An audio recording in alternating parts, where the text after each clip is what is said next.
I'm Marie. Growing up, I liked all things geeky. Comic books, anime, and most of all, video games. I was the kid in elementary school that would sneak behind some trees during recess to play my Nintendo DS instead of socializing. So I never really had any friends.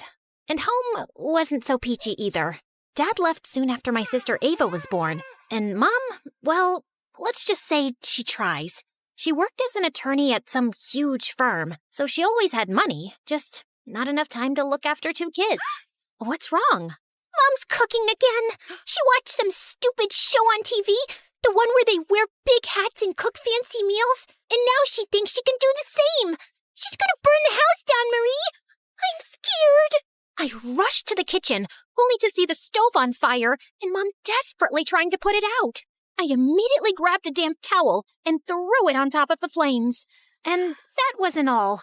Once, Mom tried fixing an exposed wire and ended up short-circuiting the entire house. Another time, she decided to grow her own vegetables. But a month later, she quit. And now we have a half-dug garden that turns into a swampy mud pit every time it rains. At least if you guys like and subscribe to MSA, it'll make all this a little more worth it. I always had to be the adult around at home, and basically brought up Ava all by myself. But even though my real life wasn't very cool, I kicked butt in the online realm. Video games were my thing, and no one could beat me at that. Except Hero. The first time we met was on the first day of high school. He was new, and the teacher asked me to help him catch up. And I quickly found out that, just like me, Hero loved video games. His mom didn't make a lot, so he was always jumping from one part-time job to another. And it was his dream to become a world-famous gamer. Slowly, we became friends. And every weekend I'd invite him over and we'd go bonkers on my gaming system. Easy peasy, lemon squeezy. I'm the winner. You're just lazy. That's not even a phrase. But you get the point, right? So yeah, having Hero around was fun, and I was glad to finally have a friend. But then I turned 18 and things kind of glitched. Hero and I had planned on checking out this new game store in town, and I was waiting for him at school, but he never showed up. I even tried to sell, but he didn't answer, and his social media accounts were gone. He disappeared without a trace, and as weird as it was, I decided to stop chasing after him and move on. I threw myself into my studies, topped my class, and got into a good college. With Ava in high school now, I figured she could handle herself, and I could finally get a fresh start away from home. Then one night, I was in my dorm playing video games when I got stuck on this one particular level. After my 5th attempt, I was ready to throw my controller out the window when I heard someone behind me. Need a hand? I turned around and found myself looking up at Adam, a senior, and easily the most charming guy on campus. What are you doing in my room? Just came by to say hi to a friend down the hall. And then I saw you struggling, so I figured I'd stop and help. I appreciate your not-so-called-for help, but hey! Adam had snatched the controller from my hands and started pressing buttons like a pro. Within minutes, he'd cleared the level like it was nothing. The trick is all in the NPC interactions. They each have coded movement loops that line up with the mission objectives. You pick up on those patterns, follow the right ones, and they practically guide you to the finish line. Of course I knew that. I was just trying to improve my timing. Right. You know, my friends and I are playing at the video game arcade tomorrow. You could join us if you want. Thanks, but I like to play alone. Suit yourself. But just in case you change your mind... And he wrote his number on my desk and left. I tried to shake off his offer, but then I thought it had been a while since I was playing solo and maybe teaming up with others wouldn't be so bad. So, the next day I called him and he sent me the address. I expected it would be a casual gaming session with a few friends, but I was stunned to see that it was a massive gaming tournament. Hundreds of gamers sat around, dead serious, fingers flying over controllers, and eyes glued to screens. Just then, Adam spotted me and ran over. Hey, perfect timing. You're playing with me. I nodded and took a seat next to him. And together, we breezed through every challenge. The games were tough, but our sync was on point, and by the end of the tournament, Adam and I were on top of the leaderboard. That was incredible. I knew you had skills, but this is next level. I couldn't even tell it was our first time playing together. You know what? You've got to meet my dad. I don't think I should, but Adam was already pulling me through the crowd before stopping in front of this tall man who looked like he ate gigabytes for breakfast. Dad, this is Mari. I think she'd be perfect for a team. Ah, such a pleasure to meet young prodigies like yourself. Tell me, Maria, has the world of digital gaming always intrigued you? It's Marie. I know, but I prefer Maria. It has a certain melody to it, like the soft patter of keys under one's finger in the heat of play. Sorry, what? He just means you have a nice name. Anyway, Dad's a game developer and a professional gamer himself. He's the reason I picked up gaming. He's my hero, the legend, the person I look up to the most. Also, he'll be coaching us. For what? The tournaments, of course. Adam told me he played for an international esports team. They traveled the world, competed in the biggest tournaments, and now they wanted me to join them. Playing international esports had always been my dream. So it didn't take me long to say yes, and the next few months turned into a wild roller coaster. We traveled from one tournament to the next, diving headfirst into the tense, fast-paced life of esports. And while I loved competing, Adam's dad made things really complicated. Our primary objective is to establish dominance in the early stages by monopolizing resource nodes and obstructing adversarial progression. What is he saying? He wants us to capture as many resource points as we can at the start and block the other team. Why doesn't he just say that? That's just how he talks. You'll get used to it. But Adam's dad's constant hovering and descriptive plans made every practice session feel like a mental marathon, and I just couldn't keep up. Then one day, after a grueling practice, I was scrolling through my phone when I came across an invite to the closed beta test of Infinity Nikki, a game that had been making waves as the coziest open-world experience out there. I was tired of playing endless battles and high-stake combat games with Adam, and I was looking for something that felt more comforting and fun. And the game seemed like the perfect escape.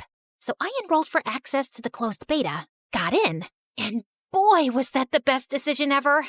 The game took me into the magical world of Miraland, where Nikki, the main character, went on amazing quests with her cute companion Momo. The coolest part of the game were the ability outfits that helped Nikki navigate Miraland, gather resources, and complete quests. I got to explore dungeons, tackle boss battles, ride vehicles, and even capture beautiful moments with the photo feature. It was so much more than a dress-up game. It was pure magic. I was so amazed by it, I even joined Infinity Nikki fan forums to know more about shortcuts and outfit combos. And I found myself chatting regularly with one user in particular, Silent Warrior. Oh my god, Momo camera is so cute. I could pose in front of that forever.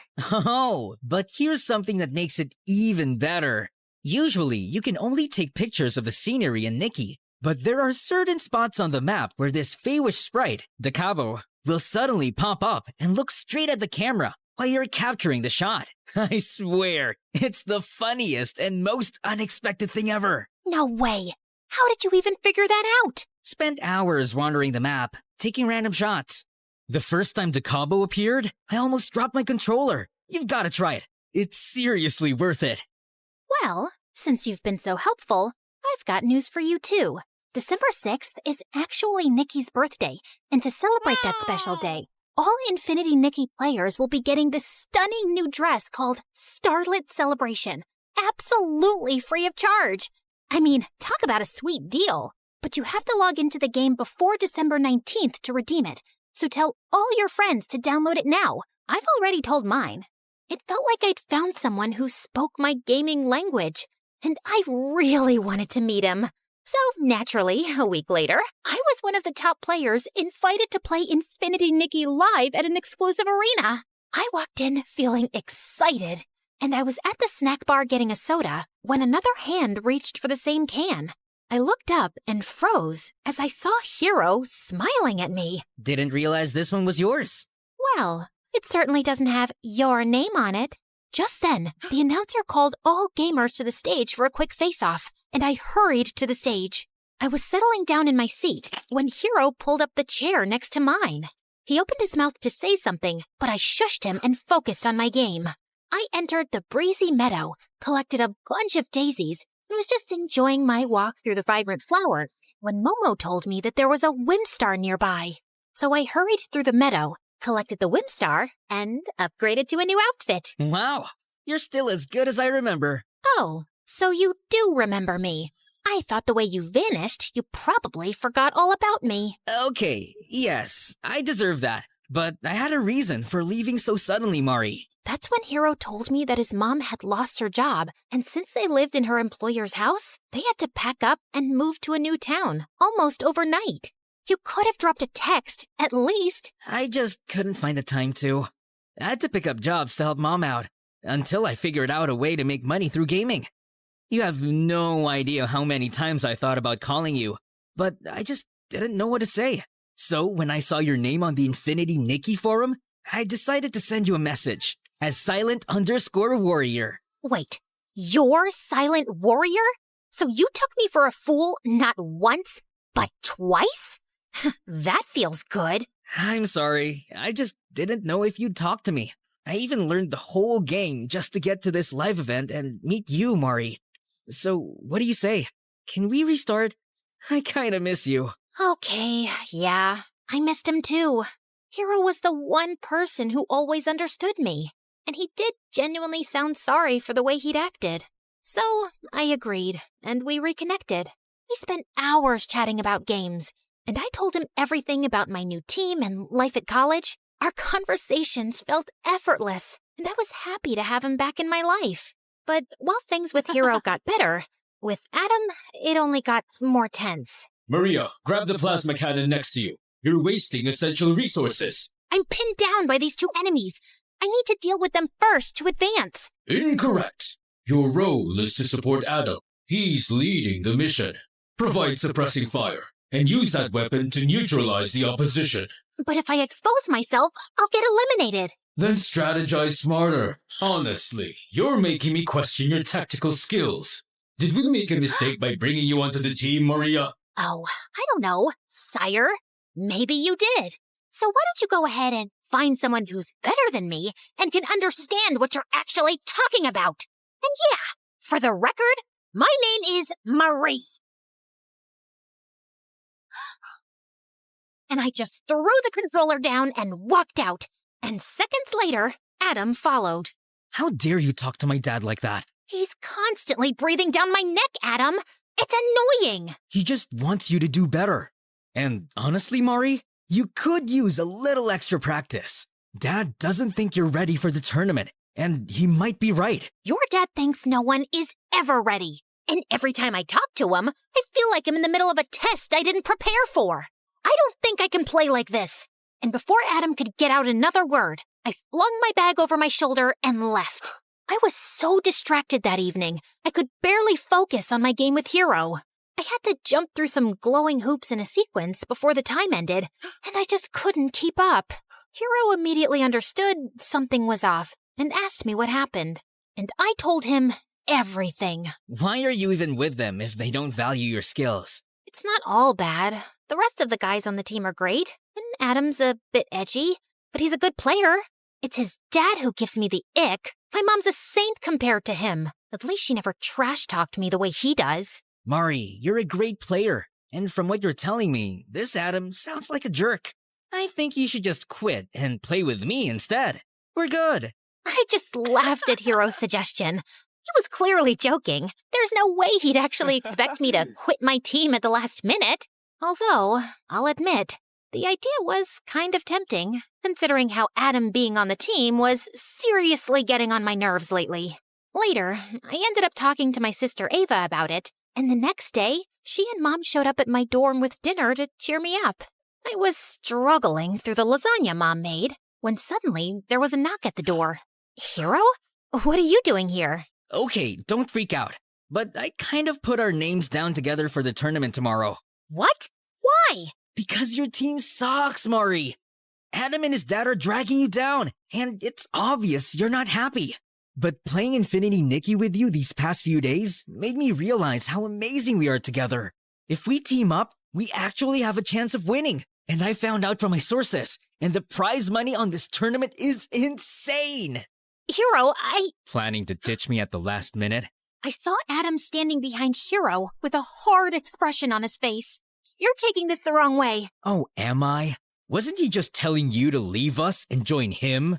My dad gave you the opportunity to be a great gamer, and you tossed that aside to play Infinity Nikki with him? It's that same dress-up game you keep raving about, right? It's more than a dress-up game, Adam. It teaches you about friendship, care, and warmth. And it tests your skills and presence of mind. You have to strategize your way through each puzzle. It's not easy. Sounds like a pretty easy game to me. Really? Then why don't you and I go head-to-head? First one to complete his quest wins, and Mari joins the winner's team. That's the stupidest thing I've ever heard. Why? Scared I'll kick his butt? We'll see about that. But the food's getting cold. Believe me, Mom, no one wants to eat that. And this is way too entertaining. Adam shoved me aside and took over my gaming system while Hero pulled out his laptop. And they both dove into the game. Hero skillfully switched between Nikki's ability outfits, jumping between platforms with precise timing. The puzzles were tough. Rotating tiles that moved unpredictably, hidden traps waiting to catch him off guard, narrow pathways requiring precision, and lasers that could slice through in an instant. But Hero kept his pace steady. Adam, on the other hand, was clearly struggling. The caged greed towered over him, and he just couldn't figure out how to break through its defenses. While Hero completed his challenges with absolute ease. This is not fair. I was just getting the hang of the game. Besides, you already knew the shortcuts and how to switch between the ability outfits. Fine. Then how about we do a dress-up contest? Mari can rate which dress combo looks nicer. Does that sound fair to you? Huh. I breathe fashion. Bring it on. The combat started, and just like before, Hero nailed this one too. He carefully curated a stunning look. A bright yellow playsuit called the Sunny Agenda, paired with a set of elegant stockings and white high-top sneakers. He finished the outfit with a sleek ponytail and the sweetest headband, creating a perfectly coordinated ensemble. I was just watching him work in awe when Adam jumped up. That's how you do it, baby! Adam, why have you paired the red shimmery gown with the green shimmer jacket? And what's up with these blue glitter stockings? So, it's all glitter, and I know girls like glitter a lot. Yeah, if you're 5 and dressing up your doll, your outfit has no synchrony, Adam. Everything looks great individually, but together, it looks like Nikki fell into a pool of glitter. It doesn't make any sense. And that's why I vote for Hero. Hero smiled at me proudly, and I was about to shake hands with him when Adam jumped in between. You're a cheat. Obviously, you'll vote for Hero because you like him. Hero won because he's good, and he genuinely made an effort to learn the game. Yeah, right, liar. What's your problem, dude? I beat you in 2 games straight, and you're still crying like a baby. Be a man and just admit you suck. What did you just say to me? And with that, Adam launched himself at Hero, grabbed his laptop, and threw it across the room. Hero lost his mind, swung back, and the two of them got into a fight. I tried to stop them, but they kept swinging at each other. And then Hero pushed Adam, and he went flying into the table with all the food. Oh my God, I made that with my own 2 hands. It took me hours to get the flavor on point. And somehow it still sucked. What did you just say to me? Ah! Shut it! All of you! What is wrong with y'all? And Mom, I love you, and I'm happy you're here, but you've got to stop cooking. As for you two, I'm not teaming up with either of you. I've decided to go solo. What? Oh, don't look surprised, Adam. After the way you and your dad have pushed us around, it's a miracle I stayed as long as I did. But I'm a gamer with ethics, so I stuck it out for my team when it mattered.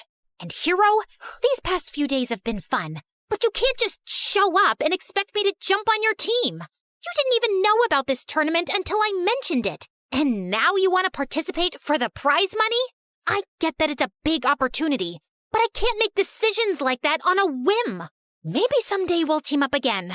But for now, I need to do this my own way. And I totally respect your decision. I don't. It's a stupid decision.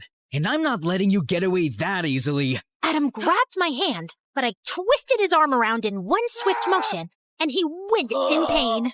Guess I picked up a thing or two from your so-called combat games. Maybe you could learn a little something from Infinity Nikki and handle defeat with a little grace, instead of throwing a tantrum every time things don't go your way. Wait till my dad hears about this. You and your dad can both eat slugs for all I care. Now get out and don't come back. Adam left that night, but I knew he wasn't going to stay quiet. Not that I cared. I'd already made up my mind to pull my name from that stupid tournament. I didn't want to be part of something that sucked the joy out of the one thing I loved. It was time to take back my happiness, to focus on what made me feel alive again. And for the first time in weeks, I felt free. It's showtime, baby.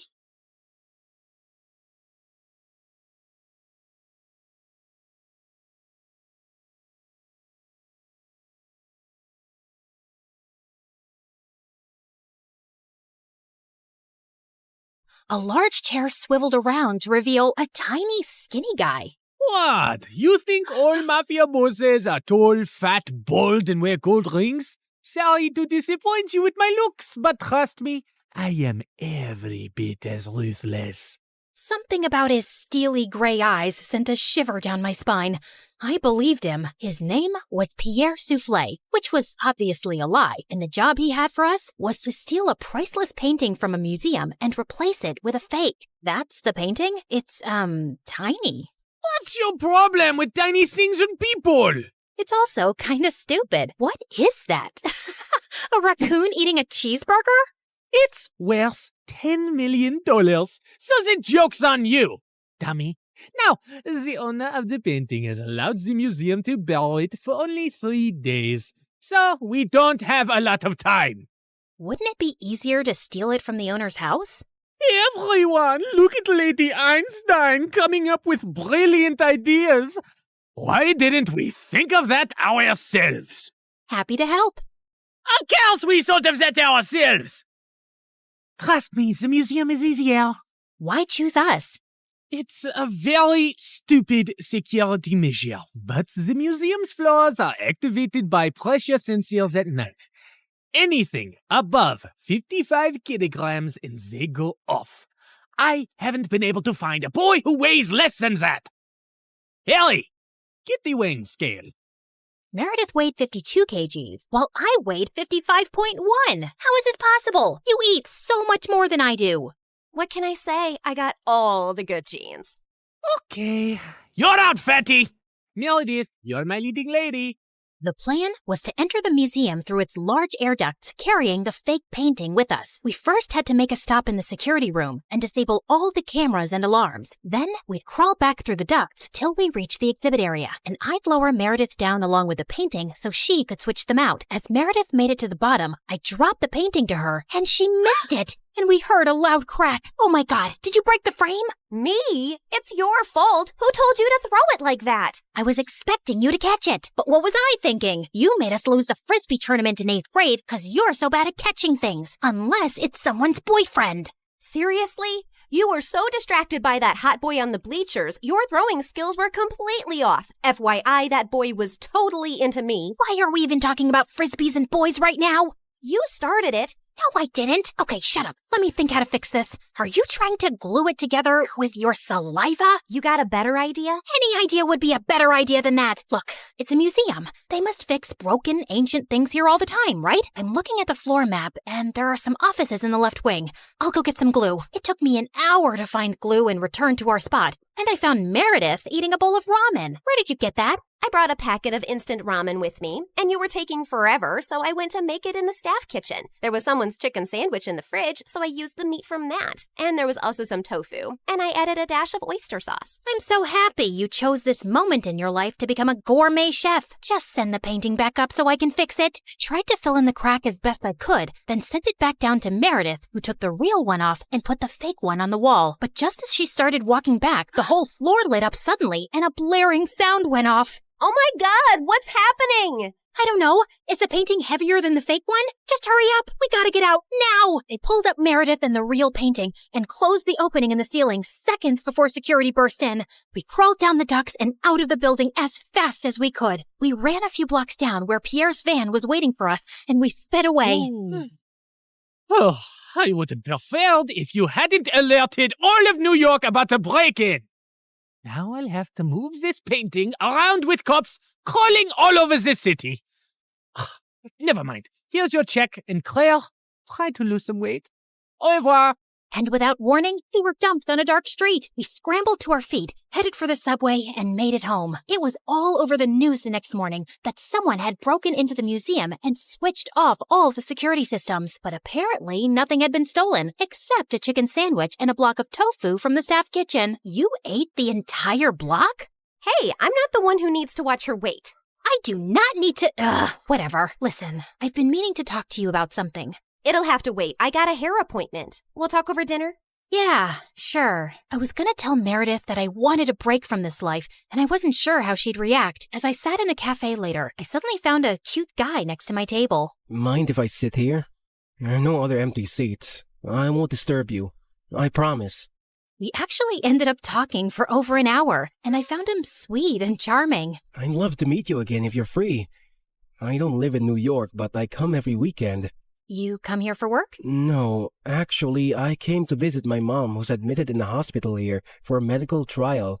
She has some rare brain issue that sent her into a coma. Oh, I'm sorry to hear that. How long has she been in a coma? 6 years now. It's been the toughest thing I've ever dealt with. Actually, she was part of this other really promising clinical trial before, but that didn't work for her. He was in a hospital in Connecticut. As he kept talking, I suddenly felt like I was spinning around very fast, and I could hear my heartbeat in my ears. My chest felt heavy, and I could barely breathe. I don't know what I said to the boy, but I just ran out of there and didn't stop till I got to our hotel room. Hey, I was about to call you. What's wrong? Claire, are we in trouble? I am a terrible person. Hey, you're not that terrible, just a bit ugly. You don't have cops after you, do you? Meredith, I met someone. It's not a cop, is it? No, I met a random guy in a cafe, and his mom was in a clinical trial. I hope this gets interesting at some point. In a hospital in Connecticut. Oh my God, the same hospital Mom was in? And the same trial? What a small world. No, it's not the same trial. It's a different hospital, too. Okay, I'm bored again. The coincidence made me interested for a bit. Meredith, his mom's been in a coma for 6 years. We did that to someone. Didn't you just say it's not the same trial? Yes, but for a few seconds, I thought it was the same trial. And I just realized for the first time today that we did something awful to someone out there. When we switched the patient files, we took away someone else's chance to get better. You realized this just now? Are you dumb or something? Of course that's what we did. I mean, I never really thought about it like this. It was just a name on a file. But meeting someone who's going through that with their mom for years, it just made it so real. We're really bad people. Not really bad, if you consider all the bad people in the world. Okay, look, we didn't have a choice. If I had to do something like that to save Mom all over again, I'd do it in a heartbeat. Okay, so we did that to save Mom, but what about everything else? We had a choice to not continue living this life, but we didn't stop, and I want to stop. What's the big deal, man? It's not like we're stealing from poor people. It doesn't matter who we steal from. It's not about them. It's about us and the people we've become. I don't want to be this person anymore. Look, just calm down. I'll get you a pina colada and everything will seem better. But I pushed her away angrily and she landed on the floor. She looked up at me, stunned. No, I am done. Meredith and I barely spoke over the next few days, and I had no idea what was going through her head. But I'd made my decision. I was gonna go home. I sent Freddie a text to say I'd be coming next week, and he called me back. Hey, I'm actually in New York with my parents for the weekend.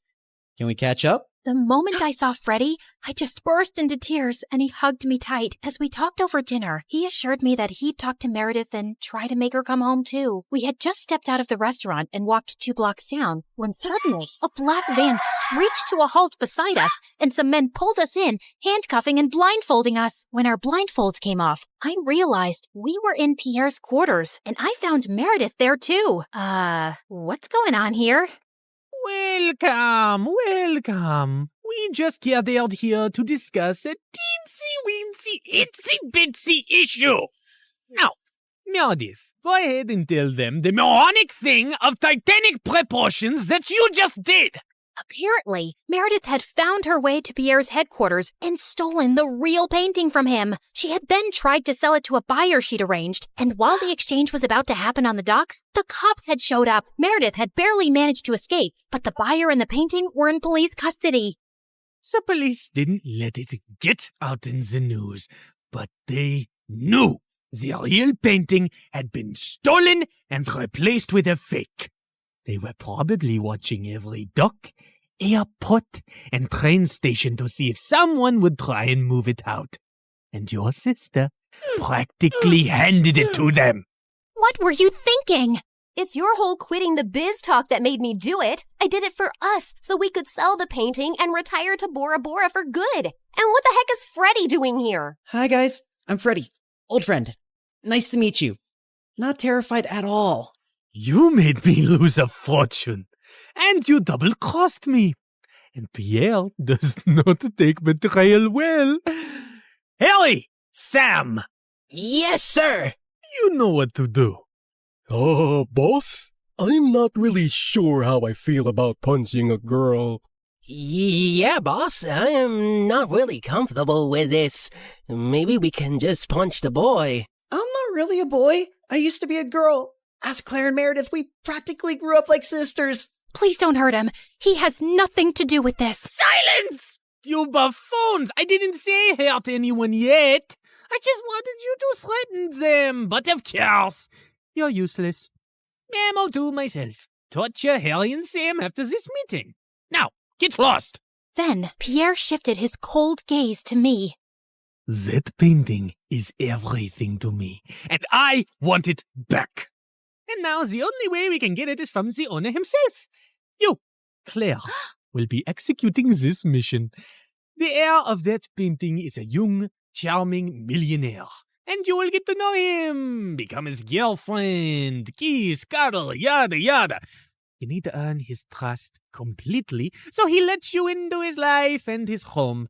Then, when the time is right, you'll steal the painting from a high-security vault inside his house and bring it back to me. You will do this if you care about your moron sister and this girl/boy and his family and your mother and your stupid husband and your whole neighborhood. What if I fail? I don't think you want the answer to that. But once you succeed, I'll give you two enough to go to Bora Bora and never return. I'd be ecstatic to never set eyes on you annoying girls again. I had my eyes on the target from across the street. As soon as I saw him walk towards the cafe, I headed for the entrance. Just as he opened the door, I bumped straight into him, spilling coffee all over his shirt. Oh, God, I'm so sorry. I wasn't looking. I'll pay for the dry cleaning. His arm rested gently on mine. Hey, it's okay. It was an accident. I looked up into his bright green eyes. In fact, you're the one who's without a coffee now. Can I get you a new one? Sure, I'd like that. Can we also start over? Hi, I'm Christina. Hello, I'm Eric.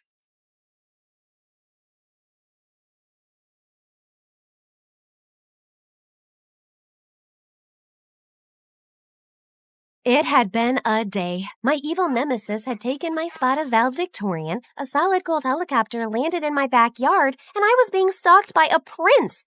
And it all began when I almost went into a coma. It all started as I was walking around the school garden. I spotted my favorite purple flower, but as I held it up to my nose, I panicked when I heard that all too familiar buzzing sound. I tried to swipe it and run away, but it came right at me. Ow! I dropped everything, fell to my knees, and desperately searched for my medicine. You see, I was severely allergic to bees, and if I got stung, it was just moments before I would stop breathing. I've got you. I turned to see Chandler, the mysterious new student at school who always wore dark sunglasses and a long coat, holding my medicine and rushing toward me just as I passed out. As I woke up, I was staring into the most beautiful yet unfamiliar face I had ever seen smiling at me. Who is this? You're okay. I gave you your injection just in time. I touched his face and realized that I was in his arms. I must be hallucinating because one of your eyes is brown and the other is blue. Must be the way the light is hitting it. He suddenly got uncomfortable and jumped up quickly, putting his dark coat and glasses back on. I immediately pushed him away when I realized it was Chandler. Wait, were you watching me? Don't be so dramatic. This isn't your private garden. Besides, I only saw you because you were running in circles screaming like a lunatic. I looked around to gather my things and pick myself up. And what's with the outfit, Dracula? Are you afraid I am going to discover your secret identity? And as I turned towards him, he was already gone. Okay, no one ever has to know that the class weirdo saved my life, or that for a minute I thought about him as someone other than a Twilight cosplayer. I mean, the first time he actually talks to me and then he runs away like a crazy person, and now I'm talking to myself like a crazy person. Ugh. Hi, my name is Monica, and this is my story of how my biggest nemesis became the reason I found happiness. But before I continue, please like and subscribe. That weekend, I invited my best friend Phoebe to play tennis at my house on our private court. I told her what happened, and she started screaming like a Swiftie. Oh my God, Mon! He's totally into you. Ew, gross. Well, he never talked to any of the girls at school before, so it definitely meant something. He's too weird for me. Besides, I have so much going on with being valedictorian and homecoming queen this year. I don't have time for a fan fiction fanatic. Rumor has it that his family has ties to the mob, and that will make your love story even hotter. I can see it now. Coming to theaters soon. Mafia Queen and her mysterious man. That might be your fantasy, but mine is a little more Prince Harry than Dirty Harry. Suddenly, a solid gold helicopter landed right on the tennis court. Talk about be careful what you wish for. We had to hold on to the net so we wouldn't get blown into the next yard. The truth is, I was more annoyed than surprised, since we lived in a very rich neighborhood, and our neighbors were constantly landing at our house by mistake. Oh man, if this is one of the Blackpink girls again, my dad's gonna explode. But it was actually my childhood friend Ross, who'd moved to Germany when his mom married royalty. I hadn't seen him in 5 years. I barely recognized him. He ran to me and hugged me. Hey, hot stuff. Tell me how much you miss me.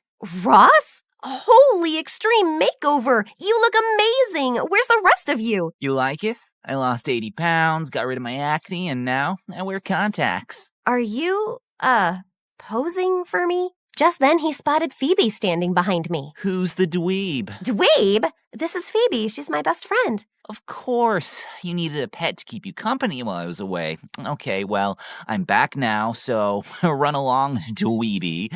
Monica and I have a lot of catching up to do. I put my arm around her to stop her from slapping Ross and smiled uncomfortably. Wow, you sure have changed. I know. The new and improved 3.0 Rosso-Rama. He flexed and winked at me. Why don't you go say hi to my parents? I'll meet you inside. Just as Phoebe was about to say something to him, I put my hand over her mouth. I know he seems like a jerk, but growing up, he was the sweetest guy. Please, just give him a chance. What? Oh, I said I'll give him a shot, but if his manners don't improve, I'll show him how good I am with a tennis racket. My parents told Ross he could stay with us until his parents arrived a few weeks later. I thought it would also be a good chance for us to reconnect and for him to remind me of his sweet side that I used to love so much. Yeah, that so didn't happen. From the minute he arrived, he was bossing all the house staff around and constantly parading around with no shirt. Sure, he had a great body, but the minute he opened his mouth, I wanted to put my boot in it. Let's face it, guys, somewhere out there, there's even someone who Ryan Gosling annoys, am I right? And to make matters worse, he insisted on taking his precious gold helicopter everywhere, to the mall, the movies, and worse, to my school. One day, the helicopter landed on the football field, and as he stepped out, he took a t-shirt gun and shot shirts with a picture of his face on them at all the girls swooning over him. Yes, ladies, and a few of you boys, I see you. Your dream man, Prince Ross, has arrived. He walked over and put his arm around me and held my hand. I thought I would pick you up and we can go for protein shakes at the new juice bar. Just then, Rachel, the most spoiled little rich girl in our school and my arch nemesis, rushed up to him. We have never actually had royalty here. Would you sign this for me? Ross dropped my hand and proceeded to flirt with her. What's your name? Rachel, but you can call me yours. Aha! Yours. Until someone else comes along in 3, 2, 1. Excuse me. Let's face it, you change your mind about boys more often than a traffic light says go. And speaking of that, why don't you just go? Rachel went to charge at me, but Ross got in between us both. Aw, ladies, I know it's hard, but don't fight over me. I was so disgusted that he was acting this way. You know what? You can have him. Later that day, he came up to me at the house. Can we talk? If it's about how amazing you are, no thanks. I think I've had enough of the Royal Ross reality show to last me a lifetime. Actually, I wanted to tell you I'm sorry about how I acted, and I brought you these. He handed me a bag of gummy worms. Remember when we were little and we used to bury them in the backyard because we wanted to set them free? You remember that? Of course. You were, and hopefully still are, my best friend. You were. You are. It's just that you were acting... I was just trying to impress you. You befriended me when no one else did, and I wanted to show you that I was finally worthy of you. You don't need all that to impress me. I chomped on a gummy. Just you, me, and maybe we eat the worms instead of burying him this time. We stayed up all night talking, and it was like I had my best friend back. I was in such a good mood until I got to school and heard the announcement. Our new valedictorian and also homecoming queen for this year's senior class is Rachel. I didn't hear anything after that. My blood boiled. How could she have beaten my GPA? Wasn't she failing math last week? I was so mad I wasn't looking, and I bumped into Chandler and almost fell over, dropping all my books. But he caught them and me before we hit the floor with almost superhuman speed. He pushed his sunglasses to the tip of his nose, and he looked at me with a hypnotic stare as he held me. Running from another bee? I could only manage to mutter as I started to melt into his gaze. GPA, homecoming. Oh yeah, I heard. You should definitely ask for an investigation because Rachel is as likely to have gotten those 2 honors as I am to wear ballet slippers to school. I felt like time stood still, and I never wanted it to start again. But then Phoebe walked up with a big grin on her face and tapped me on the shoulder. What you doing? I was startled, but Chandler didn't let go. His big, strong arms just held me. I'm okay now. You can let me go. He released me, took a step toward me, and whispered in my ear. I don't know if I can let you go. Okay, Twilight. If you're done talking with my bestie into joining your coven, we're late for class. As we walked to class, Phoebe couldn't help but tease me. He's too weird for me. I don't have time for that. I want Prince Harry. Yeah, I know. I'm just saying, hubba hubba. I had after-school activities that day, so I got home late and walked into an unusually quiet house. Mom? Dad? Where is everyone? Even the staff was gone. Something was wrong. Then I heard a strange noise from the living room. I grabbed an umbrella from the closet and held it up, ready to beat up the intruder, and slammed open the door. Whoa, okay, you can pick the movie. I looked around to see Ross had set up a movie night for us with popcorn and gummy worms. Ross? Hey, baby, I heard about the whole Rachel thing, and I thought you need a little cheering up. Where is everyone? Your mom and dad mentioned going to dinner across town. I think they left you a note on the kitchen counter, and I gave the staff the night off so we could chill together. It did seem sweet, but something still felt off. I sat down next to him on the couch, and he handed me the popcorn. Wait, how did you know what happened today? Did you have one of your groupies spying on me? Aw, babe, are you jealous? Of your Rossettes? Never. Good, 'cause you're the only girl for me. He put his arm around me and went to kiss me. I was so shocked that I dumped the popcorn on his head. What are you doing? We are just friends. I don't think of you that way. Maybe in time, you will. I'm a prince now. I can give you even more than you already have. I'm sorry, Ross, but it's been a long day. I'm just gonna go to bed. As I walked to my room, I could feel him watching me. Okay, but I'm here if you need anything. When I woke up for school the next day, the house was still eerily quiet. I looked in my parents' bedroom and the bed was still made. I remembered that Ross said they left me a note and went to the kitchen. When I read the note, I screamed. What is it? What's wrong? The note. My parents have been kidnapped. They said if I call the police, I'll never see them again. It's okay. I'm here for you. We'll find them. He went to hug me, but I had a bad feeling, so I moved away and reached for my phone instead. Who are you texting? I need Phoebe. No! I'm your best friend. You don't need anyone else. You have me. He knocked the phone out of my hand, smashing it into pieces. I ran out the door. I had to get as far away from Ross as possible. Instead of putting Phoebe in danger by going over to her place, I ran towards the one person I knew who could possibly handle the kidnappers, someone who lurked in the shadows. I need Chandler. I ran all the way to school and snuck in, just in case Ross was around. But trying to find Chandler was like looking for a needle in a haystack. Just when I was about to give up, I felt a hand on my shoulder. Looking for me? You scared me!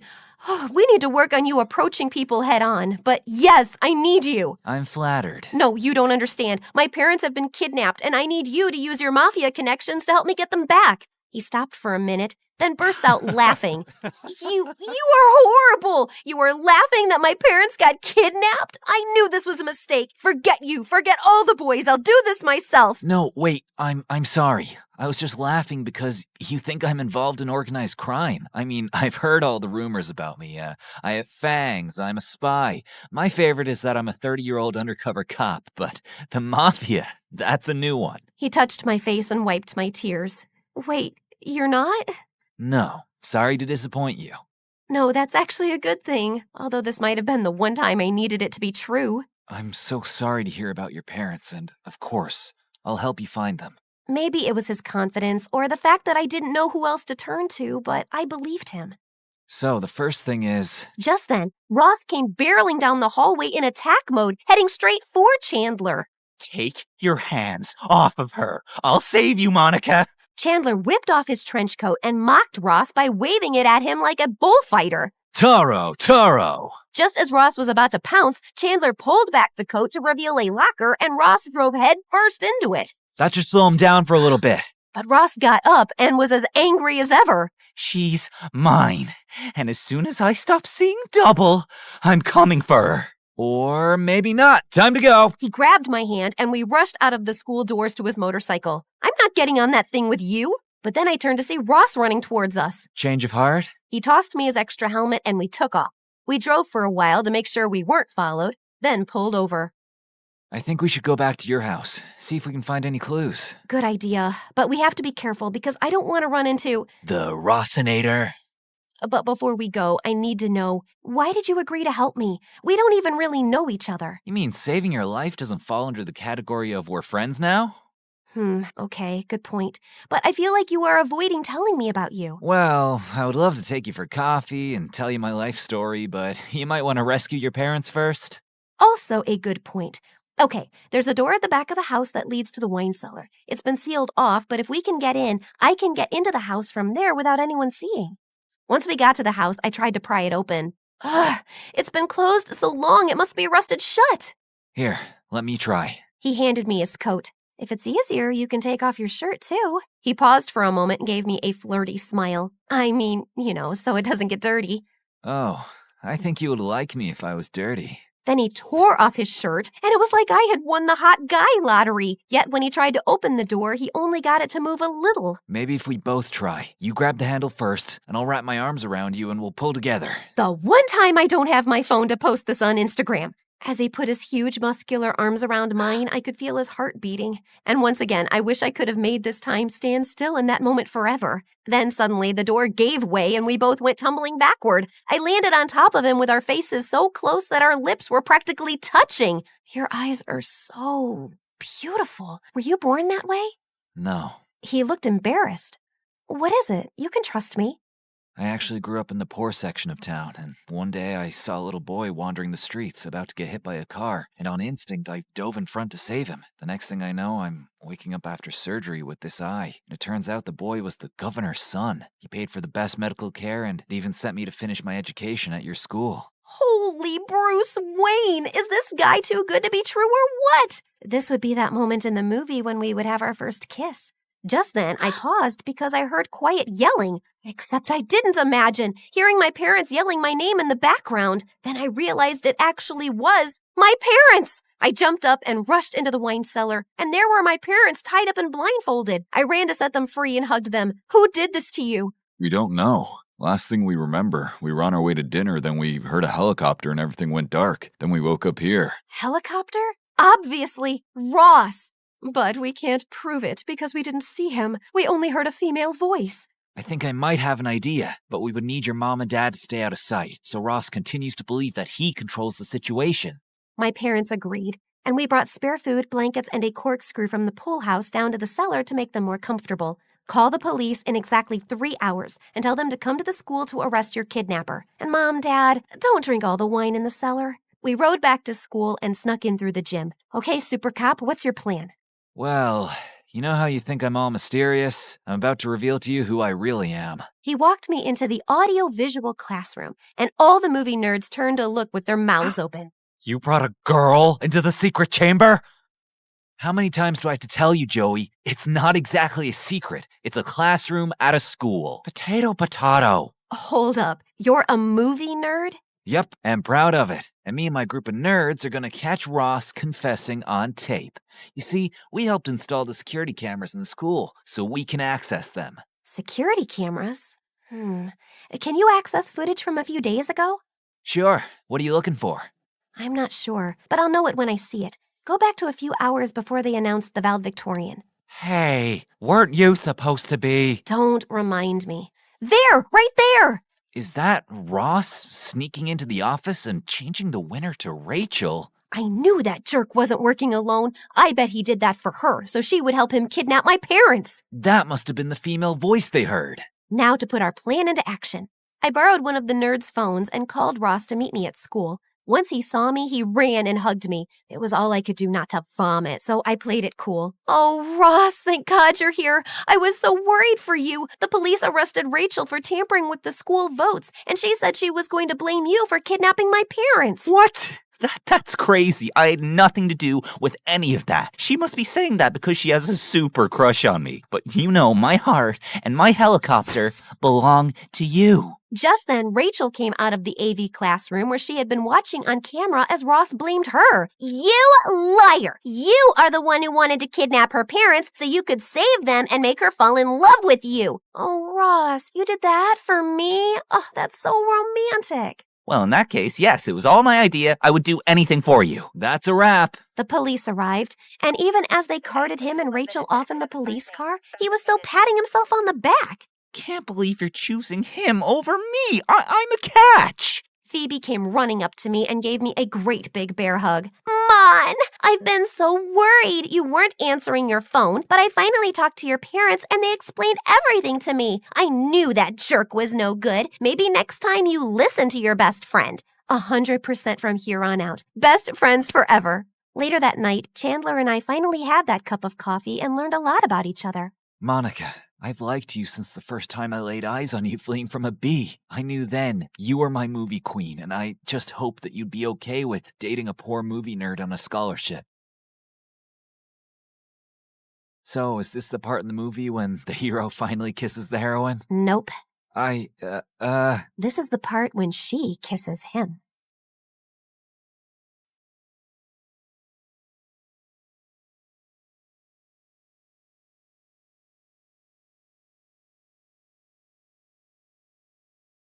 Just as I got up, I found myself facing Eric. What are you doing here? Isn't the meeting going on? Nope, that's just what I told you. I sent everyone home and was now waiting for you to steal the painting and run away with it. What? After the painting was stolen from the museum, the FBI contacted me to help them catch the guy they suspected was after it. Does the name Pierre Souffle ring a bell? Nope, never heard of him. What a dumb name. They told me he would probably strike again. I really didn't suspect you until one of my brothers said something about you looking like a girl we once met in Connecticut, who had a twin. I just couldn't shake that off, and wondered if you were hiding something. I had the FBI look into you, and most of your information checked out, But then they told me that they'd seen a suspected art thief and a girl your age leave your apartment a few times. Okay, so let me get this straight. Tonight was a trap? How could you trick me? Hello? Should I get a mirror for you? You've been tricking me from the very start. That's different. Only if different means exactly the same. You'd really send me to jail? You'd really walk away with that painting? Eric, I have to do this. I don't have a choice. It's to protect everyone I love from Pierre. And I'm guessing that list doesn't include me, does it?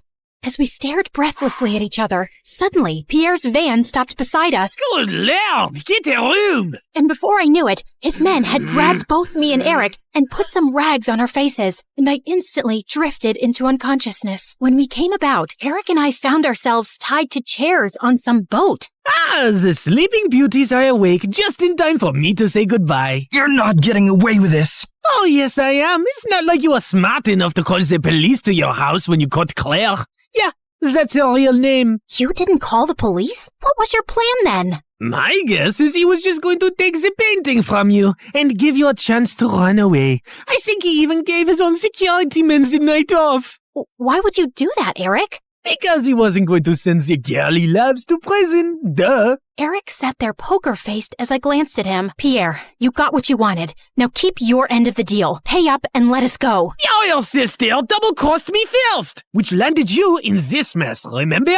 I think I'll do the same. Why is there water coming in the boat? Oh, that's because it's got oils everywhere. It's going to sink soon. You two should make up and forgive each other because life's too short to be angry. I mean, literally, your life is really short. I'd say about another 30 minutes.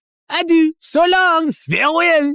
And with that, Pierre and his goons left. There has to be some way out. Don't you know how to get out of such situations after all your years as a criminal? I'm a con woman. I don't know how to trick my way out of these ropes. Great. Then I'll just die here with you of all people. Who would you rather die with? Maybe that really pretty, extra smiley waitress at the restaurant you love so much? You know what? Let's just not talk. Fine by me. We sat silently for a few minutes as the water kept seeping in. I've never had boba tea. What? You know, a few years ago when everyone really got into boba tea, and I never had boba tea. I always thought I had time to drink boba tea, and now I'll never drink boba tea. It's nothing special. You didn't miss much. You really mean it? Nah, it's amazing. Who is stopping you from trying boba tea? No one? Oh, you're the worst. Let's go back to not talking. As we sat there in silence again, I slipped my fingers through Eric's. Eric, I'm so sorry for getting you into this. I really wish I'd never crossed your path. He pushed my hand away. For the first time today, I agree with you. Just then, the door burst open, and Meredith came running in. Thank God, Em. I knew you'd come for me. You could have told me too. I would have panicked less. Hi, Eric. Remember me? We kissed once. We'll talk more later. Gotta go now. Meredith cut through our ropes quickly, and we splashed through the water, climbed onto the paddle boat outside, and rowed back to shore. I had a feeling Pierre was up to no good. I followed his van to Eric's house and saw him take you two and bring you here. I had to wait for him to leave before I could rescue you, and that jerk left without giving us a dime. We have to get that painting back. He can't get away with it. What is so special about that stupid painting? Why is it for $10 million? Apparently, it's worth much more. My grandmother bought it at some auction a few years ago, but I don't think she ever knew its real worth. The FBI told me that painting has hidden codes all over it. Sensitive government secrets and coordinates of underground facilities, and Pierre wants to sell those secrets to the highest bidder. Jeez. Trust stupid men to make everything so complicated. Who put codes in a painting? Who wants them now? What is wrong with everybody? All I ever wanted from life was to go to Bora Bora, and now we have no money. If you girls know anything about where he's going, help me catch him.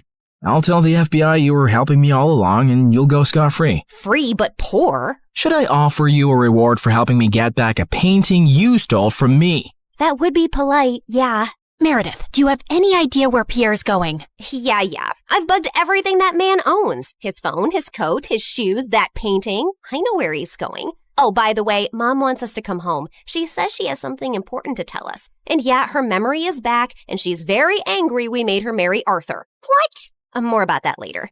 Eric immediately got in touch with his FBI contacts, who picked us up from our spot and followed Meredith's trackers on Pierre. He was headed for a train at the Grand Central Station, and seconds before he was about to get onto his ride, he was surrounded by officers. Don't man under tell me, you orangutans! My outfit costs more than your yearly salary! I lose the day I ever laid eyes on you two! I'll make sure I take you down with me! I'm taking all your coats, Pierre. They fit me perfectly, you tiny mafia boss.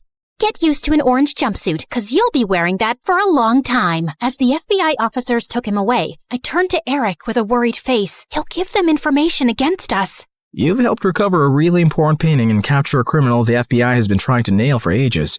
I promise, I won't let you get into any trouble. Thank you. We stood there in awkward silence.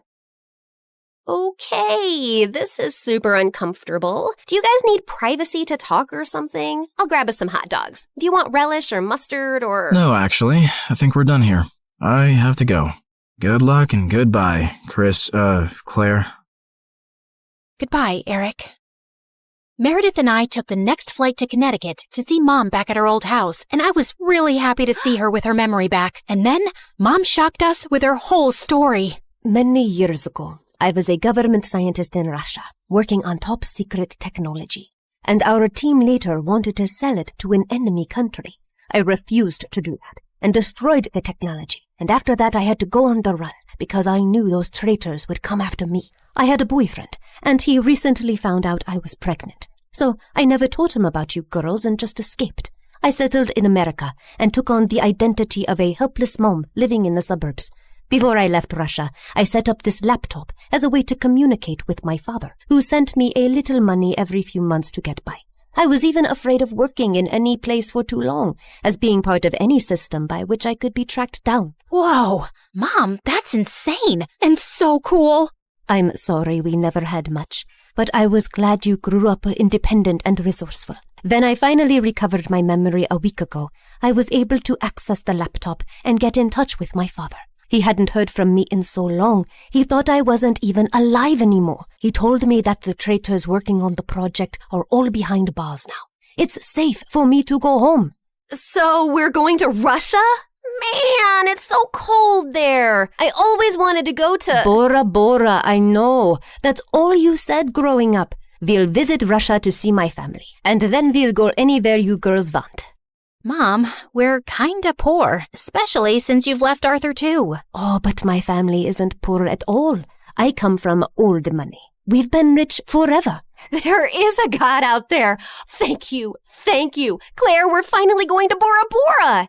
Yeah, it's everything we ever wanted. I tried to be as excited about the trip as Mom and Meredith, but my heart felt heavy. I wish things had ended with Eric on a better note. On the bright side, I got to meet Freddie, and I was so pleased when he introduced me to his lovely girlfriend. I'm so happy for you, Freddie, and I don't know if I can ever thank you for everything. You're amazing. I know.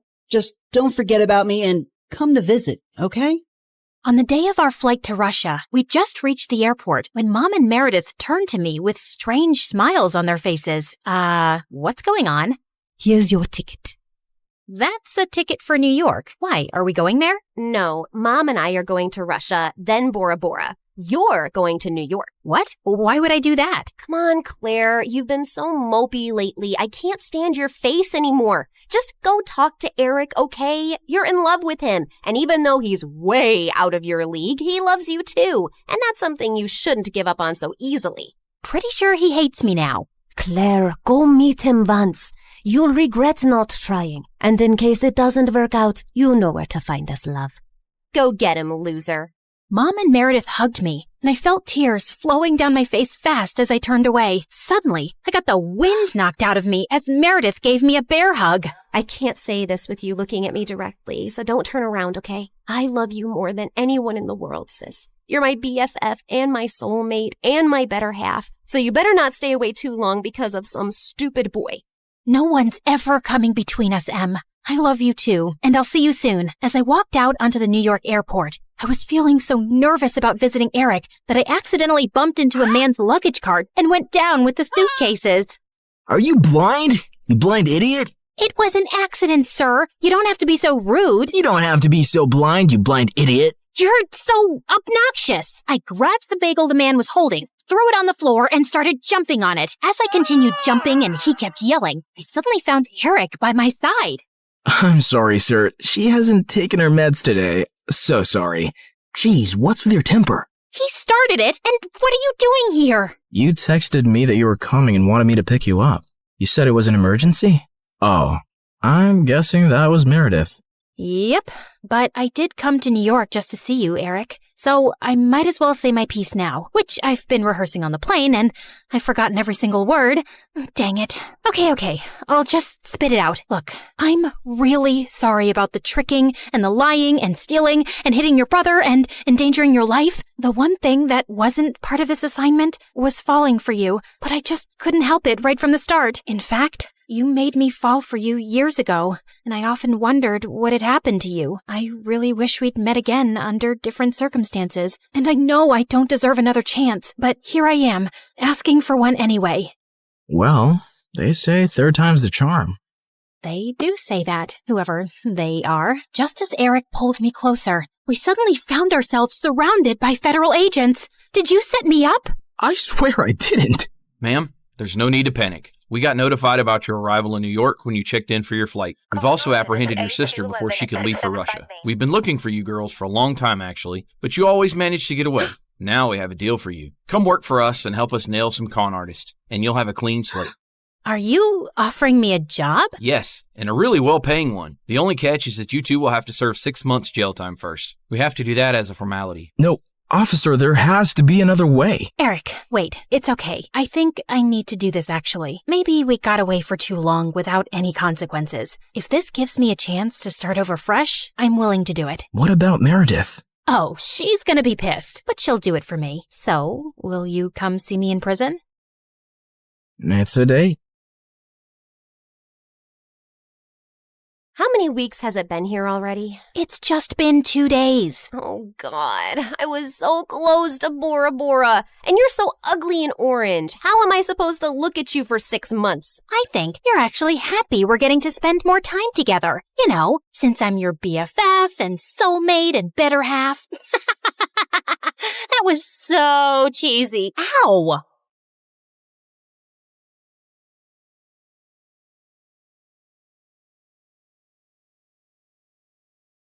And I opened the door to find the most gorgeous boy ever standing outside.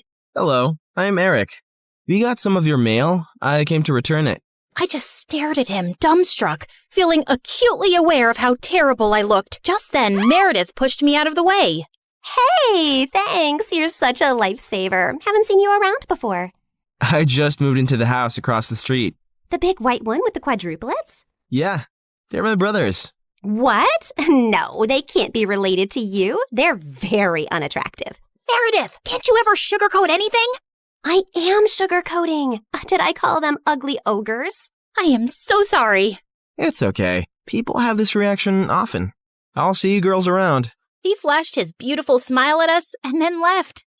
Wow, Eric stole his brother's luck, the schoolboy's luck, the neighborhood boy's luck, and his mother's and his father's luck, and the whole town's. I agree. He's beautiful. I hope he's smart and funny and kind too. I'm sure he is. I never believed in love at first sight till I met Eric. Okay, maybe love is an exaggeration, but I was crushing on him hard. Freddie, how does this purple dress look on me? Claire, what the?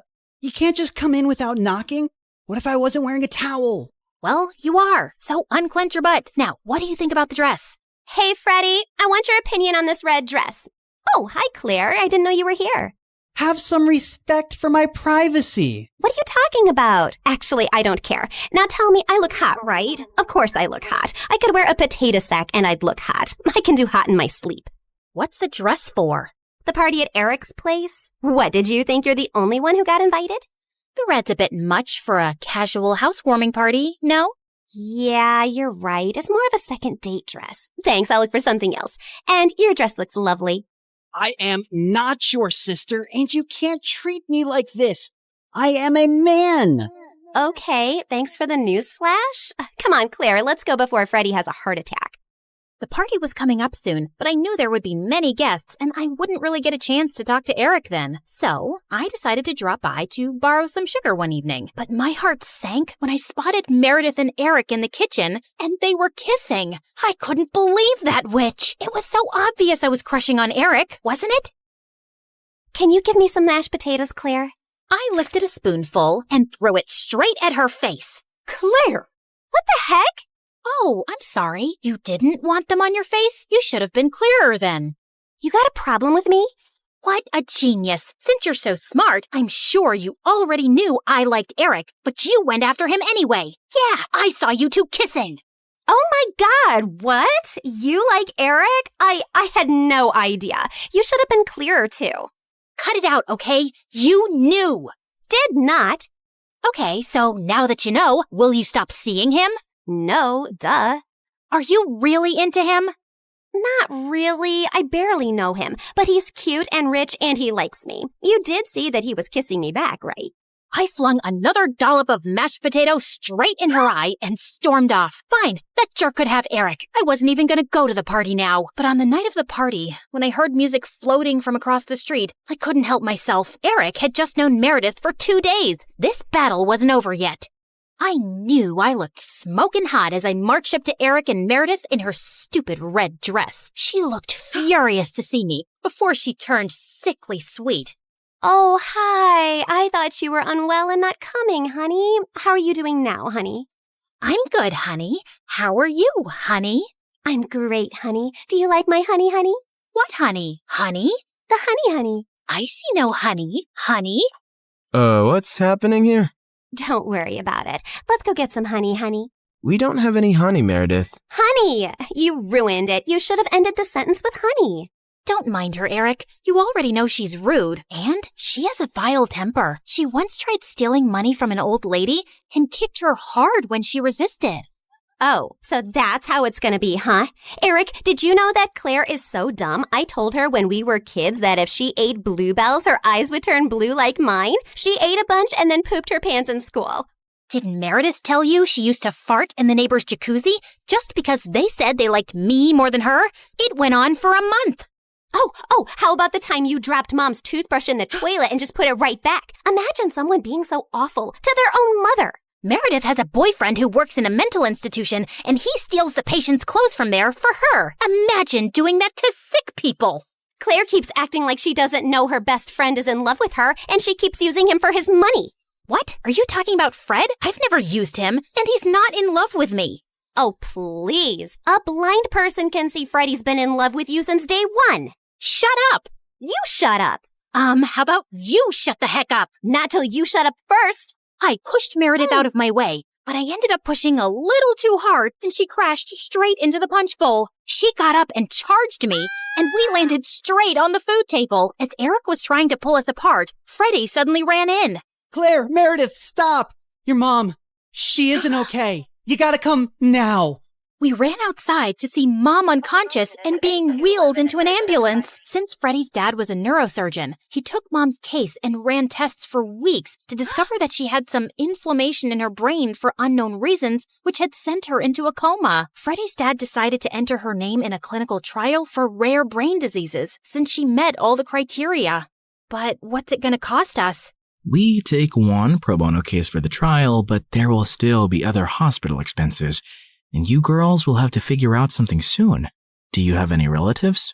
We had to contact our grandparents, but to our surprise, Mom didn't even have their numbers saved in her phone. All we had was a framed picture with their names signed at the back. Freddie offered to hire a private investigator, and within a week, he said they'd been found and were flying over to see us. But I couldn't help noticing as they got out of the cab that they didn't look rich at all. Those paupers are our grandparents? They're definitely the people from the picture. Why do Grandma's shoes look like something out of a museum? And Grandpa's coat is missing 3 buttons. The old lady hobbled towards us and hugged us tight. Oh, girls, it's so good to see you. We had no idea we had granddaughters till yesterday. You look nothing like our son, though. Your son? No, we're your daughter's kids. Oh, honey, we don't have a daughter. The private investigator who tracked us down did say our daughter was looking for us, but we just assumed that was our son who ran away from home 18 years ago. He was always saying he'd change into a woman one day. What? Our mom used to be a man? No, this is crazy. Look at this picture. Does this woman look anything like your son? Our son is ugly, and I remember this woman. Alfred, you remember this beautiful lady came to stay at our motel many years ago? She disappeared suddenly one night, and the next day some mafia men turned up looking for her. Ah, yes. Those men kept turning up for weeks. They seemed like bad news. I'm happy to hear the lady is okay. So, you're not her parents? Then why does she have this picture of you guys? She took it from the motel. I don't know why. I'm so tired, dear. Can I rest for a little while? No, if you're not our rich grandparents, you gotta go. Taxi! Meredith sent them packing immediately, and we just stood staring at each other. When was Mom in a motel? And why were there bad men after her? She told us all our lives these random people are our grandparents. What else has she been lying about? Apparently, a lot of things. When we checked out if she had any health insurance, she couldn't be found in the system. I went to the diner where she'd been working for years to see if the manager could help, only to find out that no one there had ever seen her. We had no clue where she'd been going all this time while she was pretending to work, or where she got her salary from. Meredith and I tore up Mom's room looking for more clues. We didn't find anything in the closets or under the bed, but I pulled the rug away and came across a loose floorboard. We pried it open to find a laptop and so many fake IDs and passports, all belonging to Mom. Oh my God. Mom? As a French redhead? Her hair is black here, and she's Swedish. We opened the laptop, but we couldn't get past the security code. We asked Freddie to come over and told him everything. And when he went over the laptop, he let out a low whistle. Whoa, this is heavy encryption and insane firewalls. Is your mom from the CIA or something? Have you ever seen her using this laptop? Yeah, I have once, but she told me she borrowed it from a friend to watch Keeping Up with the Kardashians. Who is this woman? We really had no idea, except that her hair dye started fading soon, and we discovered she was a natural blonde. We still desperately needed the money and contemplated selling the house, but we couldn't even find any documents for it. For the first time in my life, I felt overwhelmed and completely out of ideas. Then one night, as Meredith and I were sitting on the porch, Freddie joined us, looking grim. I need to tell you guys something about the clinical trial. There's only a 50% chance that your mom will get the drug that could make her well. What do you mean? Doesn't everyone get the drug? No, half the patients get a placebo drug. Oh God, I did something really wrong. I checked the files of everyone on the clinical trial, and your mom has been assigned the placebo drug. She's not going to get the treatment. So that's it? We're just gonna sit back and watch, knowing there's no chance of her getting better? Make your dad give her the drug! I can't. Dad would lose his medical license if anyone thought he interfered with the trial. Then why did you even tell us, Freddie? Freddie looked at me silently. He told us because he and his dad can't do anything, but we can. Whatever you plan, I can't be part of it, but you have to do it soon. The trial starts next week. Thank you, Freddie.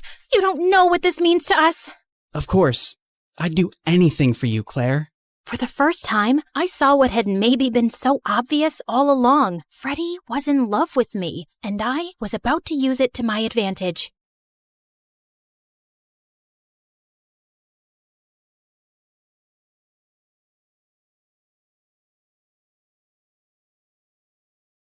Hi, I'm Sasha from Florida. Please don't forget to like and subscribe. My mom always told me that when I was born, I came like a ray of sunshine in their lives. My parents were struggling financially and were the poorest in their families, but I was a special kid. They could tell from the start that I was super bright, and I could read and count when I was only 3. This made them so proud, especially since my brother Damien, who was 2 years older than me, was just a troublemaker. Once when I was 5, Damien and I were playing baseball in our small yard, and I told him not to throw so far, but he wouldn't listen. Relax, Sasha. Don't be such a nagging baby. But Damien, the neighbors... He threw it again, and this time it broke the neighbor's window, which my parents had to pay for. Damien, you're not getting a Christmas gift this year after that stunt. You're always getting into trouble and costing us money we can't afford. I told him not to throw so high, Mom. Of course you did, baby. I wish your brother was smart like you. Damien looked at me with pure hatred. And ever since then, we fought like cats and dogs. And there was no peace in the house with us around. I kept excelling at school, and with time, my parents' struggles also started getting easier. Dad got a job in the city planning department and he had a good salary now. The only one getting worse was Damien. He failed 10th grade twice, and now we were in the same class. If you fail another year, you'll have to find a part-time job and pay for your own school fees. I am not spending my hard-earned money on your failures. Sasha, why don't you help Damien with his math? Heck no, I don't want any help from Little Miss Perfect. It's not like I'm dying to teach you, but this is just getting embarrassing, bro. Take my help if you ever want to leave high school. I tried my best to help Damien, but he was such a thick-headed student. How could someone's IQ be this low? One day, while we were sitting at the local ice cream shop going through his homework, this fancy, overdressed girl sitting at a table opposite us started yelling at the waiter for accidentally spilling a milkshake on her. "You stupid fool! Look at what you did to my Gucci top!" Even though the waiter apologized 10 times, the girl kept being a jerk and told him she wasn't paying for her food. She started walking out, and just as she was passing by our table, her shoe's heel broke and she tripped. But Damien moved at some lightning speed and caught her just before she fell. It was like watching a Bollywood movie in slow motion. The two were staring deep into each other's eyes till I interrupted. "Hey, Superman, these algebra exercises won't solve themselves." Thank you so much. You really are my Superman. You saved my life. I'm Chanel. Watching Dumb and Dumber making gaga eyes at each other was making me nauseous. So I left them and took the bus home. But I was surprised to see Damien and Chanel already there. How did you get here so fast? Chanel drives a Lamborghini. Didn't you see it parked outside? What surprised me even more was that my parents were smiling from ear to ear at her. Her father is actually one of the richest people in town. Yes, and your brother and Chanel are dating now. Isn't that amazing? Dating? They just met. I had no idea what this girl saw in my brother or what she wanted from him. So when she was leaving, I caught up with her. "Excuse me, Chanel, right?" Yes, and you're Sasha. Your parents tell me you're so smart. "Yeah, and I love my family very much. And even though my brother's dumb, I don't want to see him get hurt. So what's your deal?" What do you mean? I just like him, and I'm gonna ask my daddy to transfer him to my school. I didn't think Chanel was serious.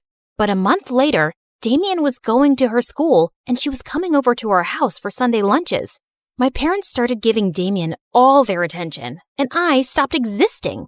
"Damien, my darling, we're so proud of you. We always knew that there was something special about you."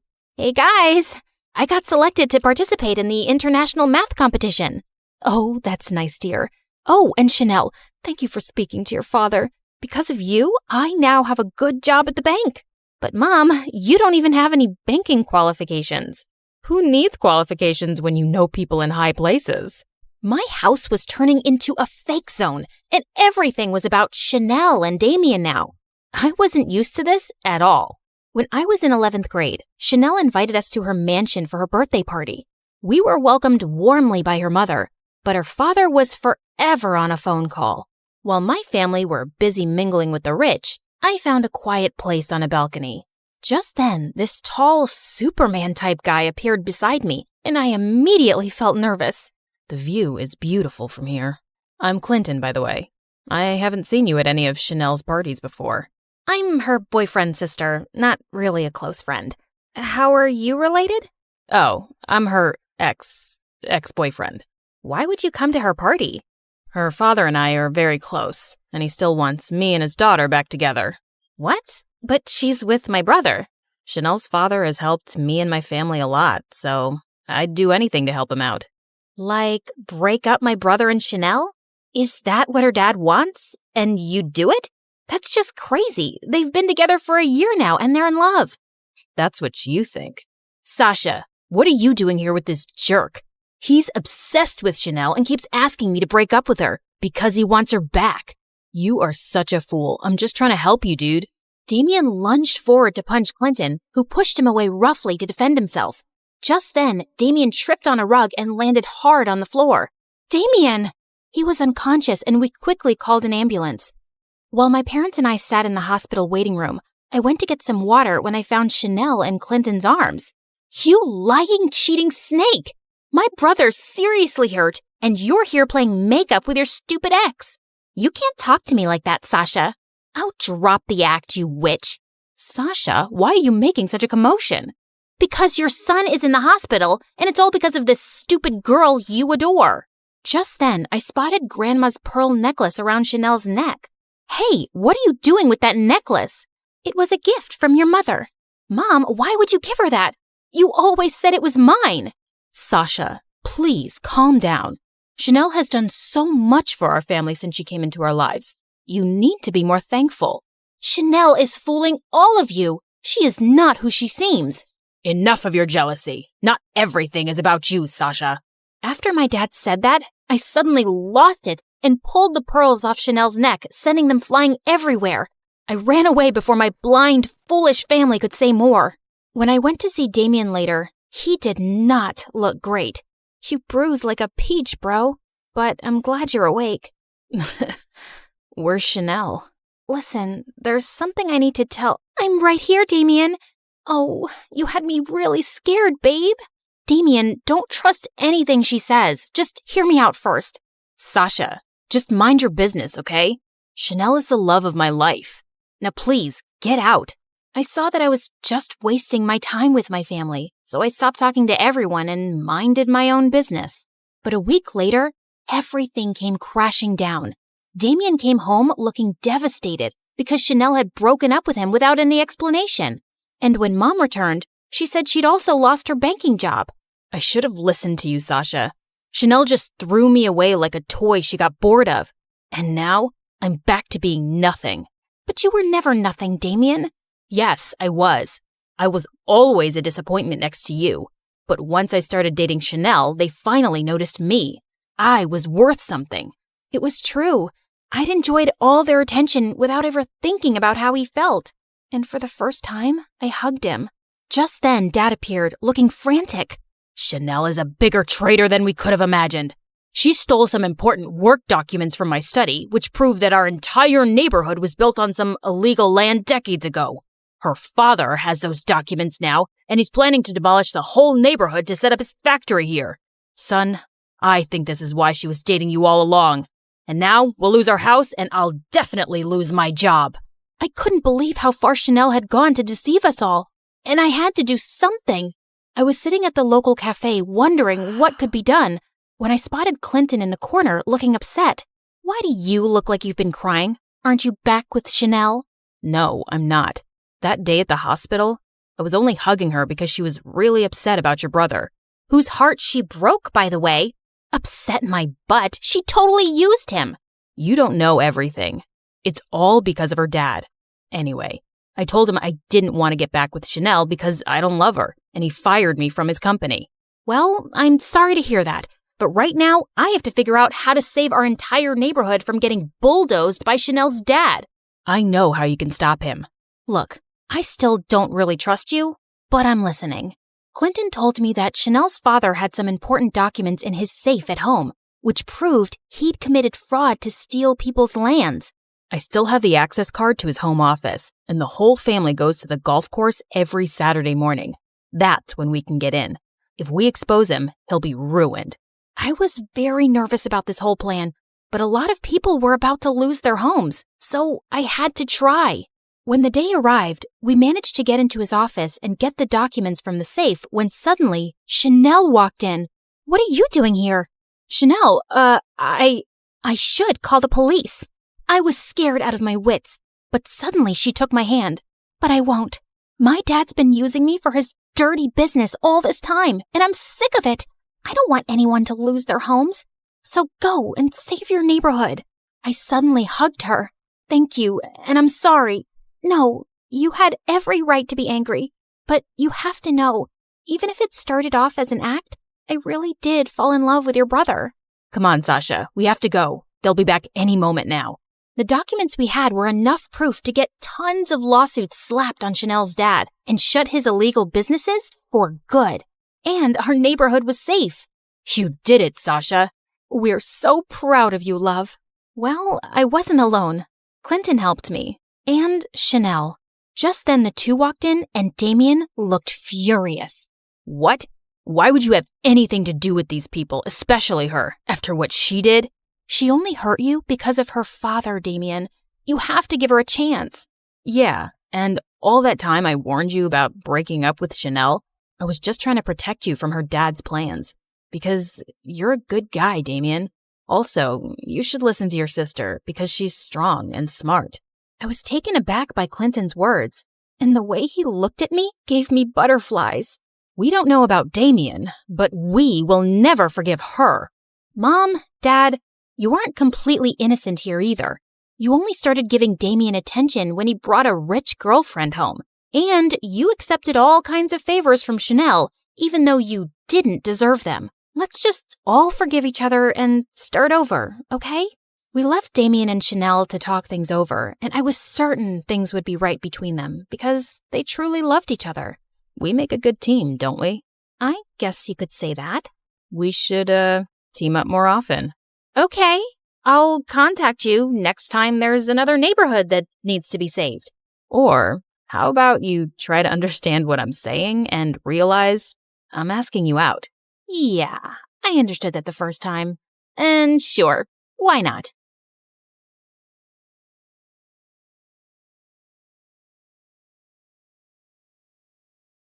Hi, I'm Clara, and I'm a story hunter. I see a story in everything, and I won't stop until I find it. But before we get into it, please like and subscribe to MSA. My parents thought they'd never have kids, but 10 years after their marriage, they had me. While Mom was over the moon, Dad always seemed annoyed when I tried getting his attention. Daddy, look! I found a ladybug in the park. Isn't she cute?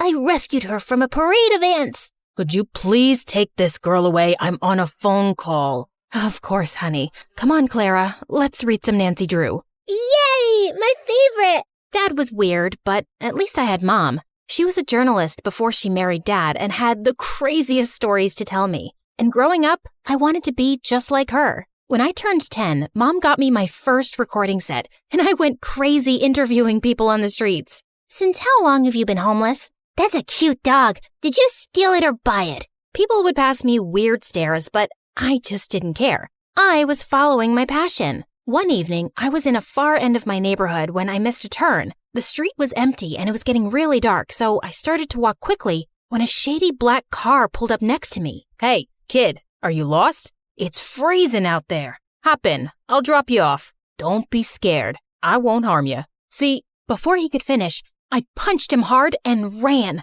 I thought I was successful, but seconds later the car stopped again and the guy got out, and I was shocked to see he was the frickin' mayor. He wasn't hurt, but this was so embarrassing. I apologized and he dropped me back home, but someone on the street had made a video of me punching the mayor and it went viral. I was the joke of the town, and Dad was furious. You've crossed all limits. You hit the mayor. It was a reflex, Dad. I was scared, and I've read so much about these kidnappers in a black car. All this investigation and these stupid stories are ruining you. What if he wants to take action and drag us to court? I'm a really private person. I don't want this. Jeez, relax, Dad. He won't. He knows it was just a mistake. Why are you getting so worked up? That's it. You're grounded. And no more story hunting. But why? Mom, say something. But as always, Mom said nothing, and I was done for. Growing up, Dad and I drifted further apart. He stayed cooped up in his office while I got busy with school and perfecting my investigation skills. On my 15th birthday, I begged Mom to get me a professional recording set with a mic, but she simply refused. We just don't have the money for it. I decided to try my luck with Dad and ask him for some money. I wouldn't tell him what it was for exactly, but he wasn't in his office. As I was leaving, suddenly my foot got caught in the carpet and I landed on some boxes full of money. Oh my God, Clara, what are you doing in here? Mom, you said we don't have any money. What is all this? It belongs to your dad and it's not your concern. But it's a lot of money, Mom. It has to come from somewhere. Is Dad a mafia guy? Oh my God, he robbed a bank, didn't he? Stop it. Please, Clara, you don't understand. You need to leave, now. And don't say a word about this to anyone, least of all your dad. Promise me. Something was definitely fishy, but I'd never seen Mom so serious. So I did what she said. I wanted to know more, but I just didn't get the chance to go into Dad's study again. Soon, I got busy with school and forgot all about it. One time in 11th grade, Lena, the head cheerleader and the most popular girl, walked up to me. I heard you can uncover any truth in the world. Is that true? That depends on what kind of truth you want. Well, don't tell anyone, but I think Nick's cheating on me. Who's Nick? Do you live under a rock? Nick's my boyfriend. He's the captain of the football team. Got it. What about him? I just told you. He's cheating on me, and I want you to find out the truth. Oh, yeah. Leave this to me. Be careful. He's a very good liar. No liar can ever hide the truth from the world's greatest investigator. Go and chill, kid. I got this. I started following Nick around everywhere, but I couldn't find any dirt on him. Until one day, I saw him sneak into the coach's office and saw him making out with another girl. I waited till he left without noticing me, and then, right in the middle of the cafeteria, I made him pay. I dropped an entire carton of milk all over his head. What the heck? What do you want, weirdo? Listen up, everyone. This jerk right here cheated on his girlfriend. No, I didn't. I knew you'd say that. Here's the proof. Nick looked at me in shock as I showed him the video of his makeout session. Lena broke up with him instantly, and he was getting a lot of backlash for cheating on the most popular girl around. Soon after, he left and got transferred to North High, our rival school. After that, Lena and I started hanging out and became besties. As much as I liked having her around, her band of cheerleaders annoyed me. Especially this girl, Wendy. Lena even had a YouTube channel with her where they ran gossip sessions and fashion advice. You know, I was thinking, why don't we add Clara to the channel? Why? So we lose all our followers and our popularity? I don't think having 5 followers makes you popular. But then again, what do I know? Stop it, you two. Clara is a professional. You saw what she did with Nick, and with her brains and cool stories and my beauty tips and styling, we'll be so much more popular. We'll be like Daphne and Velma. Who?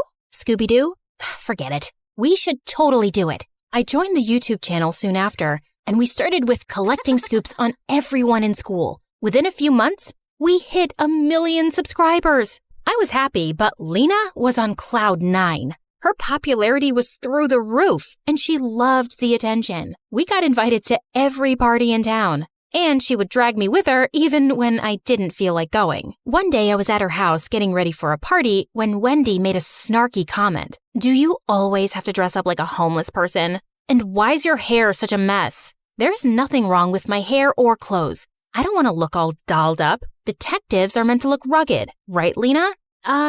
Yeah, but it won't hurt you to put on a little makeup now and then. It'll only make you look prettier. No, it'll make me look like a bimbo. So you think I'm a bimbo? I didn't mean it like that. But Lena was already walking in the other direction. Good job, Sherlock. I wanted to apologize to Lena, but she kept ignoring me at the party and at school the next day. I got that she was mad at me, but it wasn't like she supported me in front of Wendy either. I decided to give her some time and continue doing my bit for the channel. The next day after lunch, I was passing by when I saw Wendy terrorizing the school topper and making him do her assignments. But as I took my camera out, Lena walked up to me and knocked it out of my hand. What are you doing? She's our friend. Nope, she's your friend. She doesn't even like me. Why can't you guys just try to get along? For me?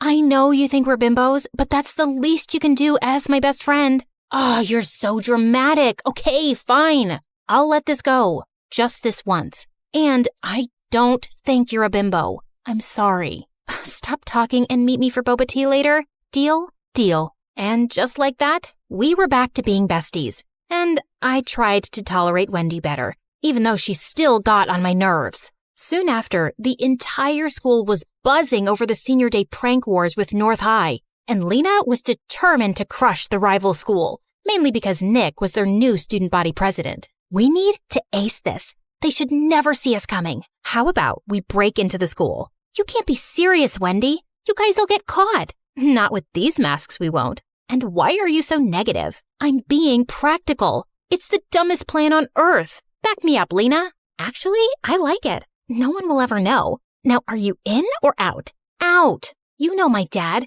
He would ground me for life if I got caught. You know what, Clara? I've been there for all your dumb investigations. I even got you in on the channel. And now, if you can't support me, then you're not a good friend. Hey, that's not fair. It's my channel too. I made it popular. Really? Wow. Tell me why she's here again. Oh my God, I can't deal with you guys right now. I'm going. Lena turned to leave. I didn't want her to be mad again, so I reluctantly tagged along. But just as we reached there, all the cheerleaders took out spray cans and started trashing lockers and vandalizing the walls. I tried to stop them when Lena banged into me and I went flying into a statue, crashing it to pieces. Those statues are like thousands of dollars. I told you this was a dumb idea. Oh my God, what are we supposed to do? We don't have time. Run! As I made my way home, my heart couldn't stop racing. I'd just made the most terrible mistake of my life, and I prayed no one would find out about it. But the next day at school, I felt numb when the principal called me into his office, with both Dad and Nick waiting for me there, along with a few other people from North High. Clara, where were you last night? I was vandalizing property, right? Are you really that dumb not to know that every school has security cameras? The school authorities checked last night's footage, and guess what they found? Nick flashed the phone in my face with footage of me crashing into the statue and breaking it. Everyone else had a mask on, but me. How could I be so stupid? But it was a mistake. Was it? And who are these other girls with you? Do you have a name? I wanted to punch Nick in the face. He knew I wouldn't rat Lena out, even though I was mad at her for putting me into this mess. Now, either you pay for the damages, or you get expelled for a month. Or you give me the names of all the other girls involved, and I'll think about reducing your punishment. I can't. I'm sorry, Dad. Expel her. There's no way I'm paying that money. With that, Dad simply got up and left, leaving me in tears. How could he do this to me? I knew it was my fault, but he was my father. Wasn't he supposed to look after me or something? That evening at home, I had the worst argument with Dad, while Mom just stood in a corner like a stone. Were you at that school for some dumb story? You're such a nuisance. I can't believe you're my kid. I can't believe you're my dad either. What father gets his own child expelled over a few bucks? You never supported me, and you always acted like my existence bothers you. And it's not like you're so perfect yourself. What do you even do, Dad? How do you really make money? How dare you talk to me like that in my own house? I don't have to take this. Mom, are you just gonna stand there and say nothing?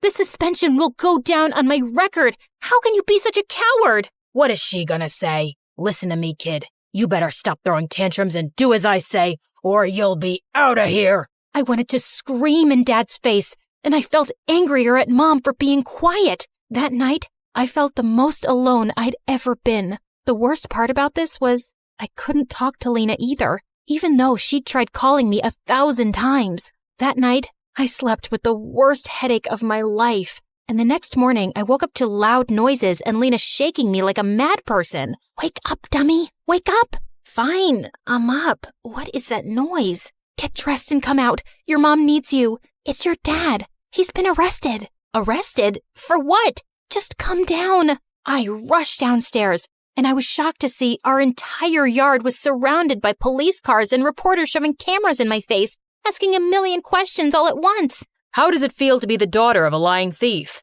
Did you know about your father's crimes this entire time? Oh my God, what was happening? Just then, I spotted Mom talking to one of the reporters. Mom, what's happening? And why is Lena saying that Dad's been arrested? What Mom told me next shook my entire world. Your father is a criminal, Clara. He was laundering money from his company to fake accounts abroad. I just knew it. That's what all the money was for, right? Yes. I didn't say anything because I wanted to protect your dad. But what's the point of saving his sorry butt when he couldn't even stand up and protect his daughter? So I told the police everything. I even gave them evidence. I don't want to live like a coward. Mom, I'm so proud of you. And I'm sorry for calling you that. It's okay. I know it was a lot for you. Now, let's start afresh. Talking about a fresh start, can we be friends again? I miss you, and I'm sorry for dragging you into this mess. Looks like you did me a favor there. If not for you, I wouldn't have been expelled, and Mom would have never taken this step forward. So, thank you. So that means we're cool? Well, will you treat me to boba tea later? And keep that Wendy away from me? You got it.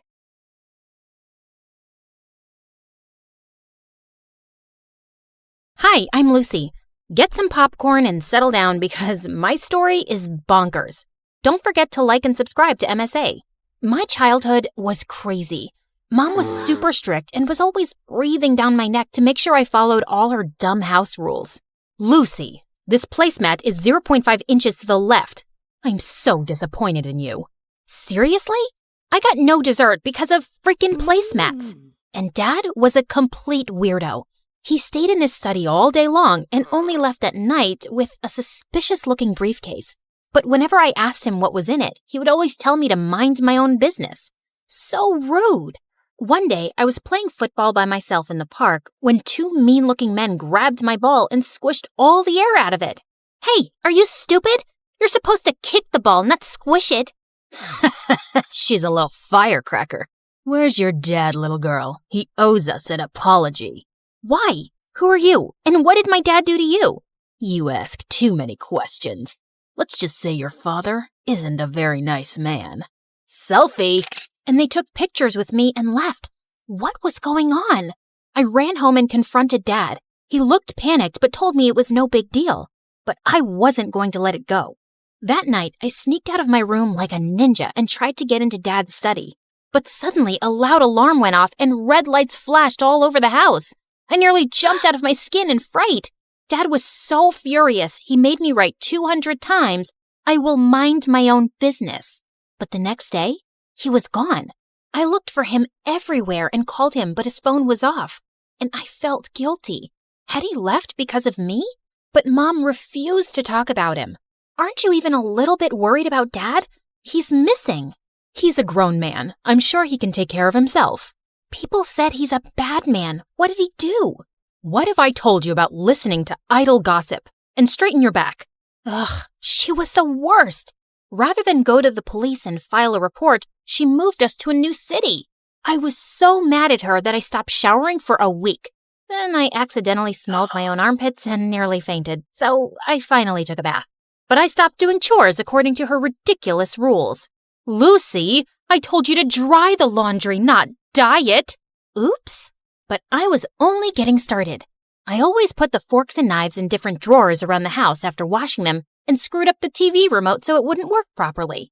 I dyed my hair orange and got fake piercings and tattoos, but told her they were real. She was so upset, she got me enrolled in an insanely strict school. They have uniforms and rules. I'm sure they'll knock some sense into you. Not if I knock them over first. St. Mary's was a mansion with super rich kids. The lawns were perfectly kept, and the halls were so clean they shone like diamonds. But I got in trouble on the very first day. I was putting my books in my locker when suddenly someone threw a hoodie in my face. Wear this. Your ugly face is gonna make me vomit. Then look somewhere else, creep. This is a respectable school. We don't want people like you, so you better clean up. She knocked the milkshake out of my hand and pushed me down in the mess. I saw red. I was about to get up and slap this crazy witch when suddenly a boy came running down the hall and stood between us. Picking on the new kid on the first day? You're really desperate for attention, aren't you, Crystal? Mind your own business, Anthony. This is my school, not your dad's office. What I say goes. Maybe I should give him a call and we'll see who really runs this school. Crystal looked furious. She flipped her hair and left with her minions, and Anthony helped me up. Hey, I'm sorry about Crystal. Just because she's the principal's daughter, she thinks she can boss everyone around. Thanks for coming in like a knight in shining armor. I always wanted to save a damsel in distress. Oh, you didn't save me. You saved her from me. But the teachers at the school were like Mom Pro Max. They gave detention for everything. Need to sharpen your pencil twice a day? Detention. Spend more than 5 minutes in the bathroom? Detention. The last straw for me was when one of the teachers took away my bag of candies and threw them in the trash. Just keep your candy at home. Mom is a bigger candy police than the teachers. One time I had more than one M&M and she took me to the dentist for a cleaning. That's intense. Come over to my place and we can play video games and eat all the candy you want. Anthony's house was bigger than the White House. There were guards all over the place and a whole room dedicated to gaming consoles, snacks, and a freaking cotton candy machine. Fart in my face to wake me up because I must be dreaming.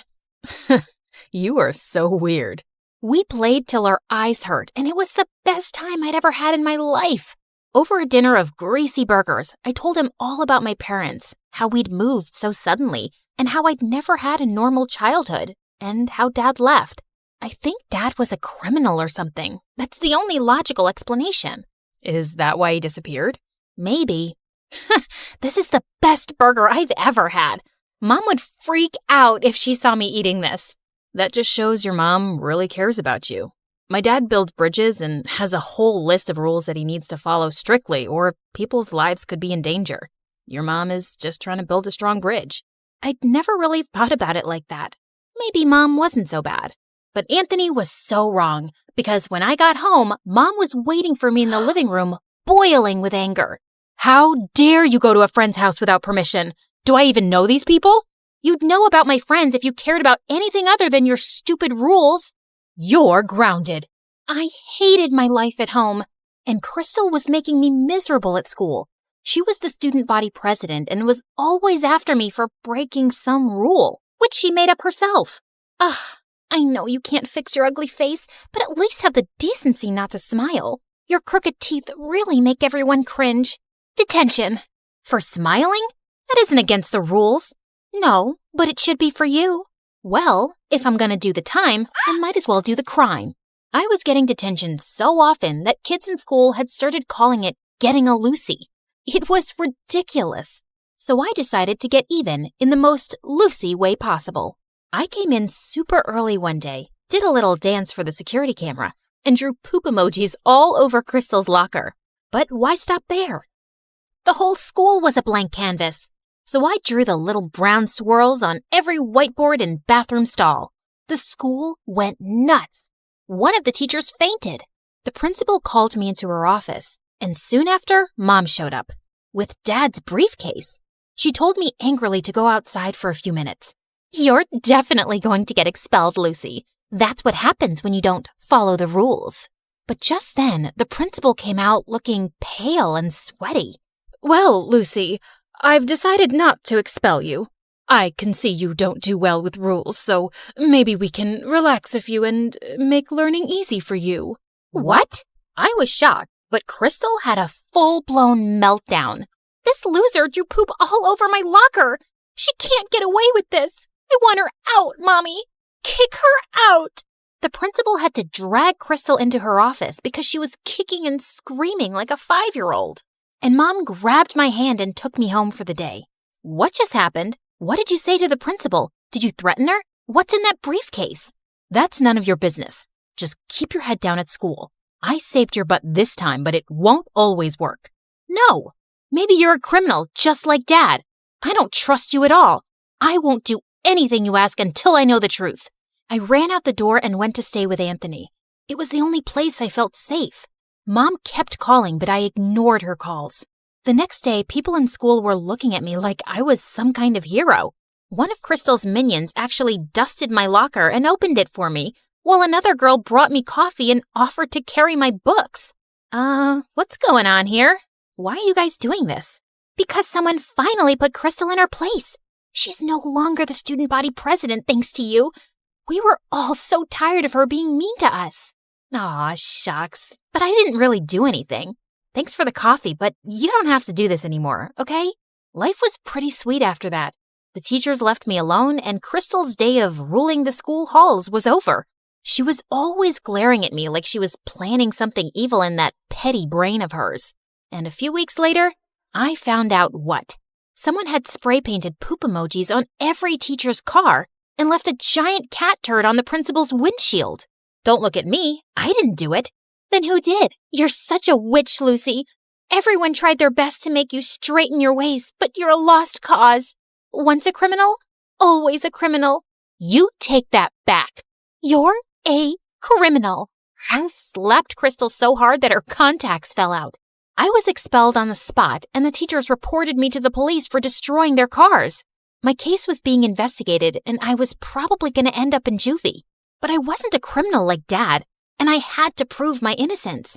So that night, I sneaked into the school's security room and got all the camera footage on a USB, and then ran to Anthony's place.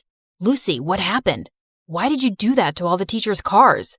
I didn't. Someone's framing me, and I'm going to find out who. We used his laptop to look through the videos, but there were hours and hours of it, and I was getting sleepy. I went to the bathroom to change into my pajamas when I saw something that made the hair on the back of my head stand up. Hey, Lucy, I think I found the footage, but it's no good. The person's wearing a hoodie and a mask. I don't think you'll be able to prove it wasn't you. And that's exactly what you wanted, didn't you? I threw the hoodie and mask in his face. They had the same spray paint stains as the one used to make the emojis. He looked shocked at first, but then an evil grin spread on his face. No one is going to believe a nobody like you. They shouldn't have believed your dad either. What are you talking about? What does my dad have to do with any of this? He has everything to do with this. When you joined the school and I read your name, I knew you had to be that nosy journalist's daughter. Journalist? Stupid, naive Lucy. Doesn't even know anything about her own parents. Yes, he found some stupid evidence against my dad for fraud and ruined his reputation. He sent him to prison. And now I'm going to send his precious daughter to jail. Just then, the door slammed open and the police rushed into the room. Anthony, you're under arrest for property damage. What? It was her. You have no proof it was me. Actually, you slipped up. I have a dashboard camera in my car, and that caught your face when you were ruining it. Lucy, are you okay? Suddenly, Mom came into the room, and I was so glad to see her. I gave her a bear hug. I was so scared, Mom. Anthony told me some weird stuff about Dad. He's a journalist? Yes, sweetie. He is a very brave man who exposes criminals and bad men in the government. People are always trying to harm him, so he had to leave the country. And that's why we moved, to keep you safe. But how did you know I was here? I know I'm gonna sound like a psycho stalker, but I got your phone tracked. You weren't picking up and I was worried about you. The minute I saw Anthony's last name, I realized who he was and I knew you were in danger. I am so glad you stalked me. I didn't realize you were living with so much stress. And tell me now, Mom, what's up with the briefcase and how'd you scare the principal? It has your father's research and proof that he's used to expose people. I told your principal I had dirt on her. Do you? Nah, but it scared her enough to let you stay on in school. But you don't have to go back there. We can find you a better school. That's okay. The kids aren't half bad there. But when can we see Dad? I was thinking we could visit him in the summer. Would you like that? I would love it, Mom.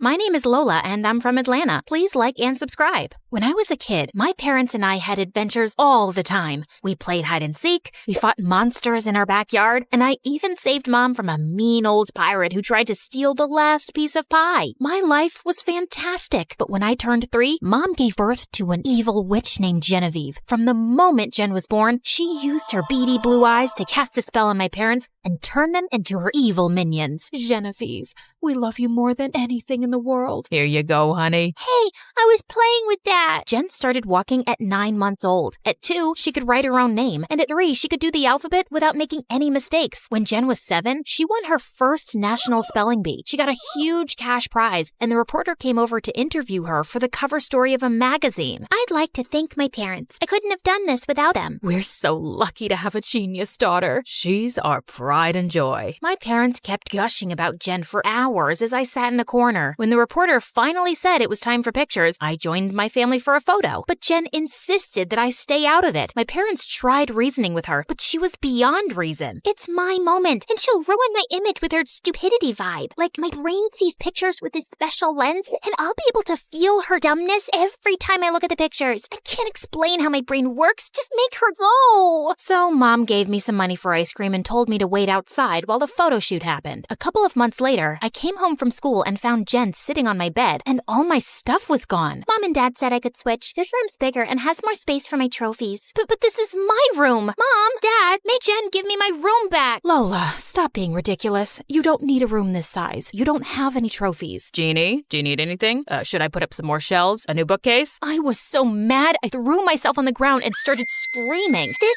sucks. I'm leaving, and I'm never coming back. I'll show you. I'll get a new family that will appreciate me. I stormed out of the house. I got to the driveway and realized I had nowhere to go, so I decided to hide out in my treehouse. But then something crazy happened. My stomach started rumbling, and I searched through my pockets to find a candy bar. Then out of nowhere, this girl appeared and snatched it out of my hand. Hey, that's mine. This is my treehouse. Get out. I don't see your name on it. It's written right there. Oh, then the strange girl wrote the word Madison on the wall. I guess we're roommates now. We'll just have to share. Then she tossed me half the candy bar. Madison and I spent the rest of the day together, and she was pretty wild. She told me about all the adventures she'd had in the neighborhood. I found a skeleton in the neighbor's backyard. No way! The old lady across the street is an alien. I saw a spaceship in her garage. Madison made up fun games for us to play. We had a spitball fight and threw water balloons at the neighbors as they walked by. Then my mean old parents told me to come inside for dinner. They didn't even miss me or remember that I'd been upset. After that, when I wasn't at school or watching Janet's spelling bees, I'd run out to the treehouse and spend time with Madison. One time, we were pretending to have a sword fight in the backyard. It's over for you, Madison. Give up now. You'll never take me alive. Suddenly, Jen appeared out of nowhere. Lola, who are you talking to? Madison. Duh. Who's that? I turned around to introduce Madison, but she seemed to have vanished into thin air. She was just here. Must have scared her off with your mean vibes. I thought Jen would say something, but she just gave me a weird look. I think you're old enough to not have an imaginary friend. And went back inside, and Madison instantly reappeared beside me. Where did you go? I didn't want to meet your stupid sister. And there, I got you. You're dead. When I was 12, I started junior high school, and it was the worst. All the girls were more interested in boys and makeup than building pillow forts or searching for hidden treasures. I had nothing in common with any of them, and most of them thought I was weird. I was pretty lonely. Then Madison started sneaking into my school. She'd make funny faces and tell the best jokes.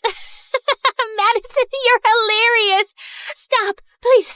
I'm gonna pee my pants. Who's Madison? Is she talking to the wall? Madison told me cool stories, and she was such a gossip. She knew everything about everyone, and she always had my back whenever a bully tried to mess with me. Having her around made me stronger and braver. Hey, ugly, get out of my way. Who are you calling ugly? You look like a rat, and your breath smells like poo. Once I was cast in a school play, and I had to do this huge monologue. My parents didn't even bother to come because Jen had a spelling competition the same day. I was so nervous I could barely speak, but then Madison showed up to cheer me on. I shook off my nerves and gave the best performance ever. I told my parents all about it, but they didn't care. The next day, they dragged me to another one of Jen's boring competitions. Madison brought a bag of ants, and we let them loose on stage. Jen and all the other kids freaked out and ran around screaming.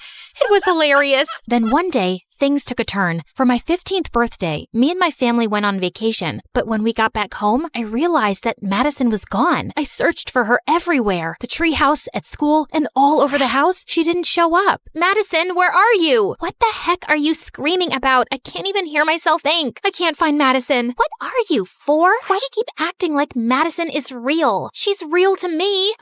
Look, I'm really busy, but do you want to talk? I know you're lonely and have trouble making friends, but this isn't healthy. I'm totally fine. Just leave me alone and go back to your books. If it wasn't bad enough that Madison had just left me, Jen soon got moved up to my class because she was so smart, and all the other kids instantly loved her. Is it true? You can spell every word in the dictionary? Yeah, almost. I am an international spelling champion. Ugh, please. What was so impressive about spelling anyway? When was being able to spell the word crustaceology useful? Then one morning, the most popular girl in our class, Emily, handed out invitations to her birthday party. Hey, you forgot to give me my invitation. Sorry, no freaks allowed. Then she whispered to Jen just loud enough for me to hear. I can't believe you're related to her. I hope you can come. It's gonna be the best party ever. I don't think I have any contests that weekend, so I should be able to make it. I watched as all the other kids waved their invites around. After school, I walked home and stopped at the candy store to cheer myself up. Just then, I caught this boy staring at me. Then he started following me around the store. I led him down an aisle, hid behind a display case, and when he wasn't looking, I tackled him and put him in a headlock. Ouch, that hurts. What's your problem? Why are you following me? He reached behind me and pulled off a huge piece of paper that was taped to my back with the word loser written in bold black letters. I was so embarrassed. Then all of a sudden, I started to cry like a big baby. What's wrong?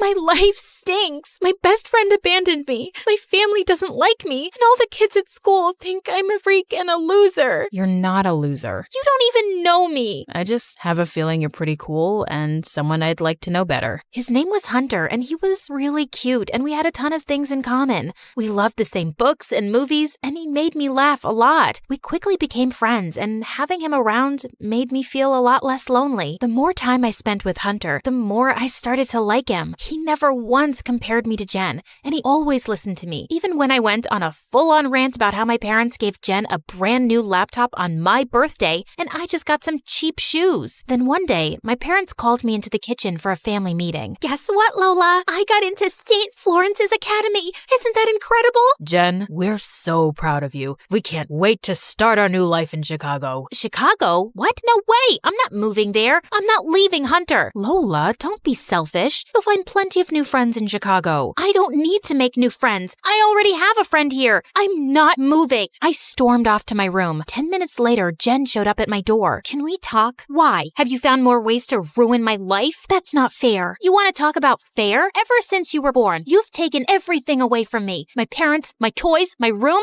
and now my only real friend. I know I wasn't very nice to you when we were kids, but I've tried reaching out to you after that to talk or help you out with your issues, but you just shut me out. Issues? My only issue is you. I'm sorry you feel that way. Yeah, right. Emily's throwing me a going away party tomorrow night. Come if you want, or just sit in your room being bitter. It's up to you. Jen put the invitation on my bed and left. I was pissed at her, but I'd never been invited to a party before. My heart ached at the thought of leaving Hunter behind and never seeing him again. Hunter was more than my best friend. I felt I was in love with him. I invited Hunter to the party, and he agreed to go. The party was at Emily's mansion, and it was so much fun. The food was great, the music was spectacular, and the best thing of all was that Hunter was there with me. Then a slow song played. It was the perfect moment to tell Hunter how I felt. You want to dance? Sure. Dancing with Hunter was so romantic. He held me tight, and his cologne smelled so good. I looked up into his eyes. I like you. I like you too. You want to kiss me? I really do. We had the most magical kiss, but then something strange happened. I opened my eyes to find everyone staring and laughing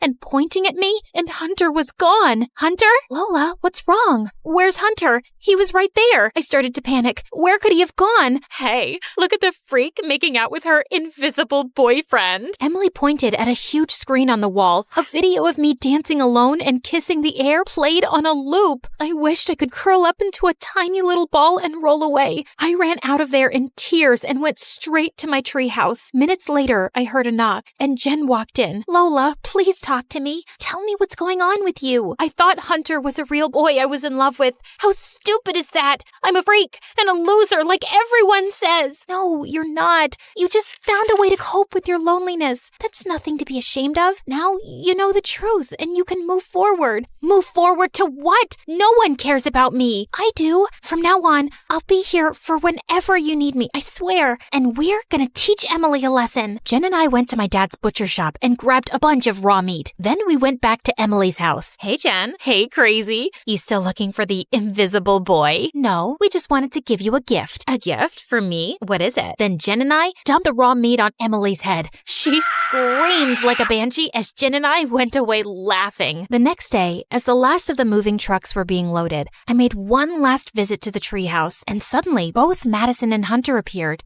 How come you're both here now? Will you stay for long this time? We just came to say goodbye. We don't think you need us anymore. You have a chance to start over. Let other people get to know you. They don't know what they're missing. You're a super cool friend. Thanks, you guys. You were there when I needed you the most. Goodbye, Lola, and good luck. It was sad to watch them leave for good, but it felt like it was time. We moved to Chicago, and Jen was true to her word. We started spending more time together, and I realized Jen didn't have the perfect life after all. I'm so tired of spelling bees. I only do the competition to make extra money for mom and dad. I just want to be a normal teenager for once and live my life without so much pressure. You should tell them how you feel. I've got your back. I stood by Jen when she told her parents she wanted to stop doing spelling bees. After that, Jen and I grew even closer. I finally had a real best friend, and she just happened to be my genius little sister.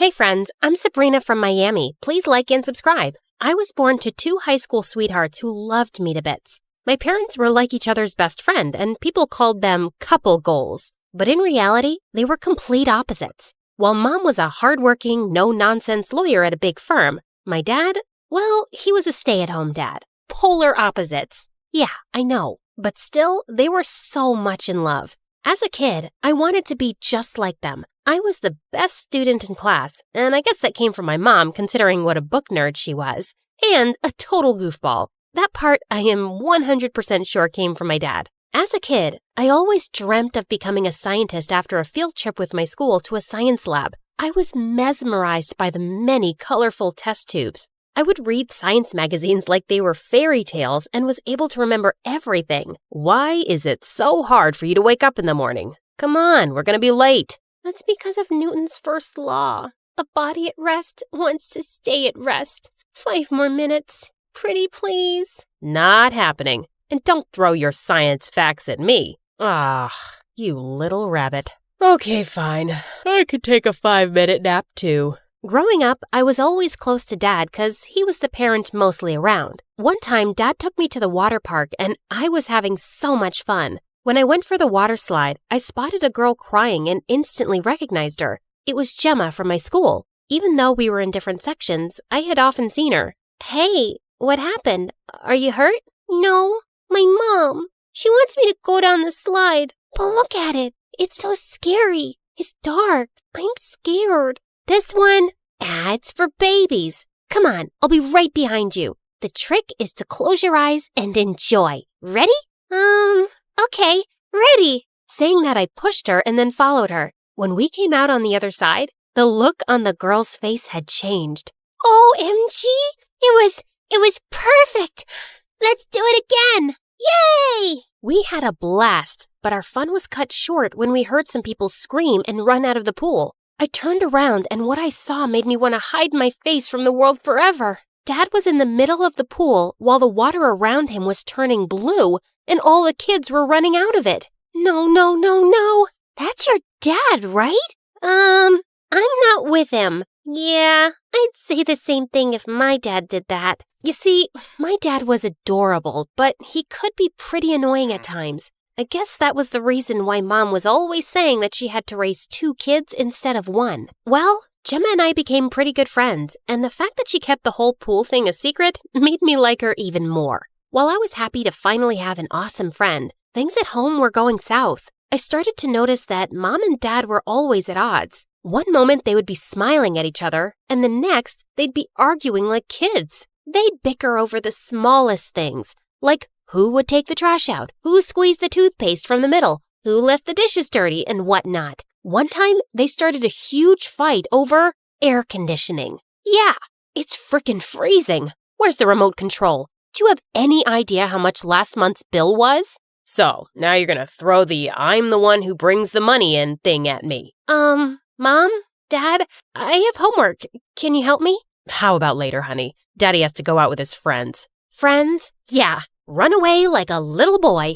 Ugh, you're always acting like a kid. I always hated their fights, but on my 10th birthday, they crossed all limits and started arguing on my birthday in front of so many guests. I had had enough. Oh, please. For once, I really wish you guys would either stop fighting or just leave each other. Because of Mom and Dad, I officially hated love. As if my wish came true. The next day, Mom left for New York, and when Dad found out, he was heartbroken. I can't believe it. How could she do this? I know we had our differences, but this? How come she didn't ever think about you? The realization stung. Mom didn't just leave Dad, but me too. For many days, my mind was in chaos. Seeing me so quiet at school, Gemma asked me what the matter was, and I told her everything. I am never falling in love. It's stupid. Totally. Friendship is the best ship. With Gemma by my side, I felt like things would be all right. But boy, was I wrong. With Mom gone, Dad was out of control. It was like his life's mission to embarrass me. One time when I had participated in a debate competition, Mom was a no-show and I knew the reason. As for Dad, he was in the audience all excited for me, dressed up like a cheerleader, carrying a huge sign. Oh my God, I might die because of embarrassment. Come on, your dad is so supportive and cute too. After my speech was done, I heard noises from the audience. This idiot has been screaming in my ear for an hour now. It's time he gets taught a lesson. What? If cheering for my daughter is a crime, then I'm a Ah! Before Dad could even finish his sentence, the other guy gave him a black eye. I so hated that my dad got his butt kicked the same day I got an award for the best debate, but he was always acting like a kid on a sugar rush. Once we got home, I was so angry at Dad that I locked myself in my room, even though Dad apologized many times. When I finally came out, Dad was relieved. Honey, I am so sorry. I just wanted to make you laugh. Happy. I thought if I acted like a friend, we'd be... Wait, but why a friend? I want you to be my dad. I can have many friends, but only one dad. I guess my words struck a chord because after that day, I saw how slowly Dad was becoming more responsible. He was managing the house and even started a small business from home, which was going well. He even started to help me with homework, and when I had a science fair at school, he worked with me and we made the best project. On the day of the fair, I stood proud with my project and Gemma was with me. Everything was going fine until I spotted Phoenix, the school's outcast. In grade 1, poor Phoenix had vomited all over a girl, and since then, everyone called him Puke Boy behind his back. For some reason, Phoenix was always smiling at me, and Gemma would often tease me by saying the guy had a crush on me. Looks perfect, just like you. You're in the way. Phoenix, can you maybe move aside with your snacks? Right when Phoenix turned, someone shoved him hard. The jerks from the basketball team were here, and Phoenix happened to be their favorite target. Puke Boy fell on his food. Again! Aw, are those tears in your eyes? Hey, want a hand? Nah. Instead of helping Phoenix up, they shoved him back and started laughing. I couldn't just stand there and watch the poor guy suffer, so I gave him a napkin. What are you doing? Are you all right? Whoa, we got something going on here. Sabrina and Phoenix sitting on a tree. Kissin.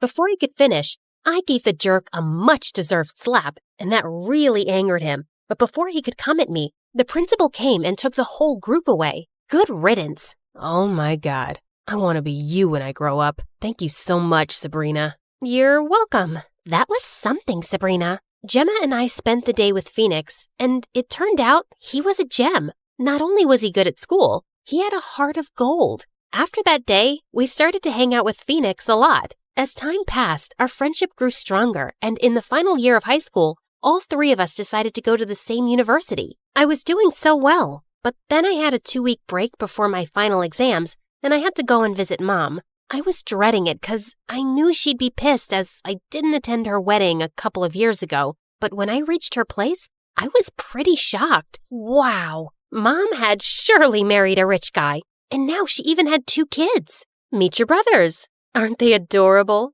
Yeah. So, we're going out. How about you look after the boys?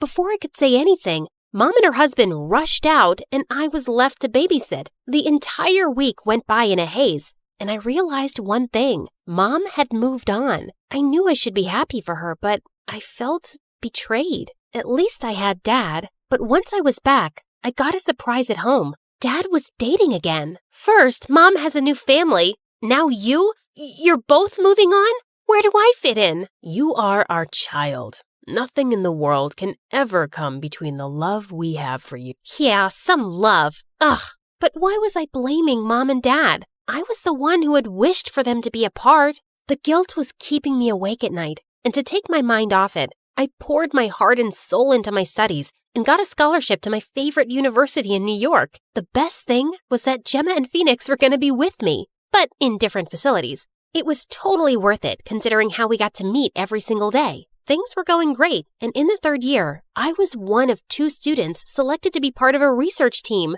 That was huge! Finally, my dreams of becoming a scientist seemed so near. While working for a research assistant, I met Jacob. The guy was sure amazing, and every time I'd meet Gemma and Phoenix, I'd be telling them about him. Looks like someone has a crush. A crush? Yuck. Jacob and I, we're just good friends. Yeah, everyone says the same thing when they have a crush. Did I really have a thing for Jacob? No. I needed to focus on my studies and research. So I started avoiding Jacob. even though I felt bad about it. One time, I was late in the lab with my professor when I had a total eureka moment. I created a new material that looks like plastic, but 100 times safer than plastic. Oh my God, this is unbelievable. Professor, you have to come and see what I found. What? Impossible. Look, I tested it again and again. The results are the same. Yeah, she's right. Congratulations, Sabrina. This is fantastic. This will revolutionize science. Well done, Sabrina. I always expected the best from you. I was so happy, but when the research paper was published, I got the shock of a lifetime. It was named after my professor and didn't say anything about my contribution, but I discovered it. And who will believe a science student over a double PhD scientist?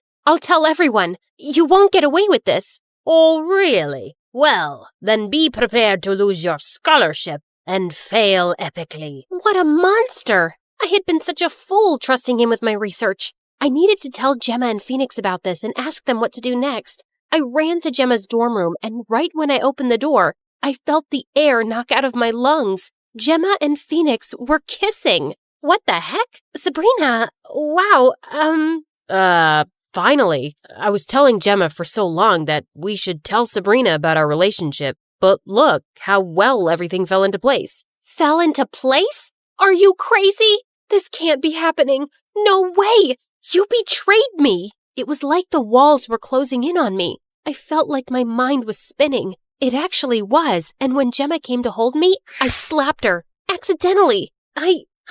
Gemma, I am so... What has gotten into you, Sabrina? You hit her. I didn't mean to. Saying that, I ran out of there. I had been walking in the rain for what felt like forever. All my dreams were crushed. My family, my friends, and my career, everything. I didn't know why, but that night I ended up knocking on Mom's door. Oh my God. What happened, sweetheart? Mom? It was the first time I opened up to Mom, and in the end, I came clean. I told her how my wish had caused her and Dad to leave each other and how the guilt ate me because of them, how I hated love. It was never, ever your fault. You're a grown-up now. Listen, everything breaks if you don't take care of it. Your dad and I, we didn't take care of the love we had. Things fell apart. Don't be afraid of love. Don't run away from it. Otherwise, you'll never know the real joy of life. Remember, whatever life throws at you, you've got to be steadfast and strong, and everything will fall into place. Even though we're no longer together, look what we have. A smart, strong daughter. You, sweetie. Strong? Smart? Me? Ugh.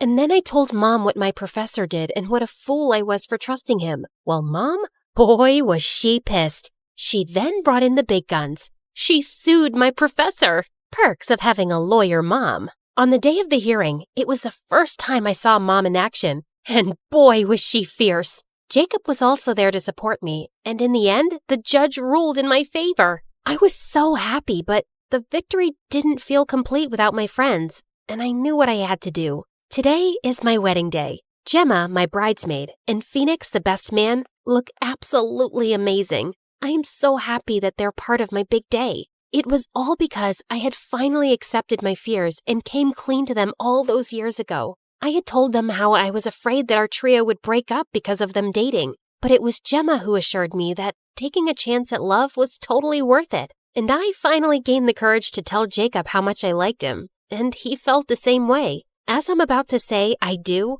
I realize how I didn't have to run away from love, but run towards it, because it's the best joy of life.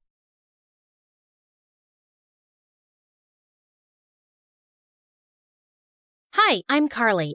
This is my crazy story. Before I continue, please like and subscribe. I was born to a single mom who worked very hard to raise me and my twin sister Blake. Blake was born with a rare condition that impacted her kidneys, and she was always sick. Since Mom was busy juggling things at home and work, it was my duty to look after Blake. You can't eat milk with your hands. Drink it. Blake, don't chew on your gross shoes. Even Mom was extra paranoid about Blake, and she hardly paid attention to me. Like this one time when I was 6, Mom had to leave for some urgent overnight office trip, and she dropped us off at the neighbor's place. These are Blake's medicines. You know she drinks chocolate milk before sleeping, and I've also packed her favorite pink night clothes. Wait, where's my stuff? The bag's too small to carry both your things, but hey, I packed your toothbrush. You'll be okay, right?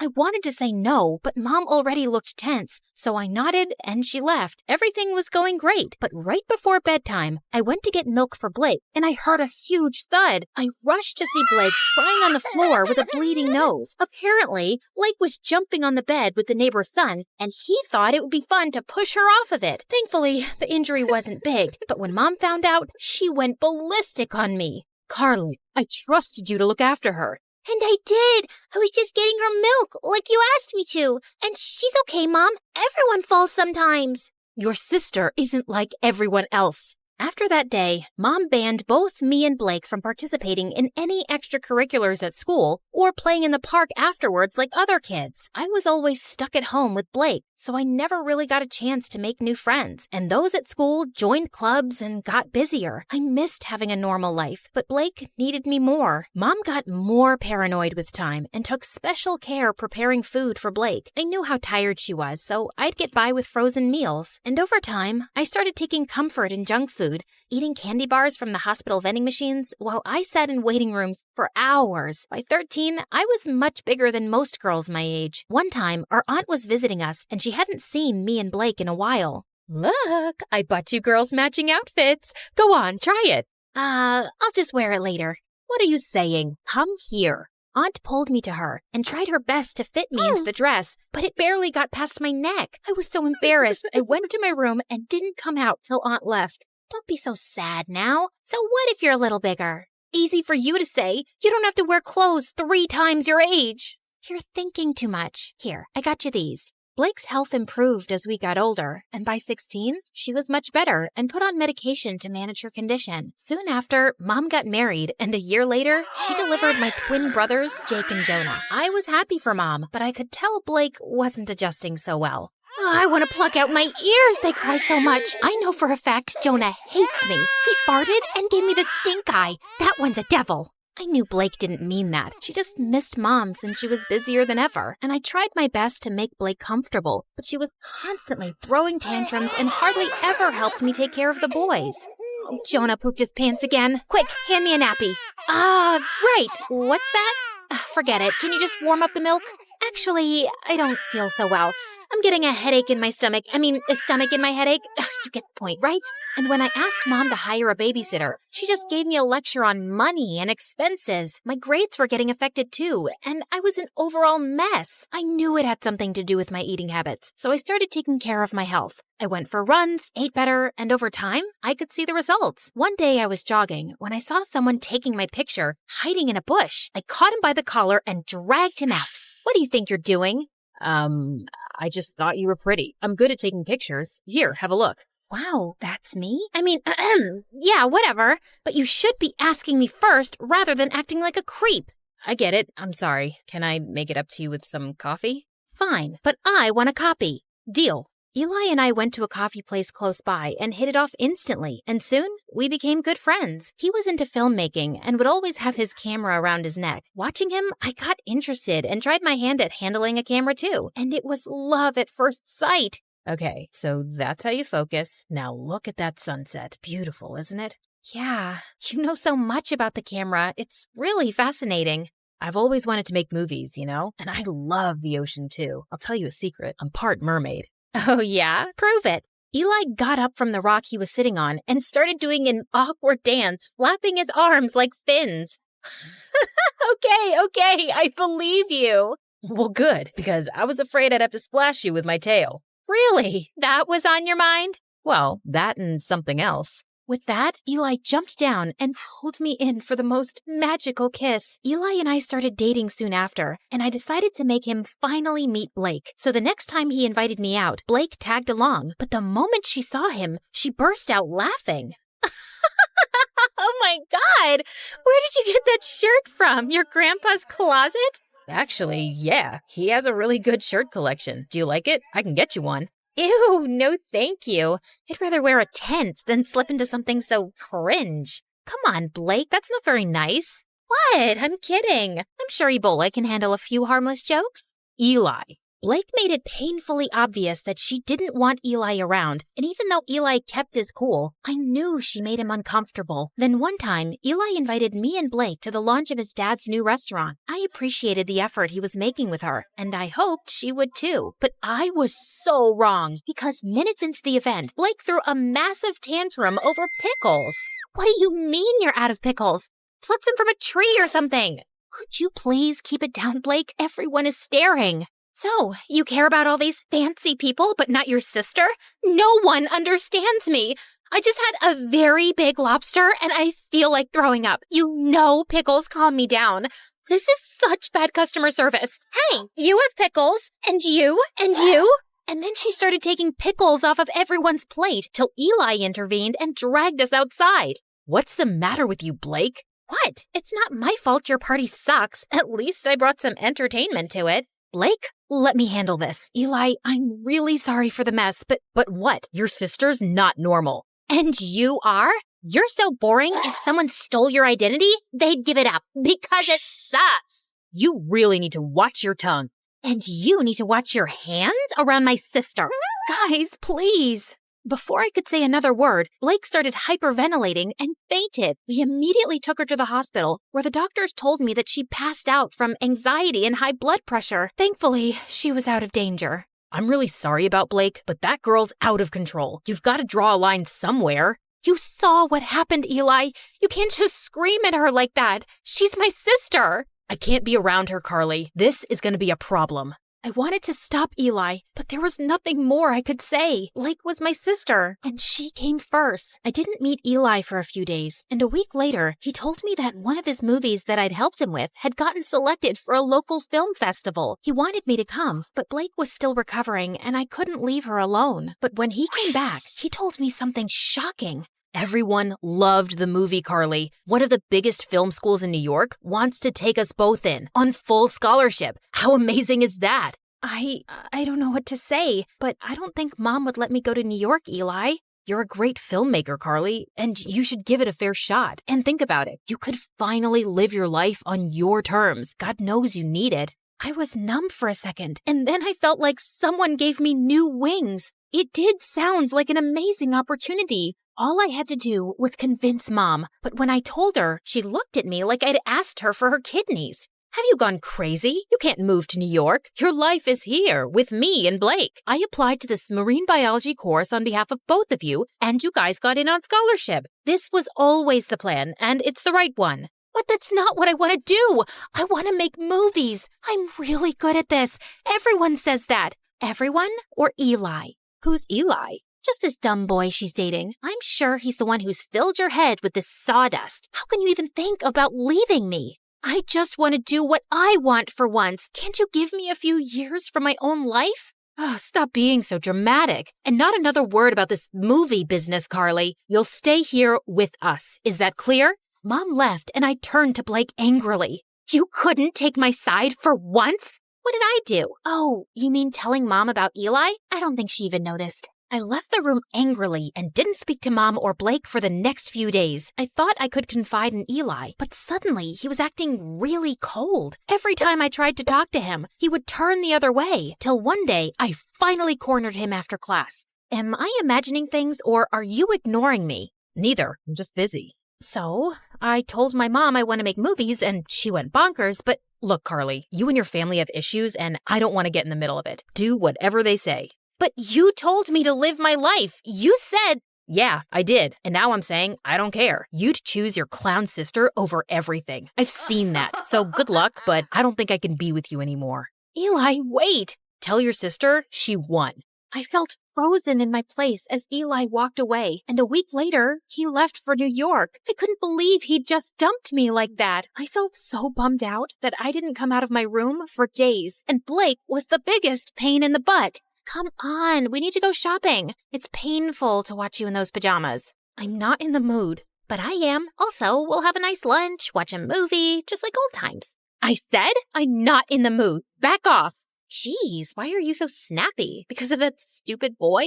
He wasn't stupid. I loved him, Blake, and now he's gone. Because I chose you over him, like always, and you don't care about my feelings, like always. Carly, just leave me alone. Blake left with a small face, and I felt kind of bad, but I was too mad to go after her. The next day, I calmed down a bit and was about to call Blake when her phone started buzzing like crazy. I picked it up, and I was shocked to see it was Eli. Before I could answer, the call got disconnected, and a text message appeared. I did what you wanted. Leave me alone. My mind went blank, and I opened the call logs on Blake's phone to see multiple calls to Eli. Suddenly, it all started making sense. Of course Blake must have driven Eli away. No one hated him more than her. What's this? You don't understand. Oh, I understand everything perfectly. You asked Eli to dump me so you and Mom could use me as your servant all my life, right? Before Blake could even say more, I pushed her out and slammed the door in her face. I started packing my bags and stormed downstairs, only to run into Mom. What's wrong? Is Blake okay? Yes, she's fine, but I'm not, and I haven't been fine for a while now. But you don't care, do you? Of course I do, sweetie. Why would you say that? Because you never have. Not since we were kids. Carly, I knew you could take care of yourself, and you were the healthy one, and Blake... No, Mom, I was eating my feelings, and you didn't even see that. I got back to being healthy on my own, and you've stunted both my growth and Blake's. Hers by over-coddling her, and mine by always holding me back to be her guardian. And now I'm done. I will go to New York because I want to get away from you and Blake, and you can't stop me. I left home and booked a flight to New York. On my way, I called Eli and explained everything to him. He told me that he was proud of me for taking a stand for myself and welcomed me with open arms. We moved in together, and I was doing really well in my classes. Mom and Blake tried getting in touch with me multiple times, and even though I missed them, I needed my space. Eventually, they stopped calling. After graduation, Eli proposed to me, and I said yes. Life was going great, till one day I heard a knock on the door and opened it to see Blake and Mom. What are you guys doing here? Eli called us and told us about the engagement. Carly, I have a confession. It was me who convinced Eli to break up with you, not Blake. Wait, what? Eli never told me that it was Mom behind everything. I didn't want to stress you out more. I could see you missed your family, and this would have made you sad. But I saw the call logs and the messages on Blake's phone. I'd actually been calling him to apologize, but I guess he thought both me and Mom wanted him to dump you. And I don't blame him. I was always awful to Eli. I guess I was just terrified of being on my own without you, but I drove you further away. I'm sorry too, my baby. I'd just become used to having you around, always taking care of everything. And the thought of you going away for college crushed me. I was selfish and always burdened you with too much. I hope you can find a way to forgive me. Thank you for finally acknowledging that. It might take me a while to really forgive you, but I'll get there. I won't lie. I have missed you guys. Then let's start with a hug.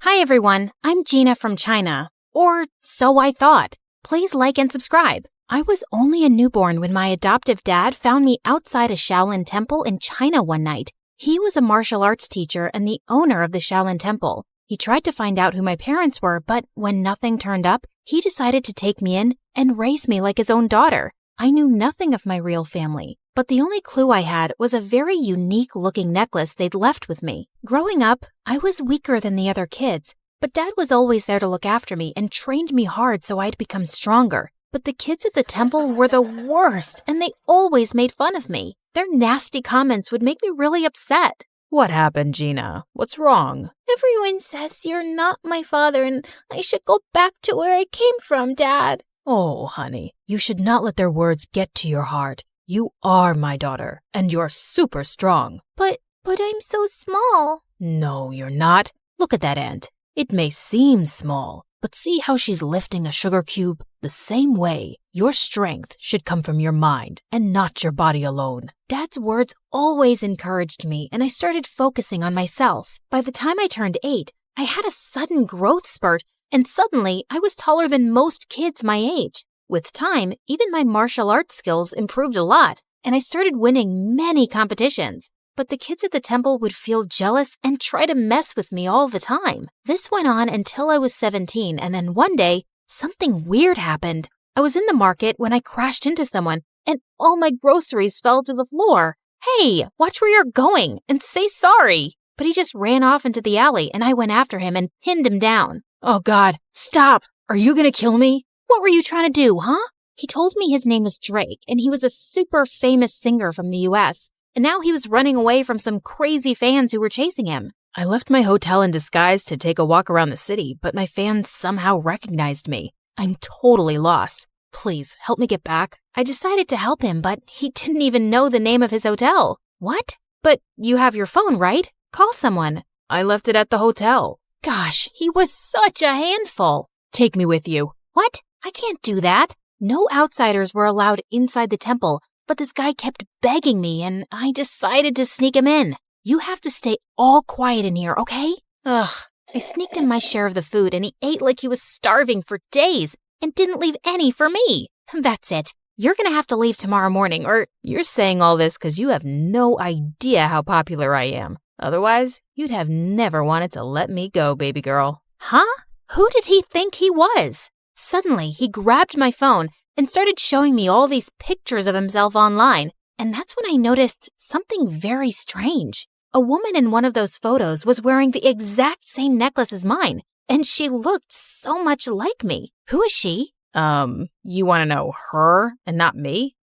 Fine. She's a family friend, but why? Could I really have some connection with this lady? But what were the chances? The next day, I woke up to loud noises in the temple and saw Drake was being taken by his security people. Turns out, one of the girls from the temple knew him and reported it to his managers. I didn't even get to say goodbye. But ever since that day, I kept wondering about who my real parents were and why they left me. And my dad could tell soon that something was bothering me. Gina, it seems like you're lost, my dear. What's the matter? I told Dad everything that was going on in my mind, and he had the best advice. If it bothers you so much, you should go out there and seek the truth for yourself, my love. But Dad, how can I leave you and go all by myself? I raised you to be strong and independent. I know you're going to be just fine. Oh, Dad. A few weeks later, when I reached the US, I tracked down Jake's place and went over, but his security people wouldn't let me in. But I know him well. Oh, yeah. All the crazy fangirls know him well and try to break in all the time. You see that line over there? That's why we're hiring personal bodyguards for him. Yeah, that's exactly why I'm here, to be his bodyguard. Nice try, but it's male bodyguards only. Now off you go, little girl. I couldn't give up like that. Only Drake could lead me to that woman, and I had to find a way to get to him. So I bought some makeup and wigs from a nearby shop and disguised myself as a guy. Later, when I went to audition for the job, everyone was fascinated by my smooth martial arts skills, and they hired me in an instant. They even gave me a room to stay at Drake's mansion. On my very first day, Drake's manager told me that he was running late for a photo shoot and asked me to go wake him up. But when I reached his room, I saw a girl trying to click pictures of him while he was asleep. You, get away from him. I pulled the sheets from under their butts and they both fell to the floor. What? Are you nuts? You broke my butt. Before she could record more, I took her phone and threw it out the window and she jumped onto me. You jerk! That was my brand new iPhone. Seconds later, Drake separated us and told me that she was his girlfriend. Then why was she clicking your pictures like that? Turns out, Drake's girlfriend, Blythe, was a social media star, and all she did was post pictures with Drake for popularity. She stuck to him like chewing gum and wouldn't give me any time to be alone with him. Even when we'd step out, she'd join us and give me death stares. Why do you keep following me all the time? Ma'am, I'm Drake Sir's bodyguard, and it's my job to protect him. That's enough, Blythe. He's just doing his job, so cut it. But she wouldn't miss a chance to mess with me. There was a fan signing event for Drake soon, and Blythe was live streaming when she tried to make me fall and humiliate me in front of Drake and the crowd. But I moved aside just in time, and she ended up bumping into one of the fans and falling face flat. Are you blind, moron? Can't you see? When the fans saw her rude behavior, they got real mad, and Blythe ran out of there to save her butt. But some of the anti-fans started throwing rotten eggs and tomatoes at Drake. I ran towards him and shielded him from all the nasty stuff and took him inside safely. When all the chaos was over, I realized I smelled gross, and I immediately ran to the washroom. But the moment I started washing my clothes, I heard a loud scream and Blythe came running towards me. You moron! I knew it! You're a pervert, and you've been following me this whole time. What? Have you lost your mind? Why would I do that? It's then when I realized I was in the girls' washroom, and Blythe pulled me out in front of everyone. I want you to fire this guy immediately, Drake. He followed me into the washroom. I swear, it was a mistake. I was the one who asked him to go and look for you. What? He took my side in front of all those people over his girlfriend, and I had no idea why. So later that night, when I saw him sitting in the garden, I went to talk to him. Hey, are you okay? Yeah, all thanks to you, man. You were the one who came to save me even when Blythe ran away. That's just my job. He then signaled me to sit down, and I did as he asked. Why did you take my side today? 'Cause I knew Blythe was lying. I've known her ever since we were kids, and I know when she doesn't like anyone, she makes a huge fuss about it. But still, she's your girlfriend. Sometimes, I wish she wasn't. I always saw her as a friend, but one day, she asked me out.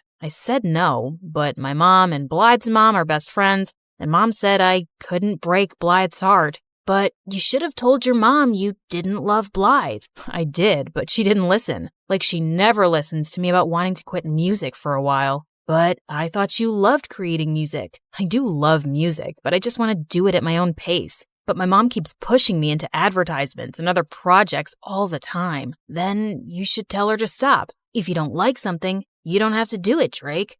You're right, man. I'm just sick of everyone trying to use me for their own benefit. I can't even talk to any of them about this. But I'm so glad I found a friend like you, whom I can trust. Those words pierced my heart. I was staying by his side and lying to him for my own benefit, too.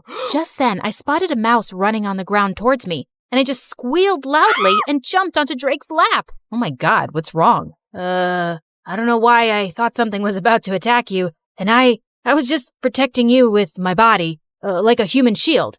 Just my training, you know? Okay. And is the girly scream part of the training too? Yeah, totally. It's like a war cry to scare the enemy. It's gotta be shrill. Makes sense. You want to get off my lap now, princess? I jumped off his lap, muttering something, and excused myself quickly. I'd acted like such a moron and almost given myself away. I just couldn't tell him who I was now. He trusted me and would feel so betrayed. So I started keeping an eye on all the women around him by myself, hoping I'd find the woman from the picture soon. And Drake learned to take a stand for himself with his mom and instead started doing things that he loved, like playing soccer. He also started ditching Blythe more often, and we'd sneak out to go on motorbike rides and eat the greasiest burgers across town. Come on, you can't finish a burger? Be a man. I'll finish it, dude. Not all of us inhale our food like you. Wait, you got mustard on your face. And without thinking, I leaned forward and wiped the mustard close to his mouth with my thumb. He just looked at me quietly, and I swear I had butterflies in my stomach. Luckily, just then, his phone started ringing and the moment passed. I was pretty sure he thought I was his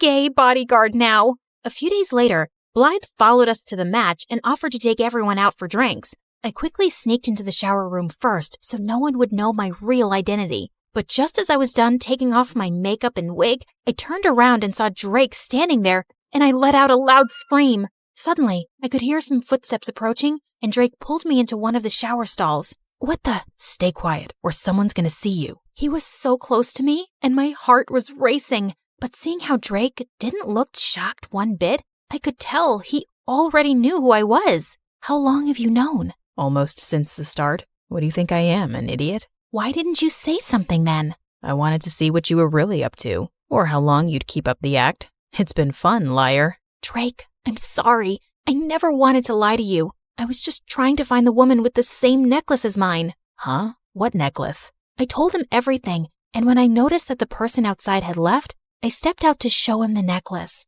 But I was shocked to see that all the stuff I'd taken off while removing my makeup was gone, along with my necklace. I looked for it everywhere, but I couldn't find it. Calm down, Gina. It must be here somewhere. And I know who the woman in that picture was. But before he could tell me, Blythe barged in with the cops who wanted to arrest me for fraud. Fraud? That's a lie. Oh, come on.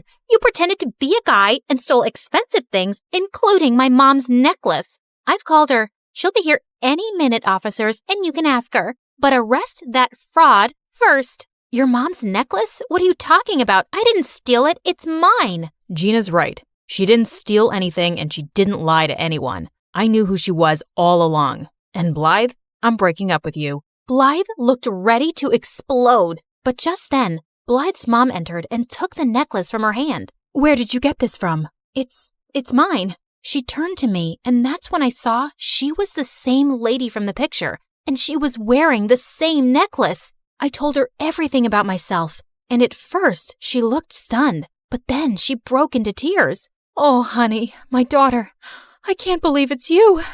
You're alive. She then told me how she got pregnant before marriage, but her super rich family was against her giving birth here and ruining their reputation, so she fled to China. Soon after I gave birth to you, my parents found me, and the doctors told me you had passed away because you were too weak. But now I know. They lied to me. So you didn't abandon me? Ugh, stop with your act. She's a liar, Mom.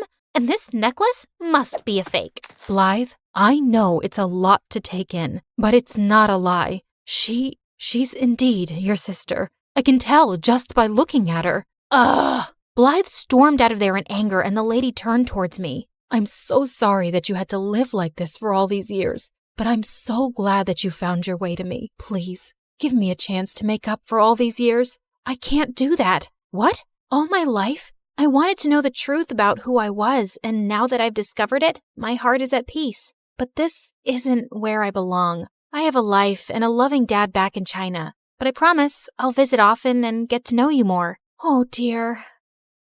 Does this mean I'm losing my favorite bodyguard? Pretty much. But you've got a friend for life. Just a friend? No chance you'd say yes if I asked you out? I'll have to think about it.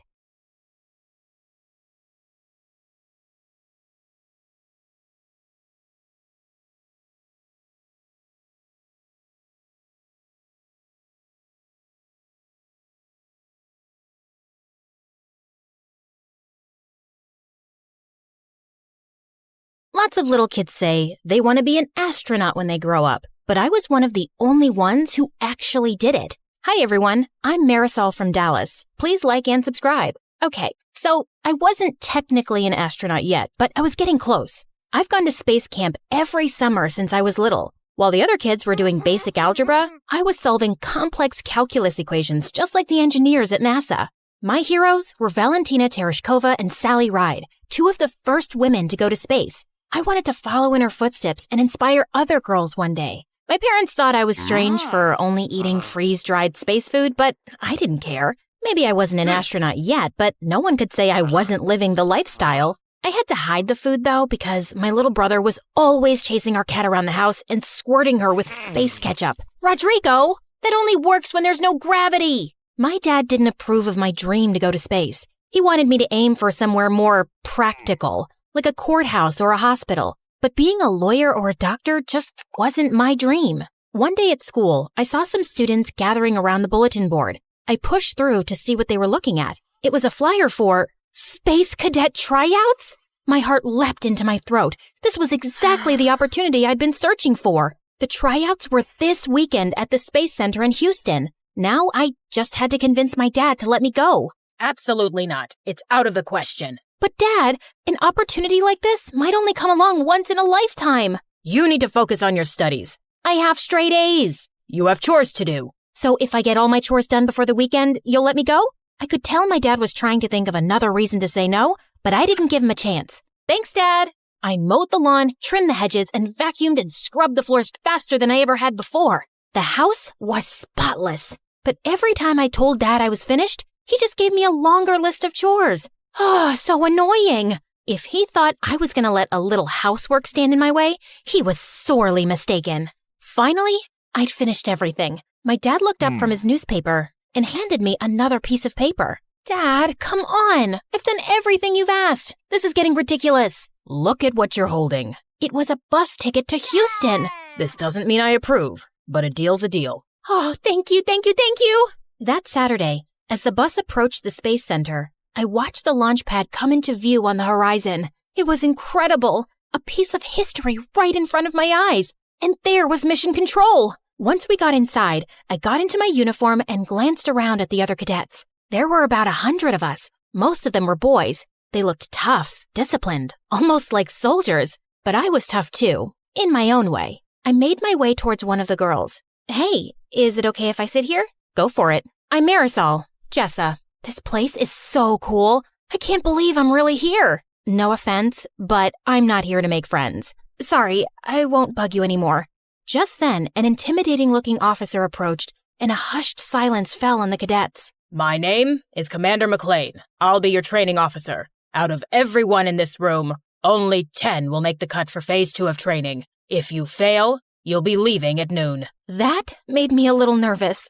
It would be so embarrassing if I came all this way just to leave before lunchtime. Of the 10 who make the cut, only 1 will be chosen for the mission. Here at NASA, we only take the best of the best. And before I knew it, we were completing an obstacle course. A lot of the cadets had an advantage over me because they were taller and stronger, but I was smarter. I noticed on the climbing wall that the ropes were frayed. Most of the cadets grabbed the ropes to scale the wall, but I used the handholds instead. While I climbed, I glanced back to see the ropes break, and a bunch of cadets crashed to the mat below. A boy was climbing right beside me, and he winked at me. Who did he think he was? If he thought that was going to distract me, he was wrong. I hit the ground running. The other cadets were coming up fast. Whoa, Jessa was way ahead of the rest of us. I pushed myself as hard as I could, and I finished right behind her. Congratulations. You just made it to Phase 2. I stopped myself from jumping and cheering loudly, but on the inside, I was throwing a party. I glanced around to check out who else made it to Phase 2. Some really tall and athletic cadets were still here, which wasn't surprising, and the boy who had winked at me. I was so excited and really wanted to chat with Jessa, or someone anyway. Here I was, in a room with 9 other people who shared my passion for space exploration. But maybe Jessa was right. They were my competitors, and I needed to be serious if I was going to be the top performer. Forget about everyone else and just focus on training Marisol. After lunch, the same boy winked at me again. I could feel myself blushing, but I was annoyed. I'm not here to make friends. Okay. Our next training exercises made the obstacle course look like a piece of cake. We had to master all kinds of skills, like working the life support systems, orbital mechanics, and space medicine. Thankfully, all my time practicing calculus equations gave me a huge leg up here. The next exercise was the one I'd been most excited to try. Zero gravity training. We floated around the chamber like it was a sea without water. It was amazing. Be aware, your bodies are not yet used to the effects of zero-G. Most of you will get space motion sickness. Sure enough, when I looked over at the boy who'd winked at me, his face turned green and he threw up. I didn't mean to, but it made me laugh. I caught the boy's eye and he grinned at me. Jessa was floating around like this was just another walk in the park to her. She was the only one who didn't get sick. During our next break, I decided to explore the Starship Gallery. There were a bunch of spacecraft and even a real moon rock on display. I thought I was alone, but then I noticed the boy checking out the lunar module. It's incredible, isn't it? I'm Nick. It really is. I'm Marisol. It's so wild to actually be here. I've been dreaming of this since I was 2. My bedroom is covered in planets and stars and model rockets. I'm embarrassing myself, aren't I? Your room sounds a lot like mine. I've been obsessed with space ever since my dad brought me my first telescope when I was little. I think he regrets it because all he talks about now is me becoming a lawyer or a doctor. He probably worries about you. This is a dangerous job. It's not that. He doesn't believe it's a realistic dream. Not for most people, maybe. But he didn't see how impressive you were in training earlier. It's nice to talk to someone who cares about space like I do. I felt Nick's fingertips touch mine. It gave me butterflies. Surrounded by all the spacecraft, in the dark with the little starlights on the wall, it was almost like we were really in space. Nick leaned in to kiss me, but at the last second I turned my head. I'm sorry. I really do want to, but I can't. This is my dream. I can't afford to get distracted. No, I totally get it. I was glad he took it so well. He really did seem like a great guy. Under different circumstances, I would have kissed him in a heartbeat. But this wasn't the time or place. You know this means I'm going to do my best to beat you, right? I'd expect nothing less. Our break was over. Now it was time for something super cool. The space flight simulator. It was awesome at first. It was so realistic that it was easy to forget we were on the ground. But then an emergency alarm started to beep. Mission Control, we have a problem. There was an explosion in the service module. It ruptured oxygen tank number 2. I redirected power to our primary oxygen tank, but then a second alarm started beeping. Red lights were flashing everywhere. There's a line ruptured in your primary oxygen tank. You're losing oxygen fast. I did my best not to panic. My hands were shaking. Wow, this was intense. All the cadets were scrambling to figure out how to solve the problem. Remember, only one of you will be chosen for the mission, but this is a group exercise. If you can't work together as a team, you won't survive.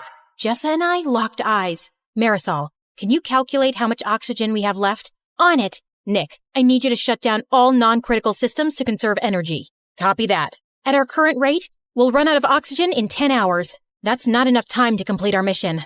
I'm going to try and bring us in for an emergency landing. All of us got to work, nervous and sweating, but we were in sync. It's too rocky. There's no safe place to land. You got this, Jessa. We believe in you. Even though it was just a simulator, I had to admit, it was scary. What if this happened on a real mission? That's what you're preparing for, Marisol. So if it does, you'll be ready. Suddenly, the emergency signals were silent. We all looked around at each other, breathless. Congratulations, cadets. You've just successfully executed an emergency landing. All of us cheered. I even gave Nick a hug. We really pulled together and overcame the odds. It made me stop seeing the other cadets as my competition. They were good people who wanted the same thing I did. And when one of us succeeded, we all did. Later, I was hanging out in the observation area overlooking the launch pad. The sun was setting outside, and it cast a beautiful glow on the shuttle. Mind if I join you? Of course not. I'm sorry if I was rude earlier. The truth is, I was afraid if I opened up, it would make me vulnerable. And it's already hard enough, especially for girls. I know what you mean. You really had my back in the simulator. We're a team. When one of us succeeds, we all do. Friends? Friends. You know, I think you have a really good chance of being chosen. Really? But you're like the best pilot here. I can't do math like you can. Let's make a pact. No matter which of us wins, or if neither of us do, we'll still support each other. Deal. The next morning, it was time for the announcement. We gathered around and waited for Commander McLean. I think everyone was too nervous to chat. Finally, the commander approached. All of you did good work here. I want everyone to walk out those doors with their heads held high. But as I said, there can only be one. I tried so hard to keep it together, but I was dying to know who was chosen. Cadet Jessa, congratulations. You're our top performer, and you'll be joining our crew for our next mission. I felt all the wind go out of my sails. Don't get me wrong, I was happy for Jessa, but I'd wanted this all my life. I'd gotten so close, and now it was out of reach. Still, I told Jessa I'd support her, and I meant it.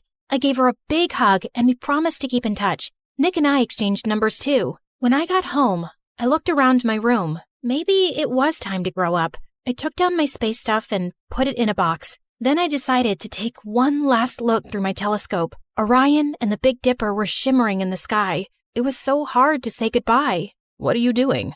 You were right.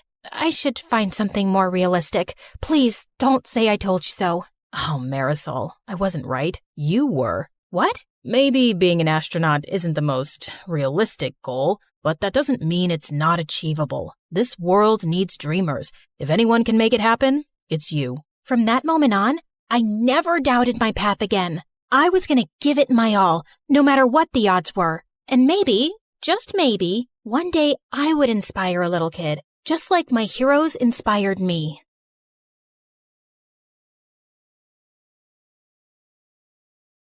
Hi, I'm Grace from Vermont. Before I continue, hit the like and subscribe button. If you do, you'll meet the love of your life while on vacation near a pool. My parents were billionaires, so I got whatever I wanted growing up. Dad was the head of a huge fashion company that my mom helped him run. Dad was ruthless in the boardroom, like an ancient warrior. But when it came to me and my mom, he was a total pushover. He gave us everything we could ever want. Just one island? Anything for my girls. I'd give you the moon if you asked for it. Even though my life was practically perfect, I had a bad stutter, which made me a laughing stock at school. Wow, that's a pretty skirt. Where did you get it from? Shouldn't it? It's cool. I'll just check some stores. It was awkward, and my parents took me to the best doctors, tried speech therapy, medication, and even hypnotism, but nothing helped. I started to lose confidence, but my parents were always supportive and inspired me to accept myself, just as I am. It doesn't matter if it takes you 1 try or 100. Never stop speaking your mind. Your voice is just as important as anyone else's. As I grew older, I became more comfortable with my condition and even made friends at school. But my favorite thing in the world was being the princess of my house. Life was good till I turned 13 and everything changed. My parents told me they were adopting from the orphanage, but it wasn't just one girl, but 5. I wasn't as thrilled as they were, but I didn't show it to my parents. Besides, it could be fun to have so many sisters. So I got on board. The day they were supposed to come home, I decked up the whole place and must have tried 100 dresses before finding the perfect one. I wanted to make a good impression. The oldest one, Olivia, was my age, and from the looks of it, she loved fashion just as much as I did. I'm Grace. Pleased to meet you. Olivia was so busy sizing up my outfit, I don't think she even heard me. I like your dress, but the ribbons are so tacky. And what's with those shoes? You know what? You look so cute with braids in this outfit, even though it's a little, weird.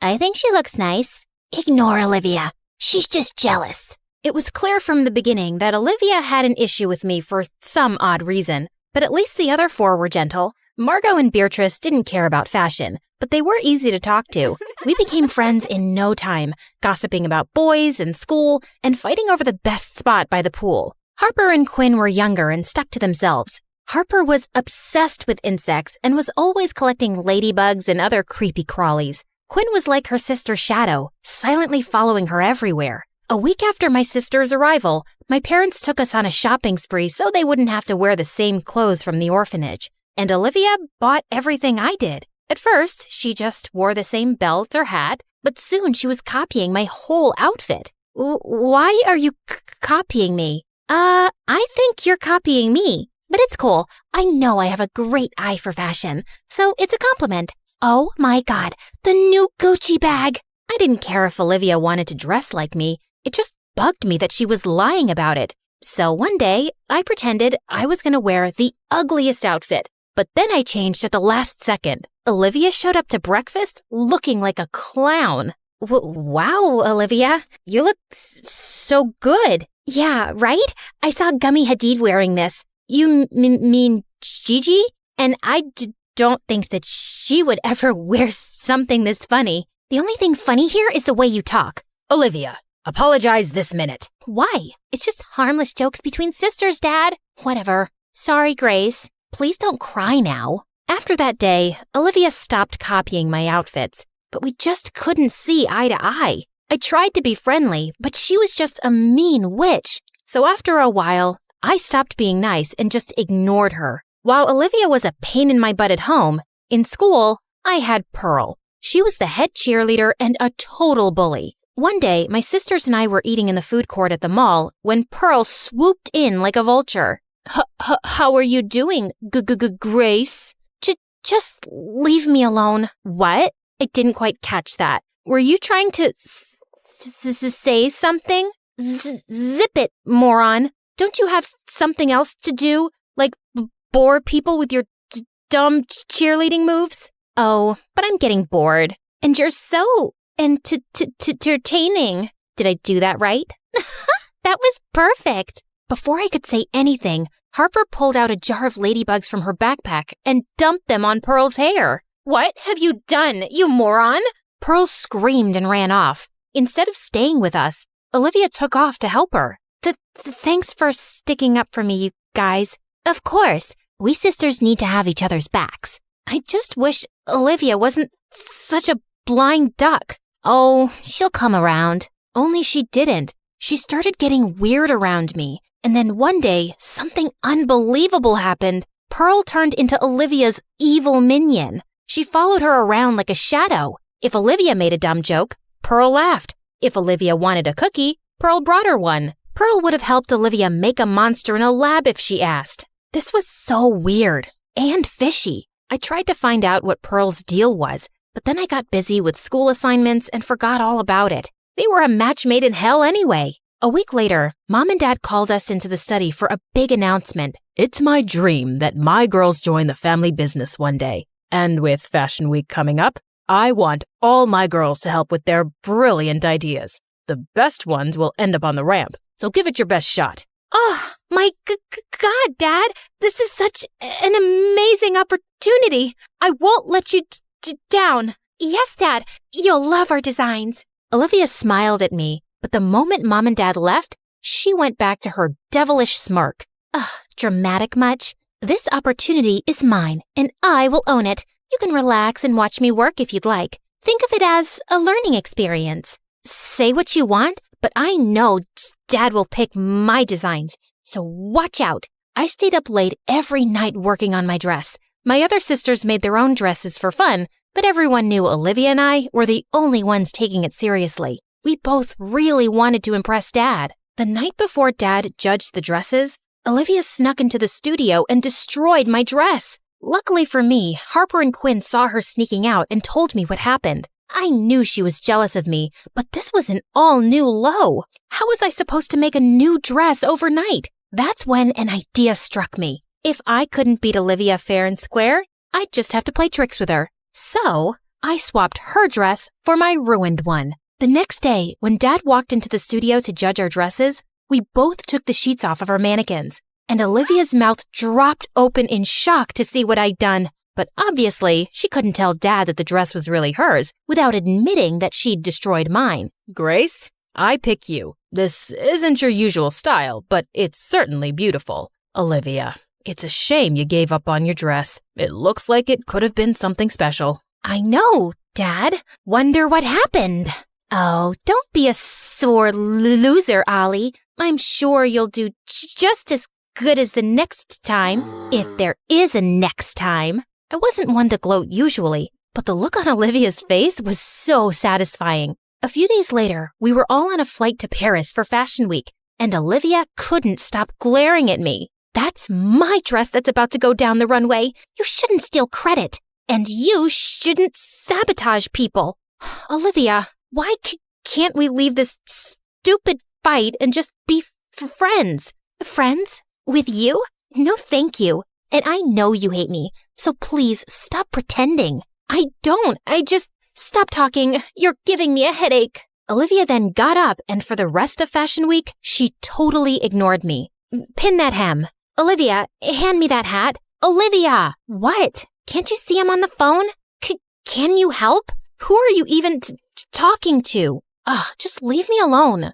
This girl was so weird. Even when we got back, she wouldn't talk to me, not even rudely. She'd either stay in her room or hang out with Pearl. And worse was that she'd started inviting Pearl to our place, which really annoyed me. Oops, I got to that first. Ugh. After a successful show at Fashion Week, Dad started getting a lot of orders. He worked for months on a new line, and all the designs were kept under lock and key in his studio, and nobody was allowed inside. But in less than 2 weeks before his runway show, someone leaked pictures of the new collection all over the internet. The tabloids went wild guessing who it could be. I can't believe someone would do this. All my hard work is gone. Nobody has access to my study except you girls. If anyone knows something, tell me now. I took a quick look at everyone, and all of us were equally shocked. Fine. If that's what you want, you're all grounded with no phone privilege or allowance. But we didn't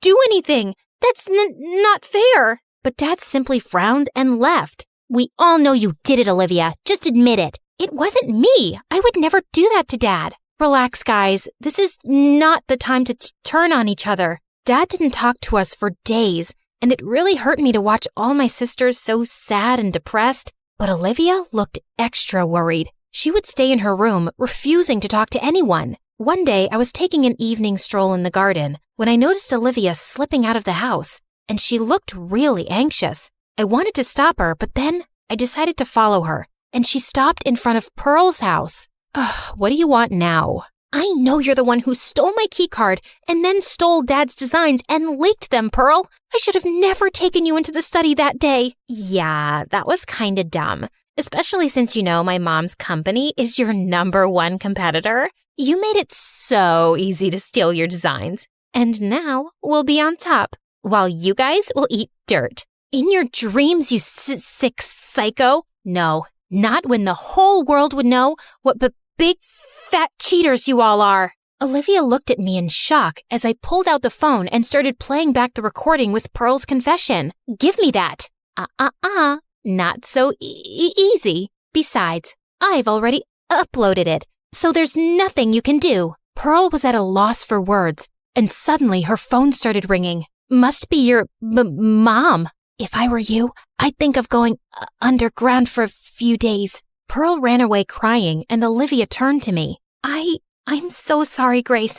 I should have been smarter. You should have. But right now, we need to figure out how to help Dad. We don't have much time before the show. So are you with me? Yes, of course I am. My sisters and I locked ourselves in the mansion for a week straight, staying up late every night, altering his designs. Harper and Quinn did all the sketching, and Marco and Beatrice gathered all the fabrics and accessories Dad would need. Then Olivia and I helped Dad put everything together. When the day of the fashion show arrived, we were ready. The paparazzi and critics were waiting for the curtains to rise, expecting the show to be a disaster with all the leaked designs. But when the curtain rose and the spotlights came on, the entire audience gasped. The new designs were even more beautiful, and the show was a massive success. And Dad was super proud. You set aside your differences, and you worked hard. You pulled together as a family.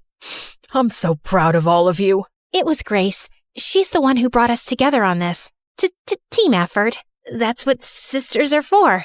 Olivia and I smiled at each other as the rest of my sisters hugged me. I just knew everything would always be fine as long as we stuck together.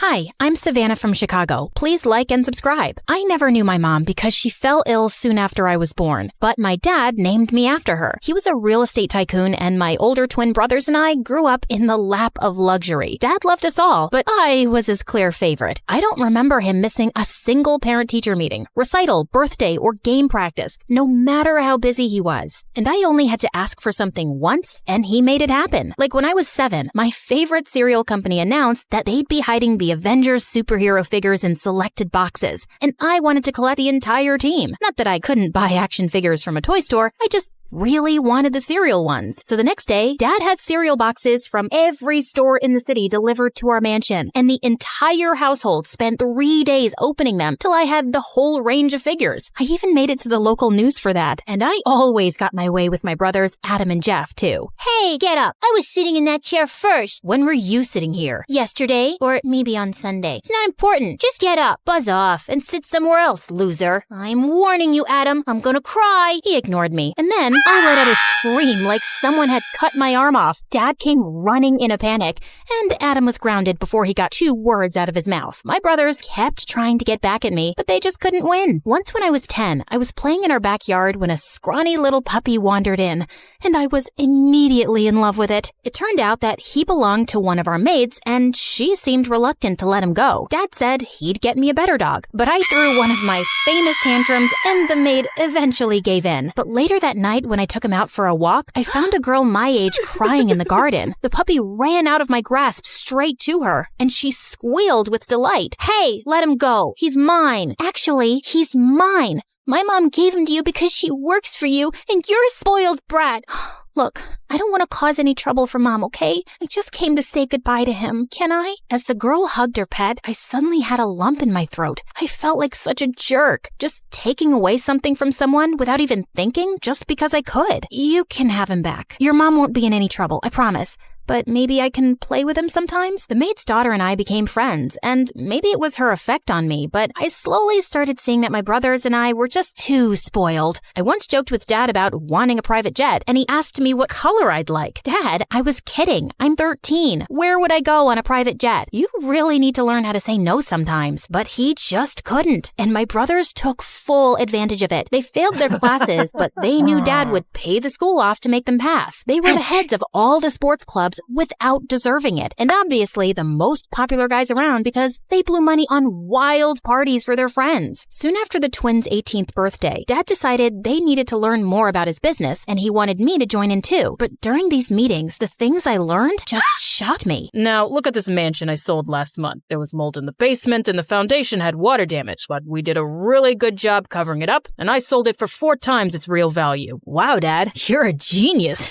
I had no idea you were such a cool cat. What? That's just plain wrong. How could you sell someone a damaged house? And they could sue you. Honey, relax. I've been in the business a long time. They can't prove we knew about this damage already. And don't worry, the insurance will cover it. But it's still dishonest. So, no man can make as much money as I have by being honest all the time. Everyone cuts corners. It's how things are done. And I'm doing all this for you guys. No one asked you to, Dad. You know, you've always been my role model and my favorite person in the world. How could you be so disappointing? That's enough, Savannah. Don't be ungrateful. After that, things were never quite the same between me and Dad. I'd always put him on the highest pedestal, and he'd just fallen so far. It completely changed my relationship with him. And I knew one thing for sure. I wasn't going to be part of the family business. I'd always loved to paint, so I started working harder to build a good portfolio and apply for scholarships to art schools. I knew Dad would pay in the blink of an eye, but I wanted to try doing things on my own. But a few weeks after I started art school, Dad suffered a major heart attack. When he finally came home from the hospital, he gathered my brothers and me into his study and made an announcement. Kids, I'm giving you my business and my wealth. I don't want you to wait longer to inherit everything that's yours. I was stunned, but I could see the greedy excitement in my brother's eyes. Really? So what do we get? Everything. I've made all the arrangements. All I ask is that you enjoy what you've been given to the fullest, and that you let me stay with you throughout the year. I'll split my time among your 3 homes, wherever you choose to live. This is amazing. And of course you can stay with me, Dad, as long as you want. Thank you, Adam. I leave you control of the company. You have a shrewd mind for business, and you'll do really well. It'll be my honor, Dad. Thank you. Thank you. Dad, if he gets the company, what happens to me? Jeff, I know how much you love to travel the world. I leave you half of my material wealth to use as you see fit. Oh my goodness, this is unbelievable.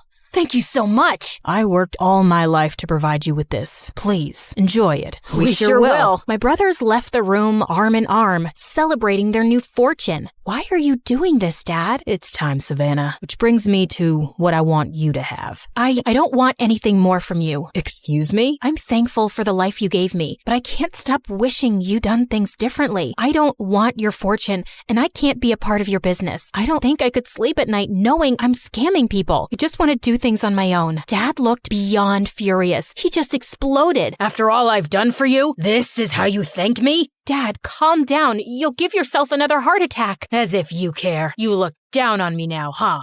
And if you want nothing, fine. Get out. Of course I care. Enough. You're a stranger to me now.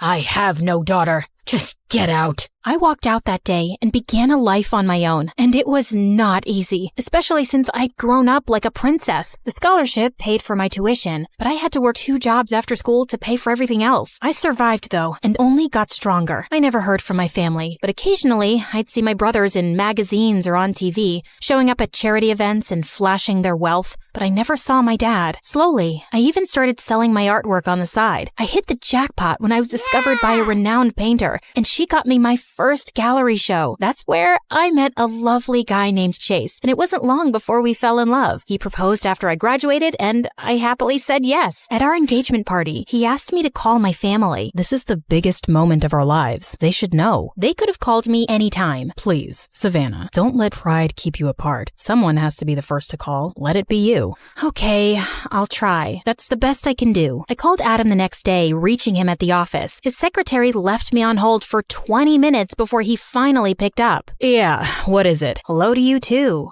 I'm getting married, Adam. So, why are you telling me? I thought you might want to come. Come on, Savannah. I don't have time for this. Gosh, I knew this was a mistake. You chose your life and walked away. Don't be mad at us now. Is that all? Where's Dad? Who? Are you serious? Where is he? Who knows? He got mad and left. Ask Jeff. I called Jeff and reached him on his private plane. Dad was a real drag. I had to cut him loose. Cut him loose? Let him go. Last I saw him, he was roaming around downtown. What? You mean he's homeless? I don't know. If you want to find him so bad, do it yourself. I was shaking with rage, and I threw the phone across the room and burst into tears. Chase came running in and hugged me. We have to find him, Chase. We need to go now. Find who? My dad. It was pouring rain that night, but I didn't care. We drove through the streets of downtown Chicago, visiting homeless shelters and looking in back alleys, but he was nowhere to be found.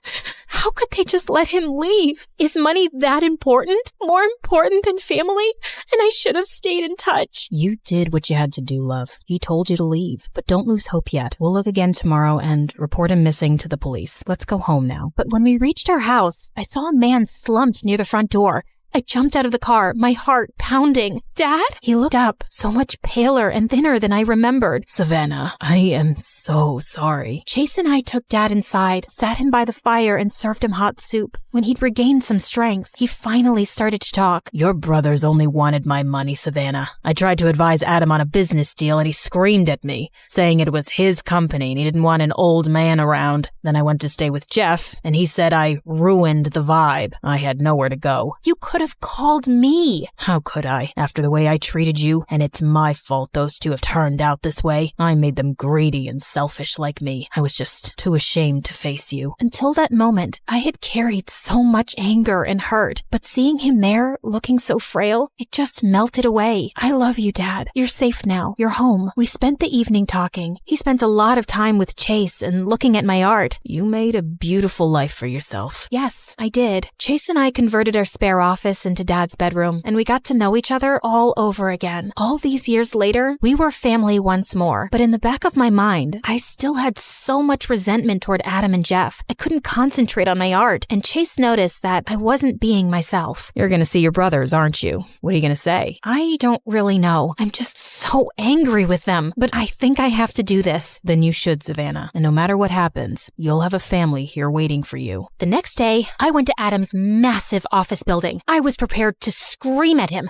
hit him, destroy him somehow. But when I walked into his vast office, I found him standing by the window staring out at the city. His back was hunched, like he was really tired. He turned around, and I was shocked. He looked 10 years older than his age. I have 5 minutes, Savannah. What do you need? I found Dad. Great job. Is that all? Adam, are you happy? I have no family, no free time. I sleep in the office most nights, trying to do more and more and more. When you reach this level, Savannah, personal happiness is irrelevant. It's all about the next deal. Why do you do it? What other choice do I have? What else is there? You have one last chance to set things right, Adam. You can choose to take it. I set a wedding invitation on his desk and left. In the afternoon, I stopped by Jeff's $1 million apartment. There was nothing warm or homey about it. It just looked like a cold hotel room. He was sitting on a white couch, staring at the ceiling. I'm leaving for Europe in the morning.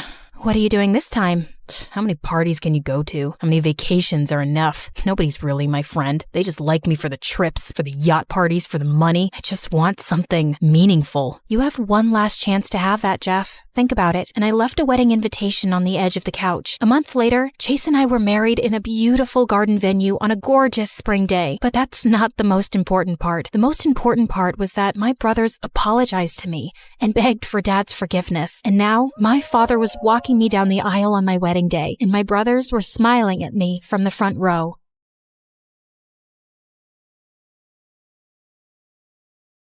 Hi, I'm Allison from a small village in France. Please like and subscribe. I lived in a small cottage with my single mother who worked as an artist. Life was tough since we had little money, so when I turned 5, Mom decided to move back to her home city, and it had a freaking palace.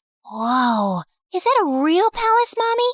I want to see what it looks like from the inside. I want to meet the king. The king doesn't live there, Allie. Only his sister, the Duchess, does. And only those who work in the palace can go there. Soon after, Mom got a job as a royal portrait artist, and I would beg her to take me along someday. But she always said I was too clumsy, and the palace was full of delicate things. I'll be careful, I promise. Oh, I forgot to tell you. There's also a ghost who has lived in this palace for decades. Was the ghost there when you were a kid? Yep. Then it must be old by now.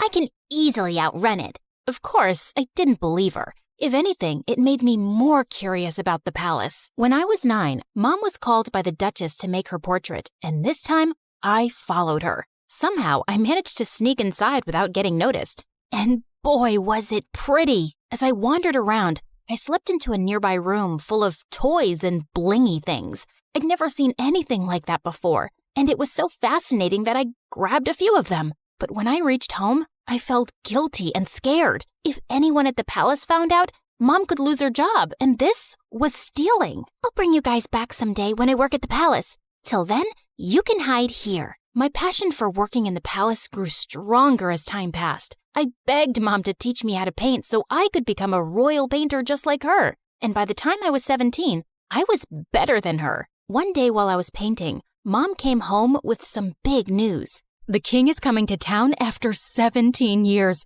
and they want paintings for the whole palace. We started working day and night, finishing all 20 paintings in under a week. But a day before the delivery, Mom slipped and sprained her ankle. I'll ask someone from the palace to pick them up.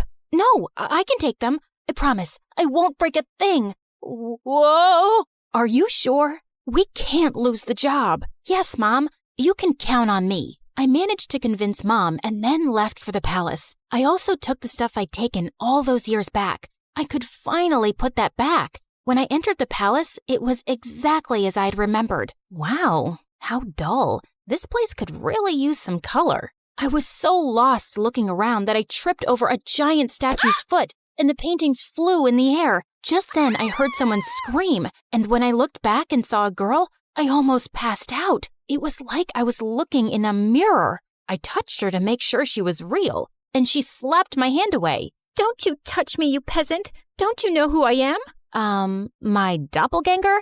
We look exactly the same. No, we don't. I'm a princess, and you look like a street rat. If I look like a street rat, so do you, because we have the same face.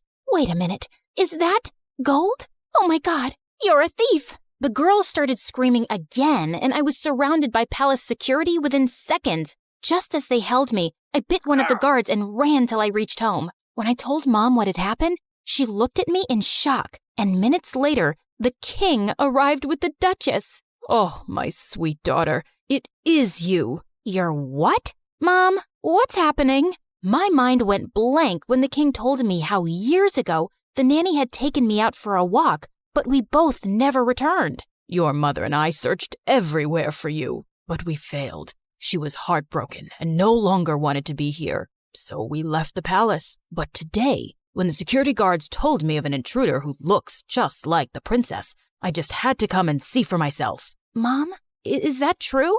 I'm not your daughter? It's true, Allie. I found you on my doorstep with a note and some money, but I had no idea you were a princess. Why didn't you ever tell me I'm not yours? Because I fell in love with you the moment I saw you. Now you were my daughter. I am so sorry, Allie. It was just all too much to process, and I ran off. I was a princess, and I had a twin sister. I was living a lie for 17 years? I was walking along the road trying to clear my head when a big sports car pulled up next to me, and a handsome guy got out. Cherry, what are you doing here? It's not safe. Cherry? Do I look like a stupid fruit? Leave me alone. I called you pumpkin before, but you hated that too. What the heck's your problem, dude? This is not a good time. I was saving this as a surprise. But here, will this make you come with me? Holy moly! That diamond was bigger than my fist! Calm down, Allie.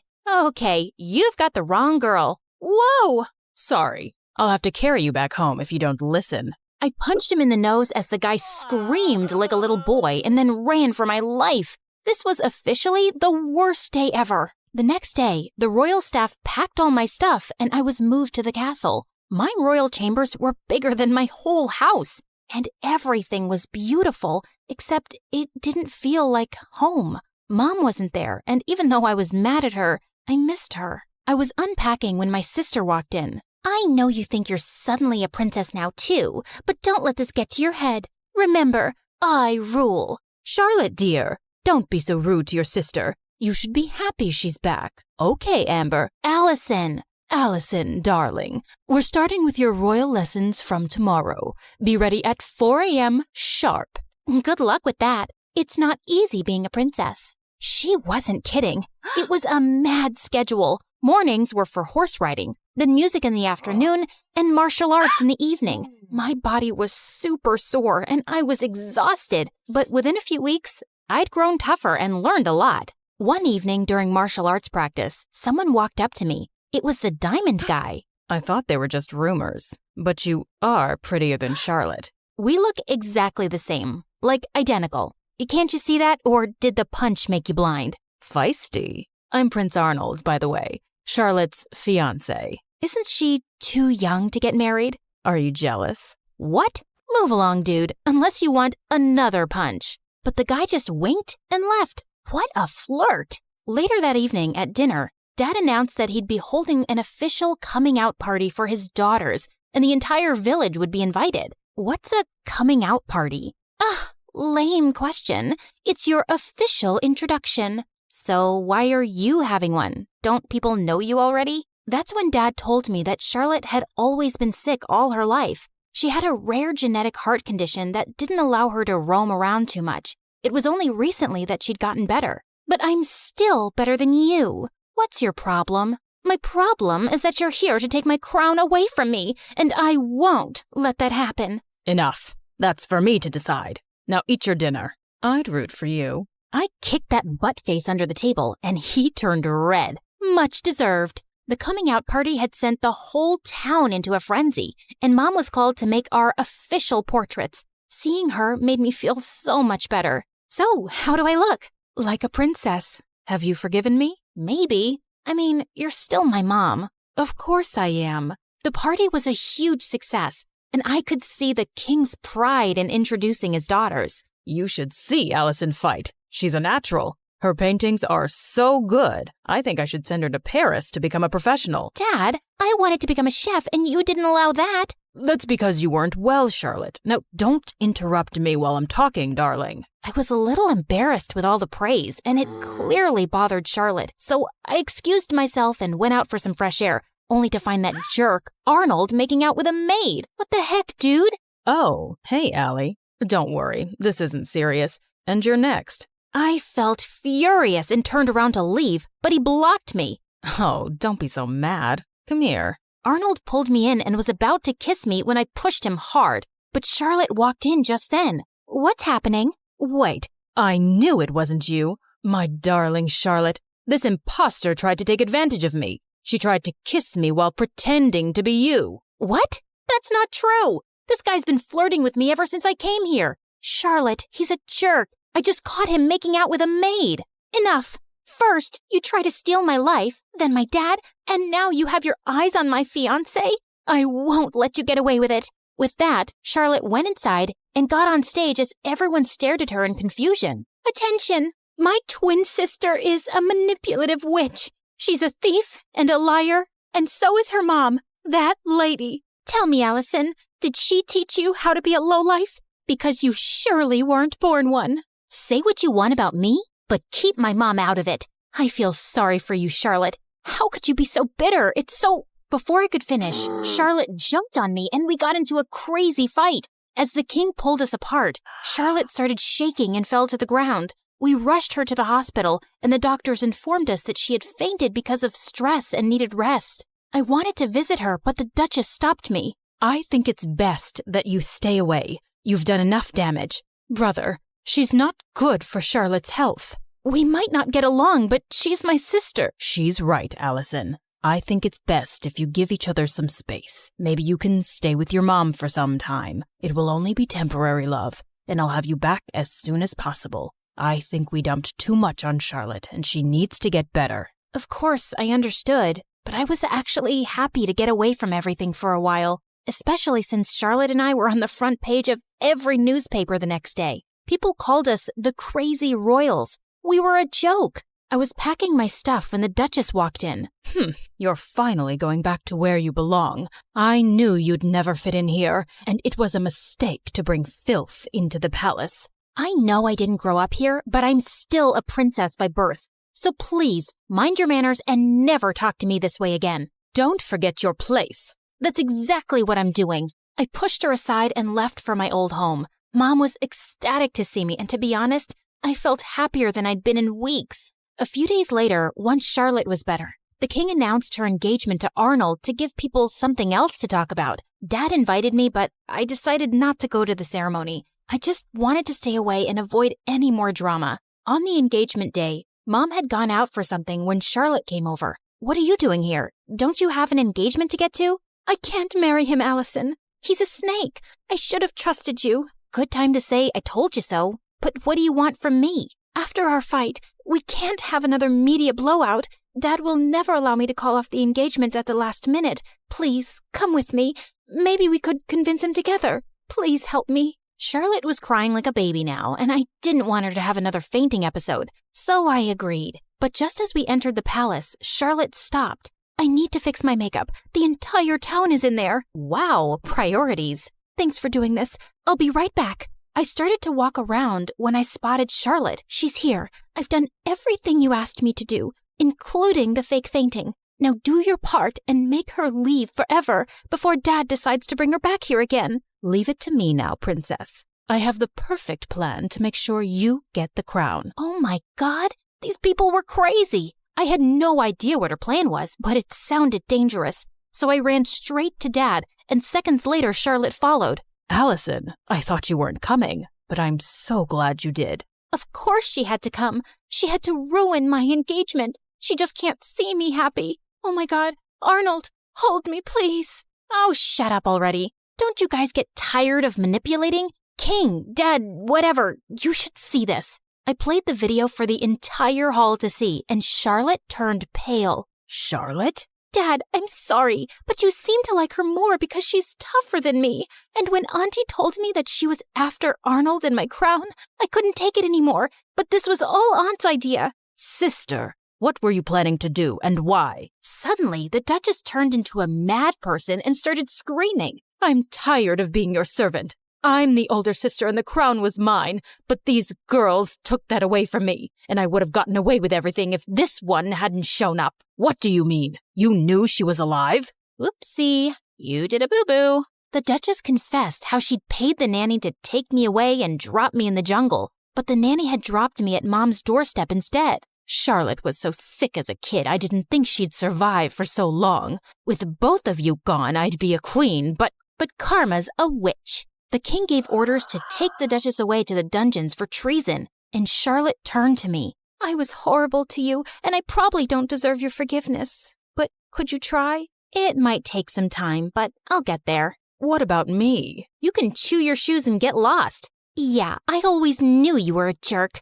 I was called back to the palace, and I took Mom along this time. Charlotte and I changed history by taking over the crown together. We were both queens in our own way, and I learned that those who love you will always stick by your side.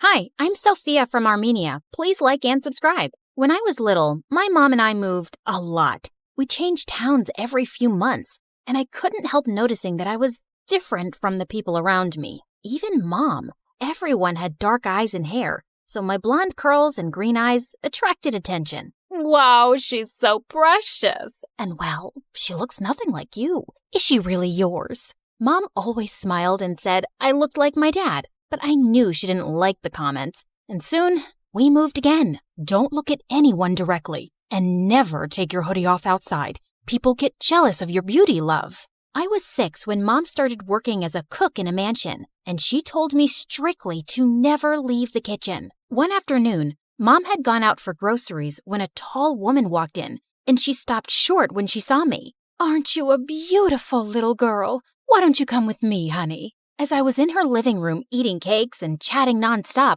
Mom came bursting in. There you are. I've been looking for you everywhere. Sorry, mistress. Oh no, I brought her here. From now on, she'll spend time with me while you work. Mom wasn't happy at all, but I'd have the best time. The mistress helped me with my reading and gave me lovely gifts. But a few weeks later, she said she wanted to adopt me. I can give her every luxury in the world. Her life will be 1,000 times better as my daughter.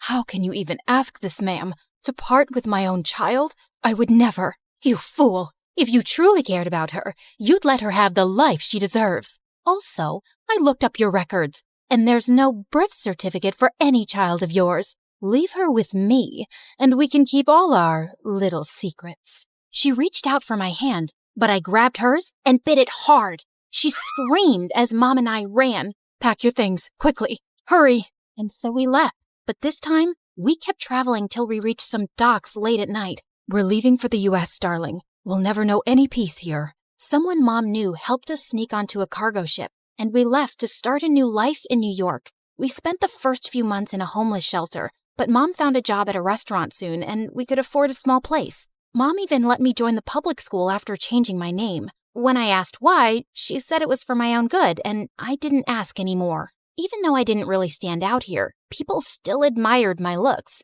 In 5th grade, my friend Melissa, who participated in beauty pageants, told me to try out too. The prize money was good, so I begged Mom to let me join. And I soon became a pageant queen, and modeling offers started pouring in. By the time I was in high school, I'd done my first national ad for a shampoo, and my face was on a billboard. One morning in 10th grade, I walked into the school hallway to see some kids gathered around a boy. He turned his face, and I caught my breath. He was beautiful. He threw his head back and laughed at something, and it was the most captivating sound in the world. Suddenly, our eyes met, and I realized I'd been staring at him like a moron, but I had to find out who he was. I walked into class to find all the girls talking about this handsome new stranger. Just then, we heard a loud groan.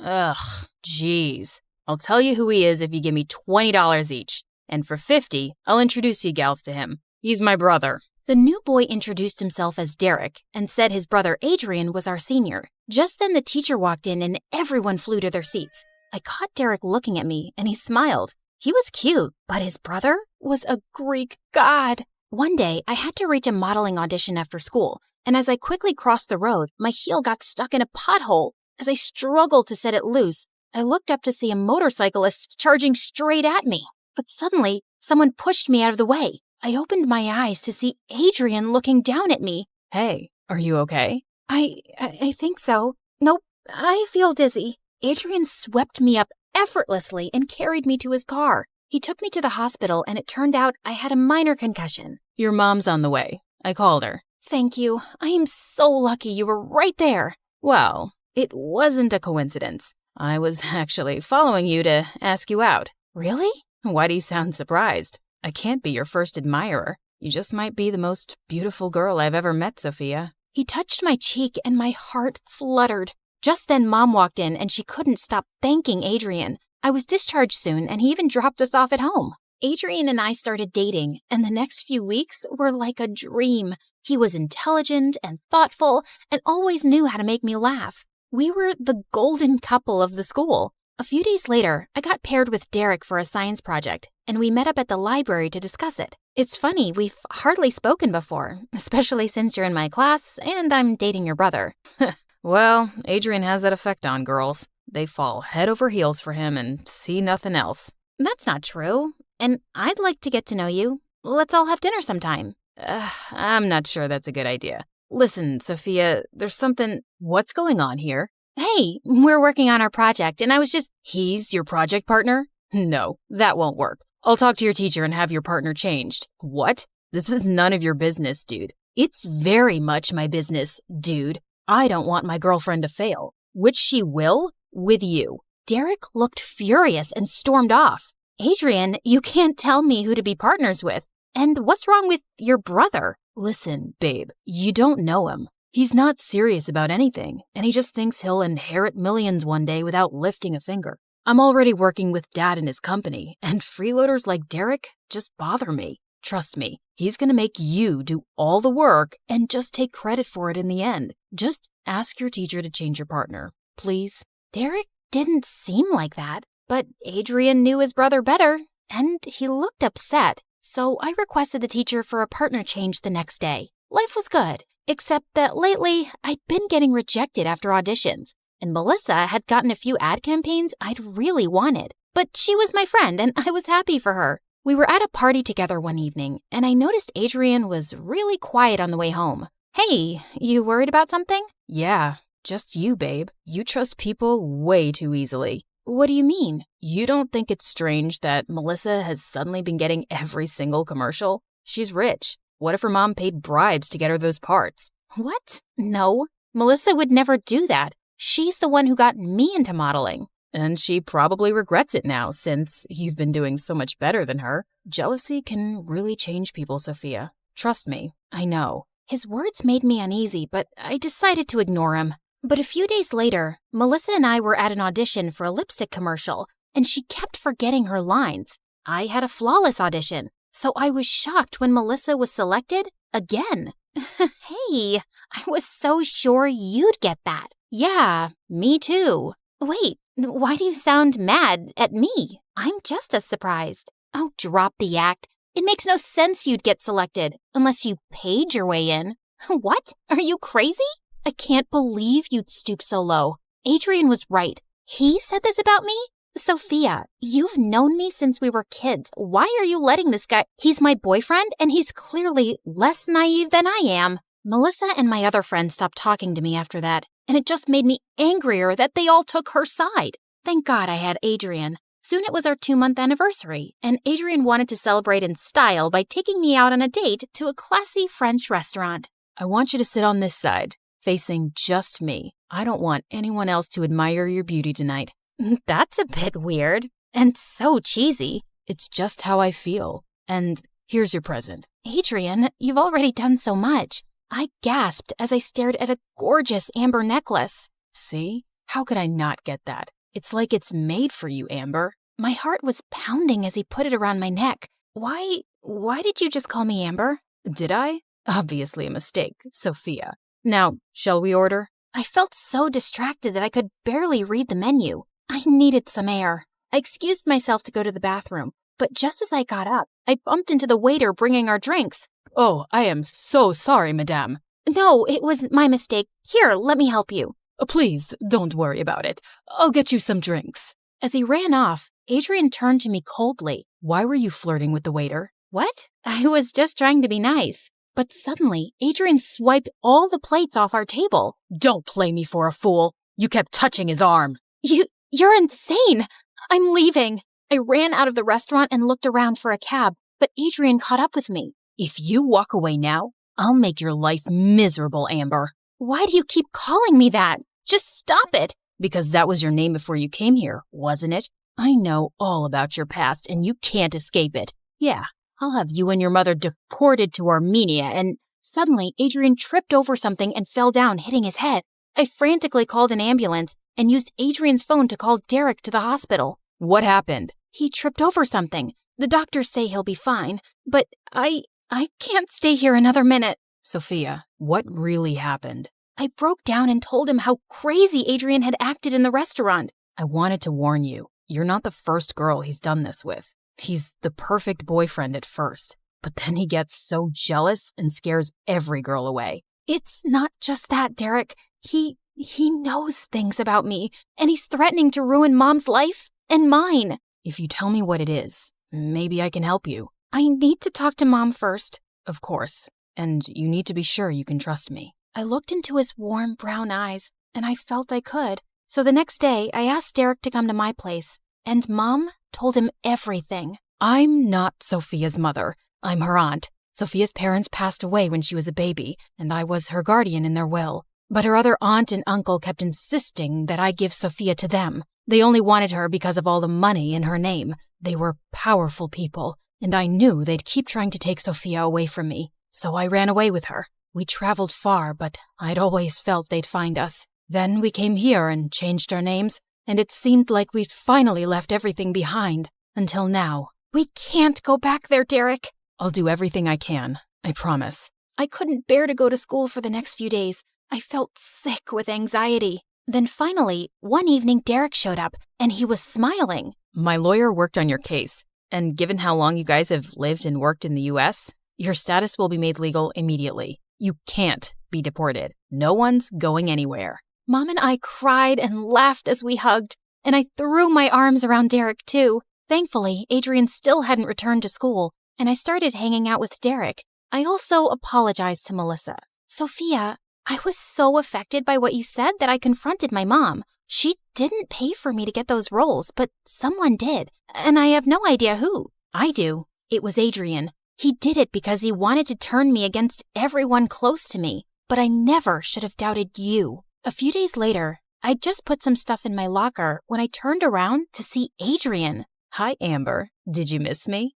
You wish. And don't think you can ever bully me or scare me again. I don't care what you know. You can't use it.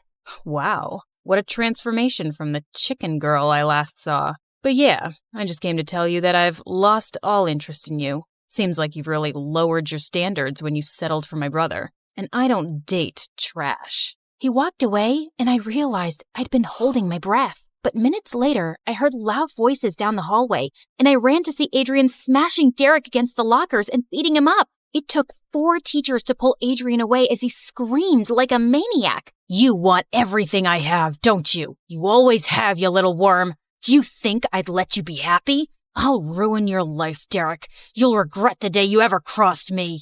Derek went home early, and I was completely shaken by the day's events. Later that night, I was having trouble sleeping when I heard a loud tap on my window. I sat up in horror, only to realize it was Derek. Gosh, you scared me. How are you feeling now? I can't feel my face, but my heart's happy. I just had to tell you. Adrian went completely bonkers at home, too, and my parents have admitted him to an institution for therapy. That's such a relief. I'm sorry you got hurt because of me, Derek.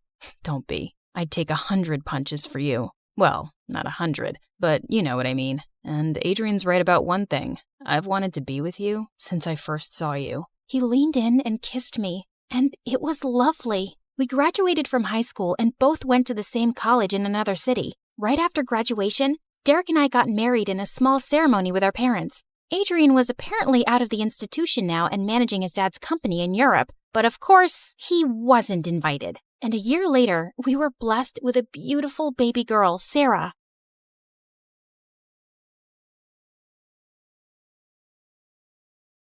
Hi, I'm Jules from Arizona, and I have the most opposite parents ever. But that's not why I'm telling you this story. If you want to know more, please like and subscribe to MSA. My mom was a lawyer who worked long hours for a multinational company, and Dad was a broke, stay-at-home artist with a wild imagination. He'd spend hours telling me stories about random superheroes, which Mom thought was a waste of time. On my 10th birthday, Dad threw me a huge superhero party, and everyone was asked to dress in costumes. We've got a costume for you, too. Ugh, really? Wonder Woman? The guests are gonna be here soon. I can't wear this junk. But Mom, I stayed up all night to pick that outfit for you. Well then, sweetie, you obviously need to make better choices in life, which you won't if you continue sticking with your dad. What's the matter with you? It's her birthday. Why can't you loosen up a bit? And why can't you be like an adult? Ugh, I'm so tired of this. I need a break. With that, Mom simply tossed the costume aside and left. As time went by, I became more like Dad. I loved art and painting. Life was good, except when I turned 16, Mom asked Dad for a divorce. He tried convincing her otherwise, but she was set. Since Dad was struggling to find a job, Mom won full custody, and I had to move with her to a new city. Mom tried her best, but she had no idea how to take care of me. Eventually, she found a new boyfriend, a bigger house, and a new cook, and that was the end of her efforts. I started school soon, and on my first day, even though the kids were cool, I just wanted to be left alone. So I went to the school garden and had taken out my sketchbook when this girl in a chicken costume flew past me and hid behind a huge tree. And soon after, a group of girls followed. Have you seen a headless chicken running around here somewhere?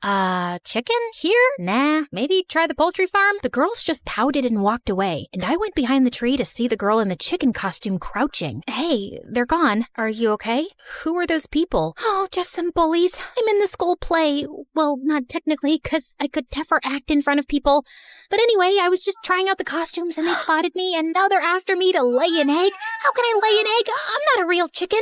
I'm Maggie, by the way. Jules, and I think your costume is cool. My dad and I dressed up as superheroes all the time. Maggie and I were quick to become friends. She was a bit introverted and hardly spoke to anyone in school, but when we were alone, Maggie was a totally different person. She would dance, sing, and had some of the best jokes to crack. It was fun to be around her, and with time, Maggie and I got closer. When we turned 17, I started getting a lot of attention from boys, but every time someone asked me out, Maggie would talk me out of it. Heck no, he applies too much gel on his eyebrows. Such a loser. I think his eyebrows are just naturally thick. Nope, he smells like horse poop, but he's so cute. Yeah, so? You deserve better. I didn't think much of it at the time. Maggie was only looking out for me. But then this new guy, Charlie, joined our school, and boy, was he a stunner. Charlie and I hit it off instantly and bonded over our love for art. We started hanging out, and when he asked me out, it was an easy yes for me. On our first date, Charlie decided to take me to this really fancy place downtown, and I was more than excited. We were having the best time when suddenly Maggie popped up out of nowhere. Oh, hey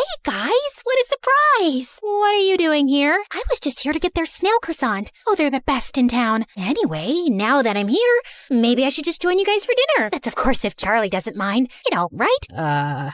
Perfect. You know, Charlie, I never thought Jules would find anyone. Not after she found out she farts when she's nervous. I do what? It's okay, babe. There's nothing to be ashamed of. We all have our ups and downs. You have more than what a normal person does. Like the time you pooped your pants because you ate too many burgers before a roller coaster ride. Or like that you shaved your head when it was too hot and... Okay, that's enough. She's just kidding. I don't do that. Tell him. Yes, I was just turning around to tell him. Didn't you see me turning around? Yes, tell him now. Like I was literally turning around and about to tell him. Stop telling me to tell him. It sounds like an order and that I have to obey you. Charlie, I was turning around to your side. You saw that, right? Just tell him, Maggie. Now you said my name, so it's officially an order. Fine. Yeah, I was totally kidding. I'm not. Oh, look at the time. My croissants must be ready. Enjoy your date. So nice to meet you. Maggie left soon after, but the damage was done. Charlie looked visibly disgusted, and the next day in school, he told everyone that I was a weirdo with a thing for shaved heads and farts. Everyone looked at me like a crazy person. It was so embarrassing, and I only had one person to blame, Maggie. But where the heck was she anyway? I tried calling her, but she didn't answer, so I searched the school for her and finally found her hiding in one of the bathrooms. What do you think you're doing? Oh, Jules. Hey, I was just cleaning some spider webs. What's up? What's up is that the whole school is laughing at me after what you said on the date. Why would you do that? Charlie is a knucklehead, okay? I said all those things because I wanted to see how he'd react, and look, he acted like a jerk. That's a sign. He doesn't deserve you. Stop it, Maggie. No one is ever good enough for me according to you. I'm so done with this. Just go and tell everyone that you made everything up. Maggie did end up telling Charlie that she lied, but obviously he didn't believe her, and no boy in school ever asked me out again. I was so mad at her. I refused to meet her or even take her calls, even though she kept apologizing. It was frustrating. I had no one to share my feelings with. So I picked up painting again to distract myself and even applied to a few prestigious art colleges. And one evening, I was wrapping up an application form when someone knocked on my door. Maggie, what do you want? I love your stairs.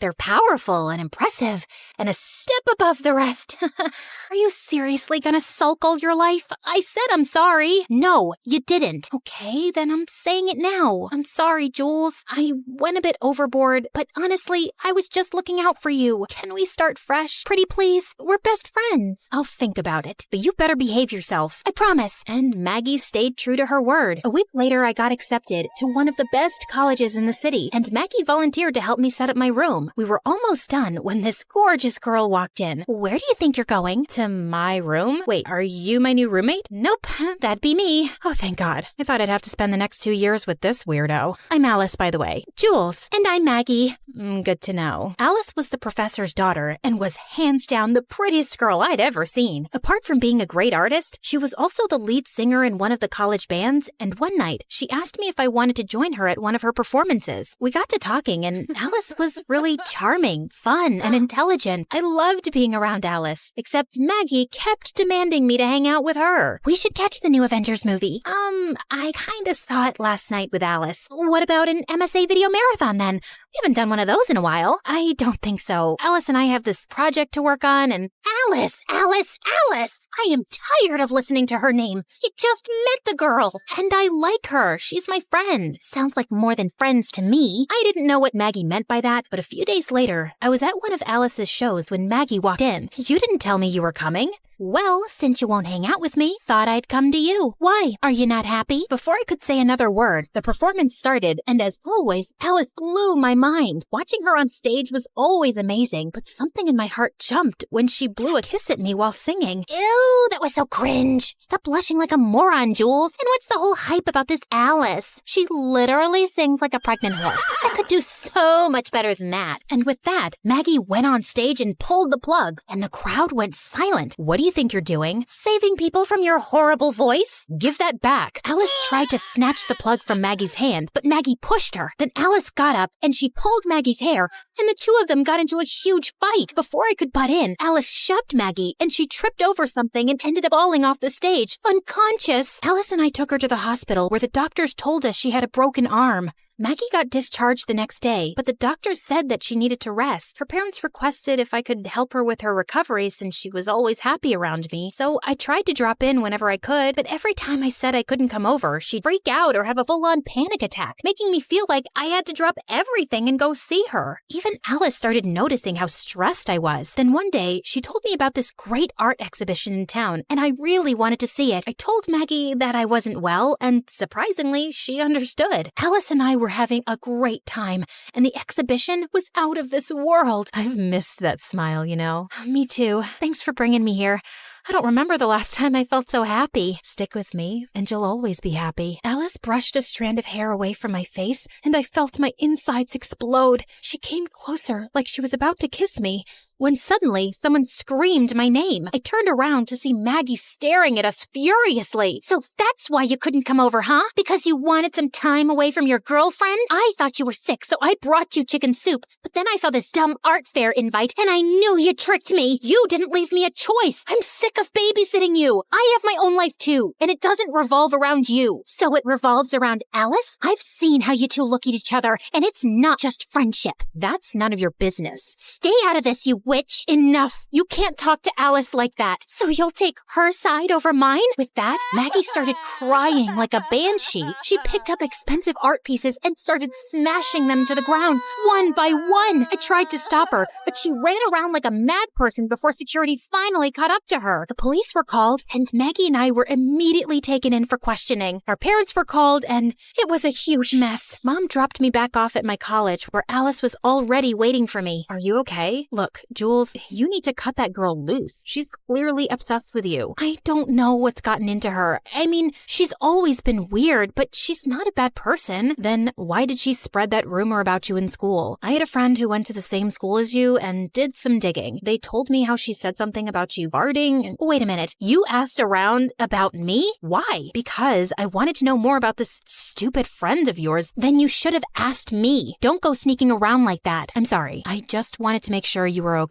You should know better and stay away from someone so toxic. She's not wrong, Jules. Sometimes it's okay to let go in order to stay happy. As painful as my separation with your dad was, it ended up being a blessing because we're so much happier. Just be selfish for once and choose your own happiness. Oh my God. You all need to stop telling me what to do. I'm not some kid, okay? I can make my own decisions and do my own thing too. With that, I stormed off. I knew what Maggie did wasn't right, but I was so tired with everyone trying to make decisions for me. Maggie got out soon after, and she would send me gifts and bouquets to say how sorry she was, but I was done with her. Alice tried talking to me too, but soon after finals started and I got busy with my studies. I just needed some space from everyone. Then one day, I was buying groceries when I spotted Maggie in the line ahead of mine. She saw me too and immediately walked over. You've been avoiding me, but I don't blame you. I pushed your buttons too hard, and I deserve this. But I miss you, Jules. Maggie, you're a great person, but I think it's better if we don't stay in touch anymore. I'm finally happy in my space, and I want to keep it that way. I get it, but at least can we have coffee? One last time, for the sake of our friendship? I wanted to say no, but looking at Maggie's desperate face, I agreed. She led me to her car and started driving, but I noticed soon that we were not headed in the right direction. I asked her, and she told me that it was this new place a little outside the city. I felt uneasy and asked her to stop the car, but Maggie started speeding up. What the heck are you doing? You'll get us killed.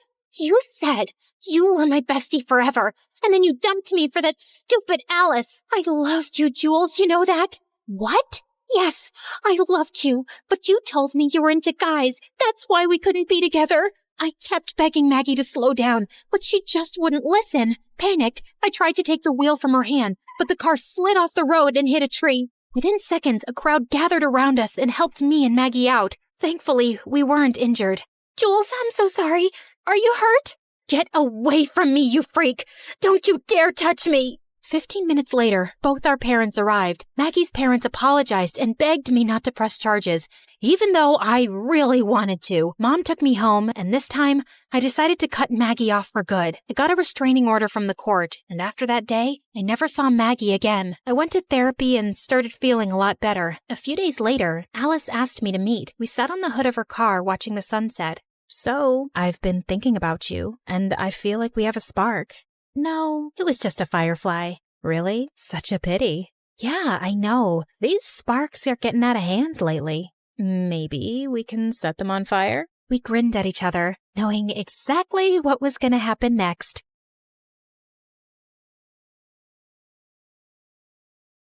Hello, everyone. My name is Rue, and this is my story. Before I continue, please like and subscribe to MSA. I was brought up by a single dad who worked very hard to give me a good life. We didn't have much, but Dad and I had each other, and it was enough. Always work hard and success will follow. Got that, little birdie? I'll say yes if you buy me ice cream. Dad and I were close, and we would talk about everything under the sun. Well, everything except Mom. Every time I tried asking Dad about Mom, he would avoid the topic like the plague, and eventually I stopped asking. Growing up, I fell in love with music. It was my dream to become a singer, and at 19, my dream finally came true when I got an invitation to audition for a famous all-girls group, the Masked Minx. These girls were super famous, but no one knew what they looked like because they always performed with a mask on. I was pretty excited, but the only thing was to convince Dad. But I've never been away from you, and you're too young to travel alone. What if you get in some trouble? Then come with me. I wish I could, but I have a work trip coming up. I just know if I had a mom, it would be easier for both of us. She could take me on this trip and you could go to work, Dad. Well, I guess I am that unlucky. No mom,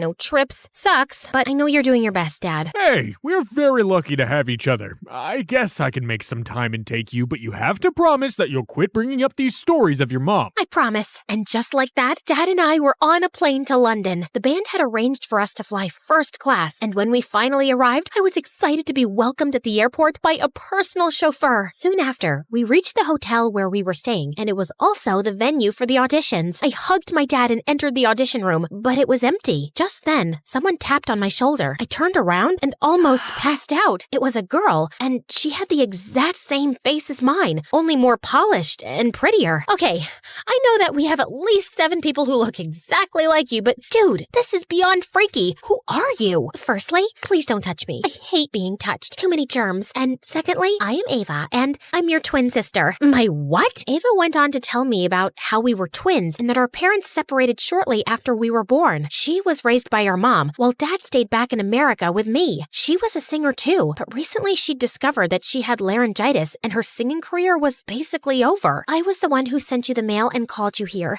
I have a very important tour coming up, and since I can't sing, I need you to take my place. You'll get a lot of money, and I won't lose my contracts. If you do a good job, maybe I can get my friend in the USA to sign you for his record label. Okay, slow down. Can we take a step back? You're one of the Masked Minx, and you want me to sing for you? That's right. Are you crazy? I just found out I have a twin sister, and my head is already spinning, and I'm so close to having a panic attack.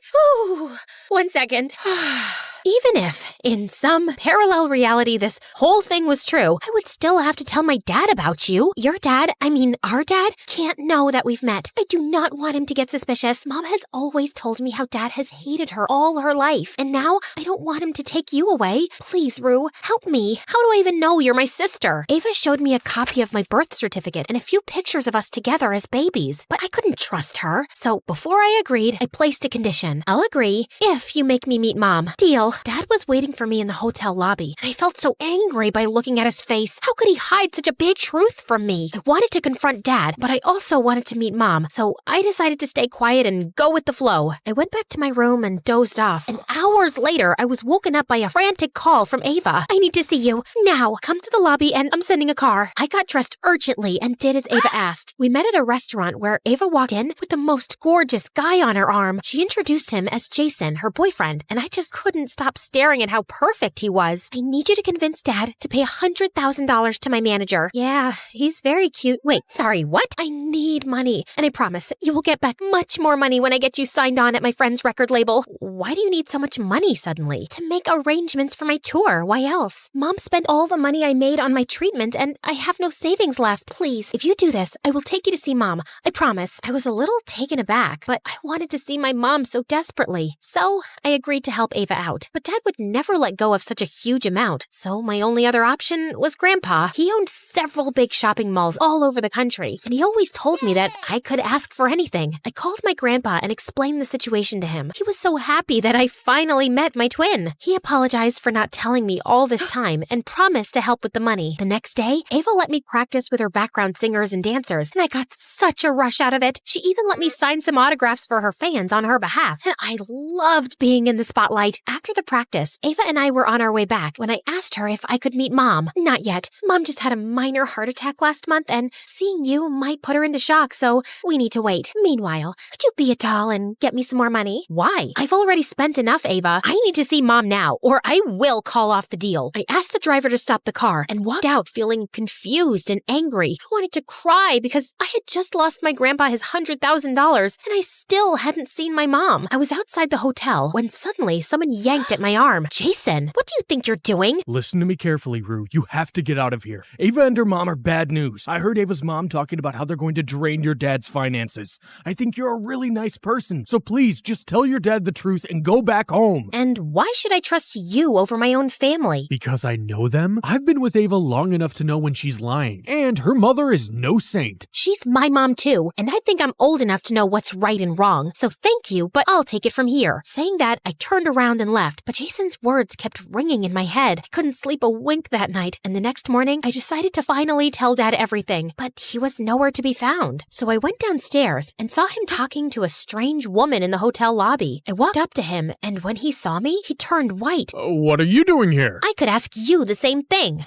This is Claire, your mom. I am so sorry you had to find out like this, and I know you met your twin. Your grandpa called me after Claire called him demanding for $1 million. We will be heading home tomorrow. I was just saying goodbye. So you're saying goodbye and I don't even deserve a hello? How is that fair? Don't blame your dad, sweetie. Don't call me sweetie. You know why I asked Ava to meet you? So I could stand in front of you and ask you how you could abandon your own child. I could only afford to bring up one child, and I randomly picked Ava. Not that it was a good decision. She's pretty much useless now. Your absolute disregard for humanity amazes me. And thank God I never got a chance to know you, or I would be the only kid in the world who hates their own mother. I turned around and ran to my room. An hour later, Dad showed up and told me the whole truth about how Claire had been using the excuse of raising Ava alone to get money from both my dad and Grandpa, and they kept it as a secret to protect me. You could have told me the truth. You would have gone behind her anyway, little birdie. I know you that much. Dad and I left for home that night, but I couldn't go back without meeting Ava, so I asked her to meet me at the airport, and surprisingly, she showed up. I introduced her to Dad. He was so happy, and he hugged her and shed tears. Ava and I sat down, and I told her about what Mom had said. Mom didn't raise me. She gave me up at birth, and I lived in an orphanage. I only got back with her a few years back when someone from the orphanage told her about my singing talent, and since then, she's been trying to use me as a money-making machine.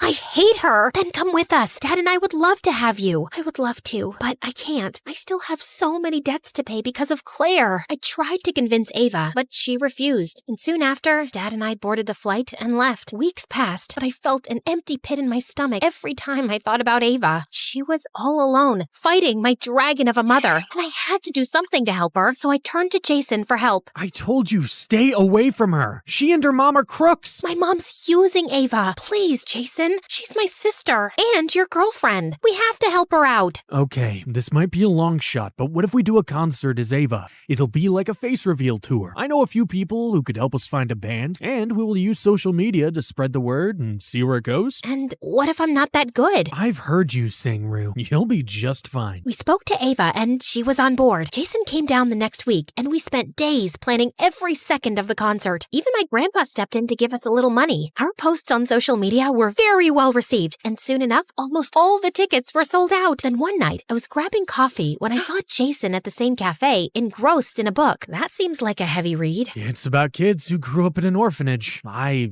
was one of them. I'm sorry, Jason. That must have been tough. It was, but it made me who I am. And besides, I found a great family who loves me and adores me. You learn to find family in unexpected places. Our conversation flowed from there. We talked about our pasts, our dreams, our fears. I shared about the loneliness I felt growing up without a mother, and he spoke of the challenges of growing up without a family at all. I'd never connected with anyone like this before, and it was truly amazing. One night before the performance, I was nervously checking out the stage when Jason slid his hand inside mine. I just hope it works. I'm sure it will. And Rue, it's amazing what you're doing for Ava. Not everyone has this kind of heart. Not everyone gets a second chance with their families either. Trust me, I'm doing this for myself. Jason came forward, gently stroked my cheeks, and I felt my face on fire. And before I could react, he leaned in and kissed me, but I pushed him away. This is not right. You're with Ava. No, I'm not. Ava and I were just dating for the public. Trust me, we mean nothing to each other. She's still my sister, and you and I have to respect that. I walked away from Jason knowing I really wanted the kiss, but family is more important, so I decided to put my feelings aside and concentrate on the bigger picture. The next night was the concert, and it was a huge hit. We collected a lot of money, and when Ava found out, she was beyond happy. That night, I slept with the best feeling ever, but the next morning, my dad shook me awake, and then he told me the most shocking news of my life. Apparently, Ava had turned down my offer to move in with me and Dad, and instead, she slapped me with a legal notice for impersonating her without her permission. The only way she would take her complaint back was if my dad agreed to pay her $10 million. I feel so stupid for wanting to help her. It's not your fault. I guess she's just more like your mom than you thought. I could not stop crying because I knew this was going to make me and Dad so poor. I had to come up with a solution before we ended up homeless. So I decided to approach Ava, but my calls and messages went unanswered. I was running out of options when a couple of days later, Ava showed up at my front door along with Jason. What are you doing here? I ran away. I'm finally free. Free to do what? Brand me as a liar? I tried to help you, and you threatened to sue me. It wasn't me. It was all Claire's idea. Apparently, Claire had taken all of Ava's phones, and she was the one who had sent the notice in Ava's name. I'd gone back home to talk to Ava in person, but she was missing. I tried to tell her how wrong this was, but she just locked me up. But somehow I ran away and hid at my friend's place till Jason found me. I'm so sorry, Rue. It's okay. All that matters is that now you're here and you're safe. I hugged Ava tight, and the two of us told Dad everything. He got the best lawyers, and with Ava's testimony, Claire landed in jail for exploiting a minor against her will and cheating Dad out of his money. She just called the house one day and begged me to take her back as our mom. I made a mistake. Please forgive me. I'm your mother. You can't send me to jail. Oh, yes, we can. Just like you sent Ava to an orphanage, and just like you abandoned me and my father. Now it's time for payback, and you're gonna get yours. Dang right you will. Soon after Mom went to jail, Ava and I decided to share our story with the world, and it was very well received. We became famous and even launched our music careers. I sang and Ava played the piano. One day as we were done performing, Ava hugged me tight and whispered in my ear, Jason's here to see you. Don't worry. He told me everything about how you both are pigeonheads and were ready to sacrifice your love for me. So, you don't have a problem? No, dummy. I never loved him the way you do. Go on. He's all yours. I was so happy. I rushed backstage and saw Jason waiting for me. Without thinking, I threw my arms around him and pulled him in. I know too much has happened, but I'm ready to move on if you are. I'm 10 steps ahead of you, babe. I learned that sometimes the people related to you can hurt you the most, and you always have to be ready for anything.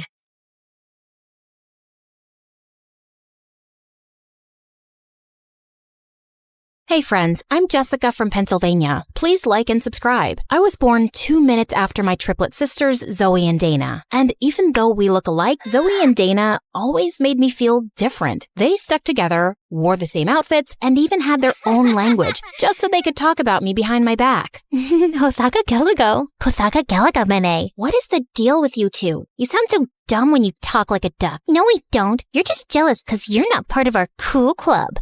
Whatever. They were right. I hated being the odd one out. I think my sisters were jealous because I was prettier, taller, and smarter. And when I turned 13, I landed my first modeling gig for an international teen magazine. And we just grew more distant. They begged Mom and Dad to get them into modeling too, and my parents went out on a limb to get Zoe to walk a fashion show, but she kept throwing tantrums. OMG.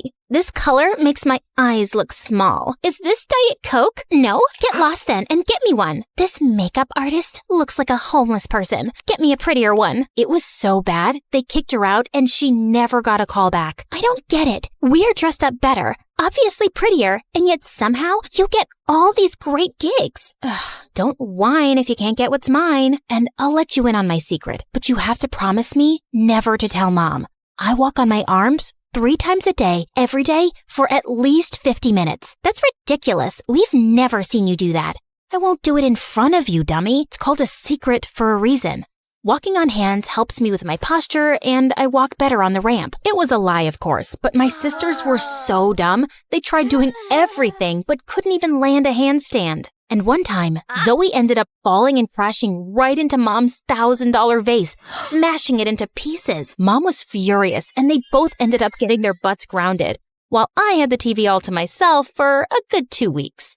absolute bliss. But after that day, they never trusted me, but I couldn't care less. Eventually, they gave up on their dream of ever becoming a model. As for me, I continued being the professional that I was, and I only got more famous. One day while working on an ad, I was a bit confused about my lines. It makes me look hot. Excuse me, this is supposed to be a winter wear commercial, right? The lines are all wrong. Let me see. I turned around and saw Peyton walking in my direction. He was modeling royalty with over 10 million followers on Instagram. I was doing this commercial with him? How did I miss the memo? Say it like this. I feel so hot when I'm wearing these, I can barely feel the cold. You try. I feel cold, hot. No, wait. I can get this right. It's okay. I have that effect on girls. I'm Peyton, by the way. I'm sure you've heard of me. Who hasn't? It's such an honor working with you.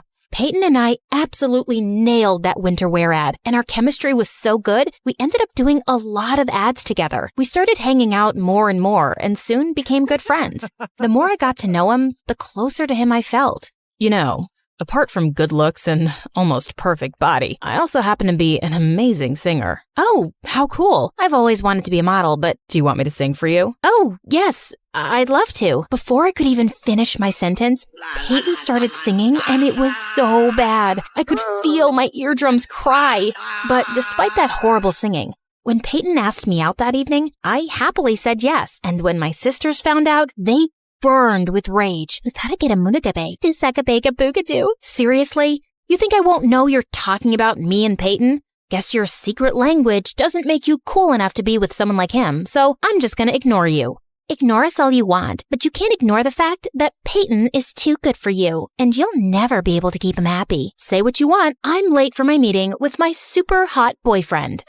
It felt so good to rub it in their faces. The next few weeks were bliss. The news about me and Peyton being an item skyrocketed our reputation, and everyone wanted to sign us up. Life was perfect, until my agent booked us for a Christmas ad, and this time, they wanted to use my whole family, including Zoe and Dana. I begged my agent not to go through with it, but she didn't give a rat's butt about it. The press is big on this, Jess. If you guys crack this, people will run to get in line for your autographs. Come on, I'm sure your sisters are not that bad. They're horrible! But if this brings more work, then I'll try and give it a shot. I tried to make peace with it, but the next day when the photographers came, Zoe plopped her butt right next to Peyton, and I felt my insides explode.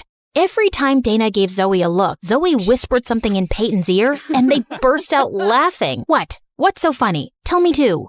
Forget it. Your boring brain wouldn't get our jokes. It's okay, Jess. I'll just tell you everything later. And with that, Zoe whispered another joke to him. The photo turned out great and did a fab job at making us look like a perfect family. If only they could see my inner rage. As the photographer was packing up, I had some final paperwork to sign. When I looked up, Zoe and Peyton were nowhere to be found. I went to look for them outside when I found the two of them hugging. You know you can tell me anything, right? Thanks, Zoe. Feels like I can talk about anything with you. Thanks for being the perfect friend. Excuse me? I thought I was your perfect friend. Jess, that's not what I meant. Then what did you mean? Can you stop being so pushy? Jeez, poor Peyton is going through so much in life. Did you even know that he has a sensitive throat? He can't sing anymore. Oh, wow. Really? Newsflash, he could never sing. He sang like a toad with a throat infection. You want to be friends so bad? Then go ahead. But I'm done with all of you. Jess, wait. Oh, just leave her. You're better off without her. Peyton kept shouting at me, but I was super mad. The next morning, I was feeling a bit better, so I called Peyton, but he didn't answer. Instead, my agent called me up and gave me the shock of my life. The company we did the Christmas ad for loved Zoe and Peyton's flawless chemistry, and they want to go ahead with them. They want you off the project. Are you kidding me? She's the worst model ever. I'm really sorry, Jess. I was devastated beyond words and rushed to give Zoe a piece of my mind. But when I went to her room, I saw something interesting. Zoe and Dana were arguing over Peyton. You shouldn't keep him all to yourself, okay? We decided I'll get a fair chance to impress Peyton too. Really now? I don't think he's interested in anyone. I mean, look what happened to Jess. She's prettier than both of us combined, and he chose me over her. You don't stand a chance. We'll just see about that. Just stay away from him till I ask him out on a date, okay? Wow, at least they accepted I was better than them. But this was the first time ever I'd seen them argue. I thought this was the worst they could do. But a few days later at the success party of our Christmas ad campaign, Dana walked up to me asking if I'd seen Zoe, and the perfect idea struck me. I think I saw her go upstairs in the study. Oh, Dana, I think she's with Peyton. If I were you, I'd let them be. She's what? I'm gonna kill that witch. Dana looked like a raging bull as she ran upstairs, and of course, I followed. She opened the door dramatically, just as Zoe was about to kiss Peyton. Get your filthy hands off him. Oh my God, Dana, are you crazy? Get out. Not before you tell me what's happening. What do you think is happening? We're making out? And then Dana jumped on Zoe, and the two broke out in a huge fight. Peyton and I tried to separate them. But suddenly, Zoe lost her mind and somehow ended up smacking Peyton across the face. Oh my God, perfect. Peyton left angrily and Zoe followed him, while Dana ran and locked herself in the room. I celebrated with the team alone and managed to impress them so well, they gave me another individual project. That evening, as I went onto the porch to get some fresh air, I saw Dana sobbing silently. Here, drink this. It's vanilla milkshake, your favorite. What? Suddenly, she hugged me tightly and started sobbing inconsolably. I'm so sorry. I'm the worst sister in the world. Please, please forgive me. Ew, you got a booger all over me. Yuck, Dana. Sorry, it's just that I've been awful to you all my life. I even tried to get in the way of your career and love life, and look where it landed me. My life's a mess. No, it's not. Get a grip, girl. And why are you sorry now? Did you not think about the time you left me alone while you gossiped in Egyptian with Zoe?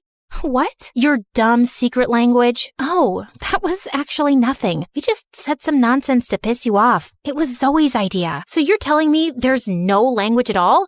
Man, you guys are evil. Wait, Jess, I know we've been really bad to you, but how about we join forces and get some good old-fashioned revenge on Zoe? You know you want it, and God knows she deserves it. And how am I supposed to trust you? You have to take your chances, but I won't let you down. I promise. I had to admit, that sounded pretty tempting, but I wasn't a spiteful person. Or maybe I was. Either way, I wanted Zoe to pay for butting into my life and stealing Peyton from me. So I agreed. The plan was simple. Every time Peyton and Zoe went out on a date, Dana and I would follow them and tip off the paparazzi to take the weirdest pictures, till one of them eventually got annoyed. It went on for days, till one day, Peyton got so fed up that he turned to one of the photographers with a snarl. Come on, Peyton, how about a smile for the camera? How about this instead? Peyton punching the reporter and Zoe's smirking face was all over the papers and tabloids. He lost most of his contracts, and so did Zoe, since she only worked on his recommendation. Once their professional relationship was over, their personal one soon followed. Dana and I watched as Peyton came over to see Zoe. I can't get any work since that terrible night. Why couldn't you control yourself? It wasn't such a big deal. Of course it's not a big deal to you. You like the attention. I don't.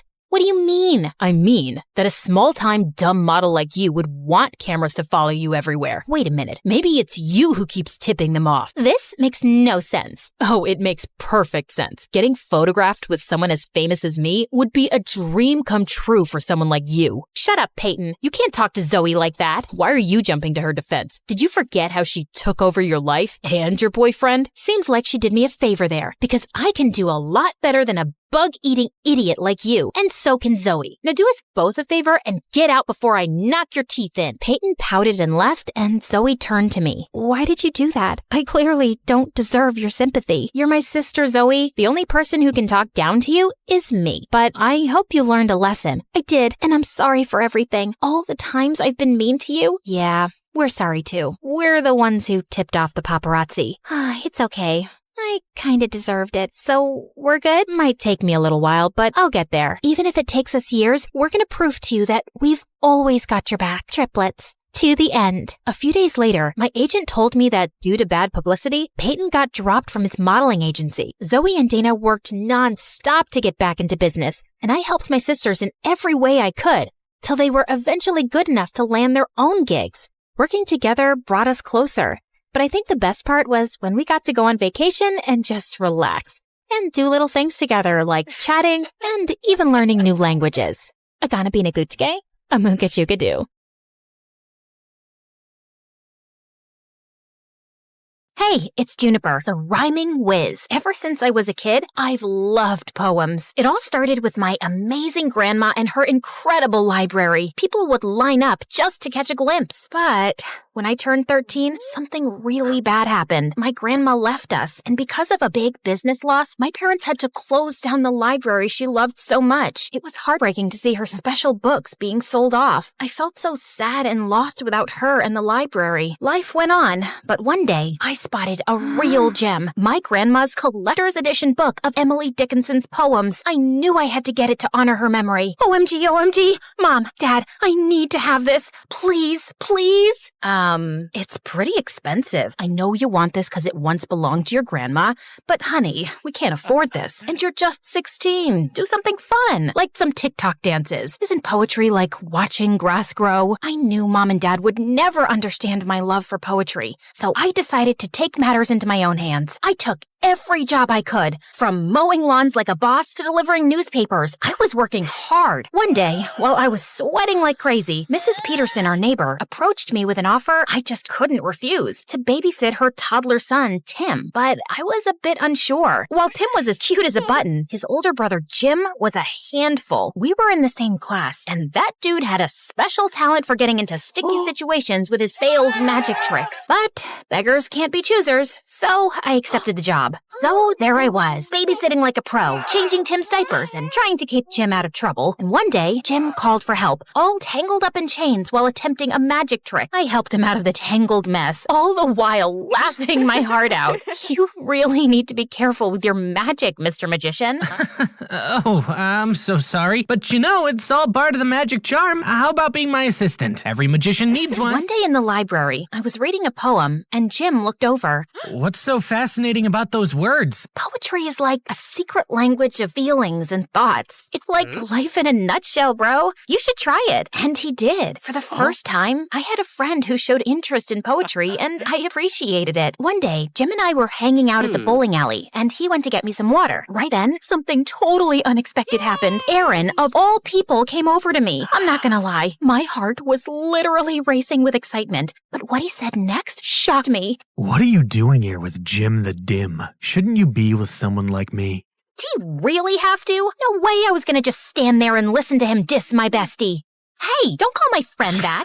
Just look. He's so dumb. He couldn't even figure out how to get water without making a total fool of himself. What an idiot. Whatever. At least he's not a jerk like you. Fuck off, Aaron. Once Jim finally returned with a water bottle, he could tell something was up just by looking at my face. Hey, what's going on here? Is he bothering you? Back off, loser. Can't you see we're having a little chat here? She is my friend. If you're bothering her, you're bothering me too. That's right. We're a team, so just back off and let us enjoy. Aaron's face turned redder than a chili pepper at a hot sauce convention as he walked away, and I realized he's definitely not the guy I thought he was. I mean, sure, he's hot, but I should have known better. The dude's got a black belt in meanness. Lesson learned. Next time, check for both hotness and kindness before developing a crush. But the next day at school, when I saw Jim, I was stunned. He had a black eye. What the what? Who did this? It's nothing. I fell from... Don't you dare give me that. Fell from the stairs. Spill the beans. What happened? I got into a fight with Aaron. He did that? Oh, I am so gonna teach that jerk a lesson. Saying that, I ran to the parking lot where I knew Aaron always hung out with his goonies, and the moment I saw him, I threw a punch at him that left him stunned. You'll regret this, Juniper. I'll make you pay. How? By hitting a girl? You're worse than I thought you were, Aaron. Back off, Jim. It's between Juniper and me now. So, Junie, you think you're tough? Yes, she is. Want to see how tough she is? Let's settle this with a rap battle.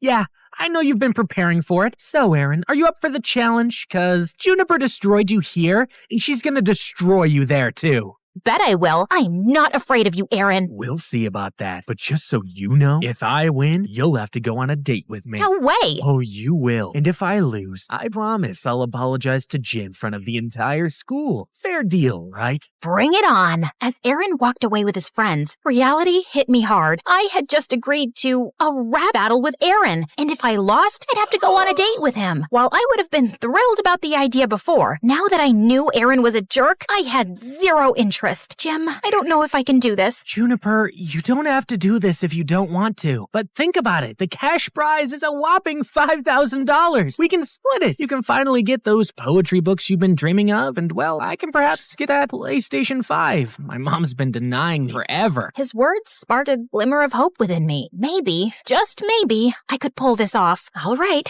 let's do this. And so, we went all in, writing and rehearsing like crazy. Aaron and his crew seemed just as determined, and we saw them often practicing at the nearby park every day after school. One rainy afternoon, as I was on my way home, I was about to slip in a puddle, but Aaron caught me just in time. Careful there. I didn't need you to rescue me. Even though I didn't want to, we both ended up finding shelter under a small roof. And there, I felt a bit uneasy. It was a tight space, and we had to stand close, making the situation all the more awkward. I never thought I'd be stuck in the rain with my archenemy's BFF. I don't know why you think he's your enemy. Jim's an amazing guy. It's you who's a grump all the time. Just like everyone else, you also probably think I'm just a jerk. Duh. You think you've got it all figured out, huh? Well, I've got it figured out that a tough guy act you put on, it's to keep others away. You know, you don't have to be a meanie all the time. Whatever. It's just that things at home aren't good. Everything feels like a mess. Well, everyone has problems, Aaron. I guess it's time you realize that and perhaps show people the goodness in you.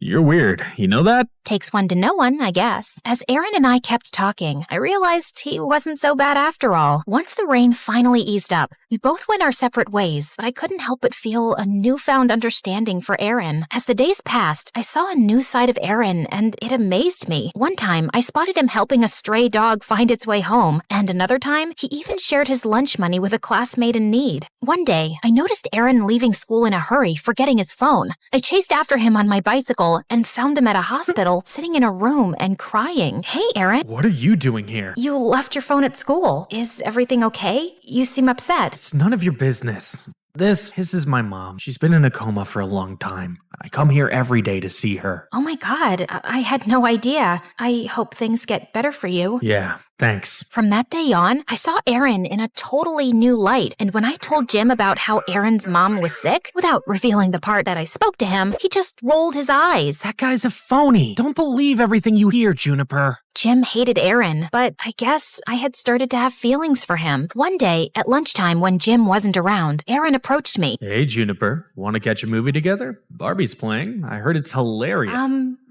Sure. Why not? But just as friends, right? But Barbie? Are you sure? Absolutely. I know you'll love it. If you love it, I'm sure I'll love it. I'm talking too much. See ya. Day of the movie arrived, and I had come up with a plan to watch Barbie with Aaron without Jim knowing. I told Jim I was feeling sick and needed to rest, which wasn't entirely a lie because I felt butterflies in my stomach at the thought of spending time with Aaron. At the cinema, Aaron and I laughed our hearts out at the silly scenes in Barbie.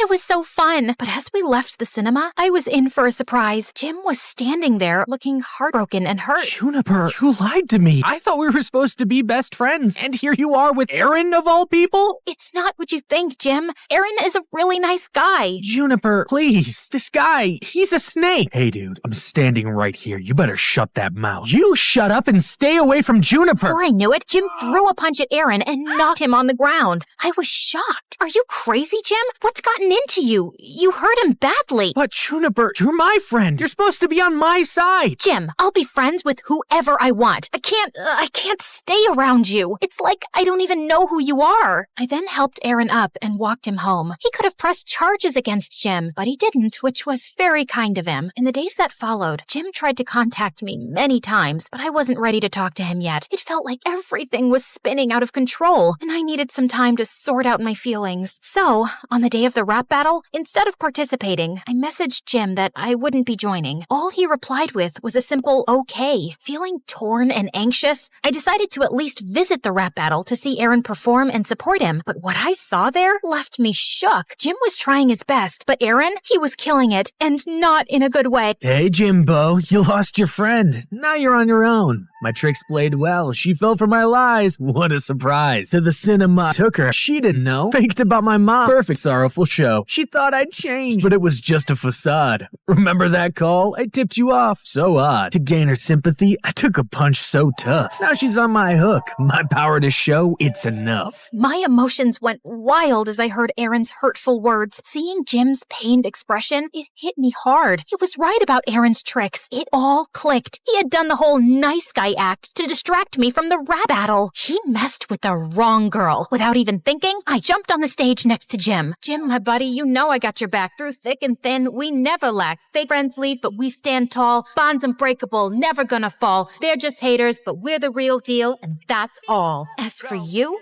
Aaron, you're a fake, always playing games. Lies, manipulation, it's all the same. Emily Dickinson said, tell the truth but tell it slant, but your lies won't fool me. They won't enchant. With Jim, I stand firm. Your tricks won't grant. Hearing this, Jim jumped up and down and hugged me tight. I knew you'd come. I had to. Now come on, let's win this thing. Jim and I were doing amazing.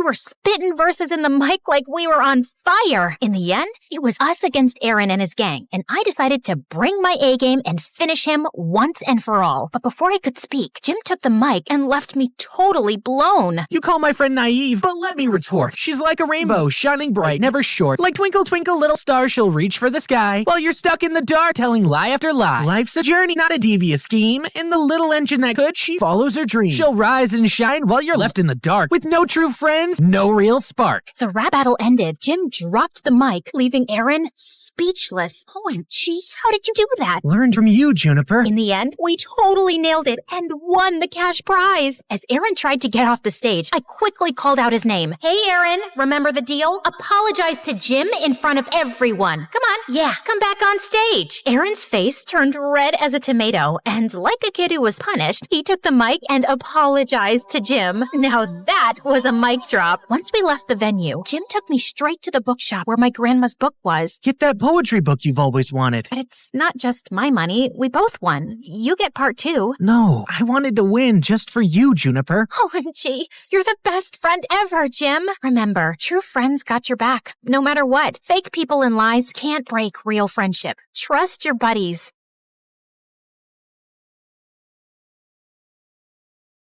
I felt a firm push on my back, and before I knew it, I was being dragged into the back of a waiting van. Let me go, please! I pleaded as tears streamed down my face, but my cries fell on deaf ears, and the van roared to life, carrying me away to a fate unknown. Little did I know, social media would save my life. Hey, my name is Carly, and I live in Washington. Don't forget to like and subscribe to MSA. Growing up with a politician as a dad was like living in a reality TV show on steroids. We jetted off to fancy places like nobody's business. Forget Disneyland. Our family vacations were on a whole different level. It was so glamorous. Red carpets? Check. Paparazzi? Double check. Speaking of paparazzi, I remembered the day when a photographer jumped out at me after school and asked me how much I loved my parents. I love them both, but when Mommy comes in for a kiss, it's like I'm being attacked by an octopus. It was a joke, but I was only 4 years old. Little did I know that innocent whip would turn Mom into a hilarious meme overnight. Wow.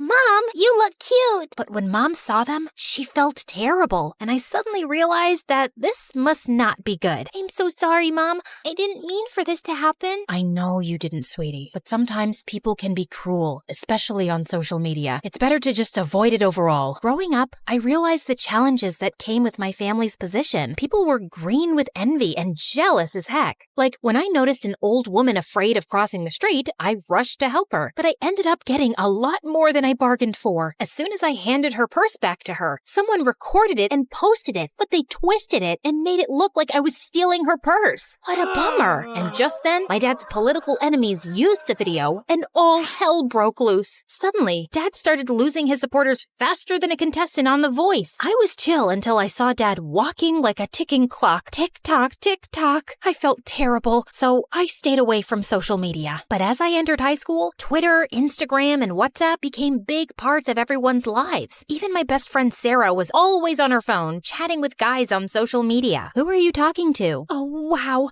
Our soccer champ just sent me a friend request. I'm so cool. Should I accept or make him wait? I couldn't help but feel a twinge of jealousy. I started thinking of using it. Should I? Shouldn't I? Okay. You won. And I was stuck with my boring SIM card for texting, and soon all my friends ghosted me. It was so annoying. But at least I had Sarah, who never got bored of me and always knew how to cheer me up. We made silly videos of ourselves doing fun things. Like that time I was singing my song, Money in the Bank, I got it. Living like a rock star, party like a pop star. You can call me queen, I'm popping like a cork star. And Sarah posted the video on her Instagram without my permission, which made me really upset. Relax, no one will see it. You don't know that. Yes, I do. You're no Beyonce, and no one's losing their minds over your silly skills. Yeah, she was right. It only got a few comments, but it was still fun and addictive to read them. I was done playing the good angel role. It was time to explore. So I caved in and created my own social media account with a different identity just to see the comments. It was fun. Sarah and I continued to make silly videos, and we always played silly characters. But soon enough, Savannah, the TikTok girl of our school, was furious when she heard her friends gushing over my videos. She was so mad that she could have TikTok danced her way to Siberia. You think you're so cool with your little videos, don't you? Huh? What do you mean? Just stick to your own lane. Who made you queen telling Carly what to do? Just because you got no talent doesn't mean you gotta bring others down. Bye, Felicia. Get off your throne. We both laughed, and Savannah just rolled her eyes and walked away. Like she was Kim Kardashian and I was just an extra in the Kardashian reality show. But then I quickly put an end to our Instagram or TikTok war when Matthew joined our school. He was Justin Bieber's son. I mean, he looked like him. Actually, he was the son of my dad's faraway friend. And the second he stepped through the door, he had everyone's attention. He was smart, handsome, and had a charm that Savannah was all too eager to bask in. She was practically throwing herself at him. Hey, Matthew, you're looking good today. Mind if I take a quick selfie with you? Actually, I'd prefer if you didn't. Come on, don't be so uptight. It's just a harmless picture. I'm sorry, Savannah. I'm just not interested. I was wondering why Matthew didn't. I mean, everyone has social media, right? So I did what any self-respecting Gen Z would do. I stalked him online. To my surprise, I found absolutely nothing, leaving me to conclude that Matthew must be part of the 1% of people who don't have a presence on the internet. Hashtag, where are you, Matthew? Hashtag, no social life. Is this seat taken? Yes, by me. Just kidding. It's all yours. Thanks. Hey, I noticed you haven't been very active on Insta lately. Or, oops, why am I always in a rush? Someone's stalking me? Well, I like my privacy. I can't stand social media. What about you? Ugh, I hate it too. I recently deleted my account. I turned red. Why did I just lie? Same. I mean, what's the point of having thousands of followers if you don't even know them in real life? Yeah, totally. I'm sure all my followers were robots anyway. As we chatted, I felt myself opening up to Matthew like a book. Pretty soon, I realized that I was falling for him faster than a ton of bricks. Why are we waiting? Let's go for a class. I'm just waiting for the montage of us running through a meadow hand in hand. You're different from all those other girls. You don't need to seek validation from others. Matthew seemed to feel the same way, and we started spending more time together. And next, I was expecting a romantic dinner, but instead, I got a hiking invitation. At first, I felt let down a little, but it turned out amazing as we spent the entire day there. And when we were making our way down, my foot slipped, and that's when I got my chance. So I pretended to be in real trouble. I stretched out my arms and closed my eyes, expecting Matthew to scoop me up like in the movies. But instead, he ruined the moment by calling the rescue team to help me out. Talk about a buzzkill. And for the next few days, I was tossing and turning until one morning when I finally mustered up the courage to tell him how I felt. As we sat on a hilltop watching the sunset, I looked into his perfect eyes. I need to tell you something. Me too. Okay, you first. He smiled and pulled me close to whisper in my ear. You're the best thing that's ever happened to me. I think I've fallen in love with you. I felt my heart skip a beat. I think Cupid just shot me too. We shared our first kiss as the sun dipped below the horizon. reason, and I knew that our love was something special. Everything was perfect, and even our parents began to talk about us moving in together after graduation and getting married one day. But Savannah, who was still jealous of our relationship, had other plans. The next day at school, I was more anxious than a squirrel on a highway, as I couldn't find Matthew, and he didn't reply to me the entire day. Have you seen Matthew? I think he's avoiding me. Sorry, what? I was too busy stalking my ex's new girlfriend on Instagram. You know, I always knew you were too basic for Matthew. He needs someone who doesn't embarrass herself on social media all the time. And just like that, my worst fear was confirmed. She had shown him my silly videos. The bell rang, and Savannah and I had a face-off. I was ready to go all Jersey Shore on her if I had to, but thankfully Sarah stepped in before I had to break out my hair-pulling skills. After my fight with Savannah, I stormed out of the school, and there he was, standing outside, waiting for me. As we got into his car, Matthew turned to me, and his expression was colder than an iceberg in Antarctica. Why didn't you tell me? I was scared to lose you by telling you the truth. I can't believe you lied to me. I'm sorry. My parents are really upset. They saw the dance video and all the others. My dad is a politician, and I can't have a girlfriend who's a social media sensation. But I only have like 20 followers. I felt a lump in my throat as I realized what was happening. You're breaking up with me because of this? I'm sorry. I don't know if I can go past that lie. And this whole social media thing is not my cup of tea. But we love each other. Can't we work through this together? I need to do what's best for my family. Please, Matthew, don't do this.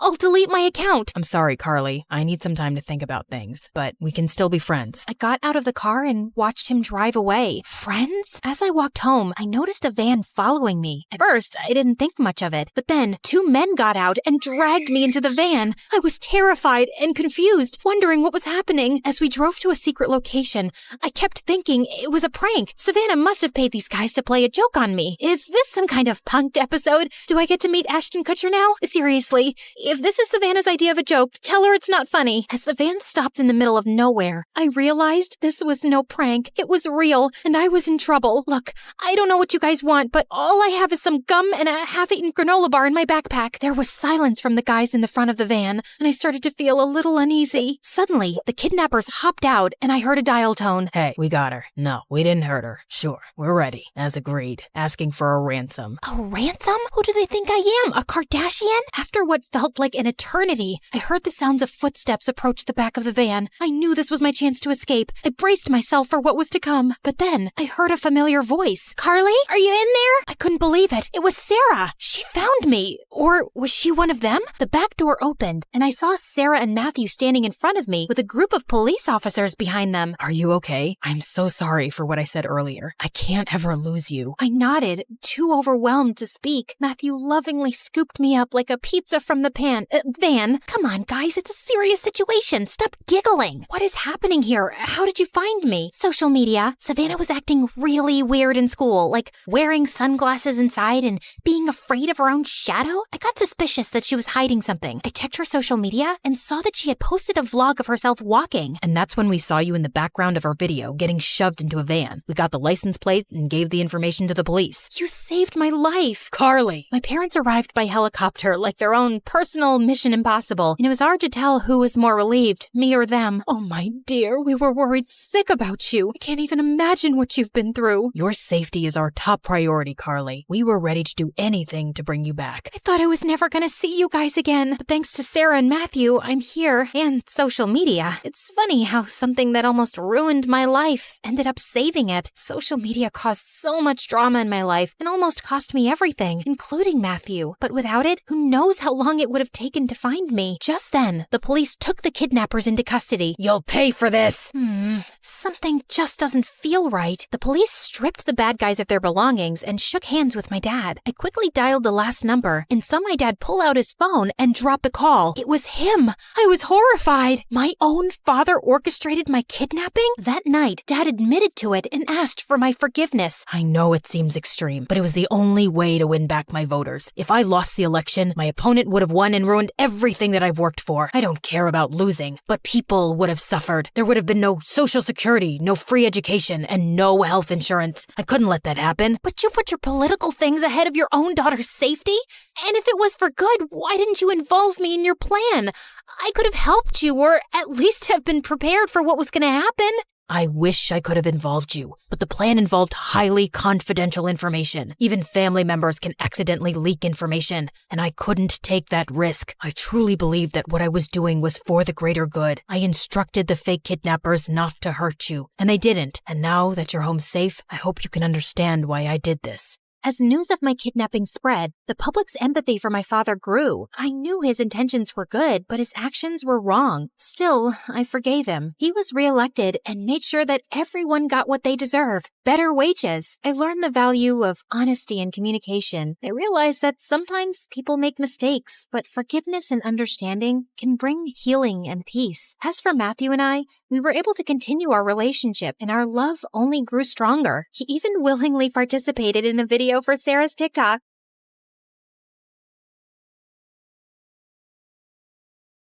Hi there, I'm Ellie, and I've got a story that'll make you laugh, cry, maybe even question your own sanity. But hey, don't we all need that from time to time? So like and subscribe and strap in, because this roller coaster is about to take off. You see, I was born with a slight anger problem, the kind that made me want to karate chop a stuffed animal when I was just 5. Yep, I had anger issues. On a sunny day at the park, 5-year-old me just wanted to have fun on the swings and slides, but things took a different turn. I'm gonna slide like a penguin. Move it. I'm going first. Hey, no cutting. That's not nice. Do I look like I care? The bully pushed past me, smirking. Feeling furious, I climbed the ladder fast with my juice box in hand. You'll be sorry, mister. I squeezed the box hard, squirting juice straight into the bully's eyes. Then I slapped him and pushed him down the slide, and his nose started bleeding. He started crying like a baby, and his dad came running over. What is wrong with you? Behaving like a monster? You should be ashamed of yourself. I picked up a pebble and threw it at him, but it missed him by an inch. Don't tell me how to feel. You should be thanking me for teaching your awful kid a lesson.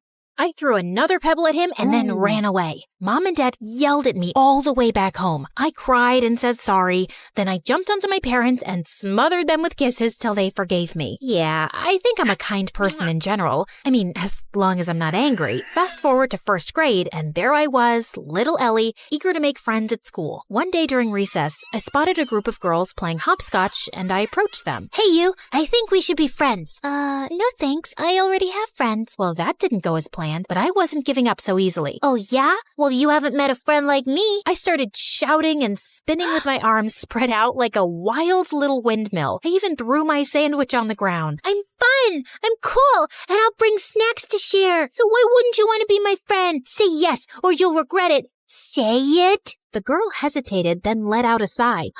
Okay, fine, I'll be your friend. Please, just stop yelling at me.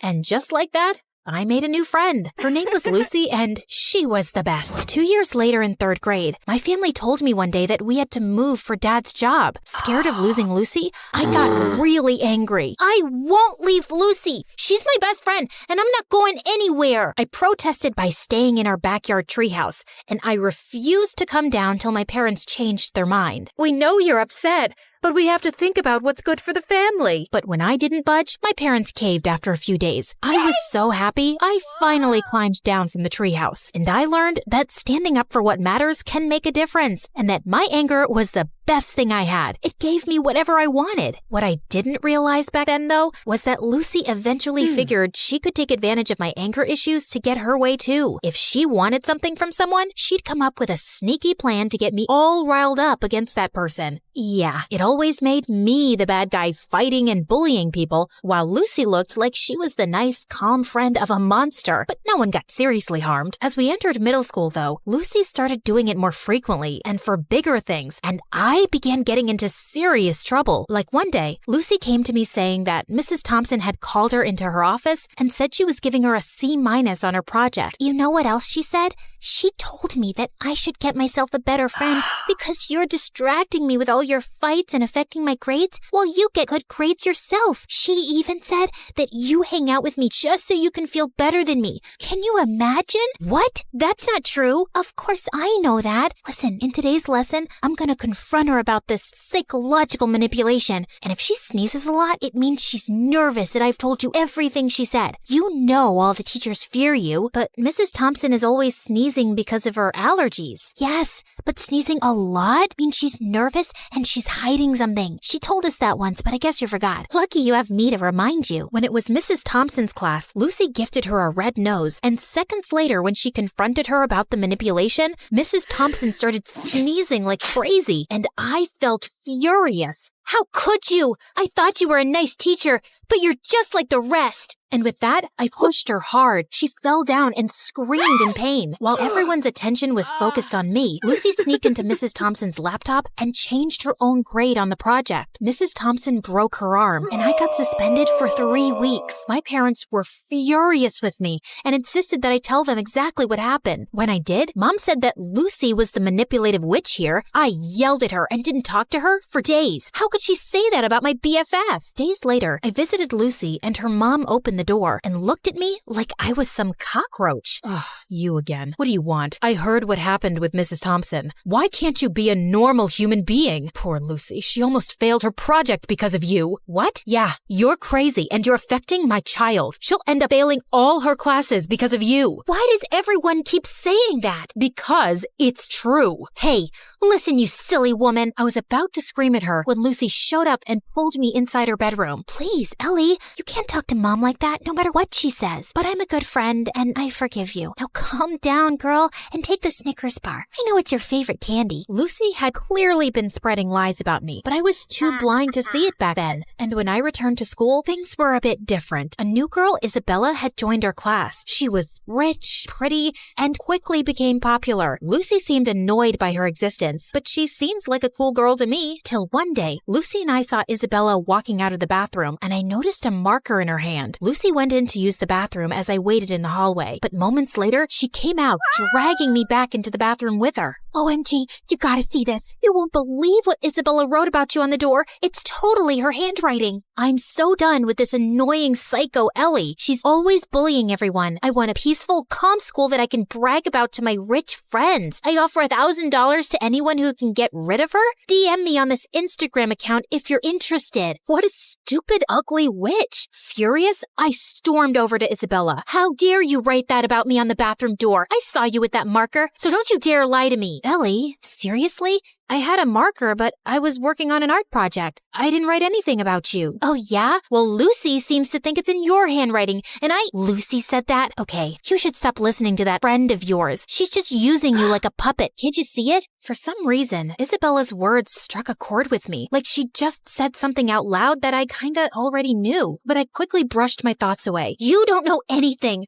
Just leave me alone. But Isabella didn't leave me alone. She'd always make an effort to talk to me and waved at me with a smile. I started warming up to her, and we got closer. But that drove Lucy crazy. One day during lunch, I was sitting with Isabella, laughing and chatting, when Lucy stomped over angrily. Ellie, how could you ditch me for Isabella? After all we've been through together?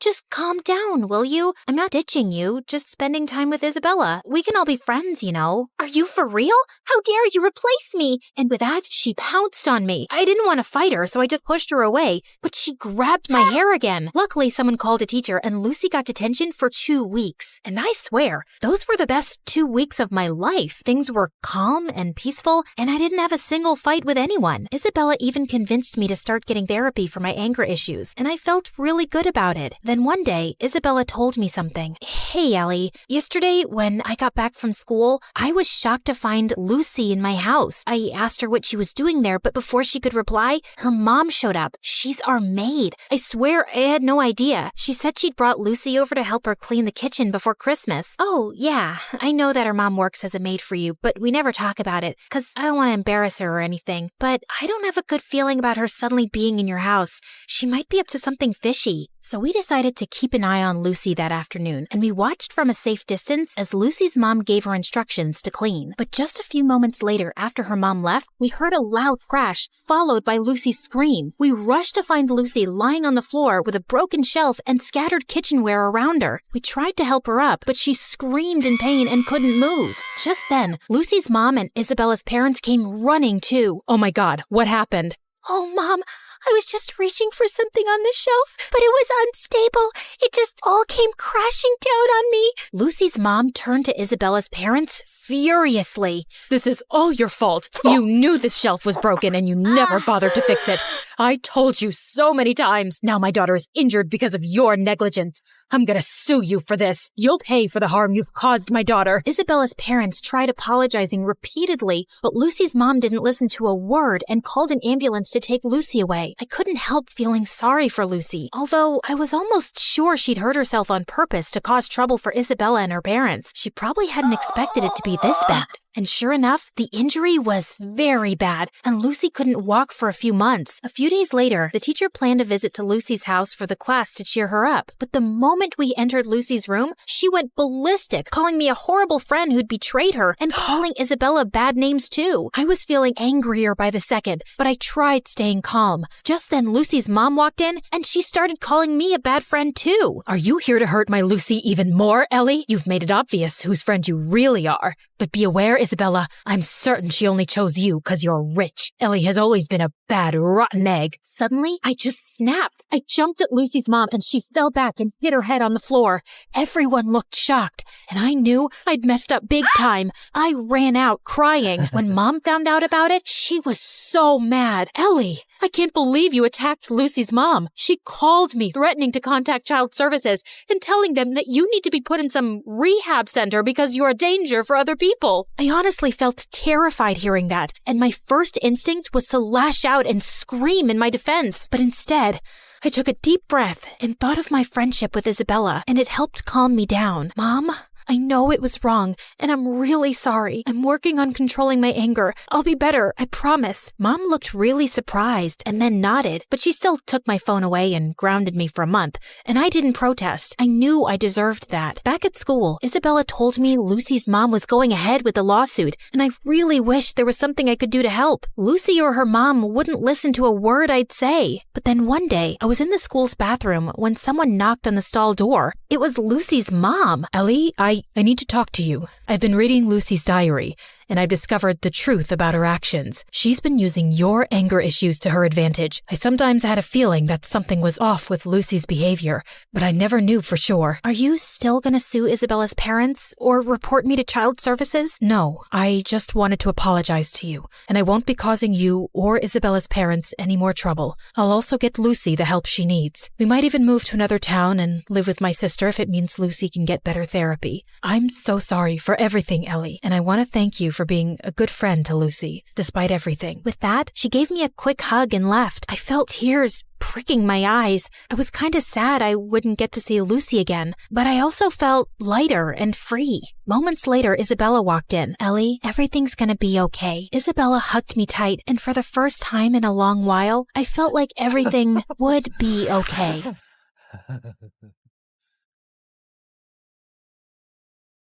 Contestant 9, please state your name. Sierra? Looks like a nightmare, right? Hi, I'm Sierra, and ever since I could talk, I've had a stutter. I didn't think much of it until I moved to a new town when I was 6. Welcome to the neighborhood. I'm Dean. This is my daughter, Kelsey. What's your name, sweetheart? Sierra. Why do you talk like that? It was the first time anyone had asked me that. It wouldn't be the last. My stutter happened frequently, but it got worse when I was nervous. My mom barely noticed or cared that I had a stutter, or that I really existed. She was always working. And my dad? Well, he left the picture a while ago. Most days, Mr. Dean would watch me after school, and Kelsey and I became fast friends. We did everything together. Played at the park, put on fashion shows, grabbed ice cream at Scoopy's. When we went out as a trio, I'd secretly pretend that Mr. Dean was my dad, and Kelsey was my older sister.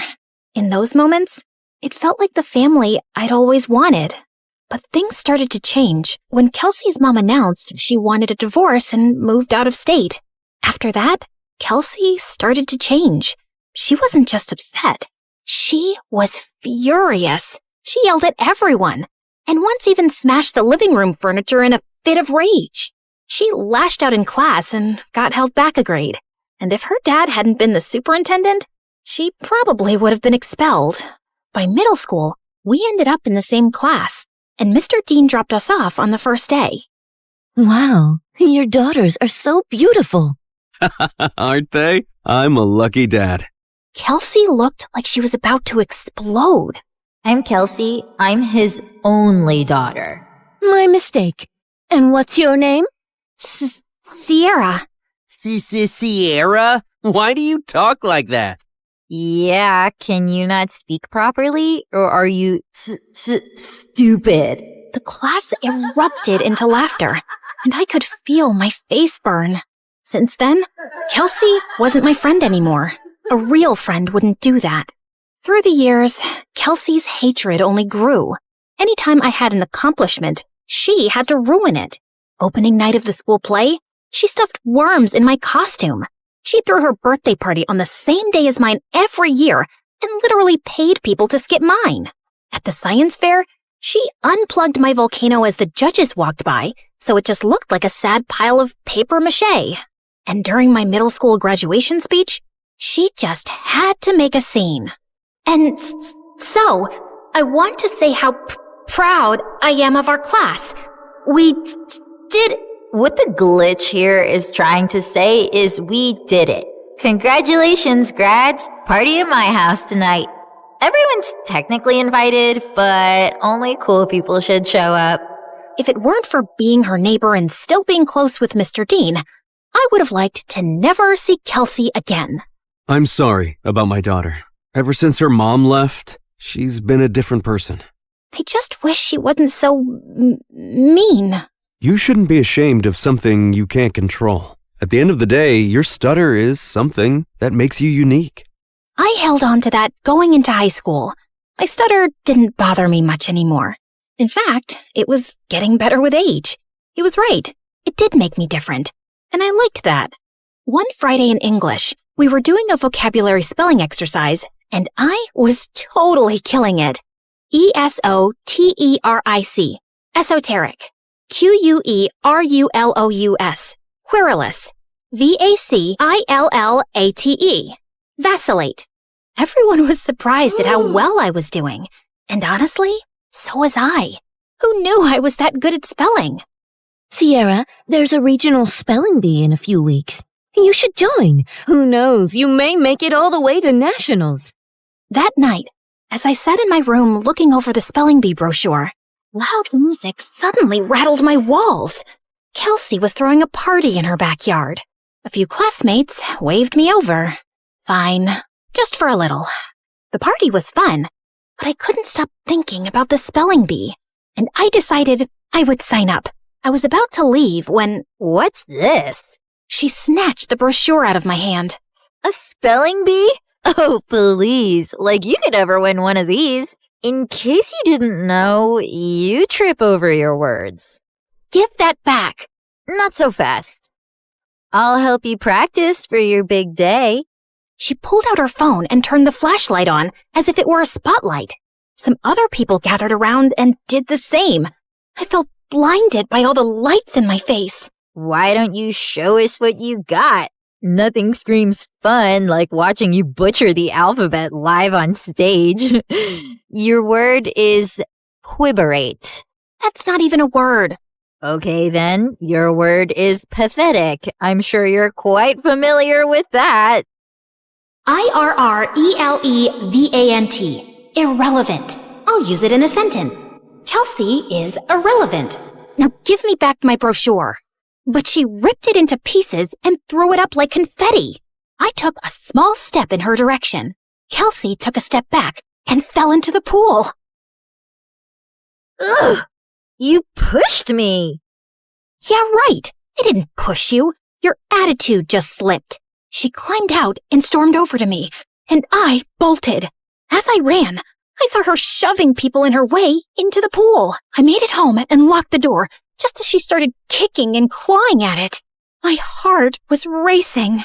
By Monday, the whole school was talking about it. Someone had filmed everything, and she looked completely unhinged. I avoided her all day. After class, I asked my teacher if she would sign off on my spelling bee application, and she wrote a letter of recommendation. That night, I was recording myself practicing when I heard Mom come home early.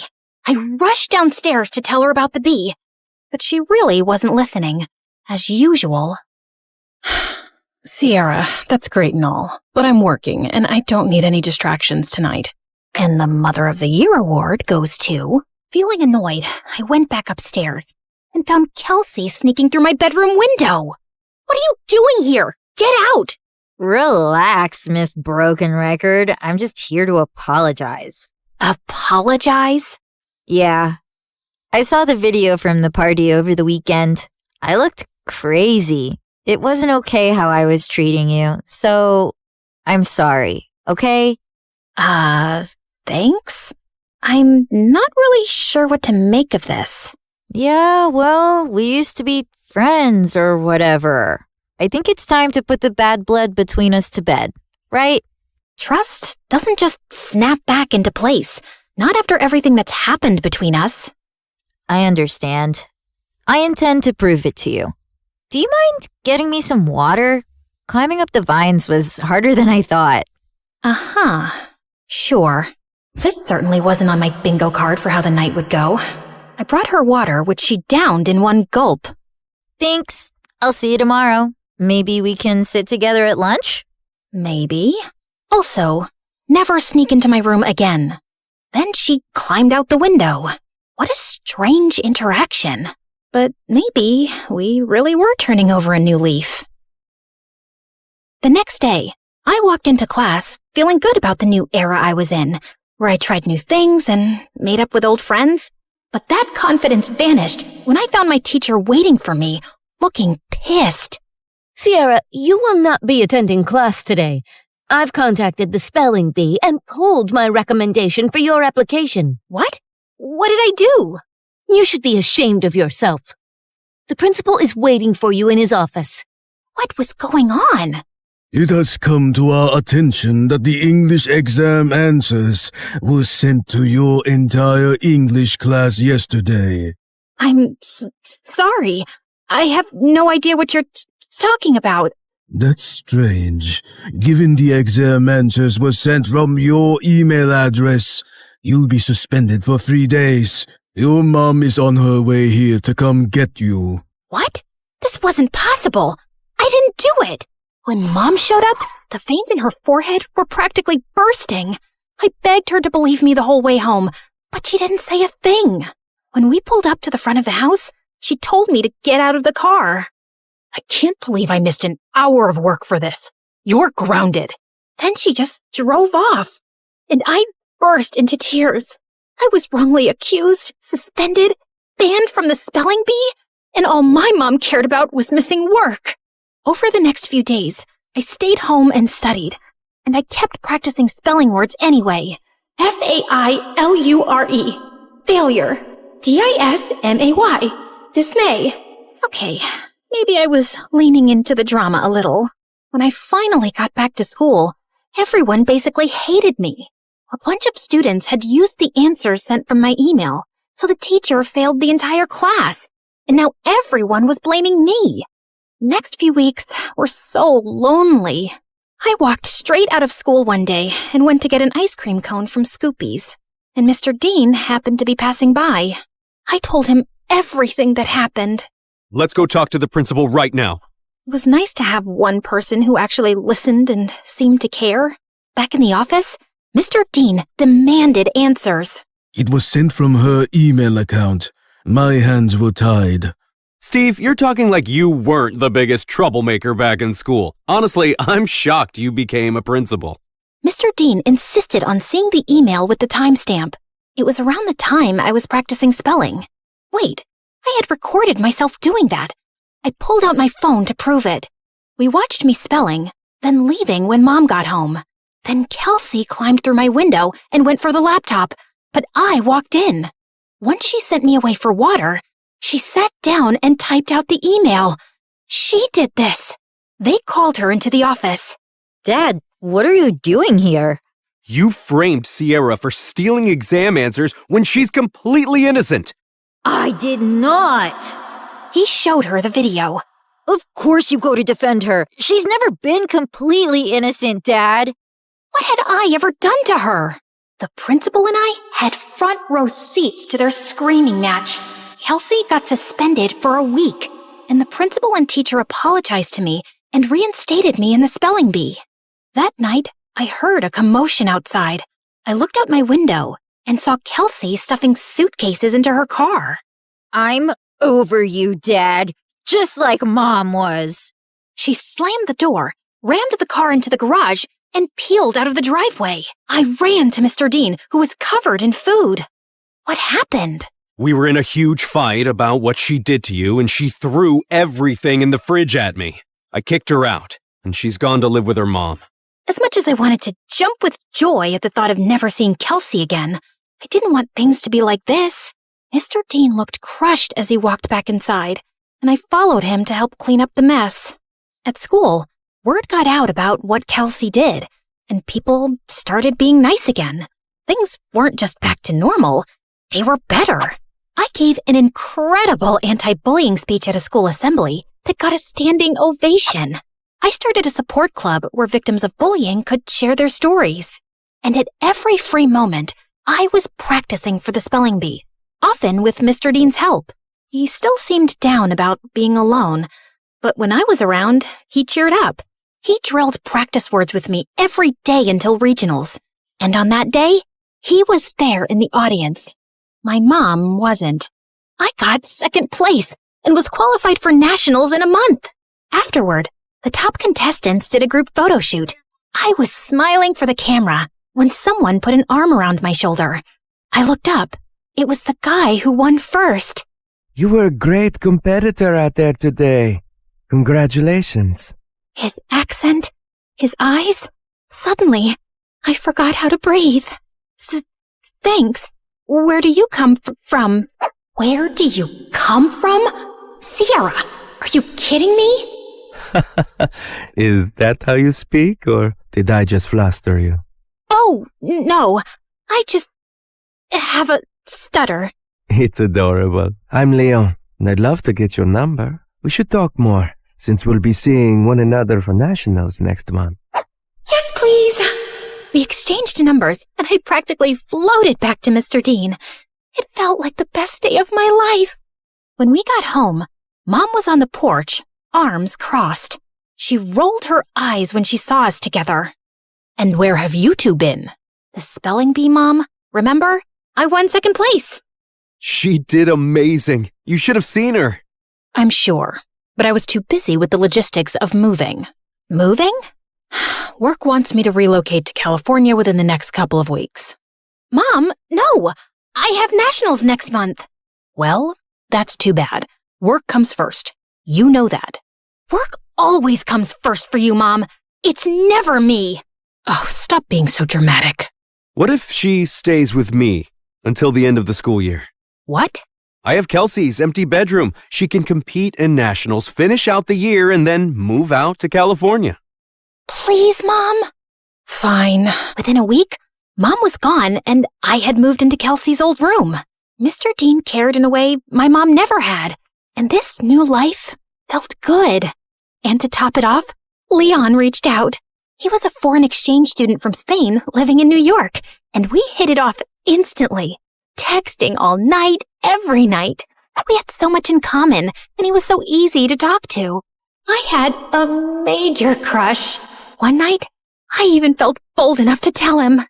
I was losing sleep, slipping in school, and didn't care. I had never felt like this about someone in my life.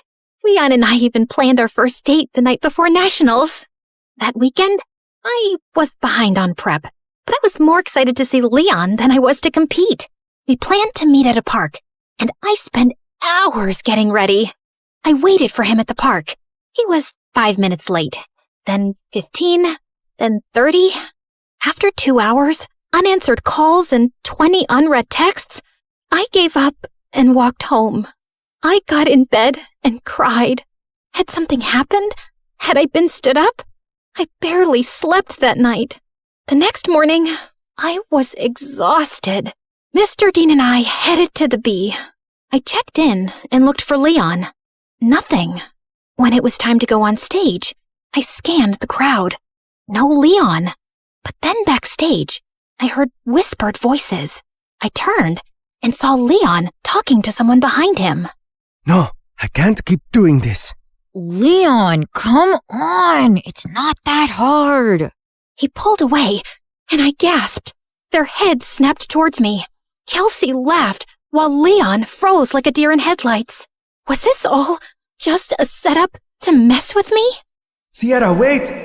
My ears started ringing, and I don't remember anything else that happened until... Contestant 9? Contestant 9, please step forward! A contestant sitting next to me tapped on my shoulder, and I walked up to the mic, trying to steady myself. Sierra? Why do you talk like that? Yeah, can you not speak? Are you stupid? You should be ashamed of yourself. Like you could ever win one of these. In case you didn't know, you trip over your words. Contestant 9, please state your name. Sierra? Your word is vicissitude. Vicissitude. VICISSITUDE. That is correct. And just like that, my first round was over. With every ring of the bell that told me I got the word correct, my confidence rose. I shut Kelsey and Leon out of my mind. Contestants were dropping like flies, but I stayed strong. Until it was just Leon and I. Your word is appoggiatura. Appoggiatura. A-P-P-O-G-I-A-T-U-R-A. Appoggiatura. I'm sorry, that is incorrect. Sierra, if you can correctly spell the word, you will be our national spelling bee champion. Appoggiatura. A-P-P-O-G-G-I-A-T-U-R-A. Appoggiatura. That is correct! I did it! The audience went wild. I got my huge new trophy and went to the lobby to find Mr. Dean. But I heard Leon's voice behind me. Wait, Sierra, please! Leave me alone! Sierra, please, let me explain. It was all Kelsey. She put me up to this. She wanted to get in your head so you'd lose. Wait, don't go to the lobby. I walked through the doors, but Leon lunged at me and pushed me out of the way. The doors had buckets of slime and feathers on them, which all fell on Leon. Why did you push me away? I was trying to save you from this. Listen, Kelsey moved to my school and found out I was going to regionals for the spelling bee. She said she'd pay me to flirt with you and distract you from studying. I'm so sorry. I was just a game to you? I only agreed because I really needed the money for my mom's treatments. That's why I'm even competing in the bee. I didn't expect to end up having real feelings for you. When Kelsey found out, she stole my phone and smashed it. She even threatened to get me kicked out of school. Just then, my mom and Mr. Dean walked up. Mom, what are you doing here? Mr. Dean convinced me to attend, and I had no idea you were so talented at this. We're so proud of you, Sierra. And then Kelsey walked in. Of course my dad is here to support perfect little Sierra. And Leon, I see you've betrayed me too. Guess your mom isn't going to get any better. Why are you so evil? What did I ever do to you, Kelsey? You stole everything from me. Everything! She didn't steal anything from you, Kelsey.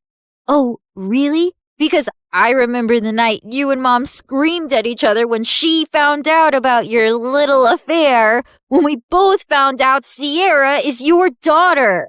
What? Oh, yeah.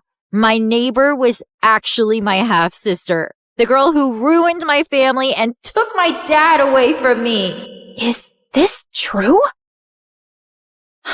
Yes, it is. Even though this was the craziest day ever, the news warmed my heart. I'd seen Mr. Dean as my dad since I was a kid. You didn't lose your dad to me, Kelsey. You lost him because of you. You could have told me the truth. You could have been my sister. But you chose to be a liar, a bully, and a sad little lowlife who only feels powerful when someone else is hurting. I may stutter, but I never had to hurt people to be heard. And why didn't you guys tell me sooner? I'm sorry. He didn't know until I told him once we moved in next door. I wanted to tell you right away, but then my wife left me and Kelsey took the news really hard and started lashing out. We thought it would be best for you to not know. For your sake, and Kelsey's. I was planning on telling you. I figured since we live together now, it was the right time. You live together now? She screamed, grabbed my trophy, and hurled it through the convention center's windows. She got arrested for property damage and spent some time in juvie before going to live with her mom. I told my mom I wanted to stay with Mr. Dean for the rest of high school, and thankfully, she allowed it. I gave the prize money to Leon to help his sick mom, but I refused to date him even after all his apologies. My self-worth wouldn't allow me to be with someone who thought it was okay to play with my feelings for any reason. I'm so proud of you, Sierra. Thanks, Dad.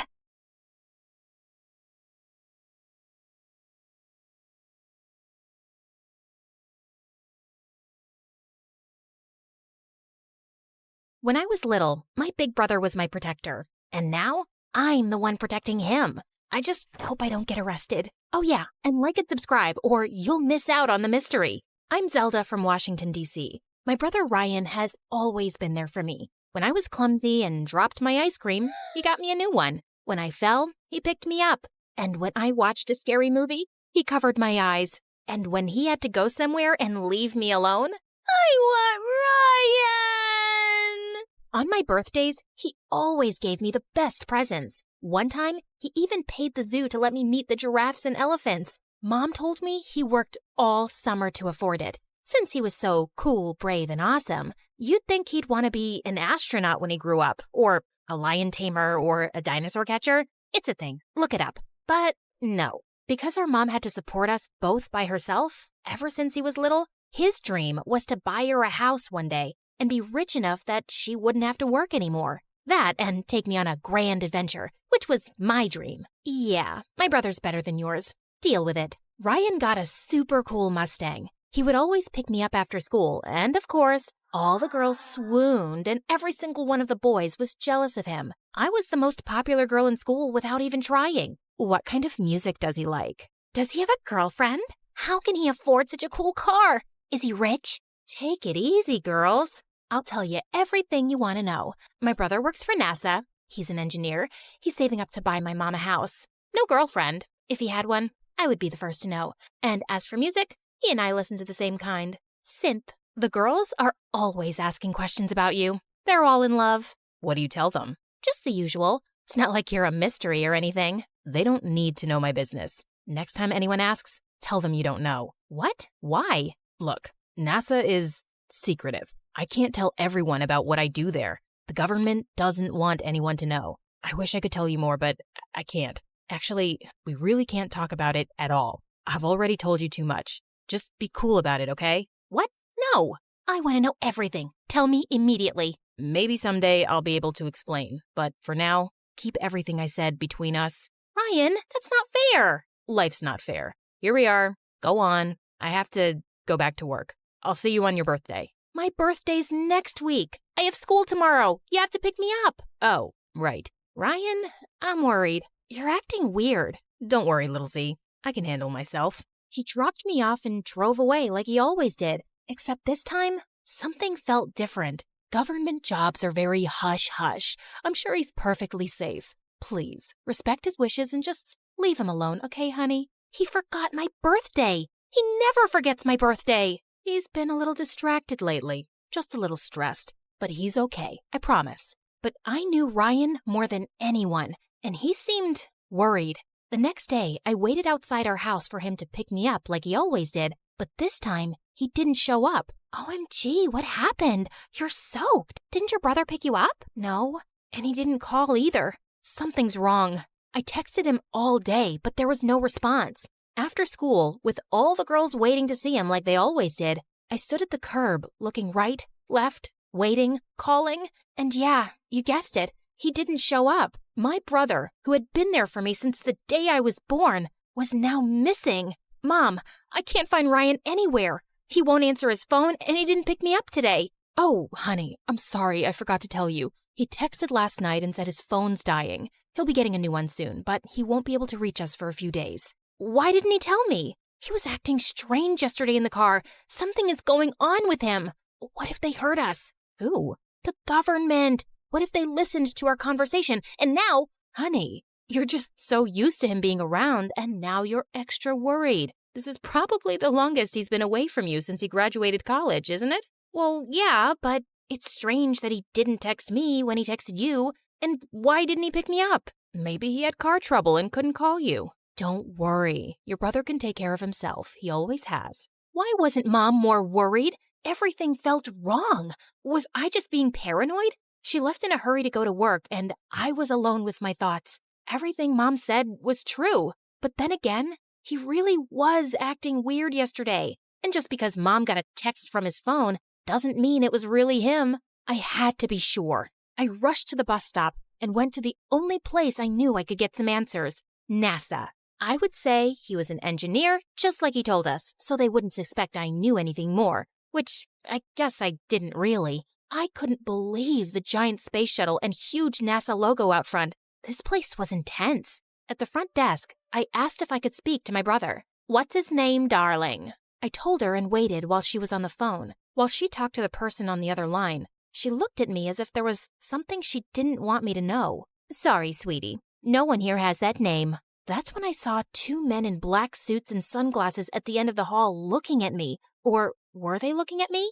Maybe they were just waiting for someone. I didn't want to find out, so I hurried out of there. I had no idea what was going on. It didn't make sense. Unless they really didn't want anyone to know where he worked because he was part of some top secret mission. Without any other choice, I decided there was only one more place I could go to try to find him and find some answers. His apartment. I had only been there one time when I was about to move in a year ago, but I had written down the address. The building was super tall and fancy. I ran to the door and pressed the number to his unit. When an old woman answered, I asked if my brother lived there, thinking maybe she was the maid. No, he doesn't live here. Sorry. My head was spinning. What the heck was going on? I saw my brother almost every day since we were little. I knew him, didn't I?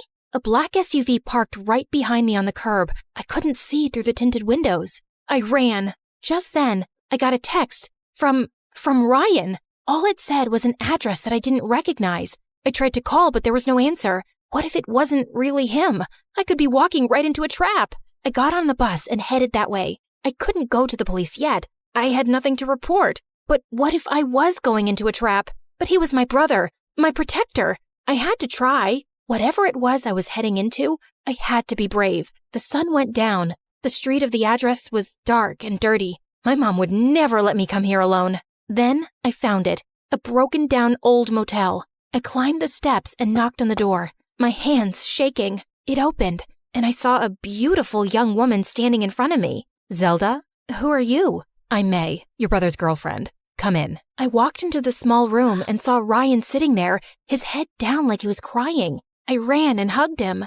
I'm so glad you're okay. I've been looking everywhere for you. What's going on?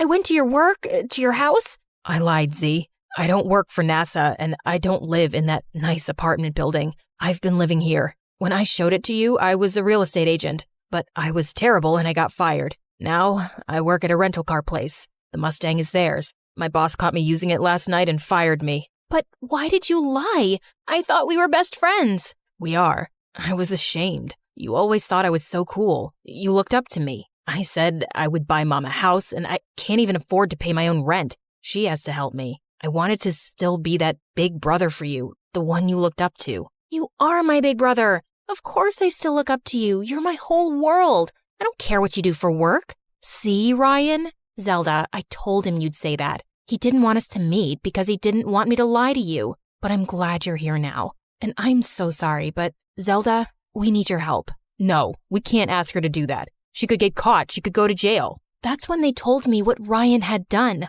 I was in total shock. My brother was so angry at his boss when he was fired that before he left, he snuck into the office and stole money from the safe. You did what? I know, it was stupid. It was a mistake. The security guard is there now. He knows me. When they open tomorrow, They'll see the money's gone and your brother will be on the video. We only have until 7 a.m. before I go to jail and my life is ruined. My heart was pounding, my hands sweating. I couldn't believe this was happening. I know he said he was angry, but this? I don't understand. That's not you. Why did you do it? I wanted to pay back Mom for all the money she let me borrow. I'll go. I'll put it back. No, Zelda, if the security guard ever sees him, he'll be caught. If he sees you, he won't know who you are. You can run. But this is my mistake. I'll face the consequences myself. I wouldn't help you steal money, but we're not stealing it. We're putting it back. So I'll help you because you've always helped me.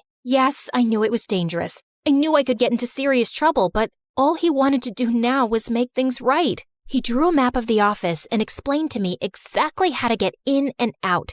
The problem, of course, was the guard and the fact that he had been caught on tape, which meant I would have to delete it. I had no idea how, but he wrote it all down along with the combination to the safe on a piece of paper. Why not just send it to my phone? You can't take your phone. If they suspect you, they could use it to see that you were here. I'll call Mom and tell her you're sleeping here. So my mom knew he'd been lying? That's why she wasn't worried. Here, the money is in this purse. Just pretend it's yours and take my hoodie to cover your head. I left the apartment, following the directions he gave until finally I was outside the office. The guard was outside the gate. There was no way around him. My first thought was to cause a distraction, but there was nothing anywhere. So I just walked right up to him. Sir, please, can you help me? What are you doing out here at night, miss? I forgot my phone in the car I rented. Everything I have is in there. Can it wait till tomorrow? I'm not supposed to let anyone... I can't. He took pity on me and let me in. He asked which car, and I pointed to a random one, getting ready to cry again when he didn't find it. And that's exactly what happened. Can I use the bathroom?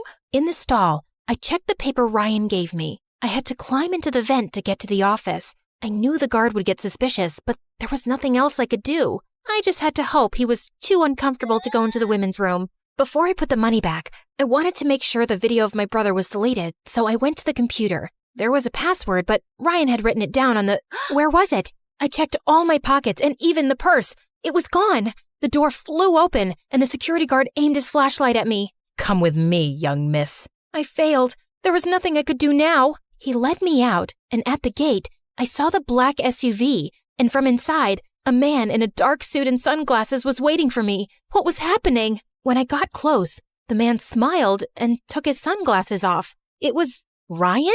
Happy birthday, little Z. How'd you like your adventure? But my birthday is next week. I know. Then it wouldn't be a surprise, would it? I'm pretty sure this would still be a surprise. Ryan told me he did work at NASA, and he owned the car rental place because 6 months ago, he invented something for the government, and now he was a billionaire. What about May? She's my friend from work. If I was dating someone, you'd be the first to know. Why? Do you think she likes me? But your apartment. I moved out 2 months ago because I bought a house. Wow, you got your own house? No, that one's yours and Mom's. Mine is that one. Mom came out from inside, smiling and waving. Thanks for trying to save me, little sis. My protector. I was happy. He really was the best brother ever. Except for one thing. You made me walk to school in the rain.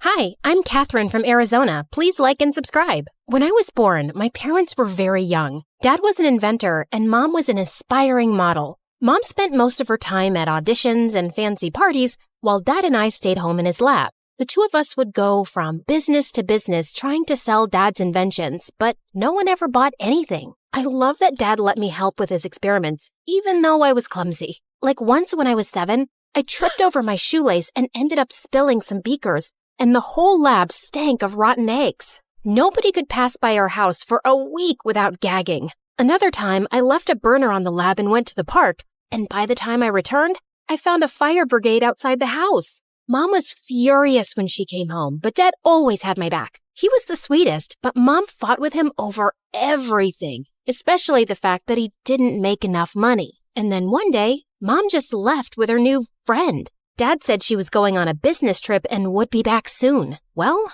Mom never came back, and Dad did his best to keep me happy. Once when I was 9, We were at the supermarket and Dad picked up the last bag of marshmallows when suddenly a lady started yelling at him. Hey, I was about to take that. Give that to me. Ma'am, I picked them up first. So what? I saw them first. Don't you have any manners? It's ladies first. Dad gave the bag to her, but I was furious. He was just too nice, and I had to protect him. Plus, there were marshmallows on the line. I acted nice and offered the lady some gum. And seconds later, the witch started to scream.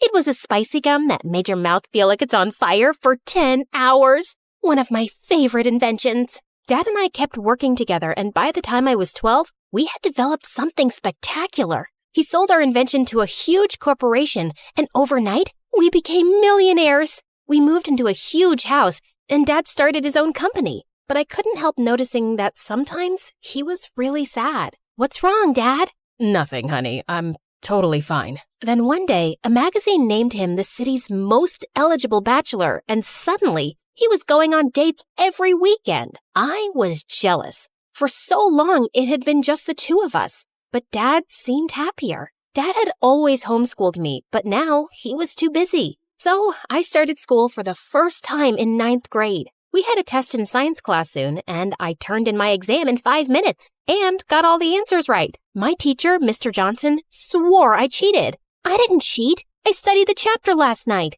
I stood up and recited everything from the chapter word for word. Mr. Johnson was stunned and immediately apologized. After that, he was much nicer to me and even asked me to assist in class. Soon, I was even tutoring kids after school, and people called me a genius. Everyone loved me, except for a kid named Gabe. Gabe and I had competed against each other on the school's debate team. Every time I came in first, and he came in second. Later that year, Gabe and I competed in the science fair. The teachers were really impressed with Gabe's project. That is, until they saw mine. I won first place, and Gabe came in second. You think you're so awesome, don't you? Well, you're not. Things are just easy for spoiled brats like you. Excuse me?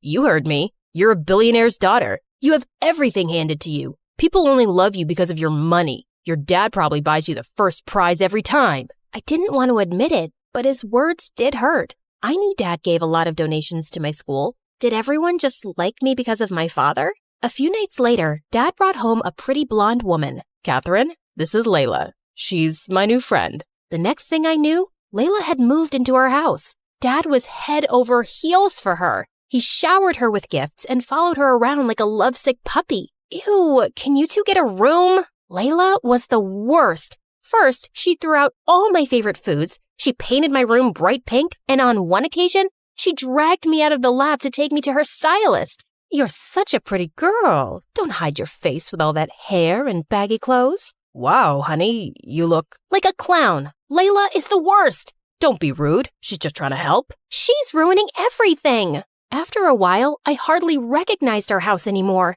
and Dad spent all his free time taking Layla shopping and on romantic getaways. I didn't trust her one bit. She was probably just after his money. But it didn't matter what I thought, because soon, Dad and Layla were married. A few months later, while Dad was away on a business trip, I woke up at night to get water when I found Layla talking outside with a man in a hoodie. The two argued for a while, then she hugged and kissed him.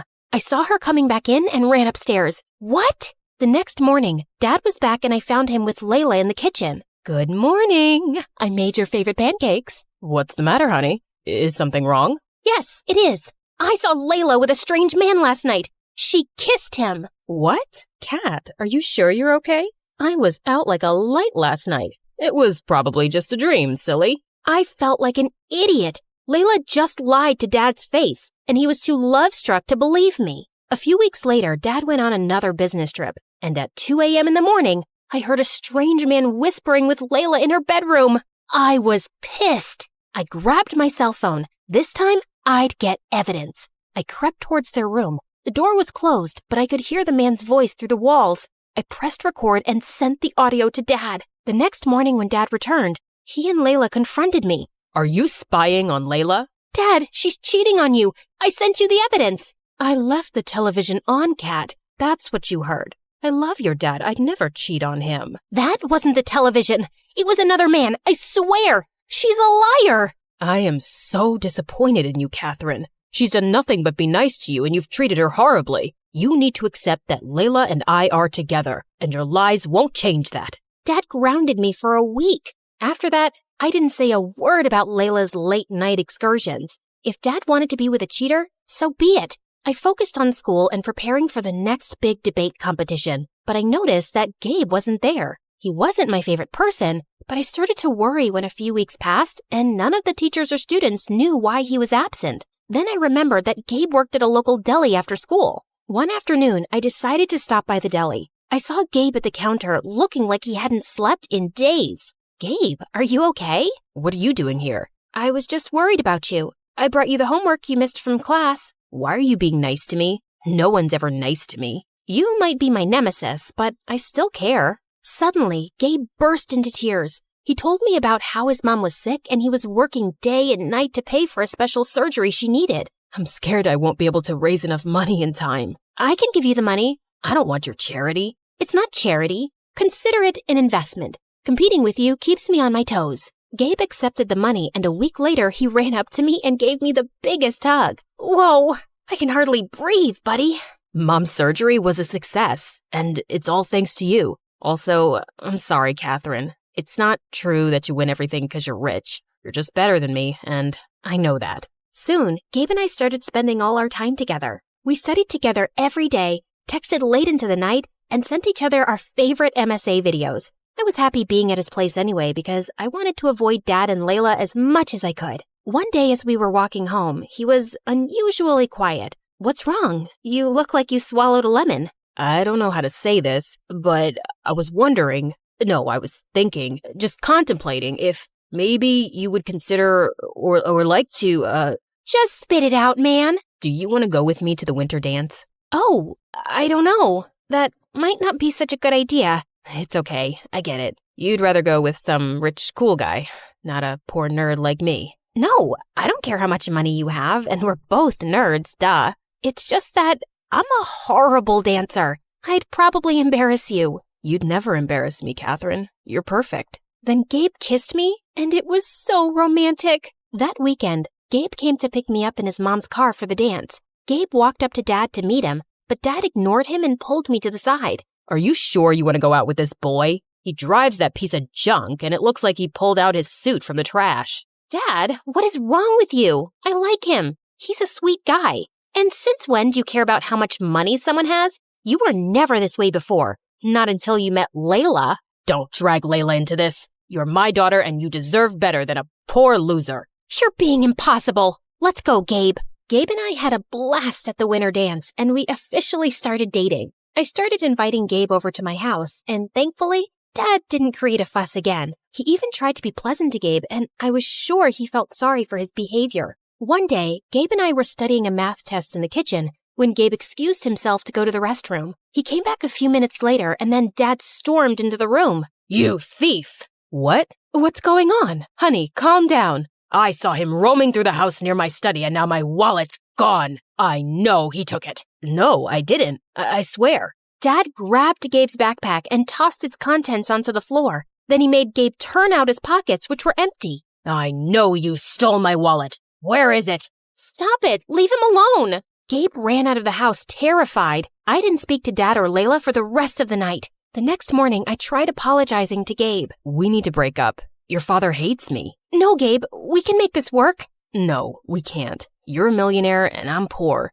Your dad'll never accept me. I love you, Catherine, but I can't do this. I have my pride too. After that, Gabe didn't speak to me again. He blocked my calls, and when I went to his house, his mom said he didn't want to see me. Days passed and I focused on my studies, but I still missed Gabe and felt so angry. Catherine, your father is upset that you've been ignoring him completely. He didn't mean what he said about Gabe. The things aren't always what they seem. He's been under a lot of pressure at work, and I don't care about your excuses, Layla. All I know is that my dad was amazing and we were happy till you came along, and now he's changed and everything's awful. A few weeks later, Dad and Layla had their anniversary, and Dad made dinner reservations for us at a fancy restaurant. I said I didn't want to go, but Dad looked upset, so I reluctantly agreed. I was getting ready and decided to wear my favorite diamond necklace, which was in Dad's safe. I went into Dad's office and opened his safe, and inside there were suitcases full of money,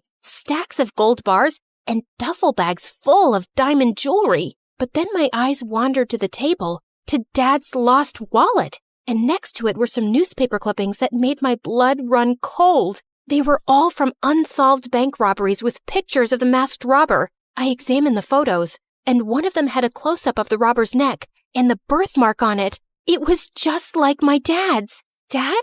What's wrong, honey? I showed Dad the newspaper clippings. This is you?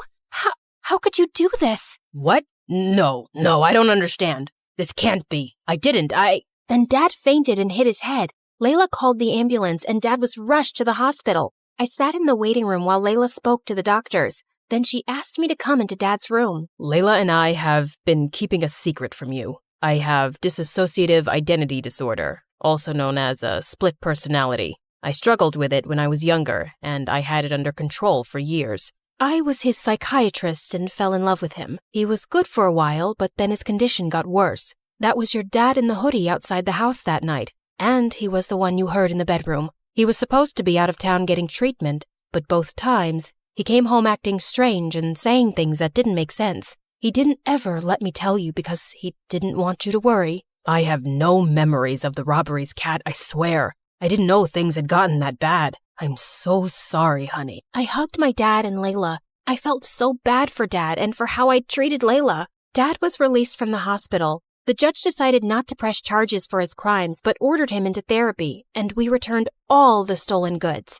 Layla and I supported Dad through his treatment, and a few months later, the doctors released him from the psychiatric facility. And over this time, Layla and I grew closer. One day, when I got home from school, I opened the door to see Gabe and my father standing inside. Layla told me I chased your friend away, and I've apologized for how I treated him. I'm sorry for the pain I've caused you both. I would never stand in the way of your happiness, Kat. Thank you, Dad. Gabe rushed over to me and kissed me, and from then on, he never let me go.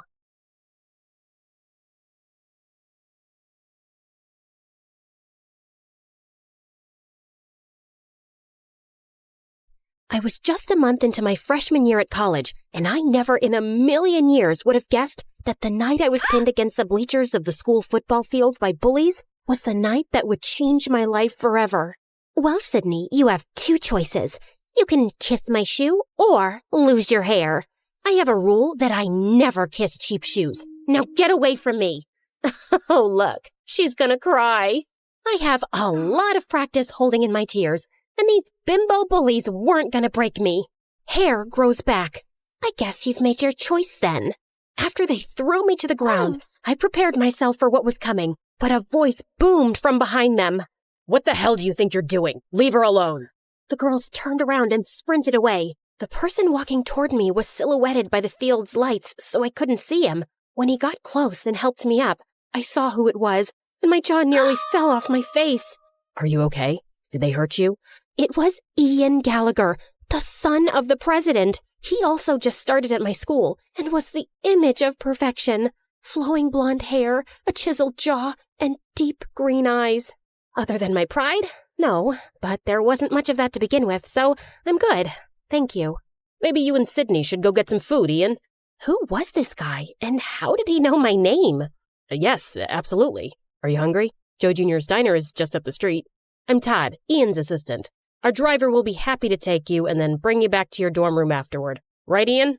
Yeah, absolutely. Please stop saying absolutely.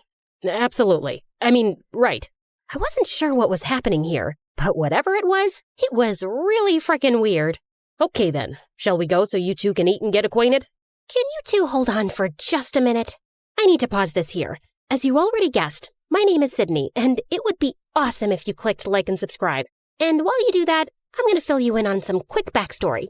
I grew up in a huge house with everything a girl could want. Giant stuffed animals, so much chocolate that Willy Wonka would be envious, and an arcade packed with every video game that ever existed. There was only one thing missing. My parents. Sure, I had an amazing nanny who hated children and would lock me in my room when she wanted to be left alone. But all I wanted was to spend time with my mom and dad. They ran an international hotel business and traveled the world visiting their properties. Even when they were home, all they would do was criticize me and compare me to others, like my spoiled brat of a cousin who screamed whenever she didn't get what she wanted. or their friend's daughter who was forced to perform at the most ridiculous beauty pageants, or even the little girl on the cereal commercial who ate the cereal, acting like it was the best thing ever. That little girl appreciates her life. I've never seen you enjoy your cereal that much, Sydney. I felt so bad about myself that I developed this nervous facial tic where I would squeeze my eyes shut and then open them really wide. Yeah, weird facial tics are like catnip for bullies at school, and when you're the smartest kid in class, it just adds to their joy when they stuff you in the garbage can. So I kept to myself and didn't care about my appearance because there was no point. No makeup, big glasses, and my hair in a bun. I looked like a mini version of the school librarian. Okay, I did have one friend, Monty. We were friends since kindergarten because he was as awkward as me. He was also really smart and had asthma, so he was always walking around sucking on his inhaler. Also catnip for bullies. Okay, that's enough backstory. I think you get it. I thought college would be better, but clearly I was mistaken. Once an outcast, always an outcast, it seems. Now, back to the night I met Ian, because it just gets weirder from here. He took me to the diner, but our table was guarded by his two big, serious-looking Secret Service agents. His tiny assistant, Todd, sat in the booth across from us, just staring. Sorry about all this. It must be really weird for you, Sydney. This? Weird? Nah, I'm used to it. Happens every time I meet a president's son. He laughed. Someone actually thought I was funny besides me. And then he leaned in. Just imagine that your whole life is like this. It was manageable when I was a minor because the media left me alone. But now that I'm 18 and my father is running for re-election, it's like every move I make is under a microscope. Sometimes I just want to disappear. In a weird way, I completely understood. I felt the same way, except I always wanted to disappear. Just then, reporters swarmed into the diner and started taking photos of us. Todd signaled for us to smile, so I did, but I had absolutely no idea what was happening. Okay, that's enough. Everybody out. Why do they want pictures of me with the president's son? My own parents didn't want pictures of me. I think it's time you head back to your apartment, Ian. If it's okay with Sydney, I'd like to stay and chat some more. Considering all the insanity of the last couple of hours, the one thing that didn't feel completely nuts was the connection I had with Ian. It's like we instantly got along. I'd like that. Yeah, no. Sorry, we're leaving. Car's waiting outside to take Sydney home, so it's time to say goodnight. I couldn't believe how Ian's assistant was treating him like a child. And then I felt something touch my hand underneath the table. Ian slipped me a piece of paper with his cell number. But then Tiny Todd stuck his face in mine. Listen to me carefully, Sydney. Under no circumstances are you to try and make any contact with Ian unless you check with me first. Is that clear? Sure. Good girl. And if he or the press tries to talk to you, you call me. Wow, this little man just good-girled me. Yeah, no. Maybe I won't feel like it. Well then, I'll make a single phone call and have you expelled, which I will also do if Ian learns about this conversation. So we're going to keep this between you and me, right? I was frozen. If I got expelled, my parents would disown me. All I wanted to do at that moment was to wrap my fingers around Todd's throat and choke him. But instead, I just nodded. When I got back to my dorm room, the first thing I did was call Monty. Yeah, we both applied to and got into the exact same colleges. And then, like the weirdos that we are, we chose to go together. That's crazy. So you hit it off with Ian Gallagher, like for real? I wouldn't say we hit it off, but I feel like we kind of get each other. You mean like you and me? Yeah, but the difference is, he's the president's son. But why me? Because you're amazing, Sydney. You're like the smartest person I know. You're funny, you're not deserving of Ian's attention, that's for sure. That's not true. You're deserving of anyone's attention. You're just saying that because you're my best friend. I want to call him, but I'm scared his tiny jerk assistant will find out and get me expelled. So don't let him find out. I stared at the number on the piece of paper for like an hour before I got the courage to call Ian. And then, late that night, he snuck out of his apartment and picked me up. I'm so glad you called. Now hold on to me. They let you have a motorcycle? Nope. They have no idea. And then we sped down the road, and it was thrilling. I actually had to pinch myself to believe that I wasn't dreaming. We raced up to a narrow, twisting road to a spot that looked out over the city below. Wow, this view! I found this spot when I first got to school. I needed a secret place to get away from everything. My dad, his re-election campaign, Todd. He was so sincere. When he looked into my eyes, I thought I would melt into a big puddle. He's such a jerk. He really is. Why do you let him treat you like that? Why don't you just fire him? I wish I could. My dad hired him to manage me, and now you're in it too. I'm so sorry. What do you mean I'm in it too? He then handed me a copy of the morning newspaper. On the front page was a photo of Ian and me at the diner with the headline, Ian Gallagher's new college girlfriend? I couldn't believe what I was seeing. If you never want to see me again, I totally understand. This is my life, but it doesn't have to be yours. I had spent my whole life avoiding attention, and here I was, about to be on the front page. My instinct was to run away as fast as I could, but Ian needed someone, and for some reason, that someone was me. We just sat on a rock and talked and laughed for hours, but as the sun came up, Ian looked at his watch and panicked. Oh no, they're going to be looking for me. We have to go, now. We sped down the road, but suddenly there were flashing lights behind us. It was the police. At that moment, I knew I was going to get expelled. My life was officially over. But instead of being pulled over, Ian floored it. We raced down the road away from the police car. Forget about being expelled. I was going to jail. Ian pulled behind a tree and shut off the motorcycle lights. We watched as the police car sped by. My heart was racing, but Ian looked at me, and we both just burst out laughing. The next day, when the papers came out, I walked through campus, and everyone at school was just staring, including the 3 bullies. All I could do was smile. For the first time ever, I cared about how I looked. Monty went with me to get a prescription for contact lenses, then to the salon to get my hair done, and finally to Sephora to get a makeover. Listen, Sid, something feels off about this whole thing with Ian. Wow, is somebody getting jealous because someone else is taking up my attention for once? No, that's not it at all. You said it yourself. Why did Todd know your name? But I wasn't listening. All I could think about was seeing Ian again, and then the cosmetologist turned my chair around. So, how do I look? That bad, huh? You're beautiful. I hugged him as hard as I could.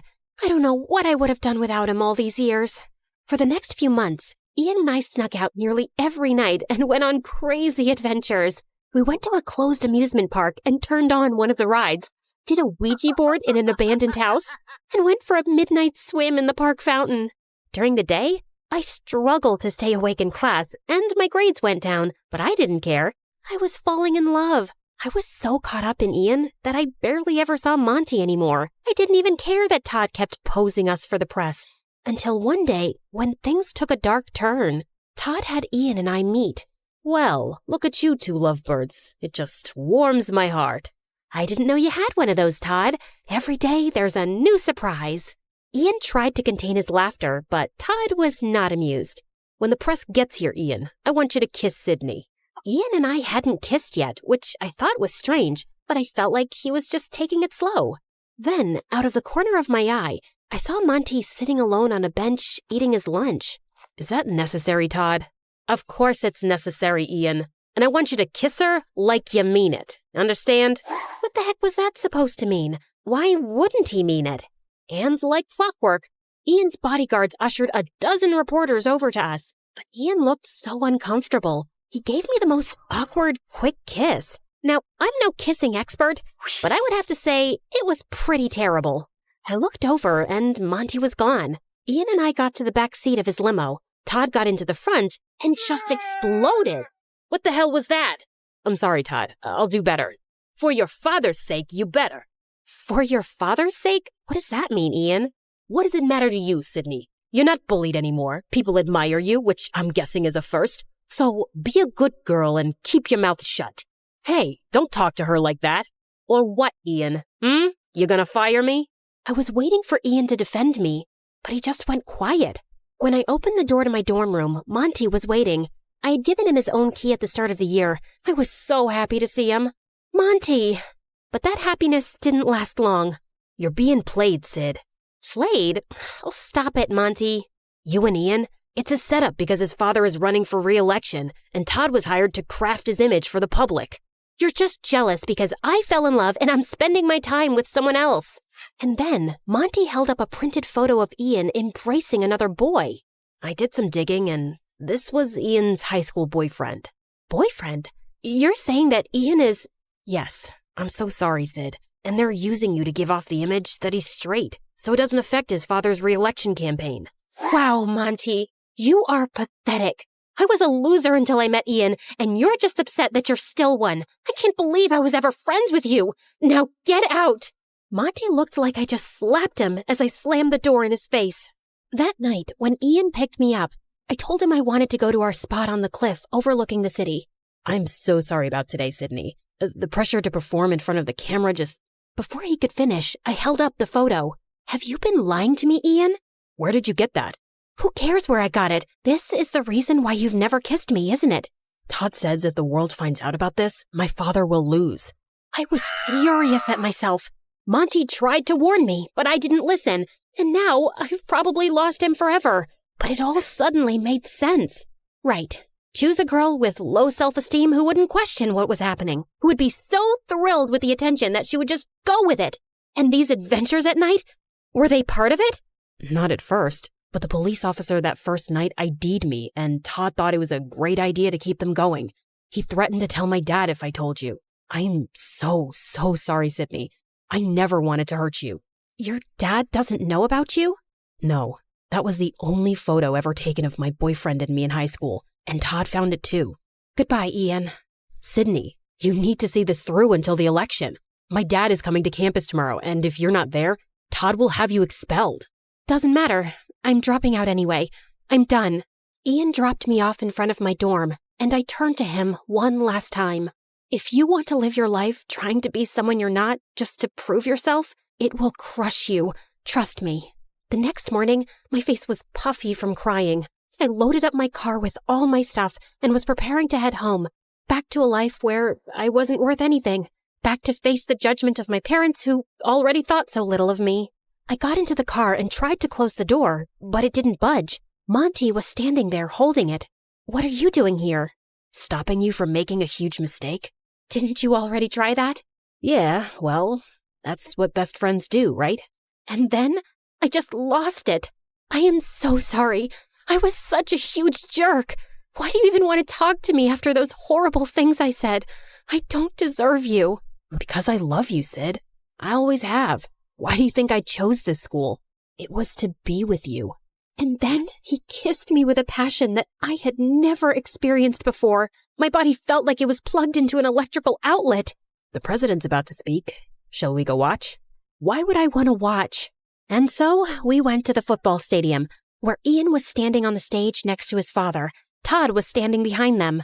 And as I stand on the cusp of the next presidential election, I want to hand the mic over to my son Ian, who means more to me than anything in the world. During my dad's first election, nobody paid attention to me because I was only 14 years old. But now that the world is paying attention, I want them to meet my true love. And suddenly, the boy from the photo walked onto the stage. The whole stadium burst out into applause. It was incredible. And then Ian turned and hugged his father. Todd looked horrified. After the speech ended, Secret Service let Monty and me backstage, just in time for Todd to walk out. I hope you enjoyed your time here, Sydney, because you're as good as expelled. Nah, but you're as good as fired, Todd. Ian walked over, and for the first time, Todd looked terrified. You can't fire me. But I can. Mr. President, I was only doing this for you. Who told you to do that? You harassed my son for years and misused the power I gave you. Get him out of here. And the Secret Service dragged him away, kicking and screaming. It was glorious. I forgave Ian, and 4 years later, he and his boyfriend became the best men at Monty's and my wedding, at the White House. My parents were there, glowing with pride, but winning their approval didn't matter to me anymore. I was happy that at least they were there. And finally, I was just happy being me.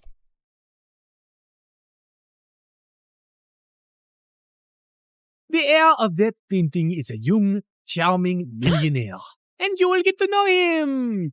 You need to earn his trust completely, so he lets you into his life and his home. Then, when the time is right, you'll steal the painting from a high-security vault inside his house and bring it back to me. Do y'all remember Eric? You know, the guy Meredith and I were fighting over the night Mom went into a coma? The guy who was so hot he made boiling water look cool? The guy whose smile shone brighter than the sun and whose eyes were deeper than the Amazon rainforest? The guy who... He looks familiar. Oh my god, I've kissed this guy once. Yeah, the guy who stole my heart the minute I saw him. And then Meredith kissed him. Do you girls know him? Not super well, but I'd rate him number 8 on my list of good kissers. And I've kissed tons of people, so that's pretty high. Oh, Pierre, you really gotta see his brothers. They look like... Ugly old girls, I know. I know everything about him, but how well does he know you? He and his family lived in our neighborhood only for a month, and that was years ago. I don't think he'd recognize me now. Yeah, she's not that memorable. You're all still going in disguise. We have to convince him that you're just a stranger who has randomly bumped into him with no agenda. Also, he must believe you're very rich, so he doesn't think you're a gold digger. From Pierre, we learned that Eric's mom had passed away at his birth, and his dad had remarried a woman years later who already had children of her own, the quadruplets. The world makes sense again. Thank you. Eric's maternal grandmother recently left the painting to him in her will. His father is a big business tycoon, so they always have security at the mansion. But the painting is even harder to access. The only way you'll make it in and out of there is if you're welcomed into their home. I couldn't believe that of all the millionaires in the world, I had to pretend to like Eric, make him fall for me, and then rob him blind. And how was he even better looking now? Over the next few days, I took on the identity of Christina Delafour, a wealthy socialite with a law degree who lived in a beautiful apartment in a posh area and wore only designer braids. Wow, this Givenchy coat is stunning. It's Givenchy, you moron. Okay, geez. Also, Pierre, can't someone do a background check on me and easily find out that I did not graduate from Harvard and that I don't have parents who made a fortune out of selling toilets in India and now live there? If anyone runs a check, they'll find all this information to be accurate. I've made sure of it, and no one is interested in the law or toilets. So they won't ask you many questions. Now, show me how to walk in heels like a rich lady. Fine. Meredith, pass me the Jackie Chim shoes. Oh my god, they'll know you're fake in a second. I was joking. Relax. I've hung out with enough rich people to pick up a few things. I got this. And then, a week later, I was inserted into Eric's life. We talked over coffee for an hour, and I thought it was going really well. But when it was time to part ways, he didn't ask for my number and just left. Ugh, I'd failed to capture his interest. I'd have to plan another encounter without seeming suspicious. As I was walking away distracted, I ran straight into a garbage can and stuffed my toe hard. Son of a biscuit! Holy mother of fudge! I was still hopping around when I crashed into a woman pushing a stroller, and a doll went flying out of her hand onto the road. Just then, a car ran over the doll and turned it into a pancake. You destroyed my child's precious doll! I'm so sorry. It was an accident. I'll get your little girl a... Wait, your child is a cat? Yes. And that was my childhood doll, which I passed on to my baby. Look, here's some money. Get your baby another doll. She loves that one, and they don't make those anymore. Your baby is a cat. She doesn't love that particular doll. She probably doesn't even love you. She'd eat your face in your sleep if you weren't the one to feed her. Now, please. Just then, someone tugged hard at my purse, and I saw a thief running away with it. You've got to be kidding me. I took my heels off and sprinted after the thief. He jumped over a fence into a park, and I followed. I was gaining on him and sent a flying heel at his head. Just then, someone ran past me, pounced at the thief, and pinned him to the ground. Gotcha! Eric? The park security immediately arrived on the spot and took the thief away. Aren't you glad I followed you and came to your rescue? My rescue? I hit him with my shoe to slow him down and was about to catch him, but then you swooped in at the last minute, and now you want credit? Whoa, easy. I was just flirting with you. Oh, sorry. Wait, you said you followed me? Yeah, I felt stupid that I left without asking for your number. I definitely want it now. You became even more interesting when you stubbed your toe, murdered a doll, yelled at the cat lady, and chased a robber. Eric and I started seeing each other. And even though I knew it wasn't a real relationship, it still felt wonderful. We both hated rom-coms, but were always up for watching horror movies. We supported different baseball teams and had heated debates about who sucked more. And we both loved eating from street vendors and walking around the city at night. I enjoyed his company more than I cared to admit, and my heart skipped a beat every time he took my hand or gave me a goodnight peck on the cheek. And then one night, as we watched a fireworks show in the park, he pulled me close and kissed me, and I practically melted in his arms. Soon enough, he told me his parents were hosting a party at their house, and he wanted to introduce me to them. This was the first time I'd be in his mansion, and I needed to make sure I got invited often enough to find out where the vault was. Eric's dad was lovely, but his stepmom looked at me with a stare so icy it could make hell freeze over. I escaped from the party for a while when the dancing started. Yeah, that's when Meredith dropped by as Catwoman with a cheeseburger. But soon enough, Eric came around to call me in for dinner, where the quadruplets also joined us. So, Eric told us your parents sell toilets in India. Yeah. It's a great business because everyone needs a toilet, right? And you know the population of India. Multiply that with toilets and you have a fortune. What is the population of India? Well, I don't have an exact figure. It's just a lot of people. Suddenly, I had a queasy feeling in my stomach. Didn't you get made fun of as a kid? If you were in my school, you'd be called the Toilet Princess. Rubber Queen. Duchess of Poop. Guys, cut it out. You're not in high school anymore. Wait a second. Have we ever met before? What? No, I really don't think so. Oh God, why was my stomach churning? You know I'm really good with faces, and you remind me a lot of this girl we met in a neighborhood in Connecticut years ago. Guys, remember? She had a twin sister. Oh yeah, I remember those twins vaguely. The blonde one was prettier, right? Dang it, has to be someone else. I'm an only child, and I've always lived in Boston until I moved here. Yeah, Eric told us you're a lawyer from Harvard. So who's the baddest person you put behind bars? Not that kind of lawyer. I'm actually an environmental lawyer. I was really feeling sick now. Maybe it was that burger I ate? Like you have trees as clients? What do they pay you with? Leaves? Hey, why are you turning green? You love trees so much that you're becoming one? You guys stop. You're not even that funny. No, look at her. She's green. I think I'm gonna hurl. Eric called a doctor immediately, who said I had food poisoning. He gave me some medicines, and Eric insisted I stay over for the night in one of their guest rooms. I fell asleep immediately and woke up a few hours later feeling thirsty. As I made my way down to the kitchen, I realized I had the perfect opportunity to try finding the vault. Just then, I heard some low voices from some room, and I slowly crept up to find Eric's stepmom talking to one of the bodyguards in the library. Were you able to figure out how to unlock the vault? There's no way. I've tried everything for weeks. I'll have to use a tiny explosive device to destroy the lock.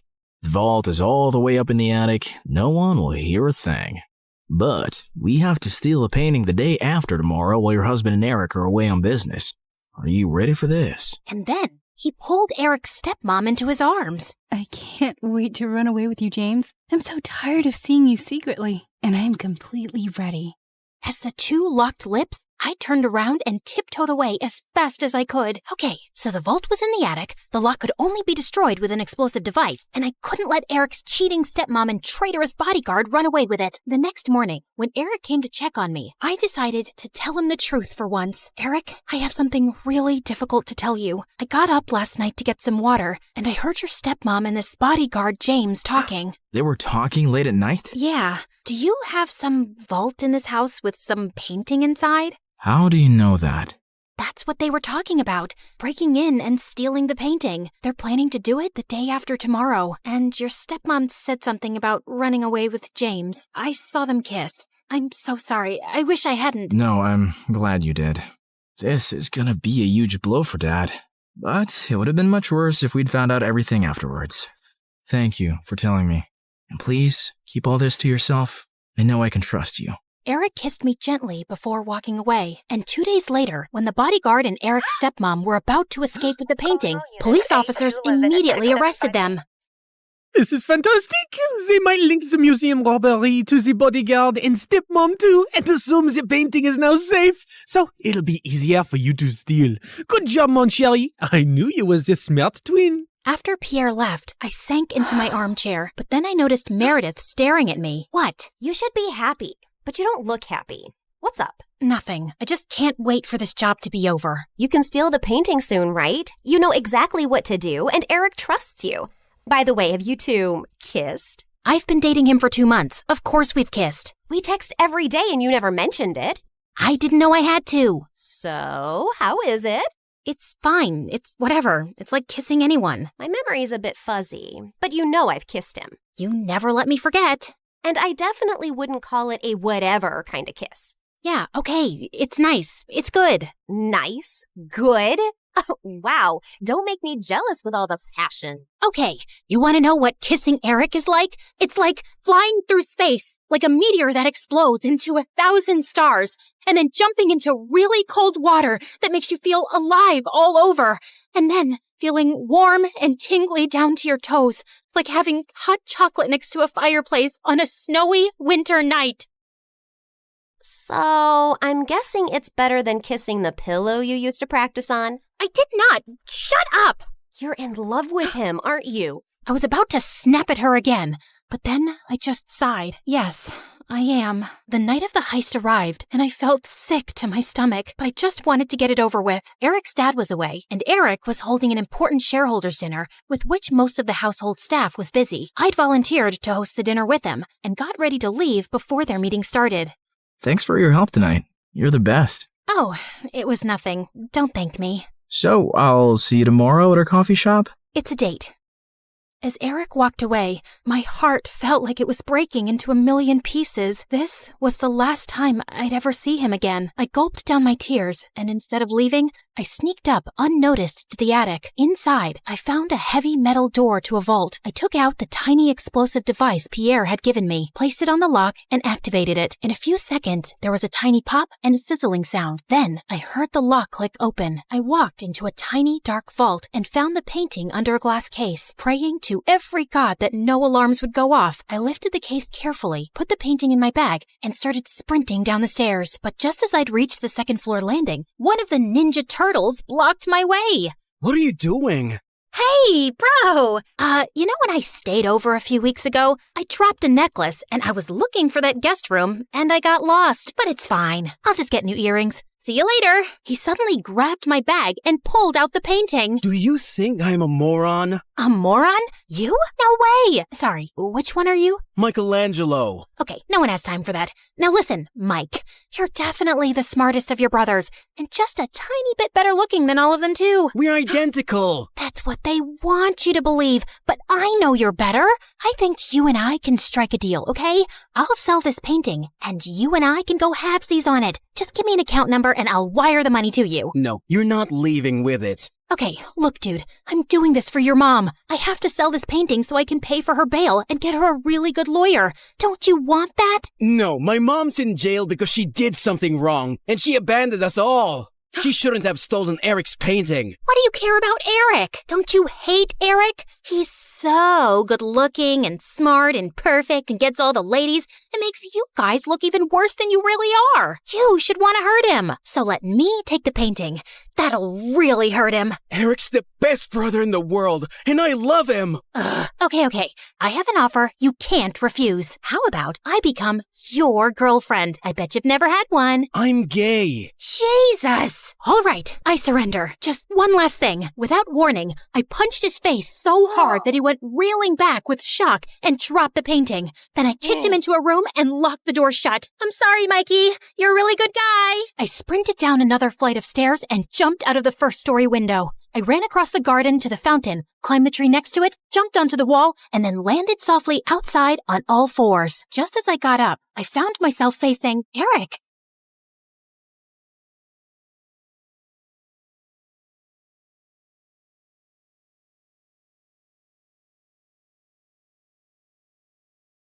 People call me the queen of entertainment, a famous pop icon, a musical superstar. You can take your pick. As for me, I like to be called the Queen of Hearts. Hi, I'm Ariana Grande. I was born in 1993 in Florida to overachiever parents who were super successful in their careers. Right since I was a toddler, I loved to sing. Mom would sing me lullabies and I'd sing along with her. You have a beautiful voice, my baby, just like an angel. I'm not so sure. I didn't get selected for the school choir. Don't let that dishearten you, sweetheart, and have confidence in your talent. I'm sure you're meant for greater things. Although I loved singing, I was also fascinated by theater and acting. I performed on stage for the first time when I was 8 in a musical named Annie. Are you nervous, Ari? No, not at all. In fact, I can't wait to set the stage on fire. And I did just that. That musical was a great success, and it marked the beginning of my musical theater journey. After that, I performed in so many other local productions like Beauty and the Beast and The Wizard of Oz. Life was going smoothly, but then my parents got separated. I felt devastated for a while. But thank God I had my pet dogs to keep me going through that tough phase. Just so you know, I have 10 rescue pups. One of them is named Sirius Black. Yeah, I'm quite obsessed with Harry Potter. But then, aren't we all? So by the time I turned 14, I decided I'd acted enough and now wanted to make a career in singing. I packed my bags and moved to Los Angeles to meet my managers. Guys, I think I want to make an R&B album. That's a hell of a goal, but who do you think's gonna buy a 14-year-old's R&B album? Well, that kind of made sense. So I went back to Florida and decided to focus on theater for the time being. Then when I was 15, I got chosen from among thousands of girls to play one of the main characters in a Broadway musical called 13, for which I later bagged a prestigious award. By this time, I had moved to New York, so I was missing school a lot. Mom, I want to continue performing, but what about studies? I want to finish high school at least. Don't worry, sweetheart. Your school has agreed to send study materials so you don't miss out on your studies. That was pretty cool. I was studying and focusing on my career, even though I was miles away from home. Then in 2009, I bagged the role of an adorable goofball named Cat Valentine in the famous Nickelodeon TV show named Victorious. Since the show was set in a performing arts school, it gave me an opportunity to showcase my acting as well as my singing abilities on a national platform. Thanks to the show, I was suddenly a teen idol. So, Ariana, what's next? Are you looking at a career in Hollywood? To be honest, acting is fun, but music has always been first and foremost with me. I was determined to give singing a shot, so I kept uploading my videos on YouTube where I sang covers of songs by Adele, Mariah Carey, and Whitney Houston. Meanwhile, the second season of Victorious premiered in 2011 to 6.2 million viewers, becoming the highest-rated episode of the show. Victorious ran for 3 seasons until it was finally wrapped up in 2013. Then one day, I got the most unexpected call. Hello, Ariana. I'm Monte Lipman, CEO of Republic Records. I saw your YouTube videos and I want to sign you up for the label. Are you interested? Yeah, of course. I'd love that. I put down my phone and did a little happy dance. My music career was finally taking off. The next 3 years, I focused completely on my vocals and singing and collaborated with many contemporary artists. The result was my first album, Yours Truly, that debuted at #1 on the US Billboard 200 albums chart, and it sold 138,000 copies in its first week. After that, there was no looking back for me. Today, I've sold over 85 million records worldwide, broke 27 Guinness World Records as a singer, bagged 2 Grammys, and was listed among the 100 most influential persons in the world by Time magazine. So friends, I hope my story inspires you to never give up on your dreams, since miracles do happen. Just believe in yourself, because if you don't, who else will?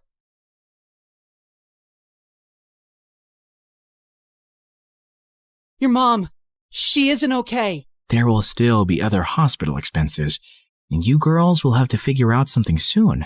Do you have any relatives? Of course. I'd do anything for you, Claire.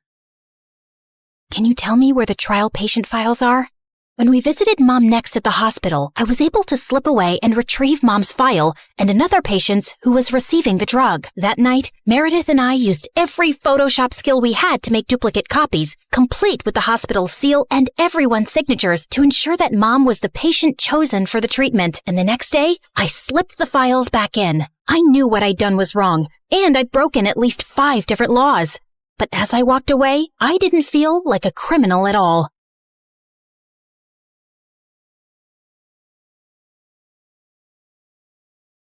I was walking down the hospital corridor with Freddie when Meredith came running towards us. Where have you been? Mom's awake. She's finally awake. Oh my God, seriously? This better not be a joke, Meredith. I swear on my beautiful face, it's the truth. The doctors are just checking her vitals. Can you girls stop making so much noise? It's a hospital. Oh, shut it, nurse. We're in the coma ward. Who are we disturbing here? Don't you want these people to wake up? How dare you talk to me like that? This is preposterous. That's not even a real word. Remind me to buy you a dictionary. How did you become a nurse? Jeez. You ran down to Mom's room to find her fighting off the doctors. She jumped onto her bed like an animal and started screaming at them. Where am I? Are you doing a science experiment on me? You will not touch the daughter of Vladimir. I learned how to catch fish with my bare hands when I was 3 and tackled a bear when I was 5. You think you are any match for me? Ma'am, we mean no harm. We're your doctors. How are you old enough to be a doctor? You have pimples like a teenager. I'm fully qualified. Shut up, little boy. Tell me where I am before I take your eyeballs out and play bubbles with them. Mom? Mom turned and stared at me with wild eyes. Let's get out of here before she attacks us. For once, I agree with Meredith. Who are you? And what did you just call me? Hey guys, the last time you saw me, I was walking down a hospital corridor after switching the clinical trial files. That was 2 years ago, so let me get you up to speed on everything that's happened since then. Mom entered the clinical trial, and her tests started showing signs of progress, but she didn't come out of her coma anytime soon. Freddie tried to help us, but Meredith and I had to learn to manage on our own, and it turns out there's a lot you can steal from a hospital. We never had to buy toilet paper or cleaning supplies again, and we always had endless cups of pudding and Jell-O. Meredith, is that diaper cream you're putting on your face? A girl's gotta moisturize. It's very hydrating. My face is as soft as a baby's butt. What did you score today? More useful things like new bed sheets, pads, towels, and batteries for our TV remote. Time for our show and more Jell-O. Woohoo! But we still needed money, and after high school, we went back to our conning ways. I always pushed away the guilt and justified it to myself with things like, we needed the money, we had no other choice. But I have to admit, I also felt a thrill every time we outwitted someone and got away with it. It started out small, like hitting venues of concerts and games in different cities and selling fake tickets to desperate fans, hoping to get in at the last minute for twice the regular price. By the time they figured the tickets were bogus, we were gone. Or going to the American Idol audition venues and convincing hopeful contestants that we were part of the TV show crew, and we'd get them through to the next round if they paid us a little money. Then, we set up an Instagram matchmaking business account with tons of fake success stories. We were getting booked for our services by loads of women. We'd always meet at the client's house in disguise. What is this exquisite dessert? It's like a cloud melting in my mouth. It's a Japanese cheesecake, delivered fresh every day from Japan. You are just the kind of people I like. Ow! Let's get down to business, shall we? Wow, I mean, this cake. Yes, business. This is your daughter? Oof. We know she's a bit plain. And she's 6 feet tall? With that face? Is her case hopeless? Oh no, we've dealt with a lot of uggos before. Believe me. Ow! What my partner means is there's someone for everyone out there, and we're experts at making those two people meet. We'll need a small advance, and we'll bring you a portfolio of suitable bachelors in a week. You'll be the mother of the bride soon, watching your little giraffe walk down the aisle. Sounds good, right? Make that check to cash, please. Can you also pack the rest of this cake? We'd take the advance, keep in touch for a few weeks saying we were gathering options, and then disappear. Of course, people soon started commenting on our page, calling us frauds and reporting our account, but we made a good amount while it lasted. We tried out a wedding planner service next. That's a gorgeous cake, but it's so expensive. But it goes so perfectly with your pink and white theme. Also, we're planning to order 2,000 pink and white roses. And an ice sculpture for the reception area. How much will all this cost? You can't put a price tag on happiness. Daddy will have a heart attack. He's gonna have one anyway. I just saw him eating a block of cheese. Why should that stop you from having the wedding of your dreams? Really, you deserve the best on your big day. Okay, I'm sold. Let me write you a check. When that went bust, we became travel bloggers and influencers. With our huge number of fake followers, we managed to get into the best hotels for free as long as we wrote a review. When I'm rich, I will buy a hotel and live there. They have the best beds. Room service? Yes, we'll have 2 lobsters, 4 sushi platters, 2 beef burgers with fries, the prawn tempura, the fish tempura. Okay, anything with the word tempura. And why don't you bring up the entire dessert menu? Thanks. Of course, none of these businesses lasted too long, and we were always on our toes, traveling from place to place, changing disguises, trying not to get caught. The only person who had any idea of our activities was Freddie. But whenever we went back home, he was always happy to see us and never asked questions. 2 years had gone by like this, and Mom was finally awake, except she didn't remember being our mom. Now, we had no chance to ask her about the fake IDs and laptop we'd found, because all she seemed to remember was her childhood and frickin' Russia. We showed her pictures of us together, and the doctors explained that she'd lost most of her memory, and they were unsure if she'd regain it. Oh, my girls. I am so sorry I don't remember anything about you, but I feel a connection to you, as strong as the frost on my toes, walking barefoot in snow, and as sweet as the smell of my grandmother's honey cakes, and as deep as the violet skies of Siberia, and— Yeah, we get it, Mom. We love you too. As the three of us sat in a cafe later, I was still trying to process everything when I saw Meredith had a faraway look on her face. I know that face, Em. What are you planning? Oh, nothing. Just thinking how excited Arthur will be when he finds out Mom is awake. You're talking about our neighbor, Arthur? Yeah, he's been visiting Mom every week for 2 years. He's always been in love with her. He'll be happy, but she won't even remember him. That actually works in his favor. Mom always found him irritating. What are you saying exactly?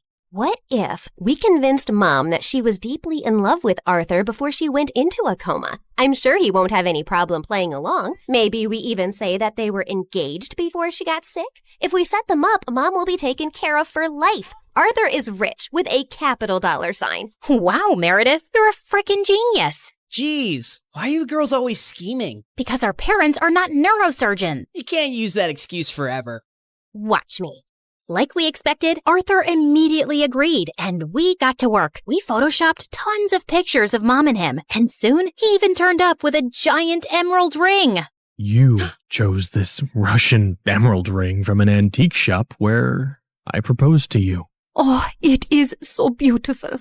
I wish I remembered all of these moments. But I do feel a connection to you, as strong as the smell of lavender on a Russian summer breeze, and as warm as Papa's fur coat, and as comforting as a bowl of kidney pickle soup, and— Kiss her, now! As Arthur and Mom kissed, Meredith and I walked out of the room and burst out laughing. We laughed till we almost peed our pants. Oh God, my tummy hurts. Are we doing the right thing? Fooling Mom? She's no fool. She asked me how rich Arthur is yesterday. Now she feels very connected to him. And within a month, Mom was walking down the aisle in a grand wedding in Arthur's garden. Of course, Meredith and I had made all the arrangements and totally overcharged Arthur. I promise to cherish and to love you forever, and follow you to the ends of the earth. We will go to Russia and start our new life there in the lovely house you have bought me as a wedding gift. And yes, I will cherish and love you and whatever, etc., etc. Now you may exchange rings. Did you just hear what I just heard? Are they moving to Russia? That can't happen. Is it too late to object to this wedding? Shh! You guys are ruining the ceremony. What's wrong with you? Are you a moron? You know she can't go to Russia? Why not? She's Russian, isn't she? Oh yeah, she shouldn't go to Russia. Hold it, everyone. Sorry, Mom, but you can't go to Russia. Oh, sweetie, I will take you girls with me, don't worry. We're taking them with us? No one's going to Russia. Can we, discuss this later? You're ruining the moment. Arthur, shh. Listen, Mom, we need to talk. As I got up to talk to Mom, I tripped on my dress and crashed into this big cage holding 100 pigeons, and they all started flying off. This was supposed to be for after the ceremony! But suddenly, those pigeons turned vicious and came back to attack everyone. They clawed at people's hair, poked them with their beaks, and pooped everywhere. As the guests ran around in chaos, someone slammed straight into the wedding cake. Meredith and I grabbed Mom's arms and dragged her home. What is wrong with you two? There's something you need to know, Mom. Meredith and I ended up showing her all her fake passports, IDs, and the laptop, and she was stunned. My name is Alexei, and none of these IDs have that name. Mom, we don't know who you really are or why you left Russia. What if you were a spy or some sort of criminal? What if you're wanted in Russia? If you go back there, you might get arrested or worse. Apparently, many years ago, some bad people were looking for you, and we don't know why. You have to stay here and keep a low profile. But I want to find my parents and see my home. It's all I remember. You can't risk it. Not till you get your memory back. Or we get someone to tell us what's on that laptop and figure out who you are. We're sorry. We hugged Mom as she cried, then fixed her makeup and returned to the wedding. The pigeons had left, and the guests were leaving too. Stop, everyone. The wedding isn't over yet. And Arthur, Mom wants to move to Hawaii instead. From the top, people. Arthur was very confused, but they finally got married. Later, as everyone moved towards the dance floor, Freddie asked me to join him. So, now your mom is well and you have a rich stepfather. What are your plans? I like traveling around with Meredith. Maybe I'll do that for some time. There isn't any reason to stay here anyway. Ouch. Why don't you just hit me with an axe? Of course, there's you. I can always come visit. That's not good enough, Claire. Look, I have to say this now. I've been in love with you since forever, and let's not pretend you don't know that. Don't you think you can give us a chance? We're best friends, and I'd do anything for you. I know, Freddie, but I just can't. I love you, but not like you want me to. You can try dating me. Maybe you'll feel differently. I don't think I will. And I can give you a good life. You don't need to live like a freaking criminal anymore. Some people might call me an artist. Con artist, yeah. Still a criminal. Maybe I enjoy being one. It's kind of thrilling. I don't really believe that. You don't want to believe that. We're too different, Freddie. You're going to be a neurosurgeon like your parents, and she'll find a nice girlfriend and then marry her and live in a nice neighborhood, and you'll be content. I'm not sure that's the life I want. It sounds boring. I wish I'd said something else when I saw Freddie's hurt face, but there was no easy way to let him down. He kissed me gently on the cheek and walked away, and I felt a lump in my throat. Mom moved to Hawaii with Arthur, and Meredith and I went down a crazy path over the next few years. There wasn't a scam, fraud, or con we didn't attempt. We never stuck to the same thing for too long, in case the police picked up a pattern, but word got around in underground circles about 2 female con artists, and we actually started getting hired for our services. People were always less likely to suspect 2 pretty, innocent-looking girls than someone who looked like a thug. And working with these thugs, we learned how to forge signatures, create counterfeit money, make fake checks, and steal credit card information. I'd always been bad with computers, but Meredith even showed a great knack for hacking. We made good money, partied with rich people, traveled first class, and stayed in amazing hotels. But for me, the glitz and glamour gradually started to fade. I was getting tired living out of suitcases, always wearing disguises and looking over my shoulder. I had no real friends, and even if I met someone I thought I could like, I knew I couldn't be in a real relationship. I was almost thinking of talking to Meredith about quitting the con artist life, when one day she burst into our New York hotel room looking beyond excited. You won't believe the job we just got. It's gonna pay us $250,000. Who would pay that kind of money? And for what? Turns out, the kind of people who take you to their headquarters blindfolded. As Meredith and I walked into an underground room, a large chair swiveled around to reveal...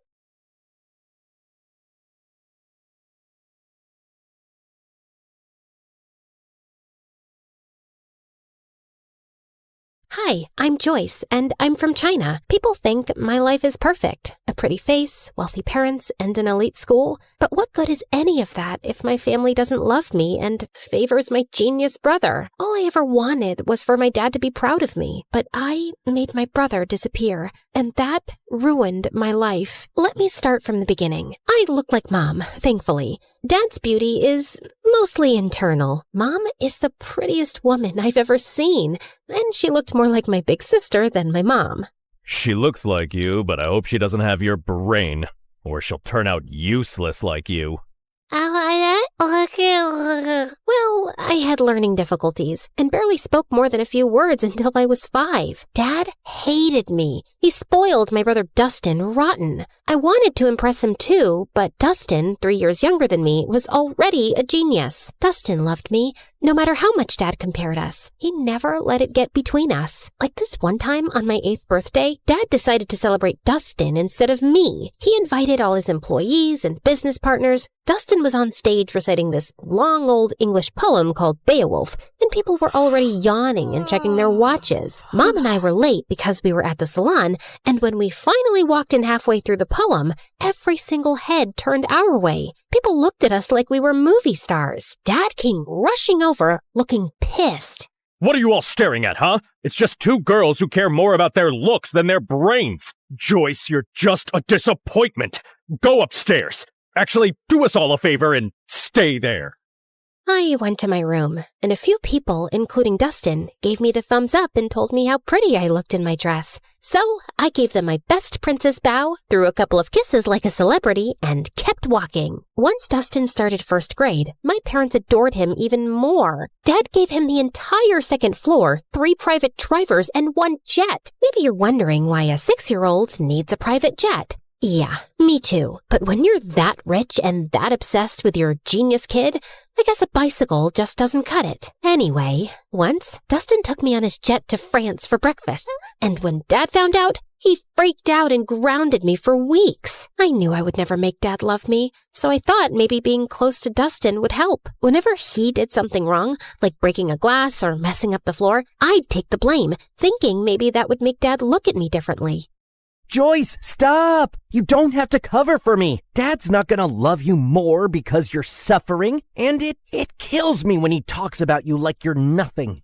No, you're just too young to get it. Once, when I was in 7th grade, Dustin had a science project and wanted to test gravity and weight. He used a bowling ball from our private bowling alley and dropped it on different items. One of those items was an old watch he thought nobody wanted, but it turned out it belonged to our maid, a gift her mom had given her when she was a child my age. When she found it broken, she lost it and said she would tell our parents. I panicked. I couldn't let them think their perfect kid could be this careless. So I did something I'm not proud of. I knew our maid had a sick mother, so I called her. This is Joyce. I'm sure you know who I am. Your daughter is threatening me and my brother, and I don't like that. I know you're sick and you need monthly medications, and your husband is useless and your son steals from you. And your only provider is our maid. So I advise you to talk to your daughter and tell her to back off, or I'll talk Daddy into firing her. Do it before it's too late. Then I hung up with a tight feeling in my chest. The maid didn't say anything after that. She just kept working quietly for days, and I felt terrible. I kept giving her money from my pocket anonymously for years. Then 9th grade arrived, and something completely unexpected happened. One afternoon, I was humming in the school bathroom when the music teacher happened to be hiding in one of the stalls trying to catch girls who were vaping. She heard me, asked me to sing, and ended up loving my voice. She even said I could be the lead singer for the Christmas choir. I was over the moon. And no, of course Dad didn't come to the choir. Only Mom came. And she didn't even stay until the end because Dad called her to come home for whatever reason. But everyone else was so impressed by my voice that a few people came up to talk to me afterward, including this kind-looking man who honestly resembled Keanu Reeves, if Keanu had a paunch. I'm Peter Anderson. I'm a music producer. You've probably heard the rumors that I'm a fraud, but this town loves gossip more than the truth. Anyway, I see real talent in you, and if you're interested, I'd love to help you become a singer. Here's my card, and maybe we can talk more in my office. I was so happy that someone finally noticed something in me and wanted to help me shine, even if it was this half-fraud kind of a mess person. Of course I kept his card with me, and I didn't tell anyone except Dustin. So I guess you're the child who'll make our family proud after all. What is that supposed to mean? I mean, Joy, people think the perfect, favored child is the lucky one, but it's actually the ugly, stupid, neglected one. Like, how would you discover your voice if you lived in a cage chasing someone else's dream? Okay, wow, this is getting deep. Don't worry, I won't go that deep. I know your IQ. Anyway, I need a favor. I know you're going to that Halloween party this weekend, and Dad would never let me go. So maybe you could sneak me out with you? I really, really want to go. They're bringing Chicago-style pizza, and if Dad finds out I snuck out, at least he'll know I was with you. Which will make things even worse. Come on! I'll do your assignments for the whole next semester. For the next 2 years. Fine. Shake on it. Wait, did you like this video and subscribe to MSA? Obviously. Why do you think I turned out so emotionally intelligent? Guys, interact with our video so this story blows up. What are you waiting for? Comment now! That weekend, I snuck Dustin out and we headed to this huge party 5 blocks away. Dustin was wearing a white ghost costume. Way too simple for a genius, but whatever. I dressed like Amy Winehouse, and honestly, I looked really cool. The party was wild. Everyone was having fun, and a bunch of kids were wearing the same ghost costume as Dustin. I kept an eye on him until this cute guy came up to me and started talking. I liked him, and when I saw Stephanie staring at us with jealousy, I realized she probably liked him too. She was a girl from my school who was always jealous of me, so I decided to annoy her even more. She walked over and started talking to him, and he didn't mind. So, Alan, did you know I have a really good voice? I can sing Can't Help Falling in Love by Elvis Presley, if you want. They have karaoke here. It's Derek. The singer? No, my name. Anyway, I'll show you how it's done. Then she rushed to the karaoke machine and sang in front of everyone. Her voice wasn't bad, and I saw Derek nodding along. When she finished, everyone cheered, and she looked like she owned the world with that smug smile. I don't know what came over me, but I ran up, grabbed the mic, and started singing too. Everyone went silent, listening. I even saw kids showing each other their goosebumps. When I finished, Derek came over to hype me up. That's my girl. I felt amazing, especially when I saw Stephanie's annoyed face. My eyes followed her as she stormed out of the party, and I saw a few boys in ghost costumes leaving too. That's when I remembered Dustin. I tried to run after him, but kids kept stopping me for high fives and congratulations. By the time I made it outside, I sprinted to the group of ghost boys. Dustin? Dustin! Knock it off! This isn't funny! No one answered. I started pulling off their masks one by one, but none of them were Dustin. Back off, you weirdo! Panic shot through me. I ran like crazy through the streets. Dustin! Dustin! Dustin! 2 hours passed. I couldn't find him. I was so worried sick about my brother, and I knew there was no running from calling Dad. I was finished. Dad and Mom arrived with a few police officers, and Dad looked like he was about to finish me off. He lunged toward me, but Mom stepped between us. He glared at her with furious eyes. So now you're protecting your kid? Oh, that's funny because I didn't see you stopping them from sneaking out in the middle of the night. The officers tried to calm him down while everyone started searching for Dustin. But another day passed, and still no sign of him. The whole town volunteered. People searched through the nights, but nothing. Every second felt heavier than the last. I isolated myself. I text Dustin every day. Stupid messages like, "Where are you?" and "Please come home," as if he'd somehow see them and reply. At night, I'd sneak into his room and sleep in his bed, burying my face in his pillow until his smell faded away. Some nights, I'd just sit on his floor holding his favorite hoodie, feeling like I'd lost the only person who ever really saw me. Dad barely talked to me anymore. Mom didn't yell at me or blame me, but sometimes I'd catch her crying alone, and she'd wipe her tears the second she saw me. "I'm sorry, Mom." She didn't answer. "Can we talk about this? I want to hear your voice. I know what happened is my fault, but I just want you to pat my shoulder, let me cry in your lap, tell me it'll be all right. Just say something, anything." But she didn't. She just gave me a sad little smile, nodded, and walked away. And then I completely shut down. A year of guilt and silence later, I couldn't take it anymore. I needed something, anything to distract myself, even if just for a little while. I remembered the card the producer gave me, and I figured, why not call him? It's not like I had much to do being alone all the time. Wise decision. I'm gonna make you a star, way up in the sky, so bright, your dad's gonna regret not loving you enough. Well, that's definitely a dream to live up to. He started helping me get small singing gigs at local cafes, and I loved it. The attention, the clapping, the feeling that I mattered to someone. One day, someone recorded me singing and posted it on TikTok, and it went viral. People loved my voice and kept commenting that they wanted more. So, Peter created a small YouTube channel for me and uploaded my videos there. He was so proud. It felt nice having a father figure in my life who actually cared. But when my dad found out, he completely lost it. Oh, look at you! Enjoying your little fame with that fraud producer. He's not a fraud. He helps me a lot. He even made me a YouTube channel, and it's growing. Aw, and who gets paid from YouTube? Did he even give you a single cent? Or does he just toss you a few pennies you get from those miserable cafes? I'm not doing this for money. I do it because I love singing. Just like you loved your brother, right? For the first time, I felt real anger toward him. Why couldn't he see any goodness in me? But before I could say anything, he pushed his chair back and walked out. Later that night, he started having chest pains. Mom and I rushed him to the hospital. The doctor said it was stress and that he needed rest. I didn't visit him much while he was there. Not after what Peter told me. Summer vacation's coming up. I was thinking we could go on a little tour around the country. Grow your audience. See where this takes us. I believe in you, kid.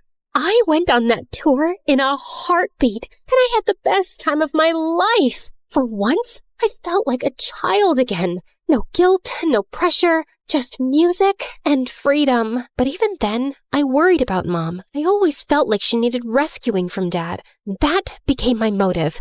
Work harder, grow bigger, make more money, and buy us a house far away from him. My fame grew fast. By the time I finished high school, I was well known enough to earn a good income. One night, before leaving the house the next day for good and renting an apartment in the city, I was having my last dinner with my parents.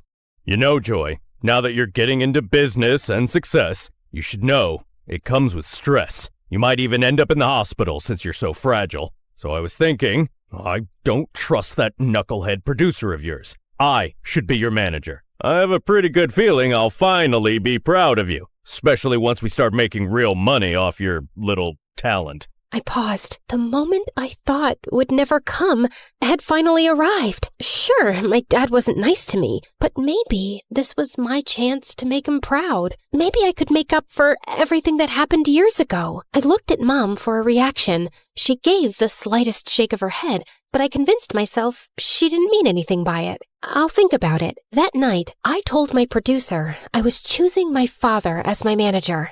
Kid, I can't force you or tell you what to do. You're grown up. If you think your dad's the right man for the job, then go ahead. And just remember, I'm still here for you. I canceled my move to the city, and Dad became responsible for all my finances, all my schedules, and everything. Everything was fine for the first few months, but then I started noticing that my finances didn't make sense. I was earning more back when Peter managed me, and I was working twice as hard now. Still, I gave my dad the benefit of the doubt until one day I checked my bank account and it was at zero, completely empty. I freaked out and went to confront him in his office, but he wasn't there. That's when Mom walked in, pale and shaking. She turned on the TV. William Clark, the billionaire owner of Clark Investment Companies, has been exposed as the center of a massive Ponzi scheme. Authorities estimate he conned thousands of people out of nearly $300 million. Records show the fraud began in the early 2000s, and officials confirm he fled the country this morning. The FBI is now searching for him. Back to you, James. I stared at the screen, frozen. My dad, the man who made me feel small, unworthy, and desperate to impress him, built his entire empire by scamming people. It was my biggest regret, choosing the wrong man to trust. I ran to my mom and hugged her. He stole from me, Mom. He hurt me, and he always made me feel incomplete. All I ever wanted was for him to be proud of me. Where did I go wrong? Mom wrapped her arms around me. You were focused on the wrong parent, honey. Every time I tried to hold you, I could feel myself breaking. And I didn't want you to see that. I didn't want you to carry my pain on top of your own. Words were never my thing, but I always loved having you around. After Dustin, everything fell apart. You shut yourself away, and I didn't know how to reach you. But your father's gone now. Good riddance. It's just us. I've saved some money. Let's start over. I hugged her tighter. Her words came late, and in the hardest moment of my life, but somehow I felt happy. I never knew you could feel so happy and so sad at the same time. After that, everything happened in a blur. The FBI seized our mansion, our cars, and everything inside. Mom and I moved into a tiny apartment and hardly left it. Then one day, someone knocked on the door. It was Peter. Didn't I tell you? I'll always be here when you need me. But who's gonna listen to my music after what my dad did? Joyce, what defines Joyce is what Joyce does, not her father. It's time to rock again. remember your YouTube channel? I've been saving everything we earned from it for something big, and today's the day. No, I can't. I just want a quiet life with Mom. I'm sorry. Actually, I gave an interview this morning. I told everyone what your father did, including how he stole from you. People are sympathetic. I've read the comments. They love you, Joyce. They want you back. Wait, you did an actual interview? For me? Wow. Peter helped me restart my career, and people were happy to have me back. And soon enough, I was a huge success and making good money too. One day, before one of my biggest concerts, Mom told me that Dad had been arrested and was facing decades in prison. She said he wasn't feeling well and wanted to see me. I decided to see him one last time before closing his chapter for good. I know you probably think I was stupid, Joyce. No, you committed every sin in the book, but stupidity wasn't one of them. You know what? I actually feel sorry for you. You spent your whole life putting down an innocent little girl without a shred of guilt. Well, you weren't like Dustin. For Christ's sake, he was the only one who made me proud, and you had to take that away from me. I guess it was for his own good. Otherwise, he would have grown up to be a miserable little fraud like his father. I finally get it. You were never capable of being proud of me. Not because of who I am, but because of who you are. A fraud, in business and as a father. Now, if you'll excuse me, I have a crowd of 200,000 proud people waiting for me. And with that, I spit on him and left. The moment I stepped on stage, the entire arena erupted. I looked out at all those excited faces, at Mom's proud smile, at Peter beaming at me like his daughter had made it. And then I closed my eyes, and I saw him, Dustin, with that same cute, confident little smile he always had when he believed in me more than anyone else. I keep running, like I'm trying to outrun time. I can't stop, I can't slow down with these ghosts still in my mind. And it hits me when it's quiet, nowhere left for me to hide. So I keep on moving, just to feel alive. But as I sang, the crowd grew louder. Louder than I'd ever heard. I opened my eyes. There was a guy being lifted by the crowd, riding toward the stage, and for a second, I stepped back in fear. But then, my heart stopped. Dustin?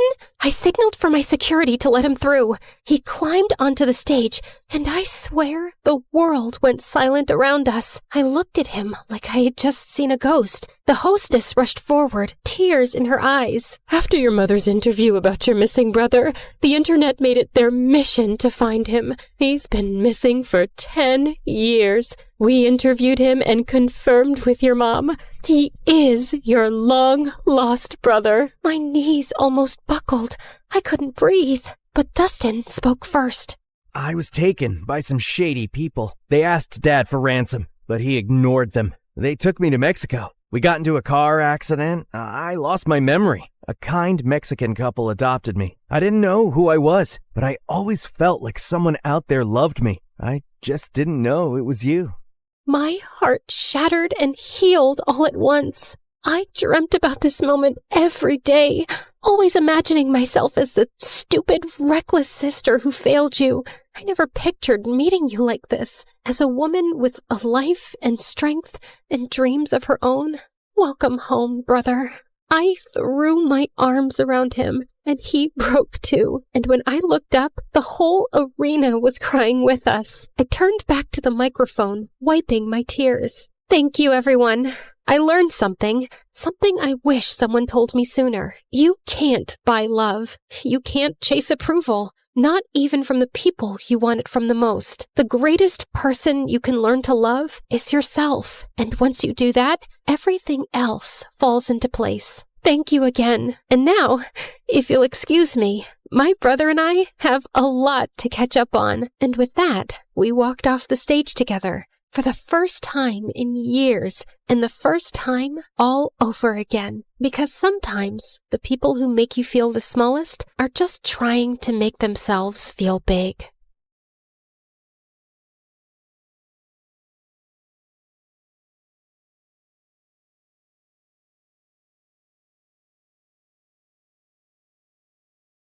And then finally, a letter arrived one morning.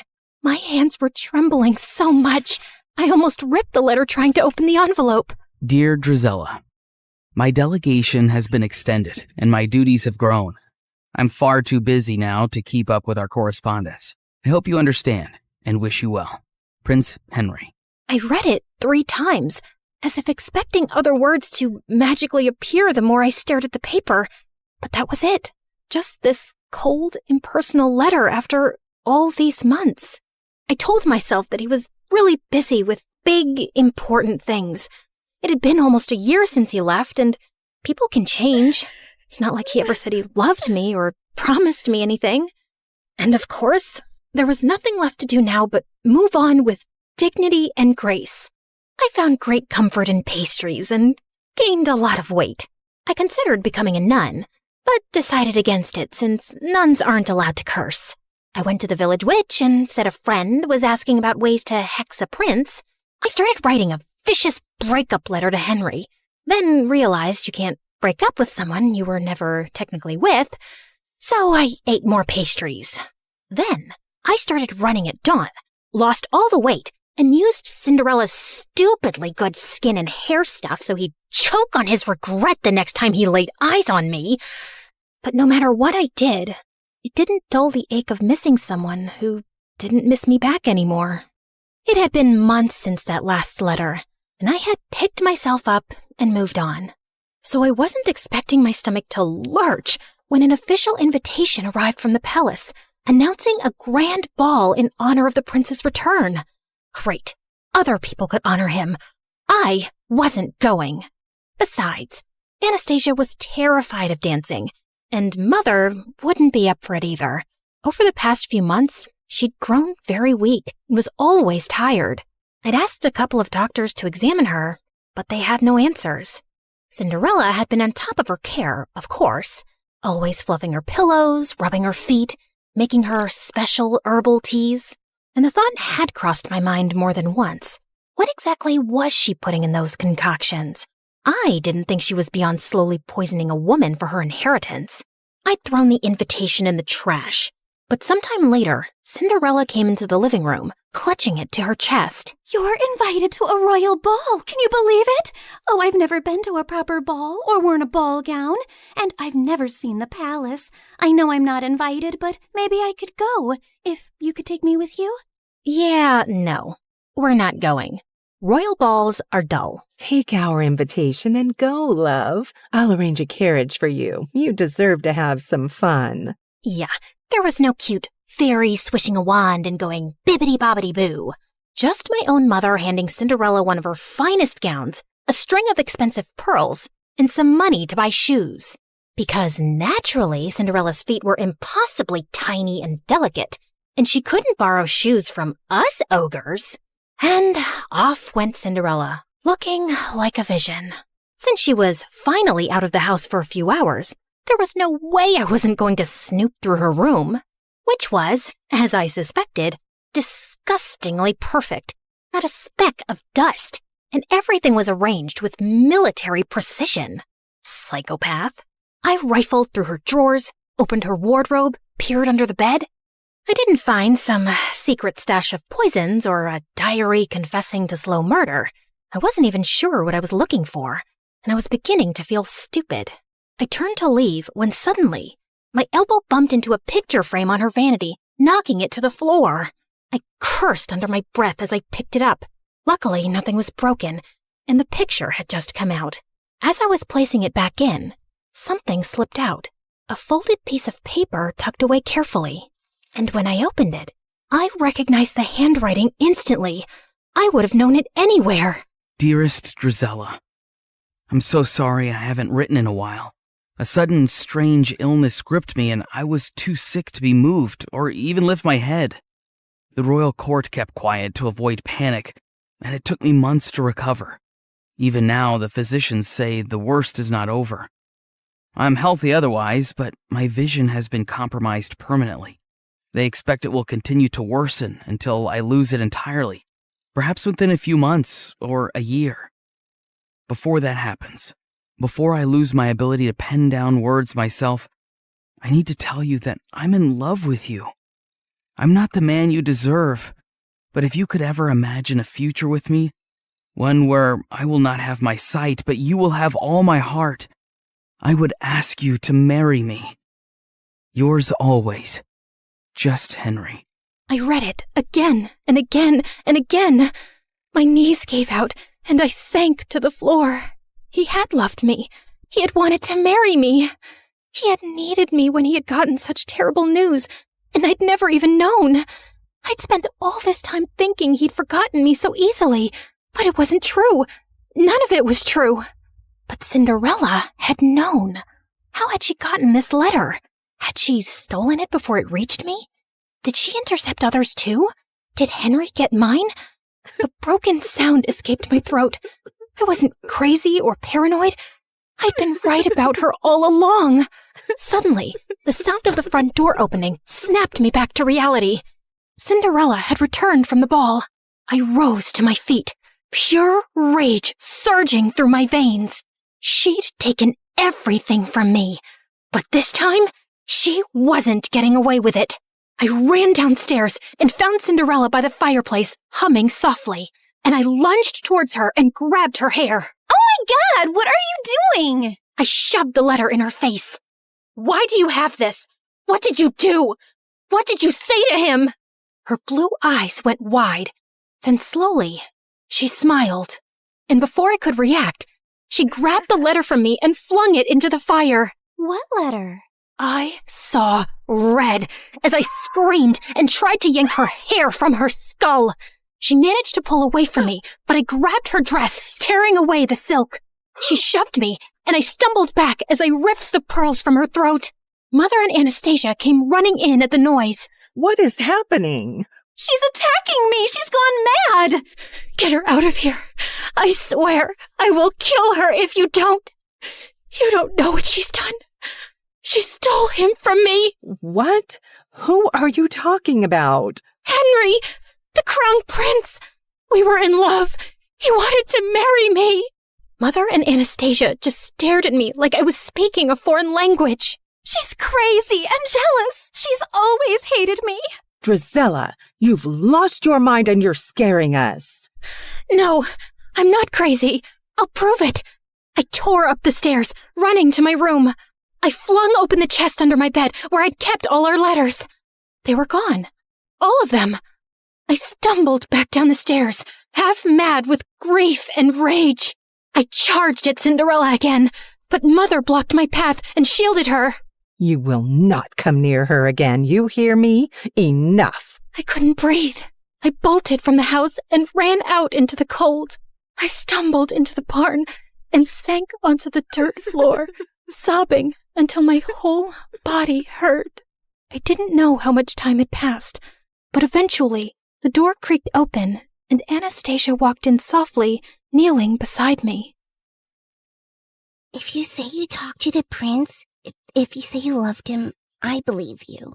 You do? I knew you were hurting this past year. I mean, I know what eating your feelings looks like, but you just shut me out. I wish you hadn't. I leaned into her, the way we used to when we were little girls, feeling scared of thunder, and she pulled me into a warm hug.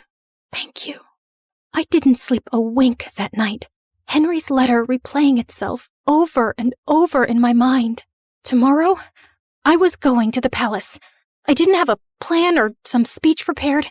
I just knew I had to see him, and I wasn't coming back home without doing it. It was soon after dawn that I prepared my horse to leave, when a servant handed over a letter. Important news! By decree of His Majesty, members of the royal family will be visiting each household in this town today. What? Why would the royal family be doing that? Would Henry be among them? I didn't know what was going on, but I had to stay back for the visit.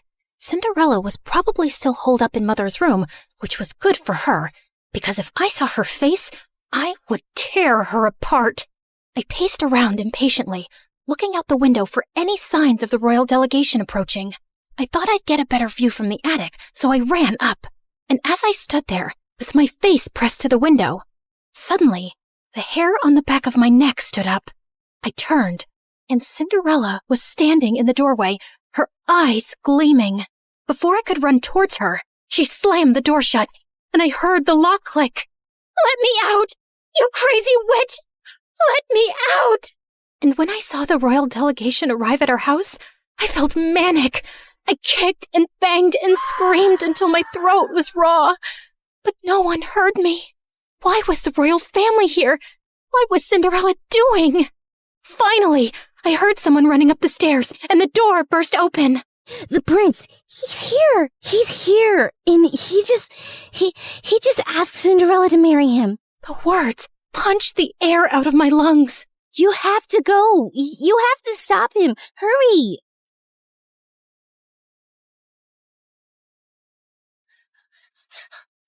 Just as the royal delegation was preparing to leave. And there he was. Henry was standing beside Cinderella, his hand cradling hers gently as he bent to kiss her fingers. "Henry, no! You can't marry her! You don't know who she is!" Everyone froze, including him. He slowly turned to me, squinting his eyes hard, and then his face hardened to stone. I told you she would never let me escape. "Henry, whatever she's told you, it's all lies." Address me properly, miss. It's Crown Prince Henry. Okay, Crown Prince Henry. You cannot marry that two-faced witch. A ripple of murmurs went through the small crowd gathering around us. I need a moment alone with her. He led me forcefully into the stables away from everyone and slammed the door behind us. You are the biggest liar I've ever met. All the time you whined about your perfect stepsister replacing you when it was just a poor, abandoned girl that you and your family made your slave? I felt like he'd slapped me in the face. She didn't even dare tell me her name yesterday at the ball. She said she sneaked away because she wasn't allowed to exist freely, not even for a night. Then she ran away before I could even ask who she was. All I had was her slipper she left behind by accident.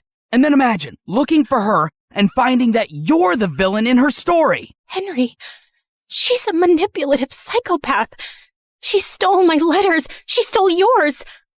I didn't even know you were sick or losing your sight. Stop lying. It was your handwriting on the letter I got, where you told me you couldn't be with me because of my illness, where you said it would be better to end things before they really even began. I never wrote that letter. She faked it. I think she always knew about us right from the start. Are you really so twisted that you think she plotted all this? So according to you, she intercepted our letters, forged your handwriting, and had been spying on us all along just to ruin things between us one day? I know it sounds crazy, but it's true. For a second, a shadow of doubt crossed his face, and I thought he might believe me. But then his jaw tightened. No, you didn't want me. And now you just don't want her to have me either. My heart felt like it would explode. You met her last night. How can you marry someone you don't even know? As if time is a guarantee of anything. I knew you for much longer, but it turns out I didn't know you at all. She knows about my ailment, and she accepted me as I am. And even though I've lost most of my sight now, when I look at her, she glows like an angel. She's kind and beautiful and good. I know she will save me, and I will save her from you. As he started walking away, I felt something break inside me, like a monster being unleashed. Maybe it's a blessing you're going blind, Henry. I hope it happens faster for your sake. It's better if you're spared from seeing the snake you're marrying or the fool you've become. And I wouldn't have married you anyway. A blind fool is no prince, only a burden. Mind your tongue when speaking to your prince. And if you ever cross my path again, I will have you exiled. I walked out after him, and watched from a distance as he took Cinderella's hand, lifted her into the royal carriage, and rode away, taking every dream I'd ever dared to have with him. What was it that Henry had called me? Ah, yes, the villain in Cinderella's story, in that she would save him and he would save her from me. Yes, her beauty was so bright it even enchanted an almost blind man. It made everyone else look ugly. I calmly stepped over to the oil lamp and knocked it over.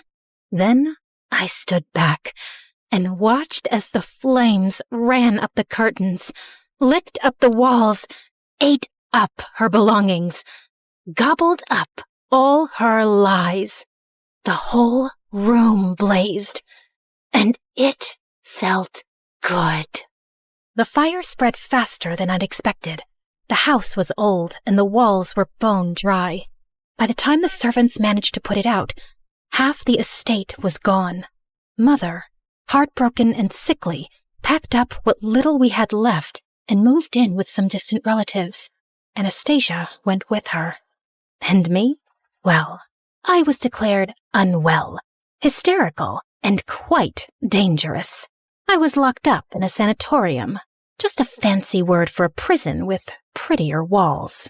Anastasia tried to visit me regularly the first few years, bringing me sweet treats and books, but over time, the visits got fewer, and eventually they stopped altogether. And so, here I stayed, my name forgotten, just one half of the ugly stepsisters duo. The real question is, did Cinderella get her famous happy ending? Honestly, I don't know. The Crown Prince had a relapse of his disease a few years later, and this time, he did not survive it. I'm sure Cinderella wore black for a while and looked stunningly tragic, but I doubt she really mourned him, because I don't think she was capable of loving anything or anyone. But who knows? Maybe she lived happily ever after anyway, bedecked in jewels and finery, admired and beloved by the people, and with a whole castle to scrub to sparkling perfection. Anyway, this is how my story ends. It's so depressing, isn't it? But don't worry. This version won't stick, because no one really wants the truth. Not when the truth is ugly and the liar is beautiful. Hey, before you click away, can we talk? Like, really talk? You just spent time with me and my story. Not 30 seconds, not a quick swipe, actual time. And that's kind of rare now, isn't it? Look, I get it. TikTok is addictive. Those quick dopamine hits, one after another. But here's the thing.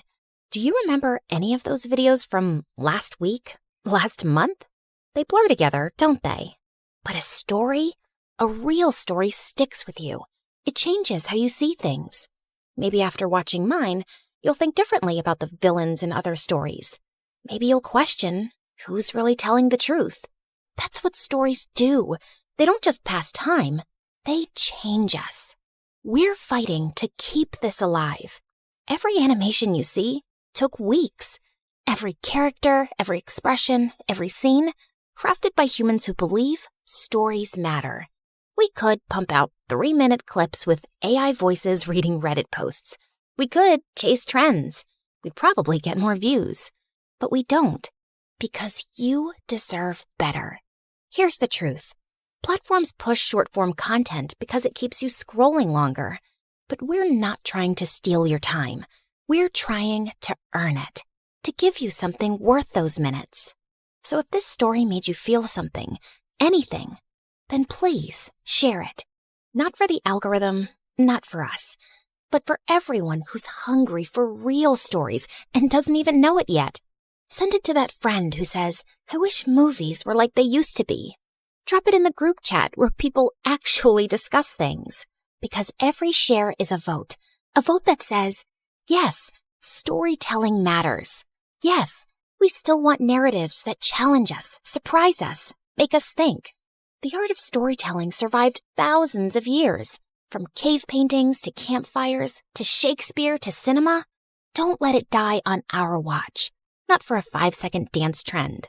Help us prove that in a world of infinite scroll, some things are still worth stopping for. Share this story. Save storytelling.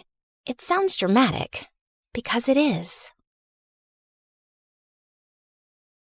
Hi, I'm Hope from Honolulu. Please like and subscribe to 4Eve. My parents always said I was born beautiful. I received so many compliments and modeling offers for baby products that they launched my modeling career when I was just 3.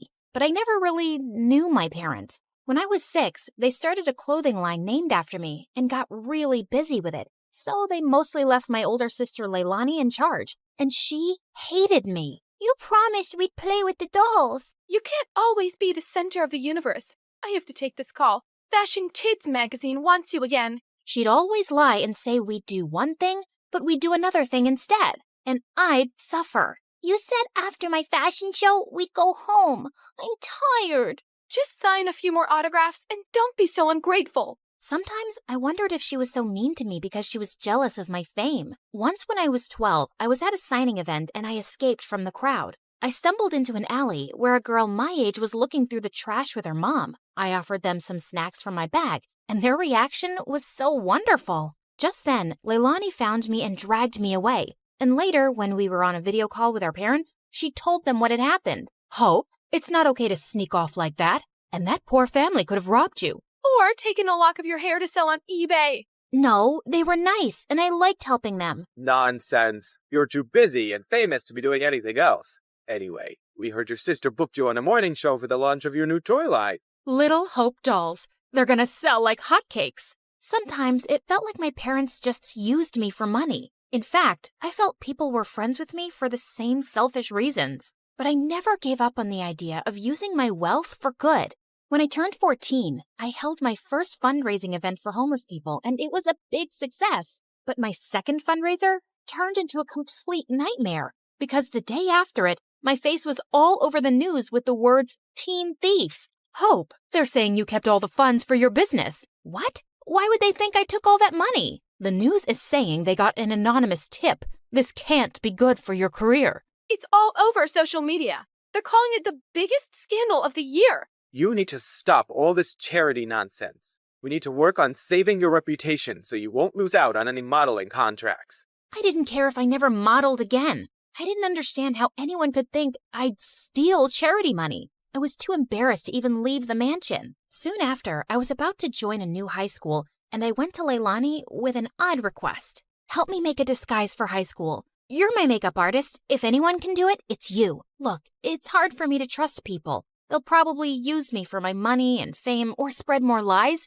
I'd rather just go as a regular kid so I can be active in the school's charity clubs. You don't think you could just go as yourself? Doubtful. I always become the center of attention without meaning to. And because of that scandal, the charity clubs might not trust me. I just want to fade into the background and do the things I care about. Please. To my shock, she agreed to the makeover. She gave me cute short hair as part of my disguise. I decided to keep my disguise a secret from my parents. They were not happy about my short hair, but my agent had advised me to take a break from modeling and stay out of the public eye anyway till the scandal died down. At home, I was Hope, the supermodel on a break. But at school, I was Minnie, the humanitarian. I joined the charity club, and the volunteer work I was doing felt amazing. And I was making friends pretty easily. But one day at school, I was lifting a heavy box of canned food donations when I suddenly threw out my back. Whoa, are you okay? I suddenly noticed there were 2 really cute guys watching me struggle to stand up straight.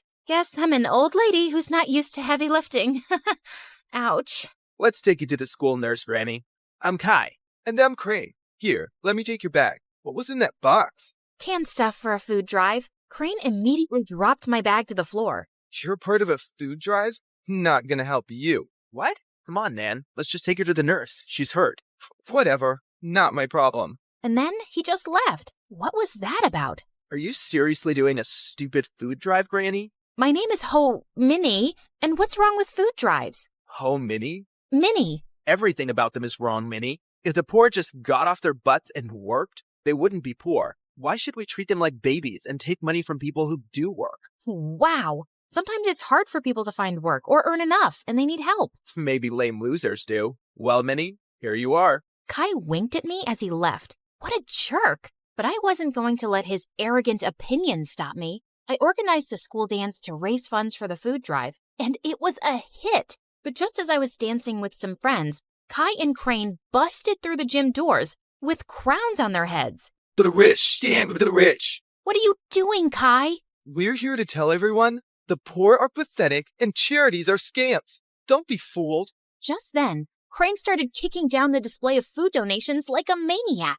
Luckily, the teachers there kicked both out before they could do more damage. What planet were these jerks from?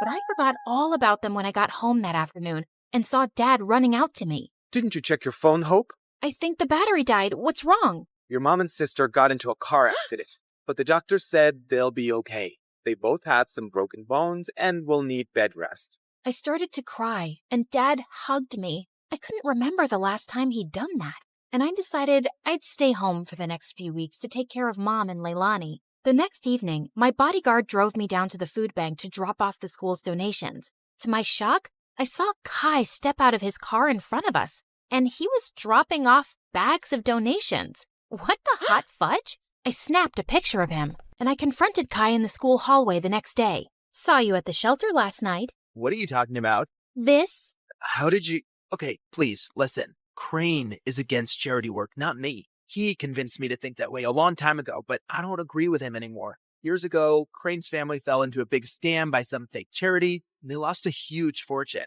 Oh no. Yeah, his dad had to work so hard just to get them back on their feet. Now, he talks trash about all charities, and he doesn't trust the poor. He actually enjoys shutting charity work down in public. He bullied me into crashing that dance.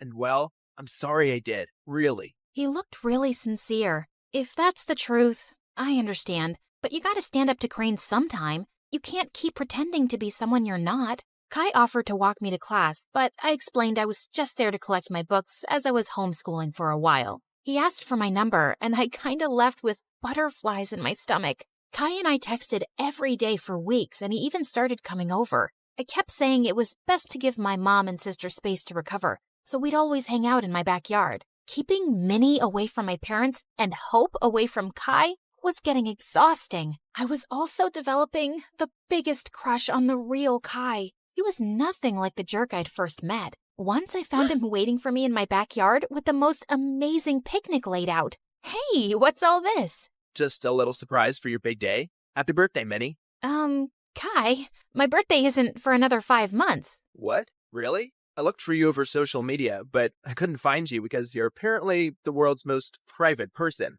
Then I went to go check the school records, and I guess I got the wrong Minnie. I guess so.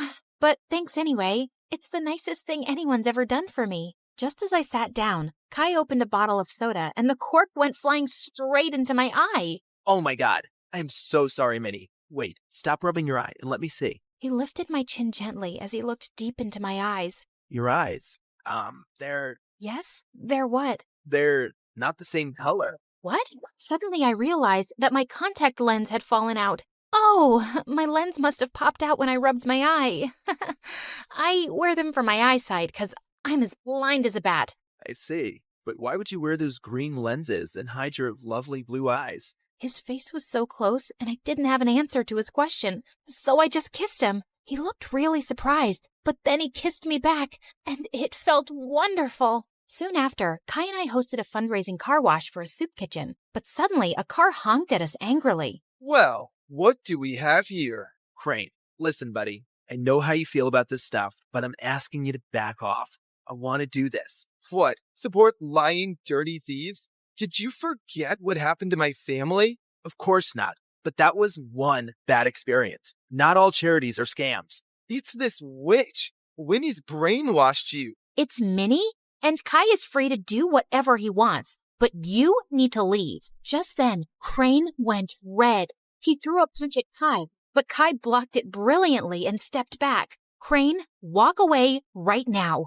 You better watch yourself, Winnie, or you'll end up like that stupid teen thief model who raised funds for her business. She got what she deserved. She's a forgotten fraud now, a nobody. Suddenly, I froze in my spot. Was it possible that Crane had started that rumor? He was crazy enough to do it. And what if Kai had been involved back then too? Crane drove off angrily, and Kai turned to me. This may be the end of my friendship with Crane, but I feel relieved. I'm proud of how you stood up to him. Kai smiled at me warmly, but now I felt guarded. Did I fall for someone who might have framed me? Later that evening, as he drove me home, Kai suddenly took my hand. Minnie, I love who you are and who you've helped me become. Will you be my girlfriend? Kai, no, I can't. What? Why? I thought you felt the same way. You kissed me. And maybe that was a mistake. I'm sorry, but I can't be with you. Not only did I feel paranoid about trusting him, he had no idea I was Hope. I hated lies, and now I hated lying. Things were a mess. Kai begged to see me and kept messaging me, but I just ignored him until he gave up. One afternoon, I was fluffing Leilani's pillows when she asked me something unexpected. Hope, how are you? Not bad. Why? Nothing. I just noticed that you looked a bit sad these days. I kinda lost someone I cared about. Wait, Leilani, why are you crying? Oh, Hope, I just need to tell you something. I can't keep it in any longer, especially after you've taken such good care of me. And to my shock, she confessed how she was the one who had started the rumor that I'd stolen the charity funds. I know it was really wrong, and I'm sorry, but I just got so resentful. I was left in charge of you, and you always came first. And you were always in the limelight, while I never even got thanks for anything I did. I got carried away. Leilani, how could you? I really regret it. That's why I agreed to your makeover request, because I didn't want to stand in your way again. I know how good-hearted you really are. Do you know what you've done? I immediately thought of Kai, this great guy, and how I'd shut him out. I wanted to slap Leilani, but I just stormed off angrily. I told Mom what Leilani had done and said I couldn't stand to be around her right now. To my shock, Mom agreed that I should take a break from her. We arranged for me to stay at my bodyguard's house, and I found out that he lived close to Kai. On my first night there, I walked over to Kai's place. I needed to fix things between us, but his butler informed me that he'd gone to Tokyo for 2 weeks or longer. My heart sank. For 3 days, I texted and called Kai, but he never answered. I knew he was avoiding me, and I deserved it, but I wasn't giving up. I called Mom and explained everything about Kai to her, and she actually listened. Tokyo might be a nicer break for you. OMG, Mom, you'd let me go? Yes, sweetheart. Ever since the accident, your dad and I have been thinking how hard we've pushed you and your sister. We just wanted you girls to know success early on, but we've realized there are more important things than success and money, like happiness and family. You've been amazing during our recovery, honey, and you really deserve to go. Thanks, Mom. I love you. And the next day, I was on a flight to Tokyo with my bodyguard and checked into the same hotel as Kai. Just as I stepped onto the elevator, I was shocked to see Kai inside. He looked awkwardly at me. Hi, can I help you with something? I suddenly realized he couldn't recognize me without my disguise. Kai, you're the reason I'm here. I came to tell you the truth. I'm Minnie. Minnie? Minnie from Honolulu? Yes, except my real name is Hope. What? I told him everything. My trust issues and my disguise and what my sister did, how awful I felt for abandoning him, and how I tried calling him. I'm using a different phone here, and I understand why you wanted to hide yourself, Hope. I've missed you. Do you think we could give us another chance? You flew all the way here to make things right? I'd be a jerk if I say no. But could you do just one thing? Give your sister another chance. Come on. Charity starts at home. I will. I promise. When the music kicked off and everyone started dancing, I escaped to the garden for some fresh air. As I sat down by the fountain and sighed, a soft object hit me squarely in the face. Then someone in black jumped down from the tree above me. Brought your favorite cheeseburger. Meredith, what are you doing here? And why would you hit me with a burger? Wait, are you dressed up like Catwoman? Yeah, it's been my look for weeks now. 1, it shows off my fantastic figure, which is a service to humanity. 2, every vigilante hero needs a costume, and I've always found Catwoman classy. 3, vigilante hero? You basically rob people. Yeah, like Robin Hood, stealing from the rich and giving to the poor. You steal for yourself. I am the poor. And what's all this you nonsense? Last time I checked, we were a team. But sis, what's taking so long with this mission? It's not that simple. It's pretty simple. You make this rich dude fall for you, get access to his vault, steal the painting, and we run off to Bora Bora. Are you having trouble making him fall for you? Maybe he hates your eyebrows. I don't know, but I feel like punching you in the face every time I see your eyebrows, which is basically every time I see your face. Shut up, Em. Everything's going fine. Okay, but hurry up. This catsuit is giving me a butt rash, even though I use baby powder under it. I want to put it away soon and retire on a beach in a bikini. Aren't you looking forward to it? Just take the stupid suit off. You're a con artist, not a cat burglar. And of course I'm looking forward to it. You should go before you blow my cover. And thanks for the burger. It's not a gift. Duh. You're gonna pay me back. I've noted it in my diary. See ya. I couldn't help laughing as I saw her clumsily climb the wall, then fall over to the other side. But as I turned away, I felt troubled. The problem wasn't about making this rich guy I had to rob fall for me. He already had. The problem was, I'd fallen for him too. Let's start from the start, okay? Hi, I'm Claire, originally from Connecticut. And yes, you might have heard some fun words being used for me. Deceitful witch, manipulative liar, and con artist might come up, none of which is an exaggeration. But people change, okay? Before I tell you my crazy story, please like and subscribe. My mother was born into what she always called old money, which basically means her family had been rich for a long time and their wealth was passed down generations. Unfortunately, it skipped our generation. Apparently, my dad was extremely charming and swept Mom off her feet when she was just 20. She married him against her parents' wishes and they cut her off from their wealth. Then, 2 years later, Mom gave birth to twins, Dad met another woman, and he abandoned us. At least he left us the house in a nice neighborhood, but my grandparents refused to help Mom out and said she had to live with her decisions. Mom, how are you feeling now? Like my organs are shutting down one by one. So, same as this morning then. Here's some chicken soup. There's no chicken in it. Well, you asked for chicken soup when there was no chickens in the fridge, so I guess we all have to use our imaginations, don't we? Oh, the soup at my parents' house always had chunks of chicken and big fat prawns. What has life come to now? I was raised as a creature of luxury. I'm like that fairy tale princess who couldn't sleep because of a single pea under her mattress. So you say, but there's a bunch of sharp pebbles under your mattress and you sleep like a log and snore like a bear. What? How could you put pebbles? I do not snore. Leave me to decompose, please. Well, you have to return to your waitressing job, so get well soon, Mom. Shall not.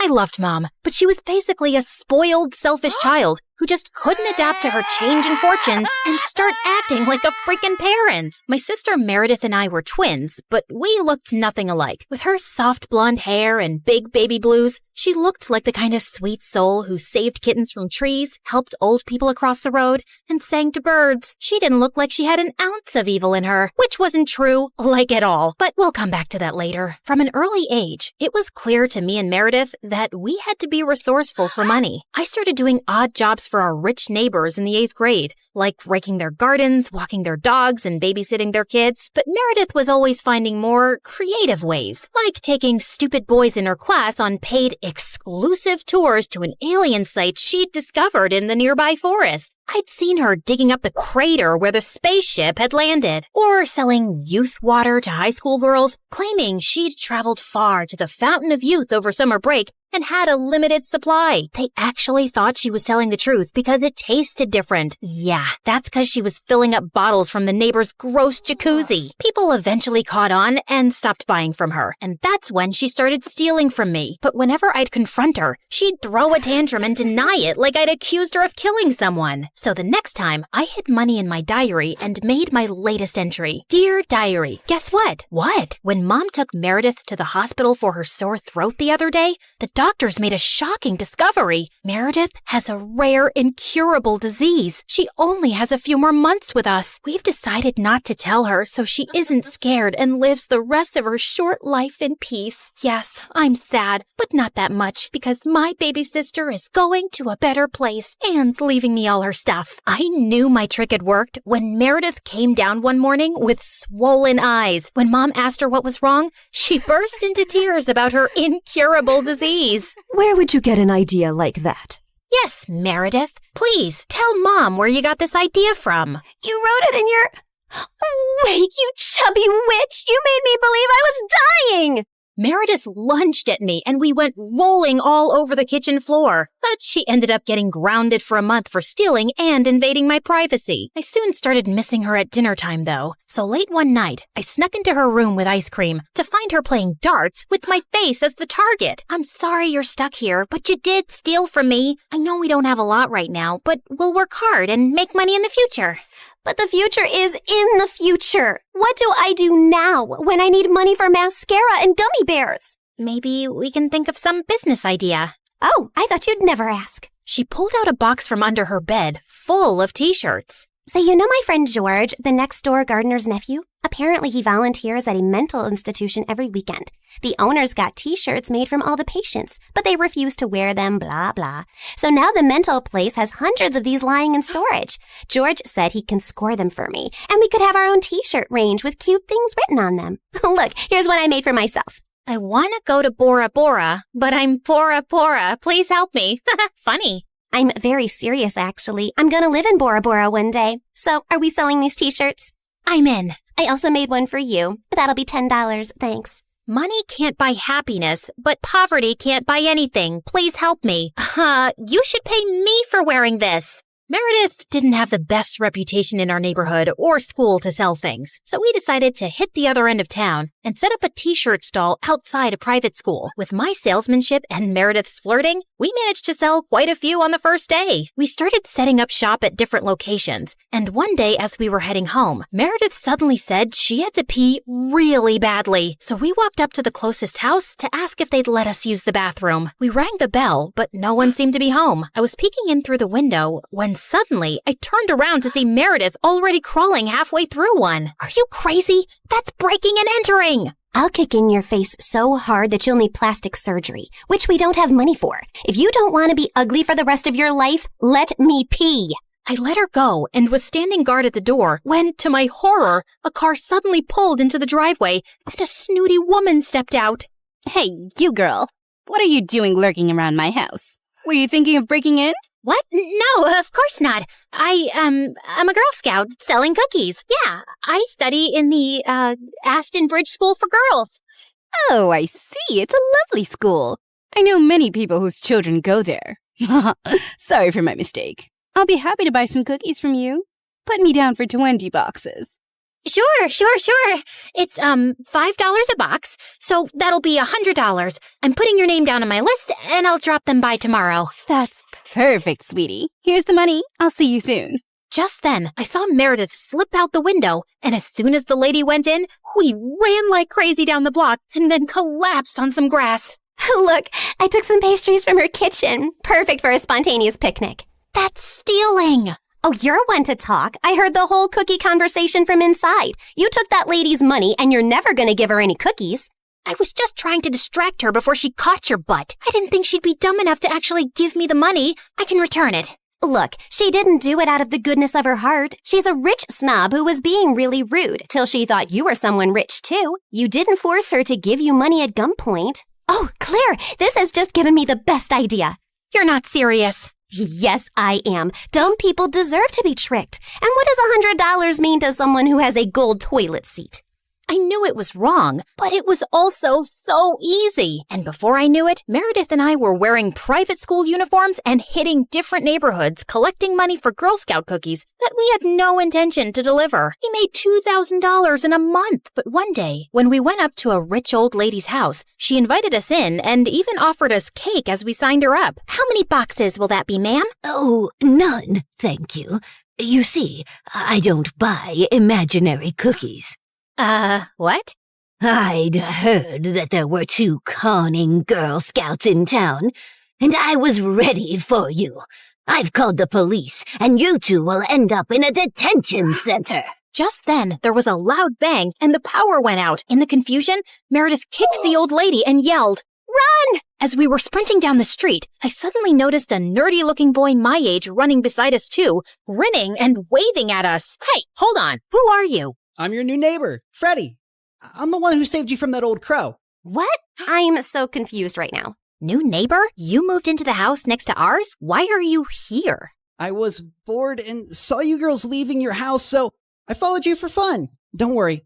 I won't tell anyone about your little cookie secret.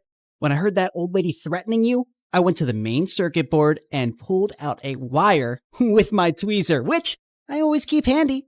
You could have been electrocuted. You're either incredibly smart or exceptionally dumb. My mom says the exact same thing, except for the incredibly smart part. Listen, you geek, what do you want? If you think you're gonna get a cut of our profits. No, my parents are well off. They're neurosurgeons. I just want to be friends. I swear, I don't have any siblings and I don't know anyone here. What if we say no?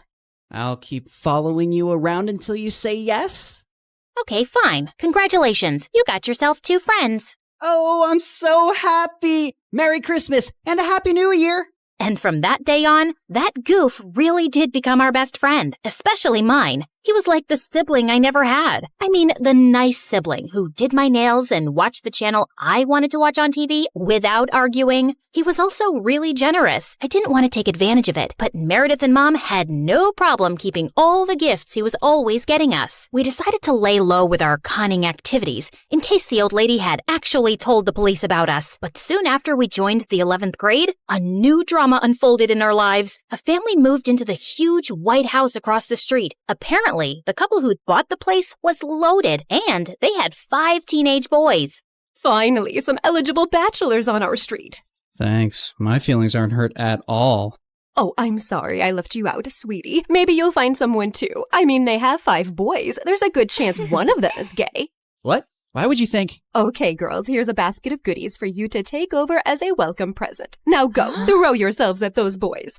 Meredith and I rolled our eyes, but we decided there wasn't any harm in checking them out, and we were welcomed by the ugliest quadruplets ever. They were really sweet and really excited to see us, but with their orange hair, acne, and buck teeth, they were not a pretty sight. Man, I feel sorry for those parents. Like, Mom got one average-looking kid, but God made it up by giving her me.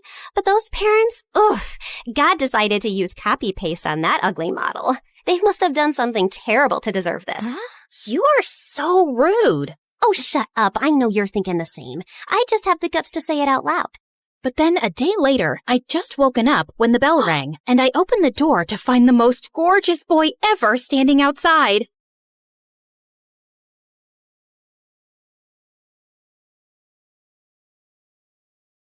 Hi, I'm Emma from Chile. Please like and subscribe to MSA. Show your love for MSA with their awesome bottles and notebooks. Peek at the collection in the description and pick your favorites. My childhood was tough. My parents were always fighting. But when I grew up, I met Clara, and my life started to become better. We met on the first day of high school, and I remember it like it was yesterday. Hi, is this seat taken? No? Great. I saw you sitting alone and thought you needed some company. Is that a choco chip muffin? I love them. You get the best muffins at this coffee house nearby, but if you eat too many, you might get gas or a sugar rush. Sorry, I'm blabbering a lot, right? Kind of.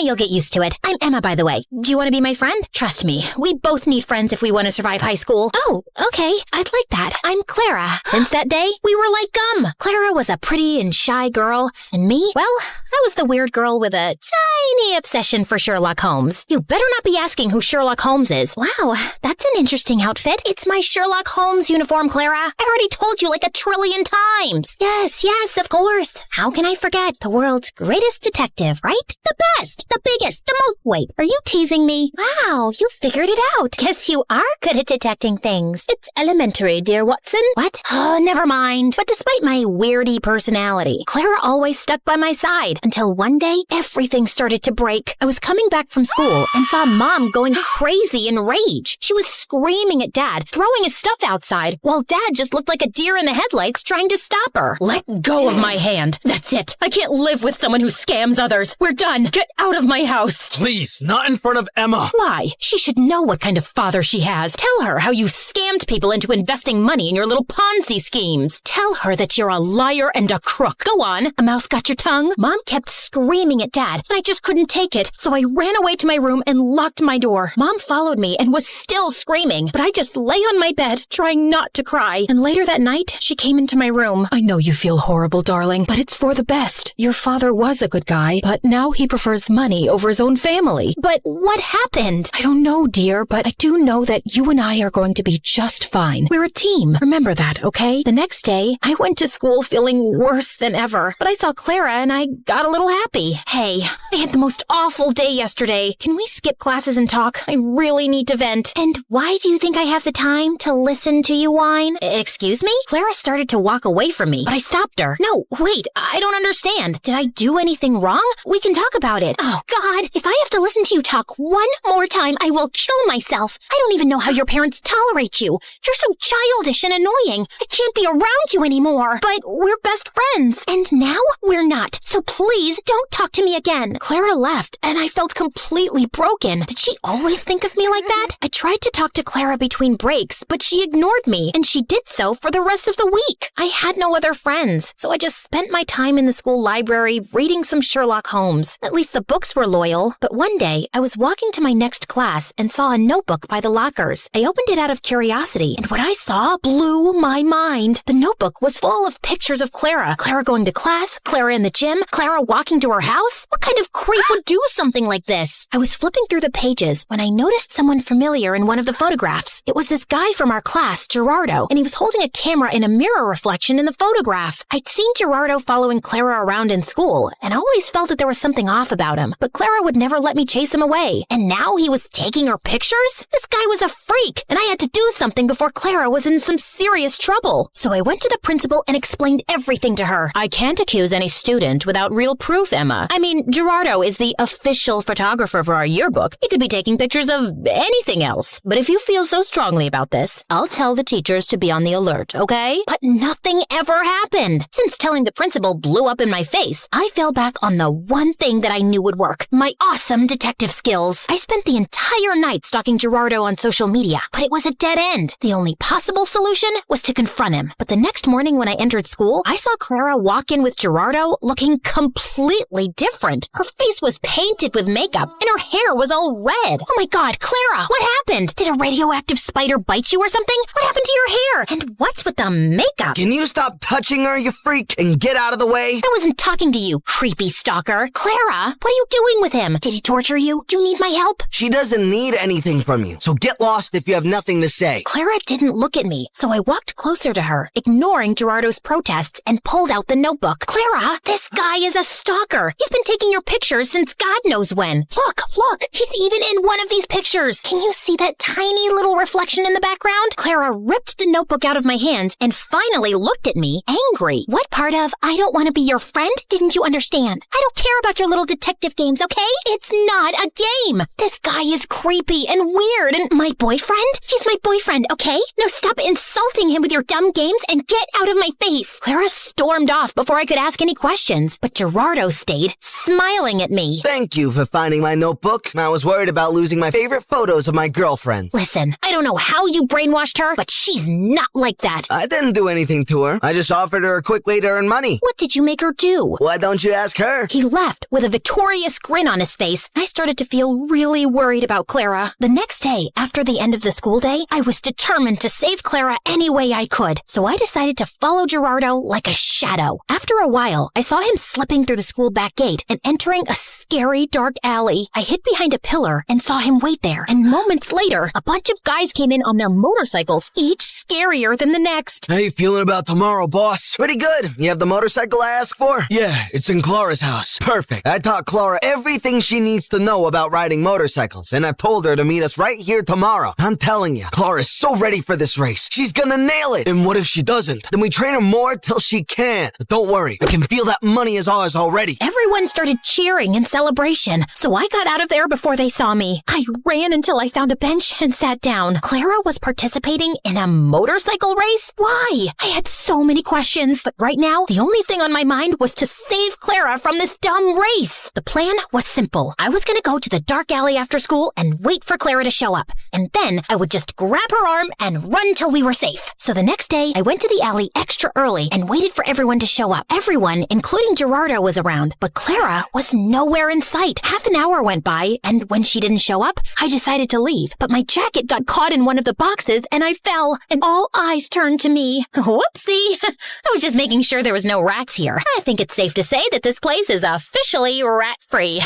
Okay, bye! I turned around to run for my life when suddenly Clara popped in front of me, looking like a raging bull. I thought I asked you to stay away. I just want to help you, Clara. This is too much. I don't know what's happening with you, but I can help. How? You didn't even know your father's a scamster till your mom told you. I know you think you're some great detective and you can help everyone, but no, Emma, you can't. You have to stay away from this. Get that in your thick skull and leave me alone. I know you're saying this to hurt me, and I am hurt, I won't lie. But Clara, this is too dangerous and— Okay, enough. My head's hurting listening to your annoying voice. Lock her up. Wait, Clara tried to protest, but someone dragged me into a room nearby, took off my backpack, threw me in, and shut the door. I could hear Clara almost crying, so I pressed my ear to the door, trying to hear outside. I know she's in trouble, but you can't leave her here. You need to focus right now. We'll come back for her later, I promise. Now get on the motorcycle. You've got a race to win. I tried to scream for help, but I gave up after a while and just sat down on the floor. Ugh, how did I let this happen? I spent hours walking in circles and knocking on the door, but then I suddenly came up with an idea. I'd read in the Sherlock Holmes books how to pick locks with a hairpin, so I took the one I had in my hair and started to try it. Something clicked, and all of a sudden, the door opened. Bullseye! I knew I had it in me. Okay,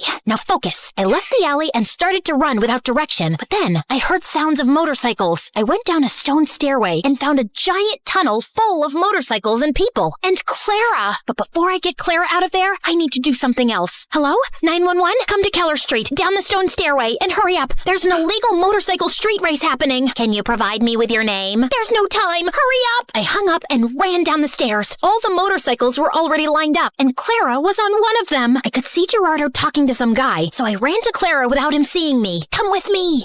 It's impossible to escape from you, right? You can roll your eyes later. Just get off this thing and come. Emma, you don't understand. I found out a week ago that my parents declared bankruptcy, and we might have to move to a homeless shelter. He's a liar. Look at that nose on his face. It's so plastic and fake. You can't trust him. His nose was really crooked. You should have seen— Wow, great story. Let's save it for another time. Now come. Just as Clara stepped down from the motorcycle, we heard police sirens outside. I pulled Clara away before Gerardo or anyone else could frame her. How? Shh, you're a suspect. If anyone asks why you're hiding behind this bush, pretend that you're from a really exotic island, you know? Maybe you're collecting a— Emma, I'm such an idiot. I've ruined everything. My grades, my life, my future, our relationship. Gerardo told me not to talk to you anymore because he wanted me all to himself. Emma, I am so sorry about everything. I just really need my friend right now. Hey, don't worry. I'm not going anywhere. You and your family can stay with us until you guys get back on your feet. Let's just go home and get you cleaned up. I missed you. I missed you too, Emma. Thank you.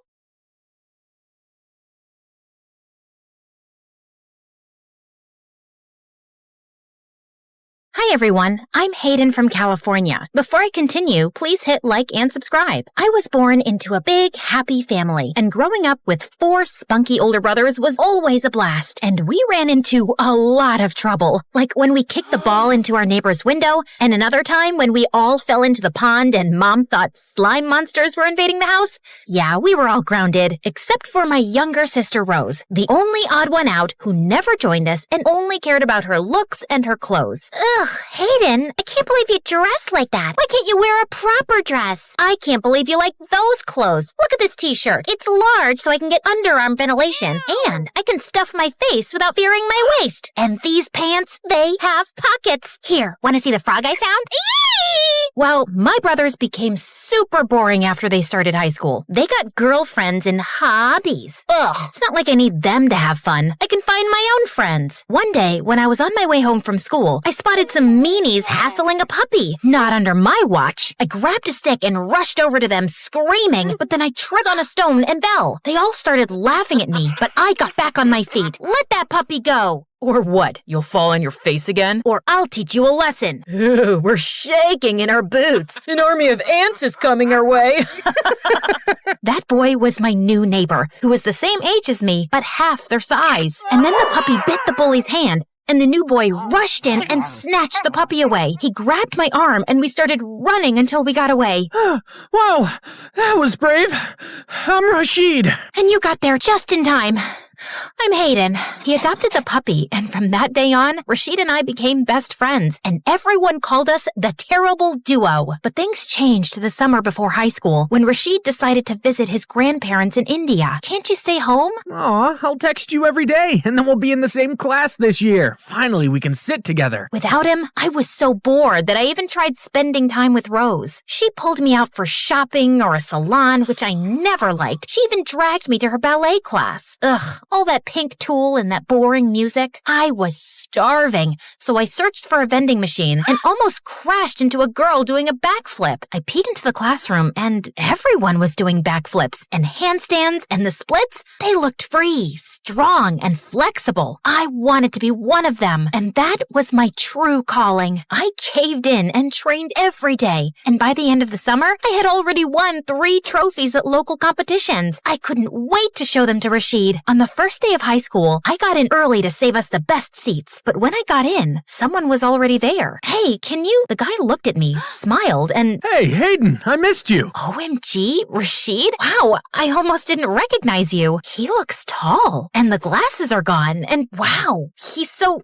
No, he's the same guy as before. Don't act all weird around him now. Every time Rashid looked at me, I felt myself blushing, and if we bumped into each other, my insides turned into a giant knot. I needed bug spray to kill all the butterflies flying around me, and I felt so jealous when I saw all those girls falling for him and fighting for his attention, though he dodged the swooning like a ninja dodging throwing stars. Ugh, I don't know what to do. What if he decides to date one of those girls? Try to give him some hints and see if he likes you back. So I decided to put Rashid to the test. I left my lunch at home, and he shared his with me, but then he did the same for my classmate the next day. And when it started raining, he also shared his umbrella with me and my sister. Why does he have to be so nice to everyone? Ooh, I smell heart trouble. My sister has a crush on her best friend. How predictable. Unfortunately, he likes girly girls. Girls like me. He sees you as one of his buddies. I was crushed. Not only did he not like me romantically, I wasn't even part of the competition. I liked the person in the mirror. I liked that I was strong enough to walk on my hands, or that I could sleep more in the morning because I wore no makeup. And then I decided that if Rashid liked those girls, I could be one. And like Cinderella, I just needed a fairy godmother to help me with the transformation. Or rather, will you give me a makeover, sis? OMG, I thought you'd never ask. I would love to. And you need to learn that Puma and Adidas are not the same brands. Well, leave it to me.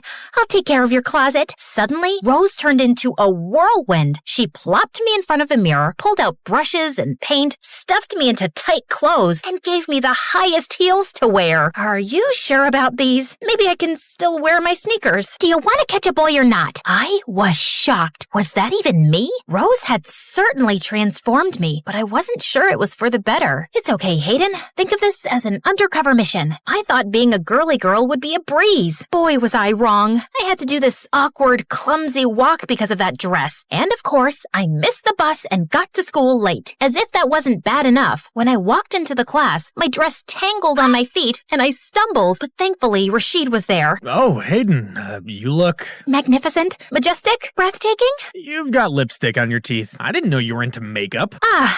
Well, you know, of course I'm into makeup. I'm a girl, no? Okay, let me help you with that backpack. It worked. Rashid had never offered to carry my books before, but every day I got into a new accident. Once I sneezed while putting on mascara, and I drew a line all across my face. Another time, I found a fake nail in my lunch and almost swallowed it. No matter what I did, it felt like we were growing distant. Rashid was treating me more like a girly girl and less like a friend. No more games of basketball or all-you-can-eat buffet lunches on Saturdays, but I'm still the same person. I can stuff my face even if I wear a tight shirt, right? Luckily, I still had my gymnastics practice where I could burn out my frustration. I trained so hard that I was ready for the regional competition by the end of the year. Congratulations! I'll come and cheer you on. Perfect. I'll tell him about my feelings there. With Rashid cheering me on from the stands, I felt like I could do anything. And soon enough, I won first place. It was such an exciting moment. Even a scout stopped to watch. I run a prestigious academy Academy for stunt actors. You've got the looks and you've got the moves. If you want to make it in Hollywood, give me a call. It's never too early to start. I wanted to run to Rashid to talk, but I was a disgusting sweat fountain. Plus, I needed the time to rehearse the speech I had prepared with the help of Rose for him. So I snuck into the storage room. Hey, I know we started as friends, but since last summer, I started to like you, you know? I won today because you're here. Brian! OMG, you scared me! Brian was one of my teammates, just a couple of years older than me. Sorry. I just needed to put these away. Sure, I was leaving anyway. Oh gosh, what if he heard? This is so embarrassing. Brian had said nothing, so I hurried to get changed and do my makeup perfectly. Wow, look at you. You're really girly now. Just Rashid's type, right? But when I came out of the changing room, Rashid wasn't there. I texted him, and he replied coldly. Sorry, something came up. I couldn't wait. That's disappointing. Hey, do you need a ride home? I turned. Brian was waving at me, and for the first time, I noticed how cute he was. He was leaning against a nice sports car. I could wait for the bus, but I was sad and I didn't want to go home alone. Well, thank you. We spent the ride home talking about gymnastics, and by the end of the trip, Brian had asked for my number. I like this new style, by the way. You'll look even better with long hair.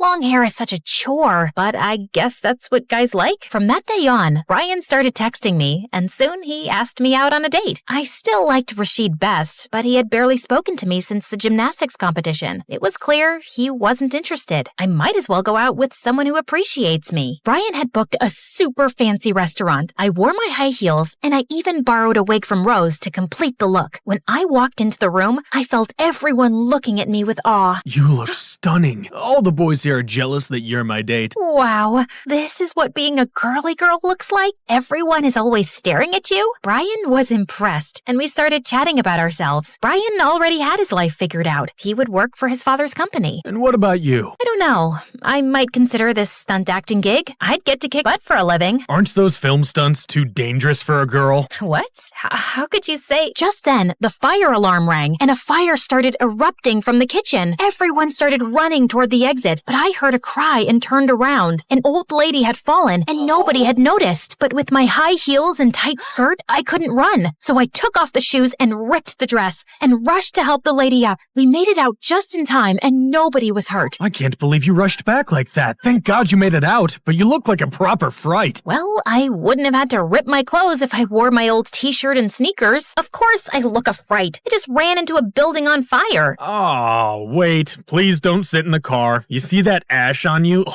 let me call you a cab. You know what? I'll get it myself. We're done. But you like me. That letter. That wasn't for you, jerk. And you know what? You were my biggest mistake. I left. And with the fire, all the cabs were stuck in traffic. So I decided to walk home. And after a short while, it started to rain. I was miserable, dirty, and wearing no shoes. So when I saw the diner where Rashid and I always went, I walked in to wait out the rain. But as I stepped in, I froze. Rashid was there with his friends. Hayden, what happened? Are you okay? I'm fine. Just a bit. Well, I was going home, but I couldn't get a cab. I'll take you. But I'm all dirty. What about your car? He didn't care about his car, and he drove me home. Around him, my heart fluttered, and my feelings for him rushed back like they'd never gone. And I couldn't hold it in anymore. Hey, so that day at the competition, I wanted to tell you that since last summer, I started to like you. Wow, you really have changed. I didn't think you were the type of girl who jumps from one boy to the next. What? You mean Brian? I only went out with him because you kept ignoring me. You're the one I've liked for a long time. Sure, well I don't. Bye, Hayden. Rashid drove away, and I felt devastated and humiliated. When I walked in, I saw Rose. I hugged her and told her everything. I'm sorry. I feel like this is partially my fault. I actually don't know what kind of girl Rashid likes, but I lied so we could spend more time together and share everything like sisters do. You're the only sister I have, but you were always hanging out with our brothers. I was stunned that my sister lied to me, but I understand her. It wasn't all her fault. That same night, I called the Stunt Academy director. I'd like to accept your offer, but I want to move in immediately. Rashid texted me after I started going to the academy, but I ignored him and even blocked him. One rejection is enough, thank you. The classes at the academy were intense. I was learning the most amazing moves and killing it as a stunt girl on big sets. Who needed Rashid when I had my passion and talent to keep me going? I also abandoned the heels and skirt and went back to my style. No one cares what you wear if you can jump from a moving helicopter. Years later, I was at the premiere of my latest film when I saw Rashid as one of the waiters. He was even more handsome than before. Forget him. He rejected you. You're not even friends anymore. But everywhere I turned, he was there. And finally, he cornered me at the buffet table. What are you doing here? And when did you become a waiter? I tried to get into your premiere, but all the tickets were sold out. So I sent flowers, but you weren't interested. So I had to dress up as a waiter and sneak in.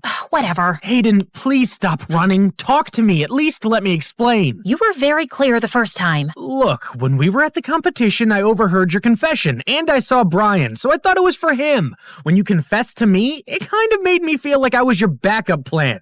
It made me pretty mad because I had a crush on you. And later, I got to know the truth from Brian, and I felt too guilty. I tried to reach you, but you blocked me. Wait, you had a crush? Yeah, since we met. After you started dressing more girly, I got really confused because I liked you the way you were. So I didn't need to change for you? Absolutely not. You were perfect, and I never stopped liking you. I couldn't believe it. All these years, I could have been with Rashid, and it was all because of a stupid misunderstanding. Well, it was clear now what I needed to do. I spun on my heels and perfectly landed into Rashid's arms in the perfect position to kiss him. I never stopped liking you either. Let's get the camera rolling.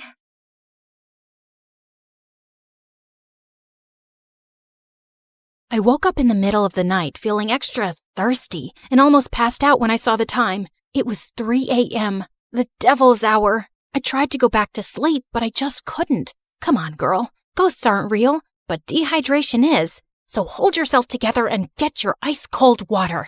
I silently prayed as I went down to the kitchen. Suddenly, I caught someone moving in the shadows. Holy Mother of God! Was it the devil? I was about to scream when I realized that it was just my older brother, Kevin, who looked suspicious. I silently followed him as he went down the basement and was surprised when he opened a mysterious door that I had never seen before. But before he could enter, he looked back and saw me. Don't you ever tell anyone about this, especially Dad, no matter what happens. Why? What's inside that room? He just patted my head and smirked. The devil himself. He then disappeared into the room and locked it, leaving me shaking in fear and confusion. Hi, my name is Kendra, and this is my story of how my mysterious brother changed my life forever. Before I continue, please like and subscribe. After what happened last night, the first thing that I did in the morning was to check that door in the basement. But unfortunately, it was padlocked to death. Kevin was definitely hiding something in there, and it was killing my curiosity. I was finally able to corner him during dinner. Are you sure that you weren't dreaming? Because that totally didn't happen. That night was really weird, so he could be right. Our conversation was cut off when Dad joined us. Son, it's time for you to take over the company. We will be holding a gala next weekend to introduce you to everyone. They're all so excited to meet you. But Dad, no buts. You're graduating in a few months, so prepare yourself. I don't want any problems. Understood? Of course my brother couldn't say no to him. He was always Dad's favorite, his golden boy, the perfect son. While me, I was just a stranger to him. If Mom was still alive, things would probably be different. Later that night, when I was about to sleep, I almost screamed when I saw Kevin leaning against my door. Can I help you? What makes you feel alive, Kendra? Huh? What's with you? Why are you being so weird? The less you know, the better. Good night, Peanut. Peanut? Where did that come from? That was the weirdest and longest interaction we've ever had. He was a year older than me, and we had never been close growing up. His time was spent in his room reading, in the piano corner perfecting his sonatas, or with Dad talking about business while playing chess. We also didn't see each other often at school because he was always with his best friend Cedric or surrounded by their crazy fangirls. The next morning, I woke up to Dad screaming from the library. I dashed to check what it was and found out that one of our maids found a letter under Kevin's pillow. I read it and froze. Kevin left. He didn't say where he went and when he was coming back. All the note said was, "Do not wait for him." I would expect something like this from you, but not my son. Kevin is a responsible young man. Well, the note says otherwise. The gala is this weekend. I need your brother to be there no matter what it takes. We tried looking for Kevin everywhere, but no one knew where he was. Even the police couldn't find him, and it was driving Dad crazy. One night, he just walked up to me and started inspecting my face. You would do. You were going to be him. Be who? Kevin. In case your brother is still on this stupid little adventure on the night of the gala, You will pretend to be him. But Dad, I don't think I can. Kendra, you are a capable young lady. Of course you can. You'll be saving our company from humiliation. I know I have not been very vocal about your accomplishments, but I do notice. Will you do this for me, sweetheart? I had never heard Dad talk to me that way, and it felt really good. So I found myself giving in. Besides, it would only be for just one night, right? I just needed to hide my hair under a wig and dress up like Kevin and just smile and avoid conversation as much as possible. Simple. When the big day finally came, I was a nervous wreck. There were too many important people, and Dad kept reminding me not to mess up. Luckily, the party was a success, and I thought my little mission was finally over until Dad came up to me. You did well. Now we just have to make sure that your brother will not fail his classes so he could graduate. You'll need to attend school as him. But how about me as Kendra and my grades? I'll call the school and tell them that I sent you out of the country for an emergency. Anything you fail, you can take for a summer class. But no buts. This was already decided. And remember, no one should ever know about this. But Kevin and I were just too different. After carefully thinking about it, I finally decided to do it. It was my chance to impress Dad. I just needed to do one little thing, which was to learn everything about my brother to make it believable. I checked his room, but I didn't find anything useful. I had to ask for help from the person closest to him, Cedric. But there was one problem. At school or whenever he visited my brother, I would usually lock myself in my room because every time our eyes met, I felt like passing out. The guy looked like a demigod, and I just couldn't handle him. But this time, I had no choice, and I knew exactly where to find him at school, the music room. As I peeked into the room, I saw him playing the violin, and I was instantly mesmerized. Just then, he stopped playing and smiled at me. Just avoid his eyes, and you'll be fine. Did it tickle your soul? Huh? The rhythm, the passion, the climax.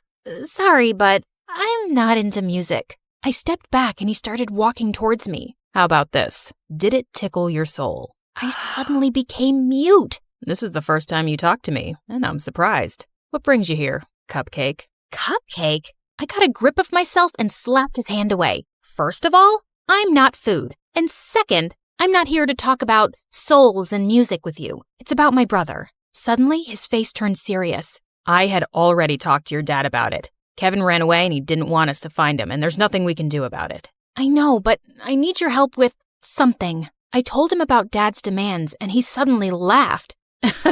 That's a ridiculous idea. You two look similar, yeah, but you're too cute and girly to be a boy. Wait, he found me cute? I excused myself to the bathroom, and after calming down, he was nowhere to be found. It took me a whole day to finally find him playing violin in the school garden. So, are you going to help me with this, or are you just going to play your violin all day? I only help people who can look me in the eye. Ugh, why was he being like this? I gathered up all my courage before finally meeting his eyes, and thankfully I was able to control myself until he smiled. You have the same eyes as your brother. They're very pretty. So he liked my brother's eyes? That was fruity. Whatever. Now, where do we start? Your appearance. And I think it needs a lot of work. For the makeover, he brought me to the mall to cut my hair short, and it took me several hours to finally say goodbye to my precious long hair. After accepting the fate of my hair, we tried on some clothes similar to Kevin's fashion. As I walked out in a leather jacket, he came up to me to zip it up. He was so close, I could hardly breathe. Looks perfect now. He then taught me about my brother's stance, walk, and gestures. I told you to walk faster, not like a gangster. And stick out your chest more. Think of yourself as the hunkiest man alive. Like this? He held my hips to guide me, and I felt like exploding from the sparks. Just then, I noticed some girls around drooling over us. Both guys are so cute. I'll take either of them. They look so in love. OMG. Love wins.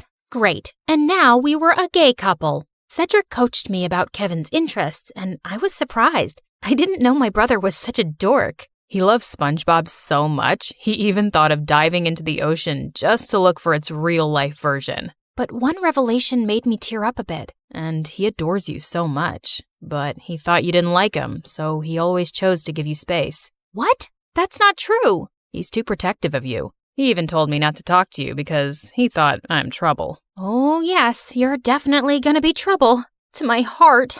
That weekend, we continued practicing until I looked convincing enough, and when we finally got to school, I just stayed close to him and smiled at people from time to time. I was doing an excellent job at being my brother until it was lunchtime. We sat at their usual table for lunch when suddenly someone sat on my lap and kissed my cheek. It was Lauren, the prettiest and coolest chick at school. What in the frickin' pregnant duck is happening? What? You hate my kisses now? You look like you've seen a ghost. I turned into the ripest tomato when she giggled into my ear. I could never hate such a goddess like you.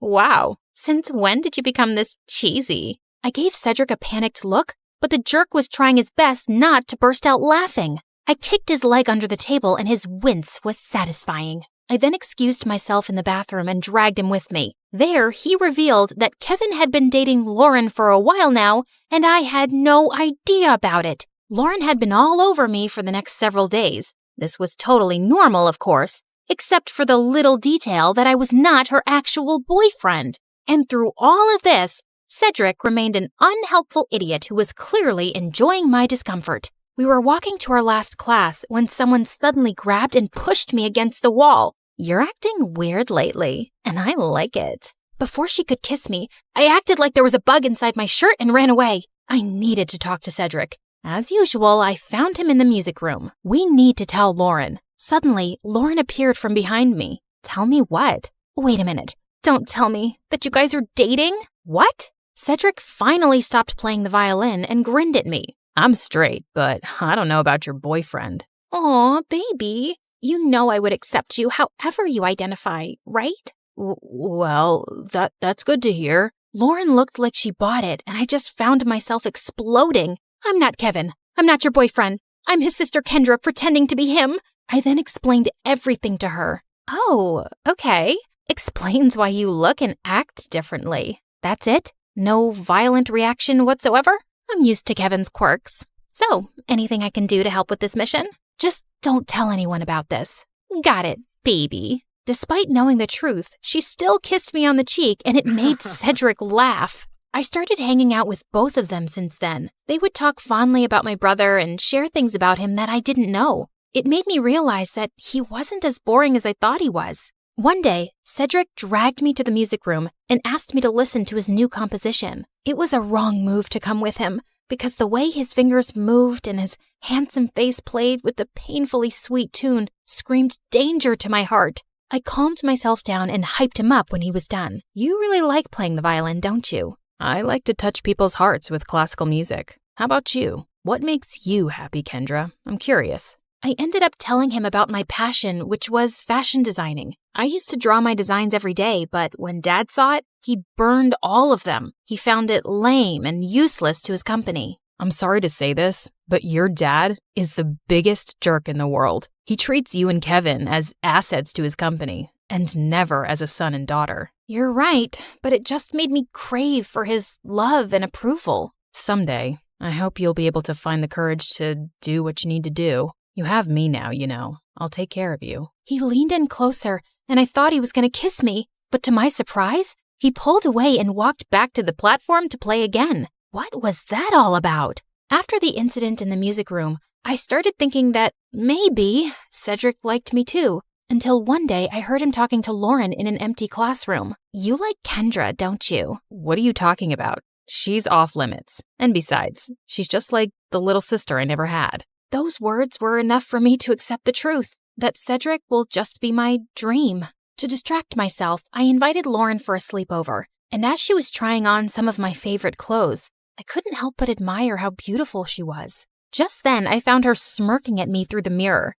Are you falling in love with me now? What? No, I wish I was as pretty as you. Oh, honey, you are prettier than me. And not to mention cute. She ended up knocking on my drawers, spilling some things. There was one thing that suddenly caught my attention. A peanut. What was it doing there? Suddenly, I remembered Kevin calling me a peanut before he ran away. Why don't we crack it open? Maybe he left a secret message or something. And he actually did. I'm finally alive. Wait a minute. That night before he left, he asked me what makes me feel alive. Lauren and I then came up with a mission to find the answer to that question. Your brother is too mysterious sometimes. maybe Cedric knows something. But unfortunately, he was useless. One day, Dad suddenly called me and started asking about Lauren. I learned that she's dating your brother. Her parents and I are talking about a very important business deal. We will have dinner with them tomorrow night. Make sure to be extra attentive to her. I thought it wouldn't be much of a problem until they suddenly decided to marry us off with Dad knowing that I was Kendra. He was crazier than I thought. Do you think Kevin will be home by then? I don't know if he's ever coming back. I can't believe you dated an idiot. Watch your words, honey. That's my idiot. Well, we need to find your idiot ASAP. The next day, we met up with Cedric in a cafe to talk about finding my brother. We don't even know what makes him feel alive. Shouldn't we just wait for him to come back? Our parents are talking about marriage, for Pete's sake. We're running out of time. Do you know what my parents would do if they found out they were being played? Out of panic, I remembered something again. The mysterious door in the basement. I told them about it, and we waited for Dad to be out before destroying the padlocked door, only to find out that it was actually a dark room where Kevin developed all his photographs, and it was connected to his room. And all those pictures were related to an island that only meant one thing. Kevin was staying on one of them. It makes sense now that he always disappears on weekends. I also found a camera in his bag one time, but I never saw it again. And why didn't you both tell me about this earlier? You're both idiots. And with that, the three of us were off to an adventure to get my brother back. As we traveled, I kept on flirting with Lauren to avoid Cedric. And for a moment, I thought I saw his deadly glare through the rearview mirror. Was he jealous? I wished. In a span of 2 days, we had already visited 7 islands, but there was no luck. Just when we were about to give up, we suddenly spotted someone resting on a hammock. It was Kevin. He looked shocked to see us. Suddenly, he glared at Cedric. Dude, you told them? Wait, you knew? Let me explain. No, you knew. And you kept silent while I was going crazy trying to find a way to bring back my brother so I could get me back. Kendra was equally furious. Babe, I can explain. Shut it, Kevin. You're not my favorite person right now. Kendra. Later, I need to speak to my brother. I walked away and Kevin followed me. Now start explaining the reason I'm sacrificing my identity. I'm sorry, Peanut. I didn't mean for you to be tangled up in my mess. I felt stuck and suffocated because of Dad's expectations. I always knew I would have to take over the company someday, but I didn't know it would be this soon. I thought I would have enough time to still do what I love, to enjoy every island and see its beauty through my lens. But suddenly, I didn't even have a year, so I panicked and I ran away. I'm such a coward. It didn't take a second for me to melt. No, that's the bravest thing I've seen you do. All our lives, I've only ever seen you nod to Dad's every demand. I'm proud of this version of you. I convinced him to come back, but he ended up convincing me to ditch Dad and come with him. After everything that happened, I just realized one thing. Dad wasn't worth it. So I agreed. Lauren is amazing, you know. She didn't deserve to be left without a word. I know, Peanut. I guess I have a lot of making up to do. Good luck, Walnut. Later that day, he spent his time making it up to Lauren and talking to Cedric, while I was left alone doodling some cute dresses on the sand. My brother then came up to me and asked me something. Are you mad at Cedric? I asked him not to tell anyone. Keeping this from you must have been very hard for him. I understand, but you like him, don't you? What? No, I mean... Don't worry. I finally gave him the go signal. You two can kiss or whatever. As soon as he left, Cedric walked up to me with an earth-shattering smile. Can we talk? I couldn't look at him in the eye again. About us. I've always fancied you, you know. More than violins. I felt like melting at his confession. I told him about the reason why I'd been avoiding him all these years, and he responded to it by finally kissing me on the lips. Thank God I didn't pass out. So, did it tickle your soul this time? Yes. Finally.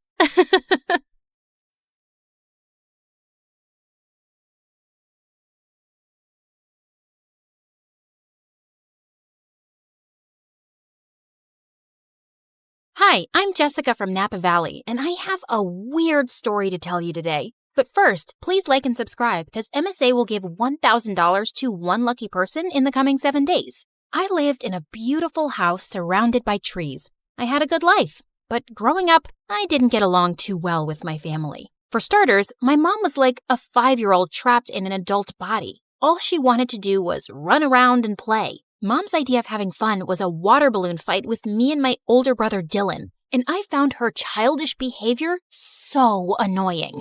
I could never study in peace without hearing Mom sing show tunes around the house. Come on, you little bookworm. Let's bake some cupcakes. Don't you know how to have any fun, you nerd? Ugh, see what I mean?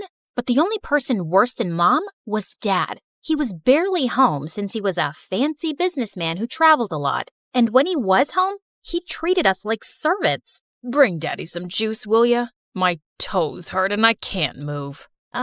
There's not a lot left and we're saving it for tomorrow morning. Oh, so maybe you should be the one who goes on 5-hour flights to earn money for us. I kinda hated being around all of them, so I spent most of my time alone reading and practicing my violin. But when I got to 11th grade, things took a crazy turn. Mom told me one morning that we were taking in an exchange student. She's from Tokyo. She'll go to your school and live with us for 4 months. Isn't that exciting?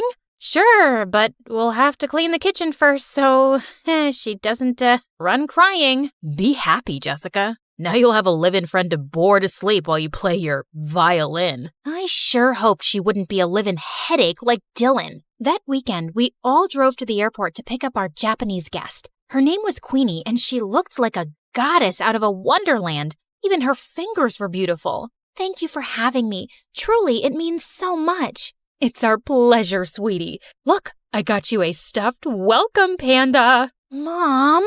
Hi, I'm Jessica, and I'm the normal one in the family. Please, don't judge me based on them. Oh my goodness, this is so sweet. Can one of you help me with my bags? They're heavy because of all the books I brought. Wait, Queenie was into books? I loved this girl already. She and I were talking about our favorite authors on the way home, and after that, we really started to bond. It was nice finally having someone I had stuff in common with. Queenie was also super helpful around the house, so both of my parents adored her, especially Dad. Aren't you amazing? How about I buy a present to thank you for all your hard work? Maybe new shoes or gold earrings? I would have bought some for Jessica, but all she cares about is school and homework. That's very kind, but you guys have already done enough, really. Then one night, Queenie and I decided to go on a walk, and she grabbed a jacket from the coat closet. Oh, that's actually Dylan's. But it's so comfortable, and I don't have any warm jackets. Can't Dylan lend clothes to his guests? You can't just take someone's jacket without permission. Give it back. I don't want you wearing it. Fine, here you go. I'll just freeze to death then. Come on, Jessica. Dylan looked really mad, and suddenly he pulled me aside. What's her deal? After all we're doing for her, she gets this worked up over a jacket? I don't get why you can't just lend it to her for 10 minutes. Because there's something about that girl I just don't like. You mean 'cause she's actually sophisticated and has manners? Makes sense why you wouldn't like her. Dylan just looked angry and stormed off. Jeez, what a drama king. He probably was just jealous that Mom loved Queenie so much. He'd always been Mom's favorite. The next day at school, I was studying for exams in the library when Queenie came in and sat next to me. Hey, girl, listen, I just want to apologize about Dylan being so mean to you. He must have forgotten to take his meds. Don't worry about it. Actually, I was wondering if you could help me with my English assignment later. I'm still not fully comfortable with the language. Yeah, of course. Thank you so much, Jessica. I'm really grateful for you. Queenie hugged me super tight, and I realized I was her only real friend here. I could just feel how sad and lonely she was. I waited for Queenie at her house for several hours, but she didn't show up, even though I called and texted her 100 times. Then finally, Queenie arrived carrying a small box. Sorry I'm late. I was buying you a present. Here, open it. Aw, Queenie, you didn't have to get me. At that second, I saw a hissing rat and I started to scream. Jessica, calm down. This is a pet rat. I have one just like him at home. He's so sweet. Just hold him. Queenie let the rat crawl on my arm, but he bit me. Minutes later, I had to go to the emergency room, and Queenie burst into tears. I swear, I had no idea that rat bites were poisonous. I have the exact same one at home, and he's such good company. It's okay, Queenie. The doctor said I'll be fine. Just don't go around giving people pet rats in the future. Queenie just kept apologizing and hugging me. I felt bad for her, but man, it had been an exhausting day. And for some reason, things kinda went downhill after that. Queenie wanted to be around me 24/7 and do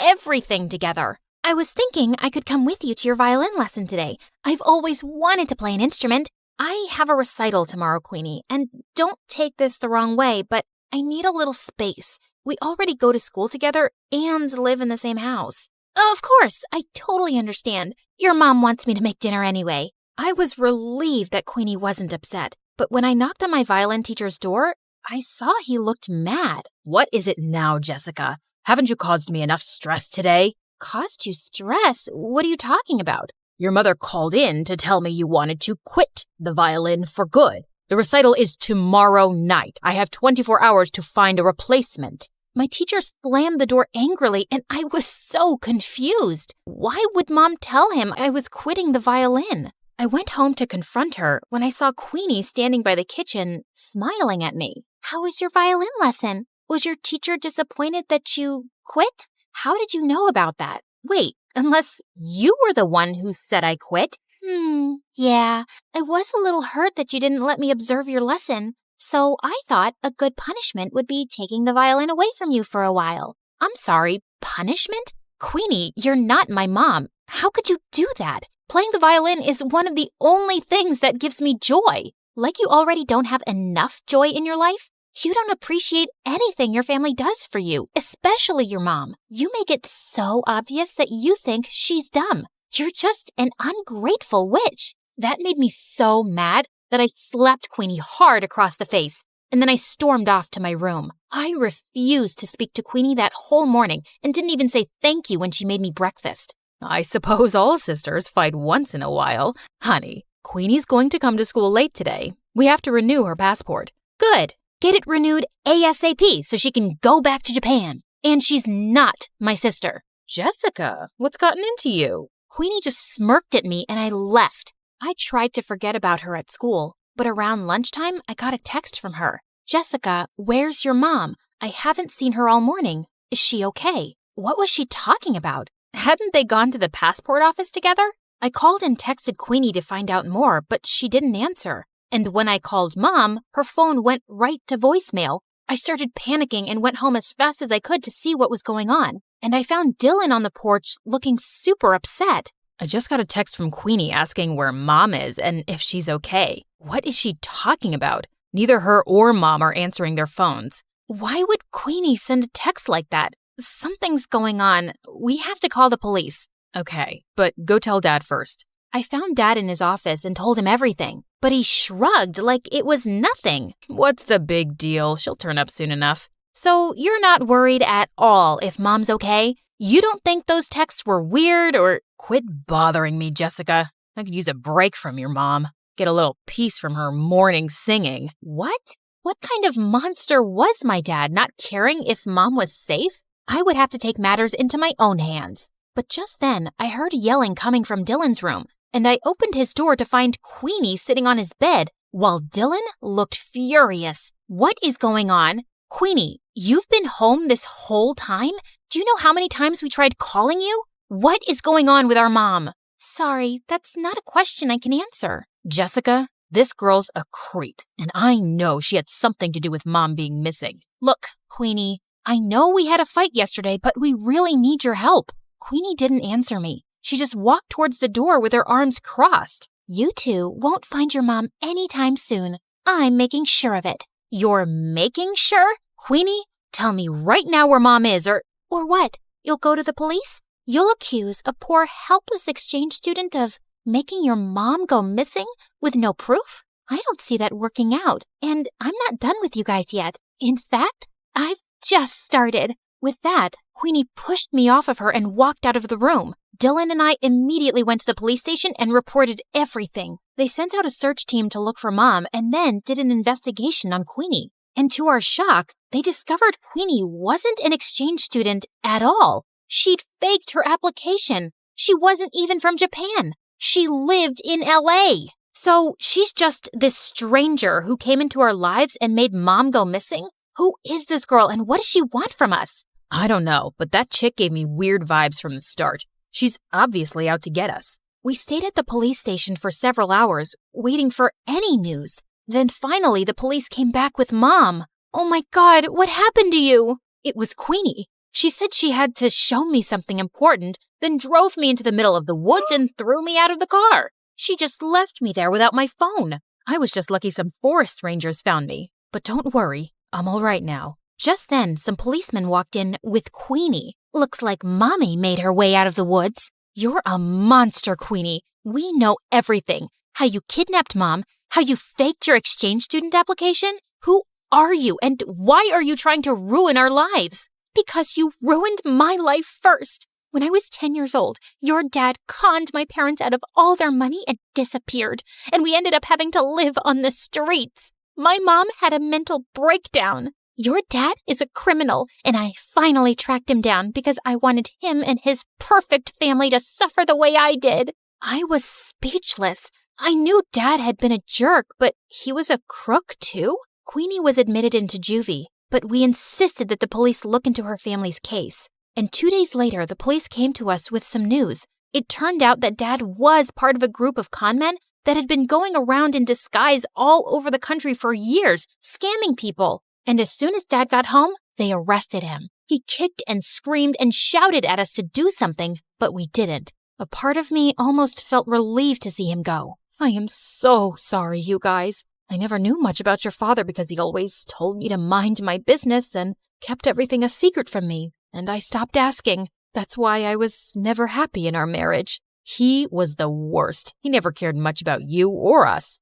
You did everything for us, Mom, and I really appreciate you. I'm so sorry if I looked down on you for being messy or childish or whatever. Now come on, let's go talk to the police to get Queenie's family help for their situation. Be grateful for the life you were given. Every day is a gift.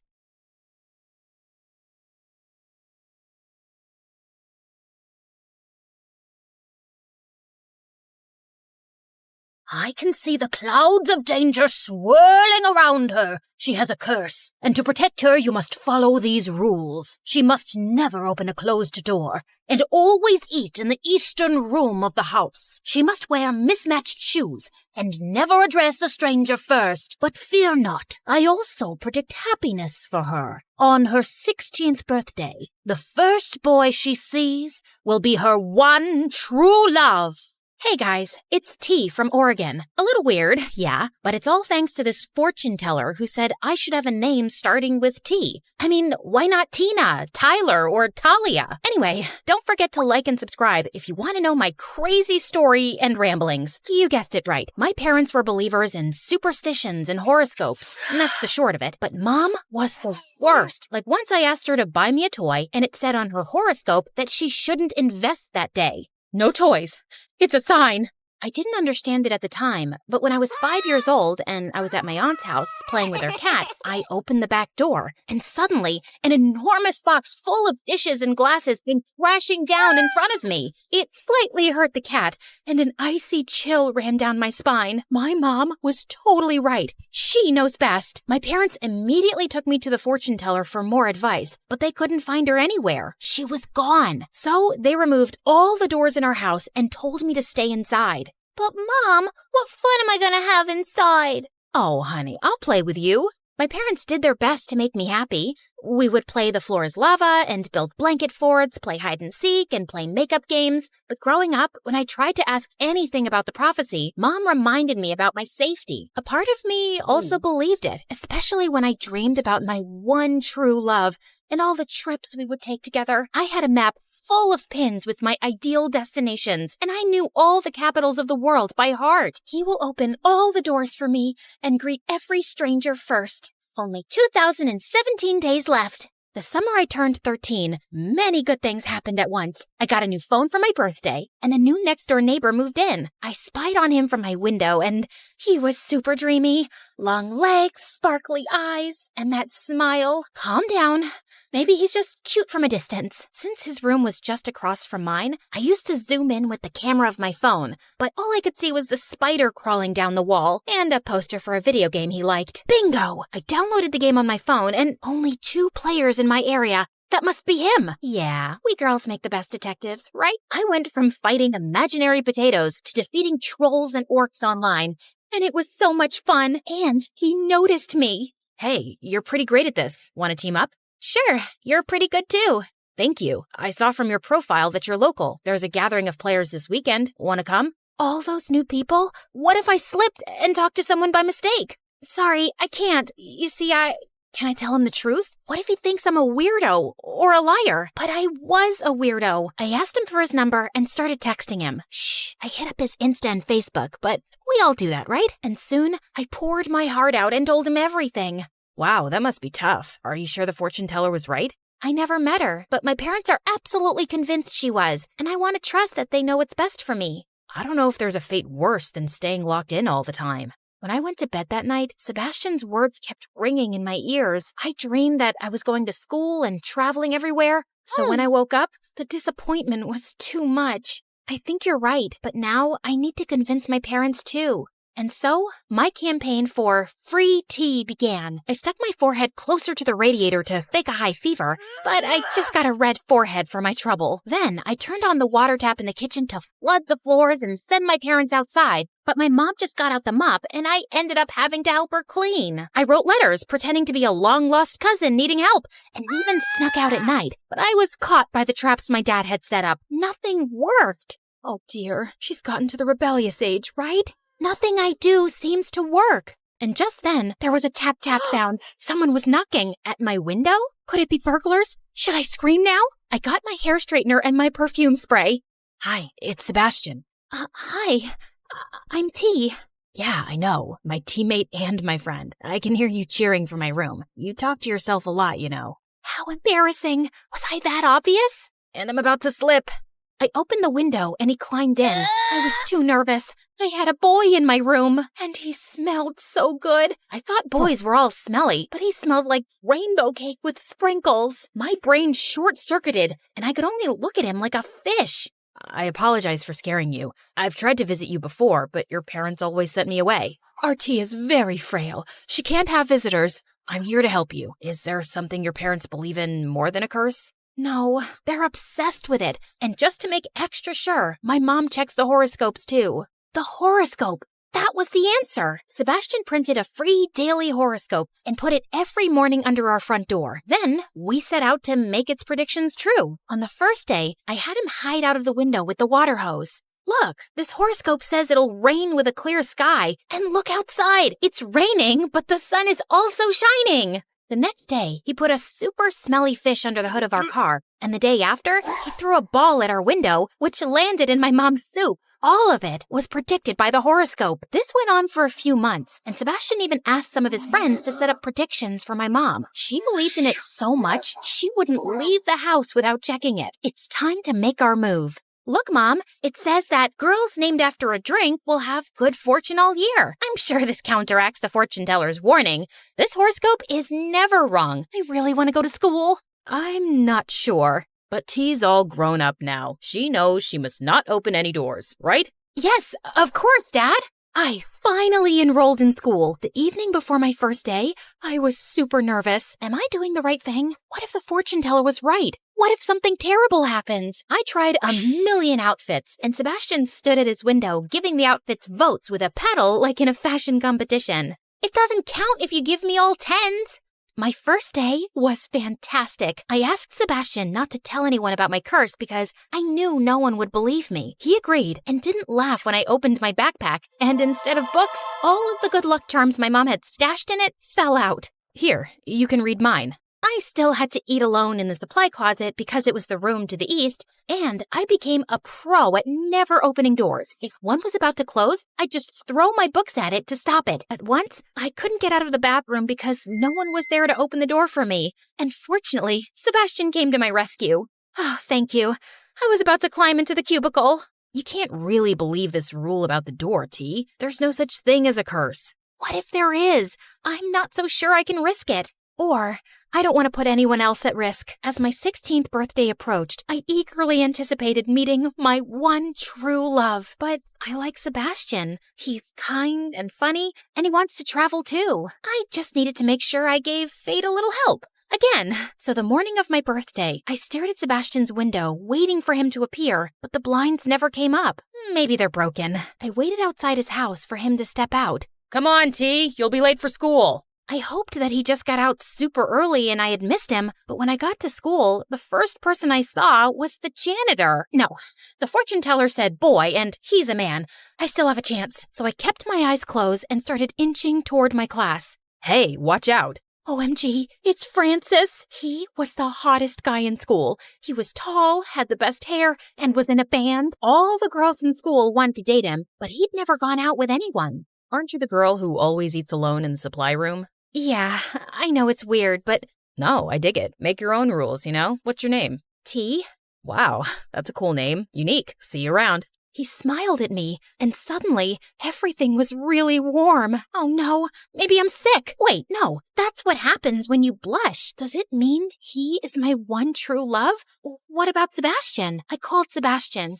Why aren't you at school? I got food poisoning, and I'm sick at home. Sorry, I didn't get to wish you a happy birthday in person.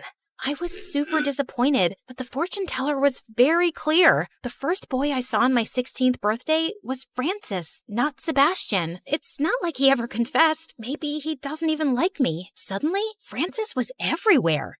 Wow, you decorated this supply closet like a restaurant. I'm participating in a door opening competition. Let me help you. Oh, this is your house? Wow, what a coincidence. I was cursed, but I wasn't stupid. Are you following me? I guess I kinda am. Sorry, but you're different, and I like that. Would you like to go out with me?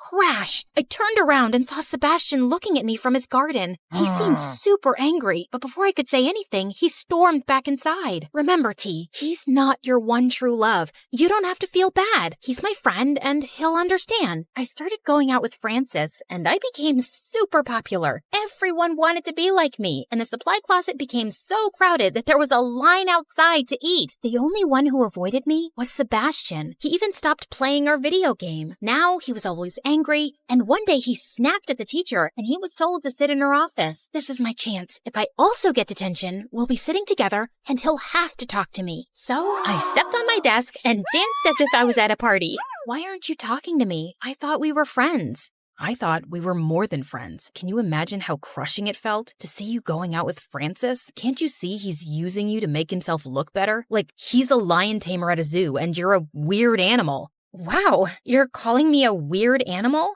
I'm saying he treats you like one. I think you're great and cute, but I can't stand that you've let the word of a stranger rule your life. But the fortune teller, she's a fraud. Here, look. He showed me his phone, and there was a video of a woman in prison. It's not my fault if people are so gullible. I told parents their child was cursed, and to get rid of the curse, I gave them two options. Either follow some impossible made-up rule, or buy one of my magic charms. And yeah, most parents went for the charm. But there was this one couple who decided to do both. They named their kid something like soda or latte or cappuccino. I mean, come on, guys, you're just asking for trouble with a name like that. I was so shocked, I almost dropped the phone, but Sebastian had left the room and closed the door behind him. I was trapped. Open the door. Nothing will happen. Trust me. This was the hardest thing I'd ever done in my life, but Sebastian is on the other side, and I trust him more than I trust anyone else. I closed my eyes, pushed, and I fell on the other side, right into Sebastian's arms. You caught me. I will always catch you. Everything was good so far, and I looked into Sebastian's eyes, but Francis appeared, ruining the moment. Hey, I made a My Girlfriend is Cursed t-shirt. Wait, what's going on here? What are you doing with him? I finally see reason. I'm not cursed. What? So you're like normal now? As normal and boring as it gets. Let's break up, okay? Not even a teeny tiny curse? Bye, Francis. I had done the right thing with Francis, but I still had to talk with my parents. I ran straight home and showed them the video, but they wouldn't believe it was her, especially my mom. I love you guys, and you can believe what you want, but I can no longer follow your rules. I want to be free, and I don't want to believe in some silly superstition. I tried to convince them, but I knew it wasn't easy for them to change. But at least they understood that they wouldn't control me anymore. I went to school, I ate in the cafeteria, and I opened every closed door there was. Now, I have 18 ways to open doors. And yes, my parents get mad when I do it with my foot. And of course, I took Sebastian's face and kissed him in front of everyone. Because you should always follow what your heart tells you. The heart is always right.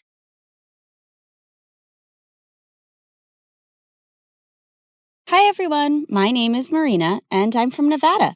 Please like and subscribe. I was raised in a small town by my aunt who owned a small bakery and loved me to bits. Aw, honey, today's your first day at school, so I packed muffins for all your classmates so you can make a lot of new friends. You're awesome, Aunt June. She wasn't super rich, but she was the richest person at heart, and that's why everyone loved her so much, including me. I always wanted to be just like her, so I'd help her out at the bakery. Marina, I'm going to go out for a bit. Can you put the pink icing on the cupcakes? Sure thing. Later, when the customer came to pick up her order, it turned out I'd caused a disaster. This was supposed to be for a gender reveal party, but you put yellow icing on the cake. Ugh! That wasn't the first time I mixed up colors. My aunt knew something was wrong with me. Turned out I had color blindness, and I couldn't differentiate between certain colors. Is it going to be like this forever, Aunt June? I'm afraid so, honey. But cheer up, because I've got a brilliant idea. The next day, everything in the house and all the ingredients in the bakery were labeled along with their colors. Aunt June made things so easy for me, and our life was just perfect. Until one day when I was in 2nd grade, an old man walked into our bakery and offered to buy it. This bakery has been passed down from generations in our family, and there's no way I'm going to sell it. But the man's tone just got more rude. You should have signed these papers while I asked you nicely, but now you're just going to pay for your stupidity. If you don't leave now, I'm going to smash your car, and then you'll have to pay for your stupidity, sir. The old man left at my warning, but the next week, another man was back with some papers that claimed that the bakery didn't belong to my aunt because her parents never signed the deal in her name, and now we had to move out. My aunt looked around for help, but the legalities were too complicated and no one was ready to help. So eventually we had to give away our bakery and move to the city. Thankfully, Aunt had enough savings to rent a small place and she started working in a small grocery store. And while I was trying to adjust to this new life, I saw a kid my age in the front yard one day choking on something. I immediately ran to help him, but the moment the food stuck in his throat came out, I was shocked. Why were you eating a doll's head? I wasn't. He pushed me back and ran into his house next to ours. Turns out he was the landlady's kid, Timmy, and he was so weird. Whenever I'd try to go close to him, he'd just run away. Even when I joined school, I saw some kids throwing popcorn at him, but he wouldn't budge. Hey, why won't you say anything? Why do you let those kids bully you? But instead of answering me, he just ran out of there, and I decided I wasn't going to bother with this guy anymore. But later that night, I was in my room when I heard someone crying. I looked out of my window and saw it was Timmy crying in his room. So I climbed onto the tree outside my window and jumped into his room. And he freaked out. What are you doing here? Look, I don't know the deal with you, but if there's some issue, you really need to talk about it. At first he hesitated, but then he broke down. I miss my dad. Ever since Mom and he got divorced, I haven't seen him, and the kids at school always make fun of me because of that. I hate it here.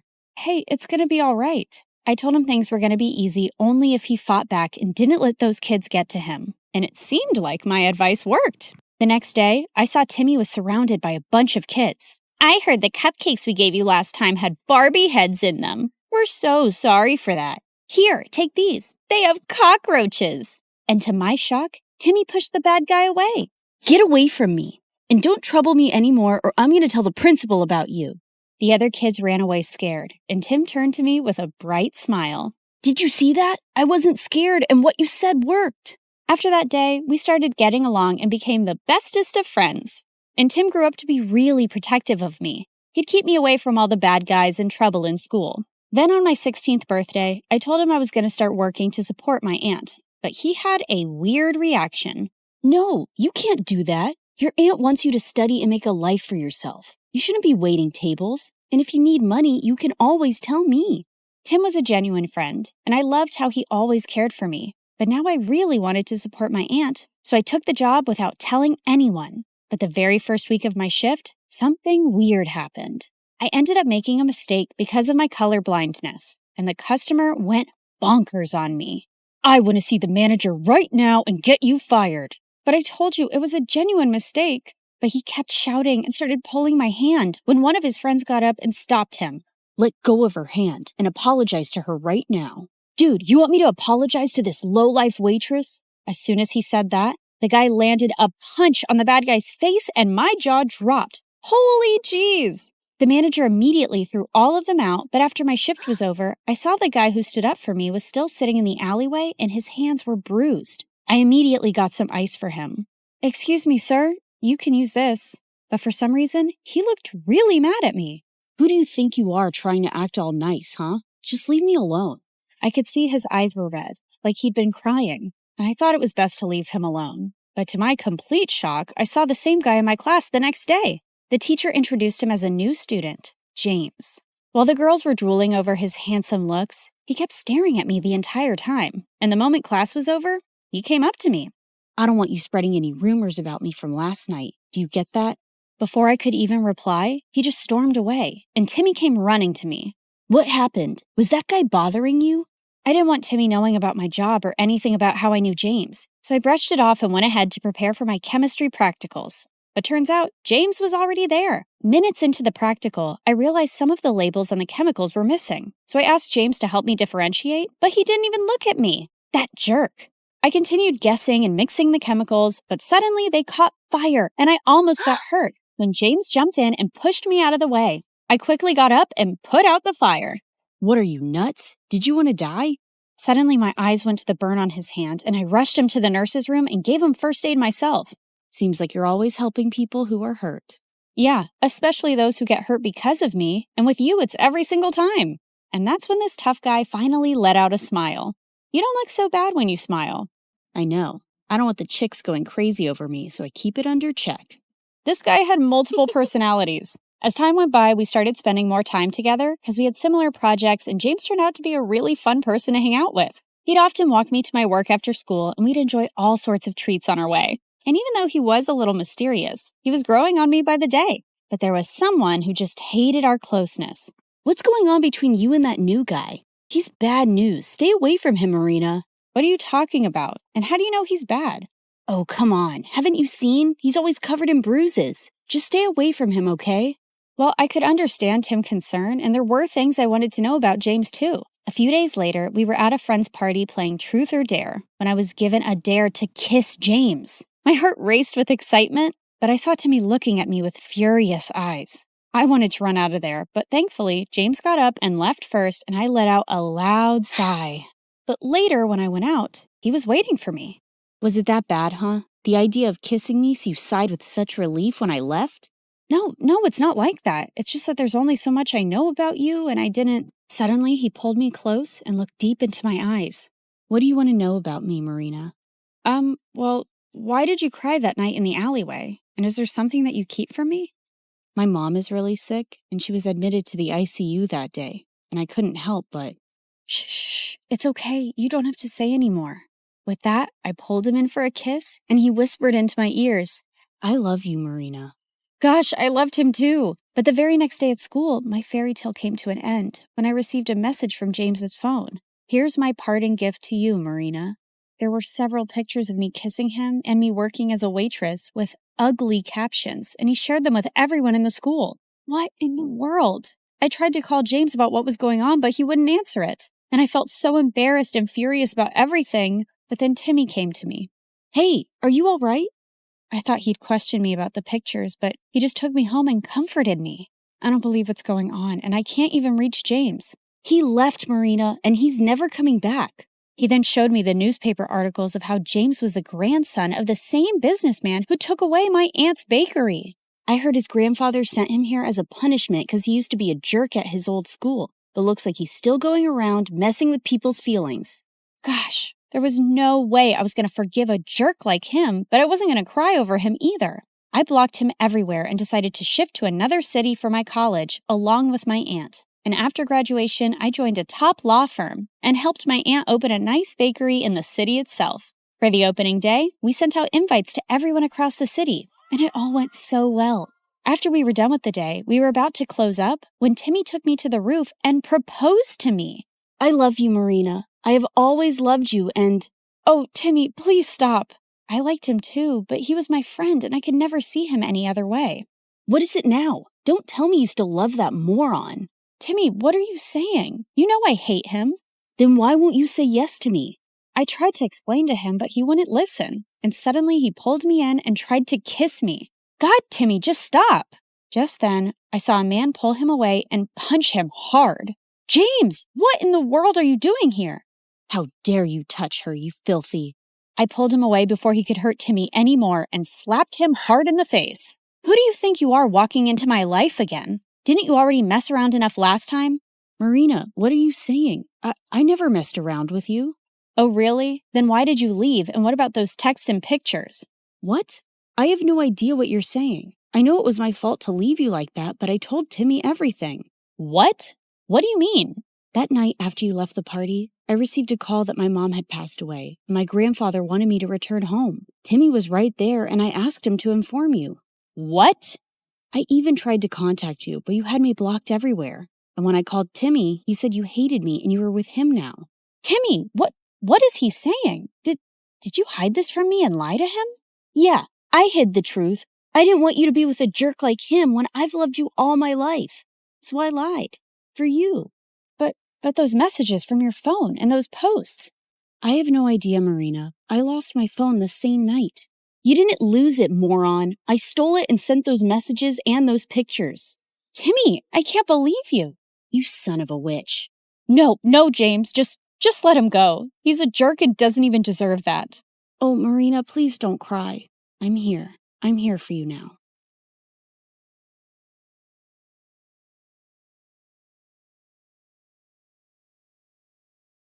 Hi, I'm Blair, and I'm about to tell you a crazy story. Before we continue, please like and subscribe to MSA. Growing up, my parents fought constantly over money. Dad was a struggling sculptor, and Mom, who was a waitress, cursed the day she met him because we constantly had money problems. She always said dropping out of school was her biggest mistake, so she made sure I studied hard. That's how I earned a full scholarship to one of the city's top schools. But my true passion was painting. I fell in love with it at 5, taught myself through YouTube, and by 13, I was winning major school competitions. Dad was proud, but Mom didn't like it one bit. Art's a hobby, Blair. You can't make a career out of it. Definitely not a successful one. It was my dream to become a world-famous artist. Well, mine and my best friend Ashley's. She was an artist just like me, and we'd been best friends since middle school. Ashley was rich, so she got to go to amazing art classes and shared everything she'd learned with me. And whenever my parents argued, I'd sneak over to her mansion. Life was just better with Ashley around, except for her annoying twin brother Dexter. He mocked our art, hid our supplies, and chased us with his paintball gun. Whenever we complained to Ashley's parents, Dexter would just put on his innocent face and get away with it. Even at school, everyone adored him for his sense of humor. Ashley absolutely hated him, and I could see why. Like on their 15th birthday, Ashley spent hours getting ready, and she looked beautiful. But the moment Dexter walked in, everyone gathered around him, completely ignoring Ashley. Look at him, smiling like he owns the world. I will never understand what people see in him. Probably his athletic body. I mean, if you look at it from an artistic point of view, Dexter's pretty much perfect for a portrait. What? I mean, so what if he's good looking? You've got a great personality. That's what you tell ugly people, Blair. You're also so much more creative and way smarter. People would notice that someday. Notice what someday? That you're a total jerk. Aw, are you jealous because no one's paying you attention? Go away, Dex. It's her birthday too. Don't make things worse. Fine, I'm sorry. Here, I got you a flower, little sis. Happy birthday. But as soon as Ashley took it, the flower squirted water all over her face, ruining her makeup, and Dexter ran away laughing. As we grew older, Dexter just got more annoying. At 17, he joined the football team, became the most popular guy in school, and a serial heartbreaker. Every day, some girl would be crying over him, and it was nauseating. As for me, my parents were fighting a lot more lately, and one day, Dad just packed his stuff and left. Shortly after, he filed for divorce, and Mom went bonkers. She refused to shower or step out of the house, and a week later, she came home and told me she'd quit her job. Between rent and expenses, we soon ran out of our savings and didn't even have enough money for food. Do you have cash? Sure. Let me just grab some from the secret trust fund your dad left me. No, I don't have cash, you moron. Just run the card again. I've already tried 3 times. It's not working. Pay or leave. Mom just started yelling at the cashier like a madwoman. He called security, but as they approached, Mom grabbed a bunch of stuff and bolted in the other direction. She went round and round in circles before the security guys finally caught her and dragged her out. Since Mom was acting all kinds of crazy, I took up a part-time job at a cafe to help out. But between work and school, my life was miserable, and Ashley wasn't helping. What do you mean you're not coming for the concert? We booked this months ago. Things were different back then. Now I have to work. Ask someone to cover your shift. We're short-staffed, and I need the money. But Hank's gonna be there, and I need your help talking to him. You're not getting out of this. Ashley kept pushing me, but I kept refusing, and eventually she gave up. The next morning, she told me Hank had asked her out, and I was happy for her. College applications were looming, and I desperately wanted to get into NYU's art program, where Ashley was applying to. It was expensive, and I needed a strong portfolio for a scholarship. I couldn't risk my mom finding out, so I stayed late after my shifts at the cafe to work on my portfolio. One day, while I was heading back home, it started raining heavily. It was already late, so I couldn't get the bus, and was waiting for a cab when someone walked up to me with an umbrella. Dexter, what are you doing here? I was just across the road running some errands, and by errands, I mean date that didn't go too well. Anyway, I saw and I thought I'd help. Dexter led me to his car, and on our way, we got talking. He asked me how I was doing, and I don't know why I ended up telling him everything about Mom and how things were really tough at home. Ashley told me about your parents' divorce, but I didn't know things were so bad.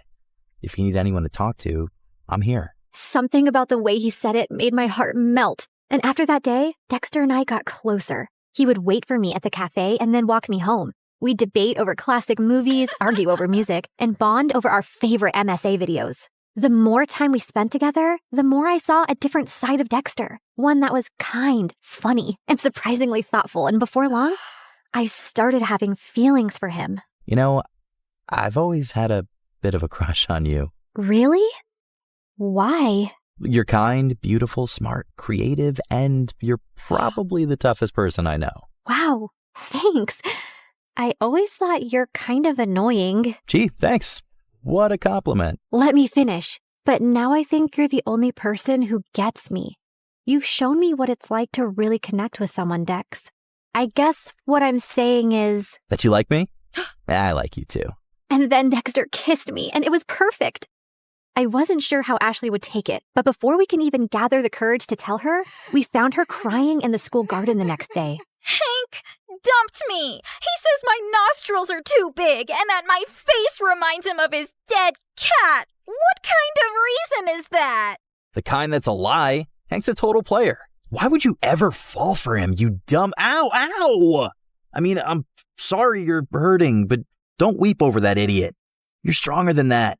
Be a man, woman, girl, be a girl. Did you hit your head or something? Why are you even talking to me? Blair, I need a hug. The next few days were a mess. Ashley was hung up on Hank and dragged me along for endless shopping sprees and salon visits to distract herself, and I didn't think it was a good time to tell her about me and Dex, who I wasn't even getting to spend any time with. She was also home all the time, so Dexter started sneaking into my room late at night. This is not fair. You're totally ignoring me. I know, but she's miserable, and she needs me. Hey, Han, remember when you needed her, but she was too busy falling in love? Anyway, my football team's having a party tomorrow night, and I'd love for you to come. It's low-key, just close friends. How close are we talking? Close enough to do this. Dexter leaned in to kiss me, but before he could, someone knocked on my door. Ashley! He hid under the bed as I opened the door. Who are you talking to? No one. I was just humming to myself. La la la. See? You tell me, what's up? No time long see. You're being weird. Anywho, I need your help. I've heard the football team is having a party tomorrow and Hank's gonna be there. I need him to know that I've moved on and this party is perfect for that. I have the invites. You're coming with me. No excuses. But I have to work on my portfolio. I promise I'll help you after the party. Please say yes. Ashley looked desperate that I couldn't refuse. Dexter was furious, though. He didn't answer my calls or reply to my texts. Even at the party, he ignored me. But I could see he kept looking my way. Ashley had hired some guy to be her fake boyfriend, so she left for the dance floor with him while I waited for Dexter. I was near the pool when I almost slipped, but someone held on to me. Careful there, sweet cakes. You'll hurt yourself. Blair, right? I'm Hank. I know. Great. Then let's skip the introductions and dance. I don't want to. Come on. She said no. I turned around and saw Dexter looking furious. And who are you? Her boyfriend? Yes, now back off! Or what? You'll hit me, pretty boy? You bet I will. Dexter punched Hank right in his face and he stumbled backward. Hank charged at Dexter and the two got into a fight. Everyone gathered around and I caught sight of Ashley's face in the crowd. She looked furious. I ran over to her, but I slipped and fell in the pool. I don't remember much after that, but when I opened my eyes, I was in a room with Dexter and Ashley staring at me. What happened? You passed out. You don't know how to swim? I didn't exactly grow up with a pool in my backyard, so no, I don't. You're bleeding. That's no big deal. Yeah, no big deal. Just like it's not a big deal to hide from your best friend that you're dating her idiot brother. How could you not tell me?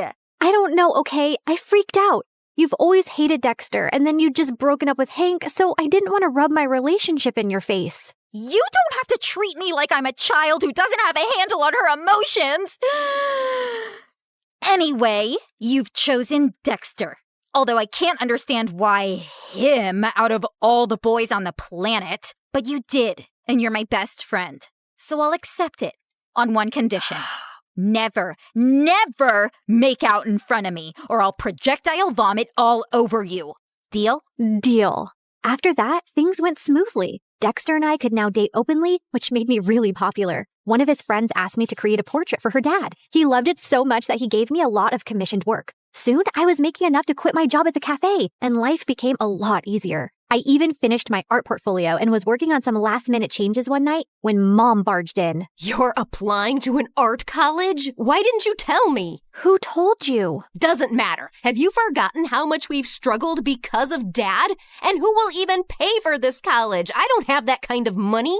I'll get a scholarship, Mom. I made a portfolio. Look. No, art school is too expensive and not worth it. You'll join a community college and stay close to me. Now give me that. Mom snatched the portfolio from me and left. I followed her, but she locked herself in her room. No matter how much I begged, she wouldn't open the door. Mom didn't get out of her room the whole day. And since submission was only 2 days away, I had no choice but to give up on my dream. I was talking to Ashley and Dexter about it when he came up with a brilliant idea. Dad knows the dean personally.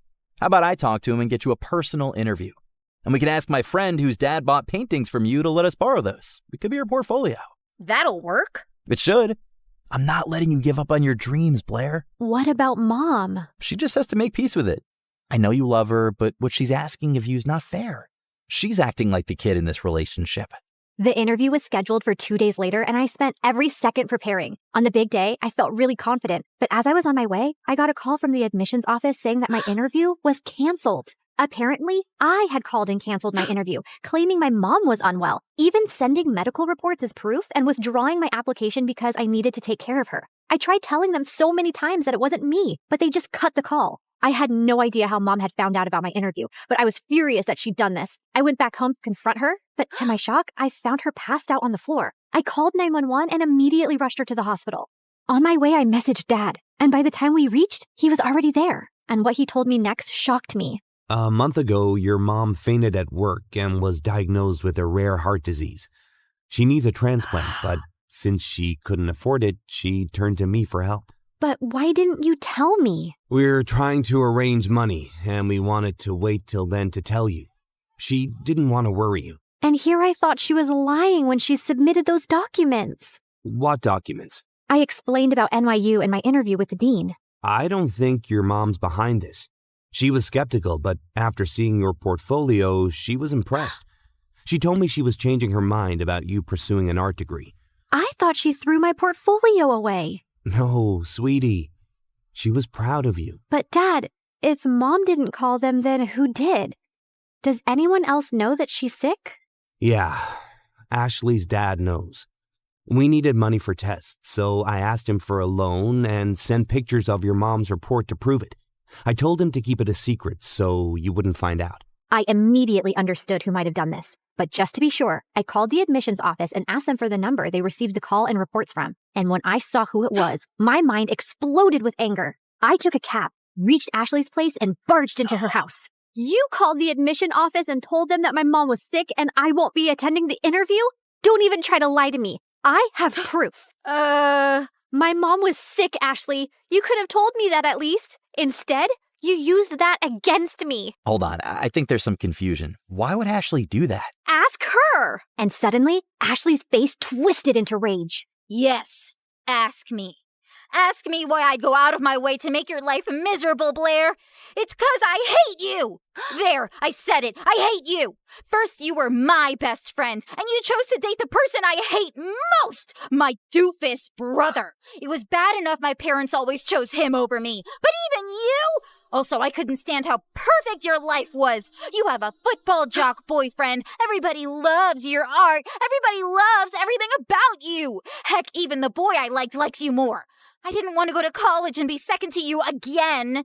So I told your mom about your art school plans, hoping she'd stop you. And when she failed, I used the pictures and did what I had to. I can't believe I trusted you. I thought you were my best friend. How can you do this to me? You've shattered everything we had. I never want to see you again. We're done. Don't think I'll cry over it. I'm going to NYU, Blair. I'll make new friends. You disgust me. Whatever. I never saw Ashley's face again, and Dexter told me that his parents heard her entire confession and ended up grounding her big time. She didn't even get through NYU, but I did, thanks to Dexter's dad who got me a second interview. Mom stayed in the hospital for a few more weeks before coming home. A month later, we found a donor. It was tough to get the money for the surgery, but we managed, and Mom made a full recovery. Today is my first day in college, and I couldn't be happier.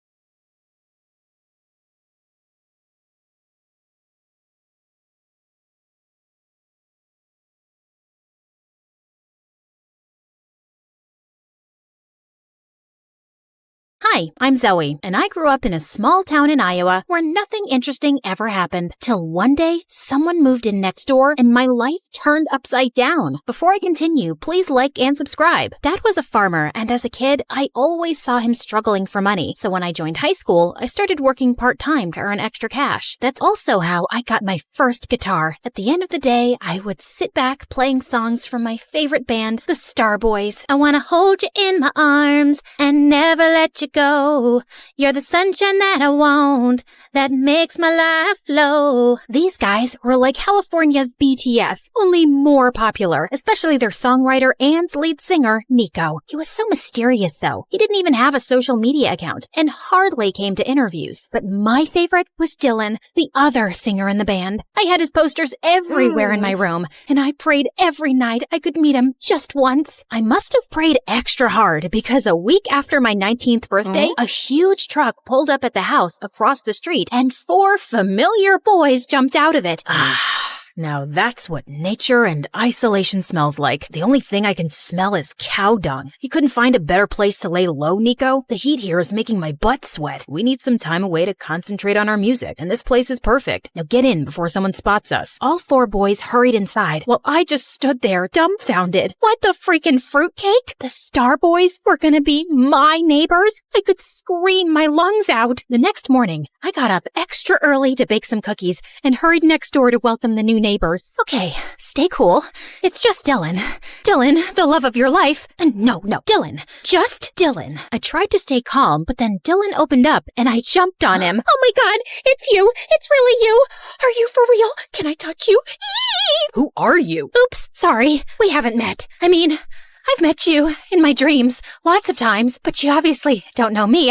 Before I could finish, someone pulled me inside and pinned me to the wall. Nico! Who sent you? Which newspapers? Spill or I'll call the police on you for trespassing. Zoe, neighbor, cookies, baked, love Dylan, huge fan. I can't breathe. So you're not the paparazzi? No. Now can you move away? Your cologne is too strong. It's giving me a headache. You might not be the paparazzi, but you can still go around telling people we're here. We can't risk it, Dylan. Let's pack our bags and go. No, please. I won't tell a soul. Just let me hang out with you guys. I'm your #1 fan. I can do anything. Cook, clean, play guitar. You name it. I'll be your Snow White, but not as white. I can even entertain you with my very professional magic tricks. Now watch this carefully. I'm gonna pull this tablecloth and everything will stay just as it is. You have to be quiet. Let me concentrate. Abracadabra! I pulled the tablecloth, feeling confident. but I guess I pulled it too hard and everything came crashing down. It doesn't always work, but yeah, not a magician. Snow White, remember? That's enough. Look, we don't need anyone. Just shut up and leave. I wanted to argue more, but Nico looked really mad, so I ran off. Over the next few days, I tried everything, from posing as the pizza delivery guy to prank calls, but nothing seemed to get past Nico. Then one evening, I was pretending to jog outside their backyard, trying to get a glimpse of Dylan, when I heard someone arguing. You really have no business telling me what to do when you're not as half as talented as I am. We're here because of my talent, Dylan. I'm the one who writes all the songs. If people knew how fake you are, you wouldn't be standing here. What? I wanted to hear more, when suddenly I heard someone unlatch the door. I turned around too fast, got a head rush, and landed flat on my face. I tried to sneak away, but Nico caught up with me. How long have you been standing here? I wasn't standing. I was just getting a feel of this grass. It's so nice and dewy at this time of night. Snow White likes nature and... Stop lying. I know you heard something. Oh, you mean how Dylan's fake? Yeah, okay. I heard everything. So he's not the singer everyone thinks he is? Does he use auto-tune? OMG, that's big. Dylan, yeah. That's it. You caught us. He's totally fake. But listen, Zoe, no one can know. It'll destroy the band. Do you want that? No, I don't. Okay, fine. I can stay quiet, but you'll have to buy my silence. Help me date Dylan. Even if he's fake and all, he's still cute and I want him. That's impossible. You're not his type at all. Cool, then maybe the press is his type. I'm sure he'd love to have a little date with them. Wait. Okay, I'll think of something. But you have to promise to me to keep your big mouth shut. Shake on it. And just like that, I was in. Nico welcomed me into his home as the new housekeeper, and everyone, including Dylan, was so confused. But Nico explained how I was really good at cooking and cleaning, so everyone got on board. In the house, I kept a close watch on Dylan. I noted the time he ate, slept, pooped, everything. I tried to get close to him, but Nico ruined the moment every time. Hey, Dylan, want me to help you with that? I'm really good at applying sunscreen. You are? Great. Too bad Dylan has to leave. We have to discuss the new song. Chop chop. Dylan! Oh, you're working out. Let me help you with those crunches. Go 1, 2, 3. Give me one more. Yes! That's very inspiring. But I'm starving. Make me an apple pie and some pumpkin spice latte because I'm craving Starbucks. Do it right now or you're fired. So annoying. I pulled Nico aside the next time I saw him. What's wrong with you? You're supposed to help me date Dylan, but you keep pulling me away from him. Relax. You need to play hard to get. Boys like that. Have patience and stop drooling all over him. But I was anything but patient. Then one evening, I was leaving for home when I saw Dylan swimming. And holy cow, he looked so hot. I was just admiring his perfect body when suddenly I saw a strange guy in a hoodie tiptoeing his way around the pool. He was definitely some intruder. So before he could harm Dylan, I sprang into action, but he dashed inside the house. I was running after him when I slipped and landed into the pool instead, right on top of Dylan. I tried to get out using Dylan's shoulders as a makeshift ladder, without realizing that I was pushing him into the water. What do you think you're doing? Stop drowning me. There's an intruder. He just went inside the house. Help me get out. Put your hand under my butt and lift me out, now! What? You're crazy. Dylan got out of the pool and stormed inside, and I followed. Fire this stupid girl or I will. What's wrong? I saw an intruder run in just now. I'm sure he's hiding here somewhere. We need a game plan. You two go that way. Nico, you go to the right, and Dylan and I can search the bedrooms. Zoe, we've been here the whole evening, and if there was an intruder, we would have seen him. But I just saw him come in. You're hallucinating, weirdo. You've ruined a perfect evening, so thank you and go away. As Dylan left angrily, Nico turned to me with a towel. I swear I saw someone go in, Nico. Or, I don't know, maybe I was imagining things. I mean, sometimes I see little pixies flying here and there at night. And we all know pixies aren't real, right? Oh God, I messed up everything. Dylan hates me. The Snow White plot isn't working. He doesn't hate you. He's always been a little short-tempered. How am I supposed to win him over when he doesn't even look at me? And you're not helping at all like you promised. I told you to be patient, but I guess that was clearly a mistake. Hold on, give me your phone. Ew, Zoe, what is this? Oh, I always keep a banana with me. What if the world runs out of food? What if I'm stuck in a hurricane with no food? Girls gotta be strong, and bananas are a great source of potassium. You want some? No thank you. Just go online and see some of the girls Dylan's dated in the past. The more you look like them, the more he'll notice you. I spent the night studying each girl carefully, and the next morning I dressed exactly like them. But Nico took one look at me and burst out laughing. What is wrong with your face? You look like you were in a bar fight. It's called makeup, and you're the one who asked me to dress like those bimbos in the pictures. You've clearly done a fab job. Come with me. We went to the mall with Nico in sunglasses and a baseball cap, and he started picking out clothes like crazy. I was trying them on when he got a phone call and left. When he came back, he looked really tense. We need to leave now. Thanks. We'll take them all. What? These clothes are worth both my kidneys and a good chunk of my liver. And why are we leaving? Don't ask questions. Just do what I say. Nico threw some cash on the counter and we left in a cab. I tried asking him what happened, but he didn't respond. Instead, he got off somewhere in the middle of the road before asking the driver to drop me back home. What was that all about? The next morning, I was still thinking about what happened with Nico, but then Dylan walked up to me and I lost track of everything. Hey Zoe, you look nice today. What are we having for breakfast? A few eggs and some bread. Sounds great, babe. Dylan winked at me and I felt my knees go weak. He called me babe. I wanted to update Nico on the progress, but he was nowhere to be seen. Then later that evening, I was leaving when finally Nico came home. Where were you? I've been waiting for you all day. Why? Relax, Snappy. Just wanted to tell you that Dylan noticed me today. Finally, like Snow White's prince and all. And why are you so tense all the time? You know you can tell me all your secrets, Nico. I'm a very good secret keeper. Okay then, here's one. I think you're very annoying. That's not a secret. You make that pretty obvious. Give me more. I'm busy, Zoe. We'll talk later. Nico didn't talk to me for a couple of days, and I was getting really distracted and impatient. I guess Nico noticed because a few days later, he told me that the boys wanted to go for a hike, and he'd convinced Dylan to take me with them for directions, so they won't get lost. Here's your chance to get on Dylan's good side. And for that, we need to work on your conversation skills. They're horrible. What are you saying? I'm a very interesting person. Yeah, if interesting and crazy mean the same thing. That's not very informative. Look, all you have to do is act shy around him. Say something romantic. Like this? Nico, your eyes remind me of my dead grandmother. Calm and pretty. Dead grandmother? Really? Try this. Your voice is like a warm hug on a chilly day, and your laugh is like a symphony of joy that fills my life. I'm addicted to the sound. And can you try not to have feathers and leaves stuck in your head? Nico tucked a strand of hair behind my ears and then walked away, and I felt something strange in my tummy, but it was probably that expired tuna I'd eaten the night before. On the day of the hike, I did everything Nico asked me to. Acted shy, kept quiet,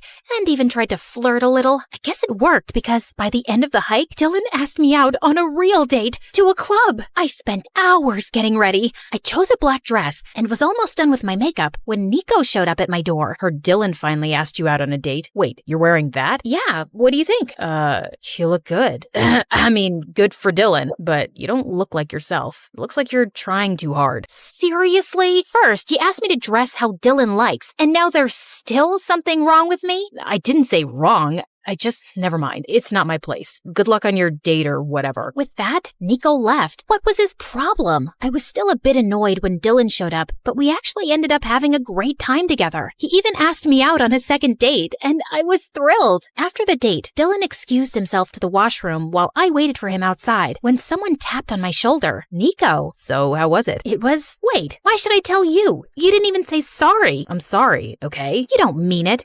Hold on. Have you been waiting here all this time? I had to make sure you didn't end up making a fool of yourself, and it looks like you didn't. One sec. Nico came closer and opened my hair, setting them loose, and I felt something turn in my belly. I really needed to stop eating tuna. Just as he left, Dylan walked up to me and we left, but I couldn't shake Nico off my mind. It was so difficult to figure him out, and I was failing miserably at it. Dylan and I started dating officially. The first few days were great, but as time went by, I realized that we had nothing in common. He was totally self-obsessed and didn't give a hoot about anyone else. What do you think about my hair? How about my shirt? This is vintage Prada, by the way. I'm pretty sure you've never seen a shirt like this before, right? Well, you will now, because you're my girl. Have you seen my shoes? By the third date, I was practically yawning on Dylan's face, and I thought he felt the same, except at the end of the night, he kissed me. Before I could react, a bunch of photographers jumped out of nowhere and started taking our pictures. I thought Dylan would tell them off, but instead he started posing. I panicked and hid behind a tree. Who is that? The paparazzi, obviously. They've tracked me down. Look, just come out. You can't hide like this. They'll make a joke out of me. Dylan pulled me out and introduced me as his girlfriend. At one time, this would have been my dream, dating Dylan, but now I just wanted to run away. Soon, Dylan and I were the hot topic, and everyone wanted to know about the poor girl he was dating. We were constantly getting interviewed, and it was exhausting. Does Dylan snore while sleeping? Do I look like his mother? How am I supposed to know? Are you dating him because he's rich or because he's very rich? Are you talking like this because you're dumb or because you're really dumb? Calm down, babe. We fell in love. Although I must say, Nico tried his best to sway her. She's so pretty, I wouldn't blame him. And he always wants what I have. Obviously, I'm better, and that's why we're together. That's not true. Nico... Oh, look at the time. I'm late for practice. Before I could say more, Dylan rushed us out of the interview. Why did you lie about Nico and me? He'd be so upset. You think I care? And you're supposed to be my girlfriend, so you should be on my side. I didn't know we were choosing sides. I thought you guys were a team. Team? Nico's anything but a team player. He's nothing like what he seems. You aren't either. With that, I slammed the car door and left. I was furious at the way Dylan was behaving, and I knew in my heart that I didn't want to be with him. I wanted to talk to Nico about it, but for the next few days, every time I tried, he'd make up excuses about being busy with his songwriting and just walk away. Then one day, I was coming out of the grocery store when I noticed Nico sitting in the coffee shop across the street. I was on my way to him when suddenly,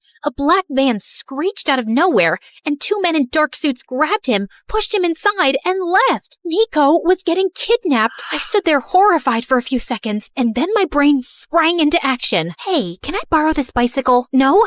Never mind. I'm taking it anyway. Stop crying. It's important. Okay, so it was a really small bicycle, but it did the job. I pedaled with all my might and didn't stop till I finally saw the van. Get out now and release Nico, or I'll kick your butt to whatever prison you came from. Step away from the car, you freak. You've damaged it. And I'll do a lot more than that if you don't let Nico go, you kidnapper. Mommy, who's this crazy lady? Wait, this wasn't the right van? Dang it. I apologized and ran home immediately to inform the rest of the boys that Nico had been kidnapped. But as soon as I got there, everyone was gone. Like all their stuff was gone too. I tried calling Dylan, but he didn't answer, and neither did anyone else from the band. Had something happened to all of them? I decided to wait another hour before informing the police. But I guess I dozed off because when I woke up, it was morning already. I rushed downstairs to Dad watching the TV, and what I saw next was the most shocking news of my life. The news report said that Nico had faked his voice and had hired someone else to sing in his place. In fact, he never sang at all. He was just a songwriter. That was not true. Dylan was the one with the fake voice. I needed answers, and since no one was giving them to me, I decided to take things in my own hands. I knew it from the news that the Star Boys were holed up in a hotel in California, so that's where I was going. Hey, Dad,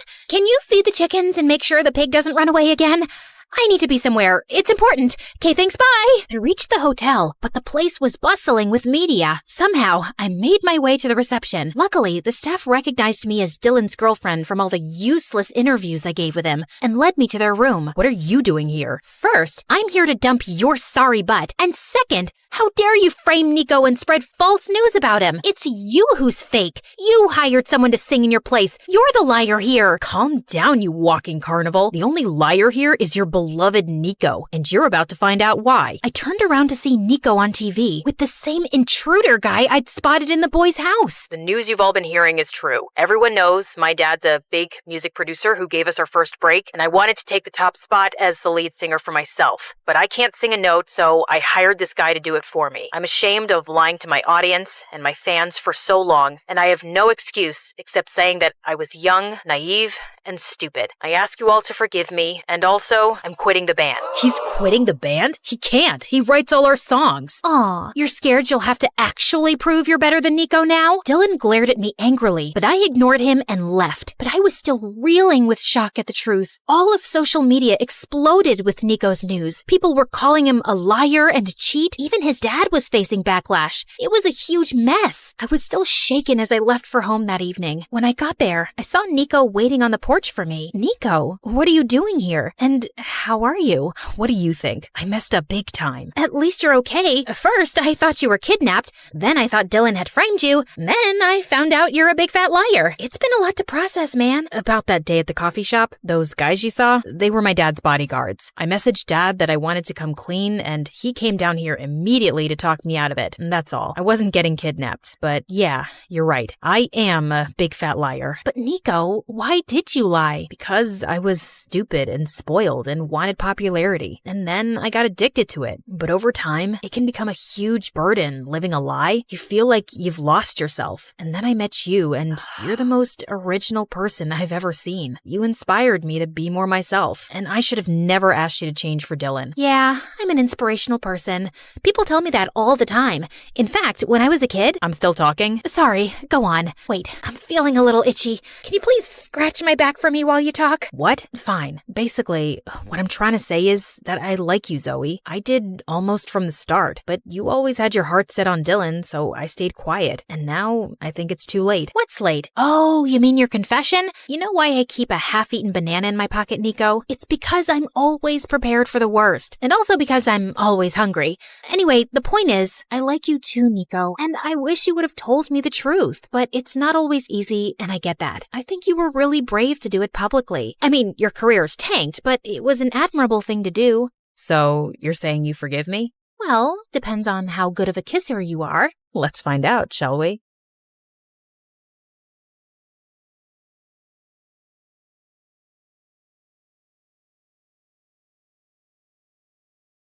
Hi everyone, my name is Summer. Please like and subscribe to MSA. I come from a poor family where my single mom used to work in fields for rich people. And since I was the eldest daughter, I always tried to help her out. Except I was kinda slow and really clumsy. Honey, can you go pick up those baskets for me? Sure thing, Mom. Oh, ouch! I'd destroy more things than I'd fix. You're sick, Mom. You should rest. I'll feed the cattle for you today. Oh no, wait, Summer.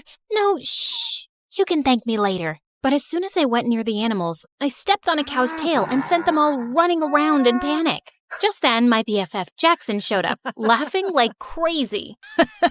I guess that adds to another of your achievements this week, Summer. Shut up and help me. Jackson's family had lived next to us for years, and we'd grown up really close. And since he was a freaking genius, he'd help me study while I just tried to sleep my way out of it. At school, all the girls drooled over him and came to me to put in a good word for them. Can you give these chocolates to Jackson and ask him to come to our party? Nah, I got a test. You can eat them all. Really? The girls would hate me for being his favorite. And likewise, I adored him too. He was really hardworking and had part-time jobs to support his mom, who was sick most of the time. One day, I went over to check on his mom, and he was surprised when he came home. Summer, what are you doing here? I knew you'd be working late shifts, so I thought I'd help out. I am so lucky to have you in my life. I love you. Suddenly, my eyes went all wide. What, you don't like me? Oh, no. I mean, yes, I like you a lot. But I thought you were too perfect and wouldn't like someone like me. You're the most beautiful person, both inside and out. Summer, I don't just like you, dummy. I love you. After that, Jackson and I started dating, and it was really fun. But over time, things started to get tough. Jackson's mom got sicker, and he became super stressed and started working more part-time jobs. He'd be so busy that I'd barely get to see him. So one day, I decided to stop by at the ranch where he worked. But when I got there, I saw Jackson's clothes were all muddy, and a bunch of kids our age were messing with him. How dare you touch me, you filthy rat? I didn't touch you on purpose. I was just trying to save you from falling. But suddenly, the girl slapped Jackson hard across his face, and I just couldn't watch him being humiliated like that. You jerks! Leave him alone! I jumped over the fence to save him, but I ended up landing in a puddle. Ugh. The other kids started laughing, and Jackson pulled me away quickly. But the next day, Jackson came to my place with the most extraordinary request. Summer, if I asked you, would you date the guy I work for? What? You want me to be someone else's girlfriend? No, I just want you to pretend. Why would you ask me to do that? And do you mean one of those jerks who was bullying you? Just hear me out. He asked me if I could get him a fake girlfriend in exchange for a lot of money. Summer, You know I'd never even think of such a thing if I didn't really need it. Mom needs that surgery soon. So, you'll put me up for sale? No, don't say it like that. It's just like any job. It doesn't mean anything more. Please, help me. I knew his need was genuine, but this was insane, and I refused. The next few days, Jackson kept texting me to apologize, but I didn't want to talk to him. Until one day I came home, and Mom told me that Jackson's mom had been admitted to the hospital. I went there as fast as I could, and it broke my heart to see how defeated Jackson looked. And I decided to go along with the fake dating plan. I was going to get him that money, and maybe even teach those jerk kids a lesson. When I told him I'd do it, Jackson was shocked. Are you sure, Summer? Yeah, I'm sure. I can't thank you enough. You're the best. The next day, I went to see that guy Aiden at his ranch. Interesting. Aren't you Jackson's girlfriend who tried to save him that day? That was brave of you, although you looked pretty stupid. Also, you don't find it weird that he has no problem with you dating another guy? What? No, Jackson and I are just friends. Wow, you're one amazing friend. So you're single then? Yeah, but don't get any ideas. I'm only here to be your fake girlfriend. And as far as you're concerned, I'm like gay. I see you and I feel nothing. In fact, I look at you and I want to puke. Yuck. Oh, really? How are you going to be a convincing fake girlfriend for me then? 'Cause I'm a top-class actress and I've played major roles in school plays. I played Juliet once, and in the end, I laid so still, some people actually thought I'd died. Pretending to be your girlfriend will be a piece of cake. Why do you need one, though? Is it hard to find someone to actually like you? None of your business, girl. And I might regret this deeply, but you're hired. He told me he was going to enroll me into his school, and we had to make everyone believe that we were super in love. But I wasn't going to make this easy for him, especially after the way he and that girl had treated Jackson. I was going to be the most annoying girlfriend ever. On the first day, I put on a hideous outfit to embarrass him. God, who is that clown with you, Aiden? What is she even wearing? Ew, she smells like cattle. But my plan failed because Aiden shut everyone up and told them I was his girlfriend, with pride. Just then, the same girl who slapped Jackson at the ranch came catwalking towards us. You must be crazy, brother. I mean, just look at her. Our maids dress better. Turns out that witch was Aiden's stepsister, Meg. It is what it is, and you gotta deal with it, Meg. But later that day, as we were heading home, Aiden warned me, look, take my credit card and get yourself some decent clothes. This is very important to me, so don't joke around. People have to believe you're my girlfriend, so you need to look and act the part. I nodded and smiled sweetly, but I wasn't going to stop so easily. The next day during lunch, all eyes were on us, so I filled my tray to the top with food. Seriously? What's wrong with you? A girl's gotta eat, man. I have a healthy appetite. I kissed him on the cheek and danced back to our table. I ate like a pig and let out the loudest burp. It was so funny to see Aiden act like this didn't bother him. But just then, a skinny guy with glasses walked up to our table and asked Aiden's friend for some money he owed him for doing his assignment. You want money? Here you go. And he threw some of his loose change at the poor guy's face. I suddenly lost my temper and flung my orange juice at him. What the heck? Aiden, control this ill-mannered girl you got from some jungle. Aiden suddenly leapt up and grabbed that guy's collar, but the rest of them quickly separated them and the jerk stormed off, fuming. But then Aiden pulled me away angrily. Ah, stop! What are you doing? What is wrong with you, huh? Why are you acting like this? Those people are my friends. They're jerks, and so are you. But I already knew that. And I hate rich, entitled brats like you. And I hate poverty. And I hate that I have to pretend to be your girlfriend and— Oh, shut up. I don't care about your whole poverty speech. You agreed to do a job, and whether you like it or not, you'll act like my girlfriend who's dying to make me happy. And I know you're doing this because your friend's mom is sick, and the treatment is super expensive. It's nothing he can afford, even if he works his butt off for the next 5 to 6 years. You better behave or I'll fire you. Gosh, I hated him even more now. I even stayed late at school so I could avoid going back with that jerk. But then Meg and her friends caught me and locked me up in the janitor's closet. Hey, open up! I kept banging on the door for a while, but it was no use. I tried calling Jackson and left him some messages, but he wouldn't reply. And then suddenly the door flew open and I was so startled that I lost my balance and fell to the ground, hurting my ankle.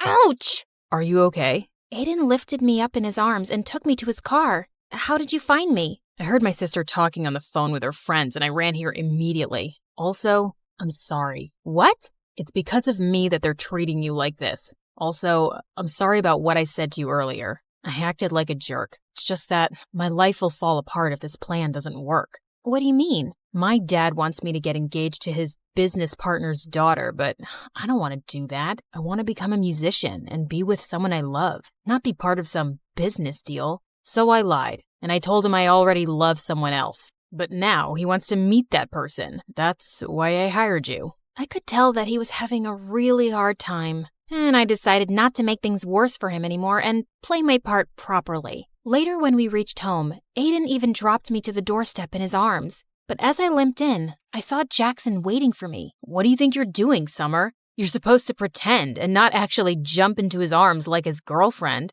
Huh? I hurt my ankle and he just helped me. You could have just walked. What? I'm doing all of this because of you in the first place, and you're being so... Okay.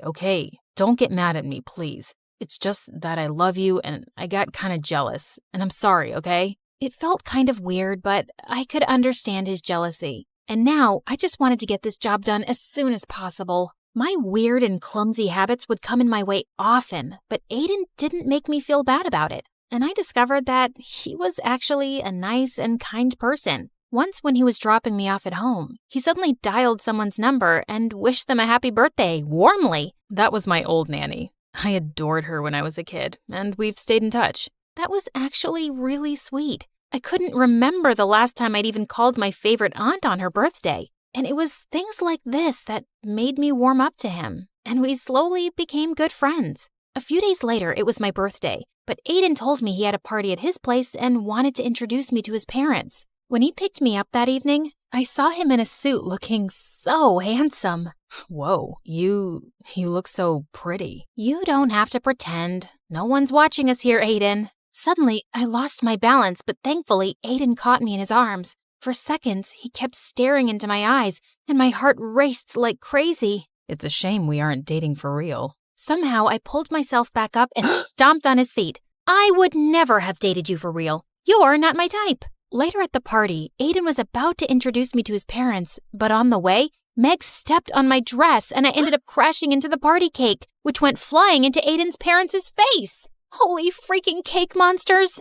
It was such a disaster and I just ran out of there. But on my way out, I crashed into Jackson. I hadn't seen him in days. Jack, what are you doing here? And where have you been lately? I came to work here for the night so I could make some extra cash. And I've been busy, but I'm surprised you even noticed or cared. Why wouldn't I? You're my boyfriend. And do you know what day it is today? Yeah, Saturday. Now if you'll excuse me, I got work to do. And you should go and be with Aiden. Saying that, he just left without even wishing me a happy birthday. I was sitting outside by myself when Aiden joined me. Are you okay? I'm sorry about what happened back there. No, don't be. It wasn't your fault. So, what now? Are your parents going to be mad at you? Did I ruin things for you? Hey, take it easy. Why are you always so worried about everyone but yourself? Here, let me get that. He had some napkins and wiped some cake off my shoes. As he was doing that, I couldn't help staring at him. Suddenly, he looked up and started leaning closer to kiss me.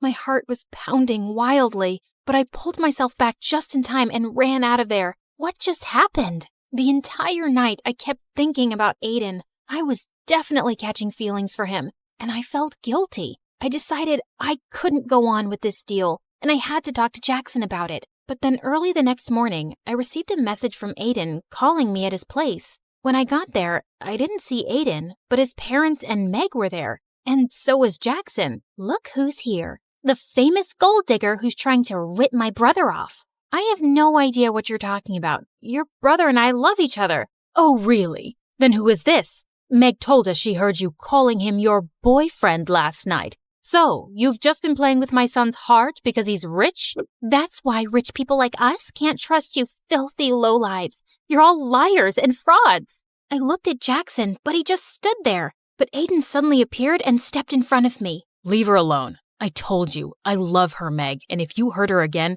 It's not gonna end well for you. Then it's not going to end well for you either, son. If you're gonna be with this girl, you can just leave with her as well. I already felt so humiliated, and I didn't want Aiden to get in any more trouble, so I ran out of there, and Jackson followed me. I'm really sorry, Summer, but it would have messed up our plan if I'd jumped in to save Aiden's girlfriend. Jackson, I think the plan is already over. Aiden's family won't accept me as his girlfriend now. But Summer, you still asked Aiden to pay for you, right? This can't have been all a waste. I failed at the job, and I don't want to ask him for the money. I was going to talk to you about ending the deal anyway. Why? 'Cause Aiden kissed you last night? What? I actually left before he could kiss me. But you thought we kissed? And you still didn't want to break the deal? Do you even care about me? Of course I care about you, Summer. You think it's been easy for me to see my girlfriend with him? But you know how desperately we need the money. Not me. You. It's you who's lost his mind over the money.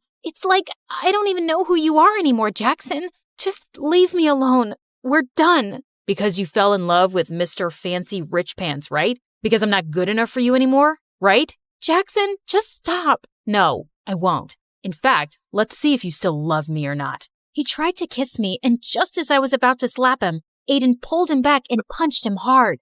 You piece of garbage. Step away right now if you ever want to see a penny of that money. Jackson stood there looking furious for a minute, then walked away. I couldn't believe him. So, Jackson is your boyfriend. So what? It shouldn't matter to you anyway. It matters to me, Summer. You deserve so much better than this jerk who didn't even hesitate to sell off his girlfriend. I knew he was right, but I was too embarrassed to accept that in front of him. The next few days, Aiden kept calling me and I didn't answer. Jackson didn't even bother, and I'd sure he'd gotten his money. And then soon after, I left for college, cutting contacts with everyone. But only a few months later, I was walking down my college campus when I heard a familiar voice. You look great, Summer. Aiden, what are you doing here? I came to look for you. But why? Because I want to be with you. I was always under so much pressure from my family, but after you left, I left home too. Somehow, you've made me stronger. I chased my dreams and started my own music band, but there was still something missing. You. What? I fell in love with you really quickly, Summer. But whenever I'd say anything, you'd think I was pretending. And after you left, I realized I was such a fool not to tell you earlier. So tell me you don't hate me, at least. I don't, but you'll have to take it slow, 'cause this time, I want it to be real too. I promise.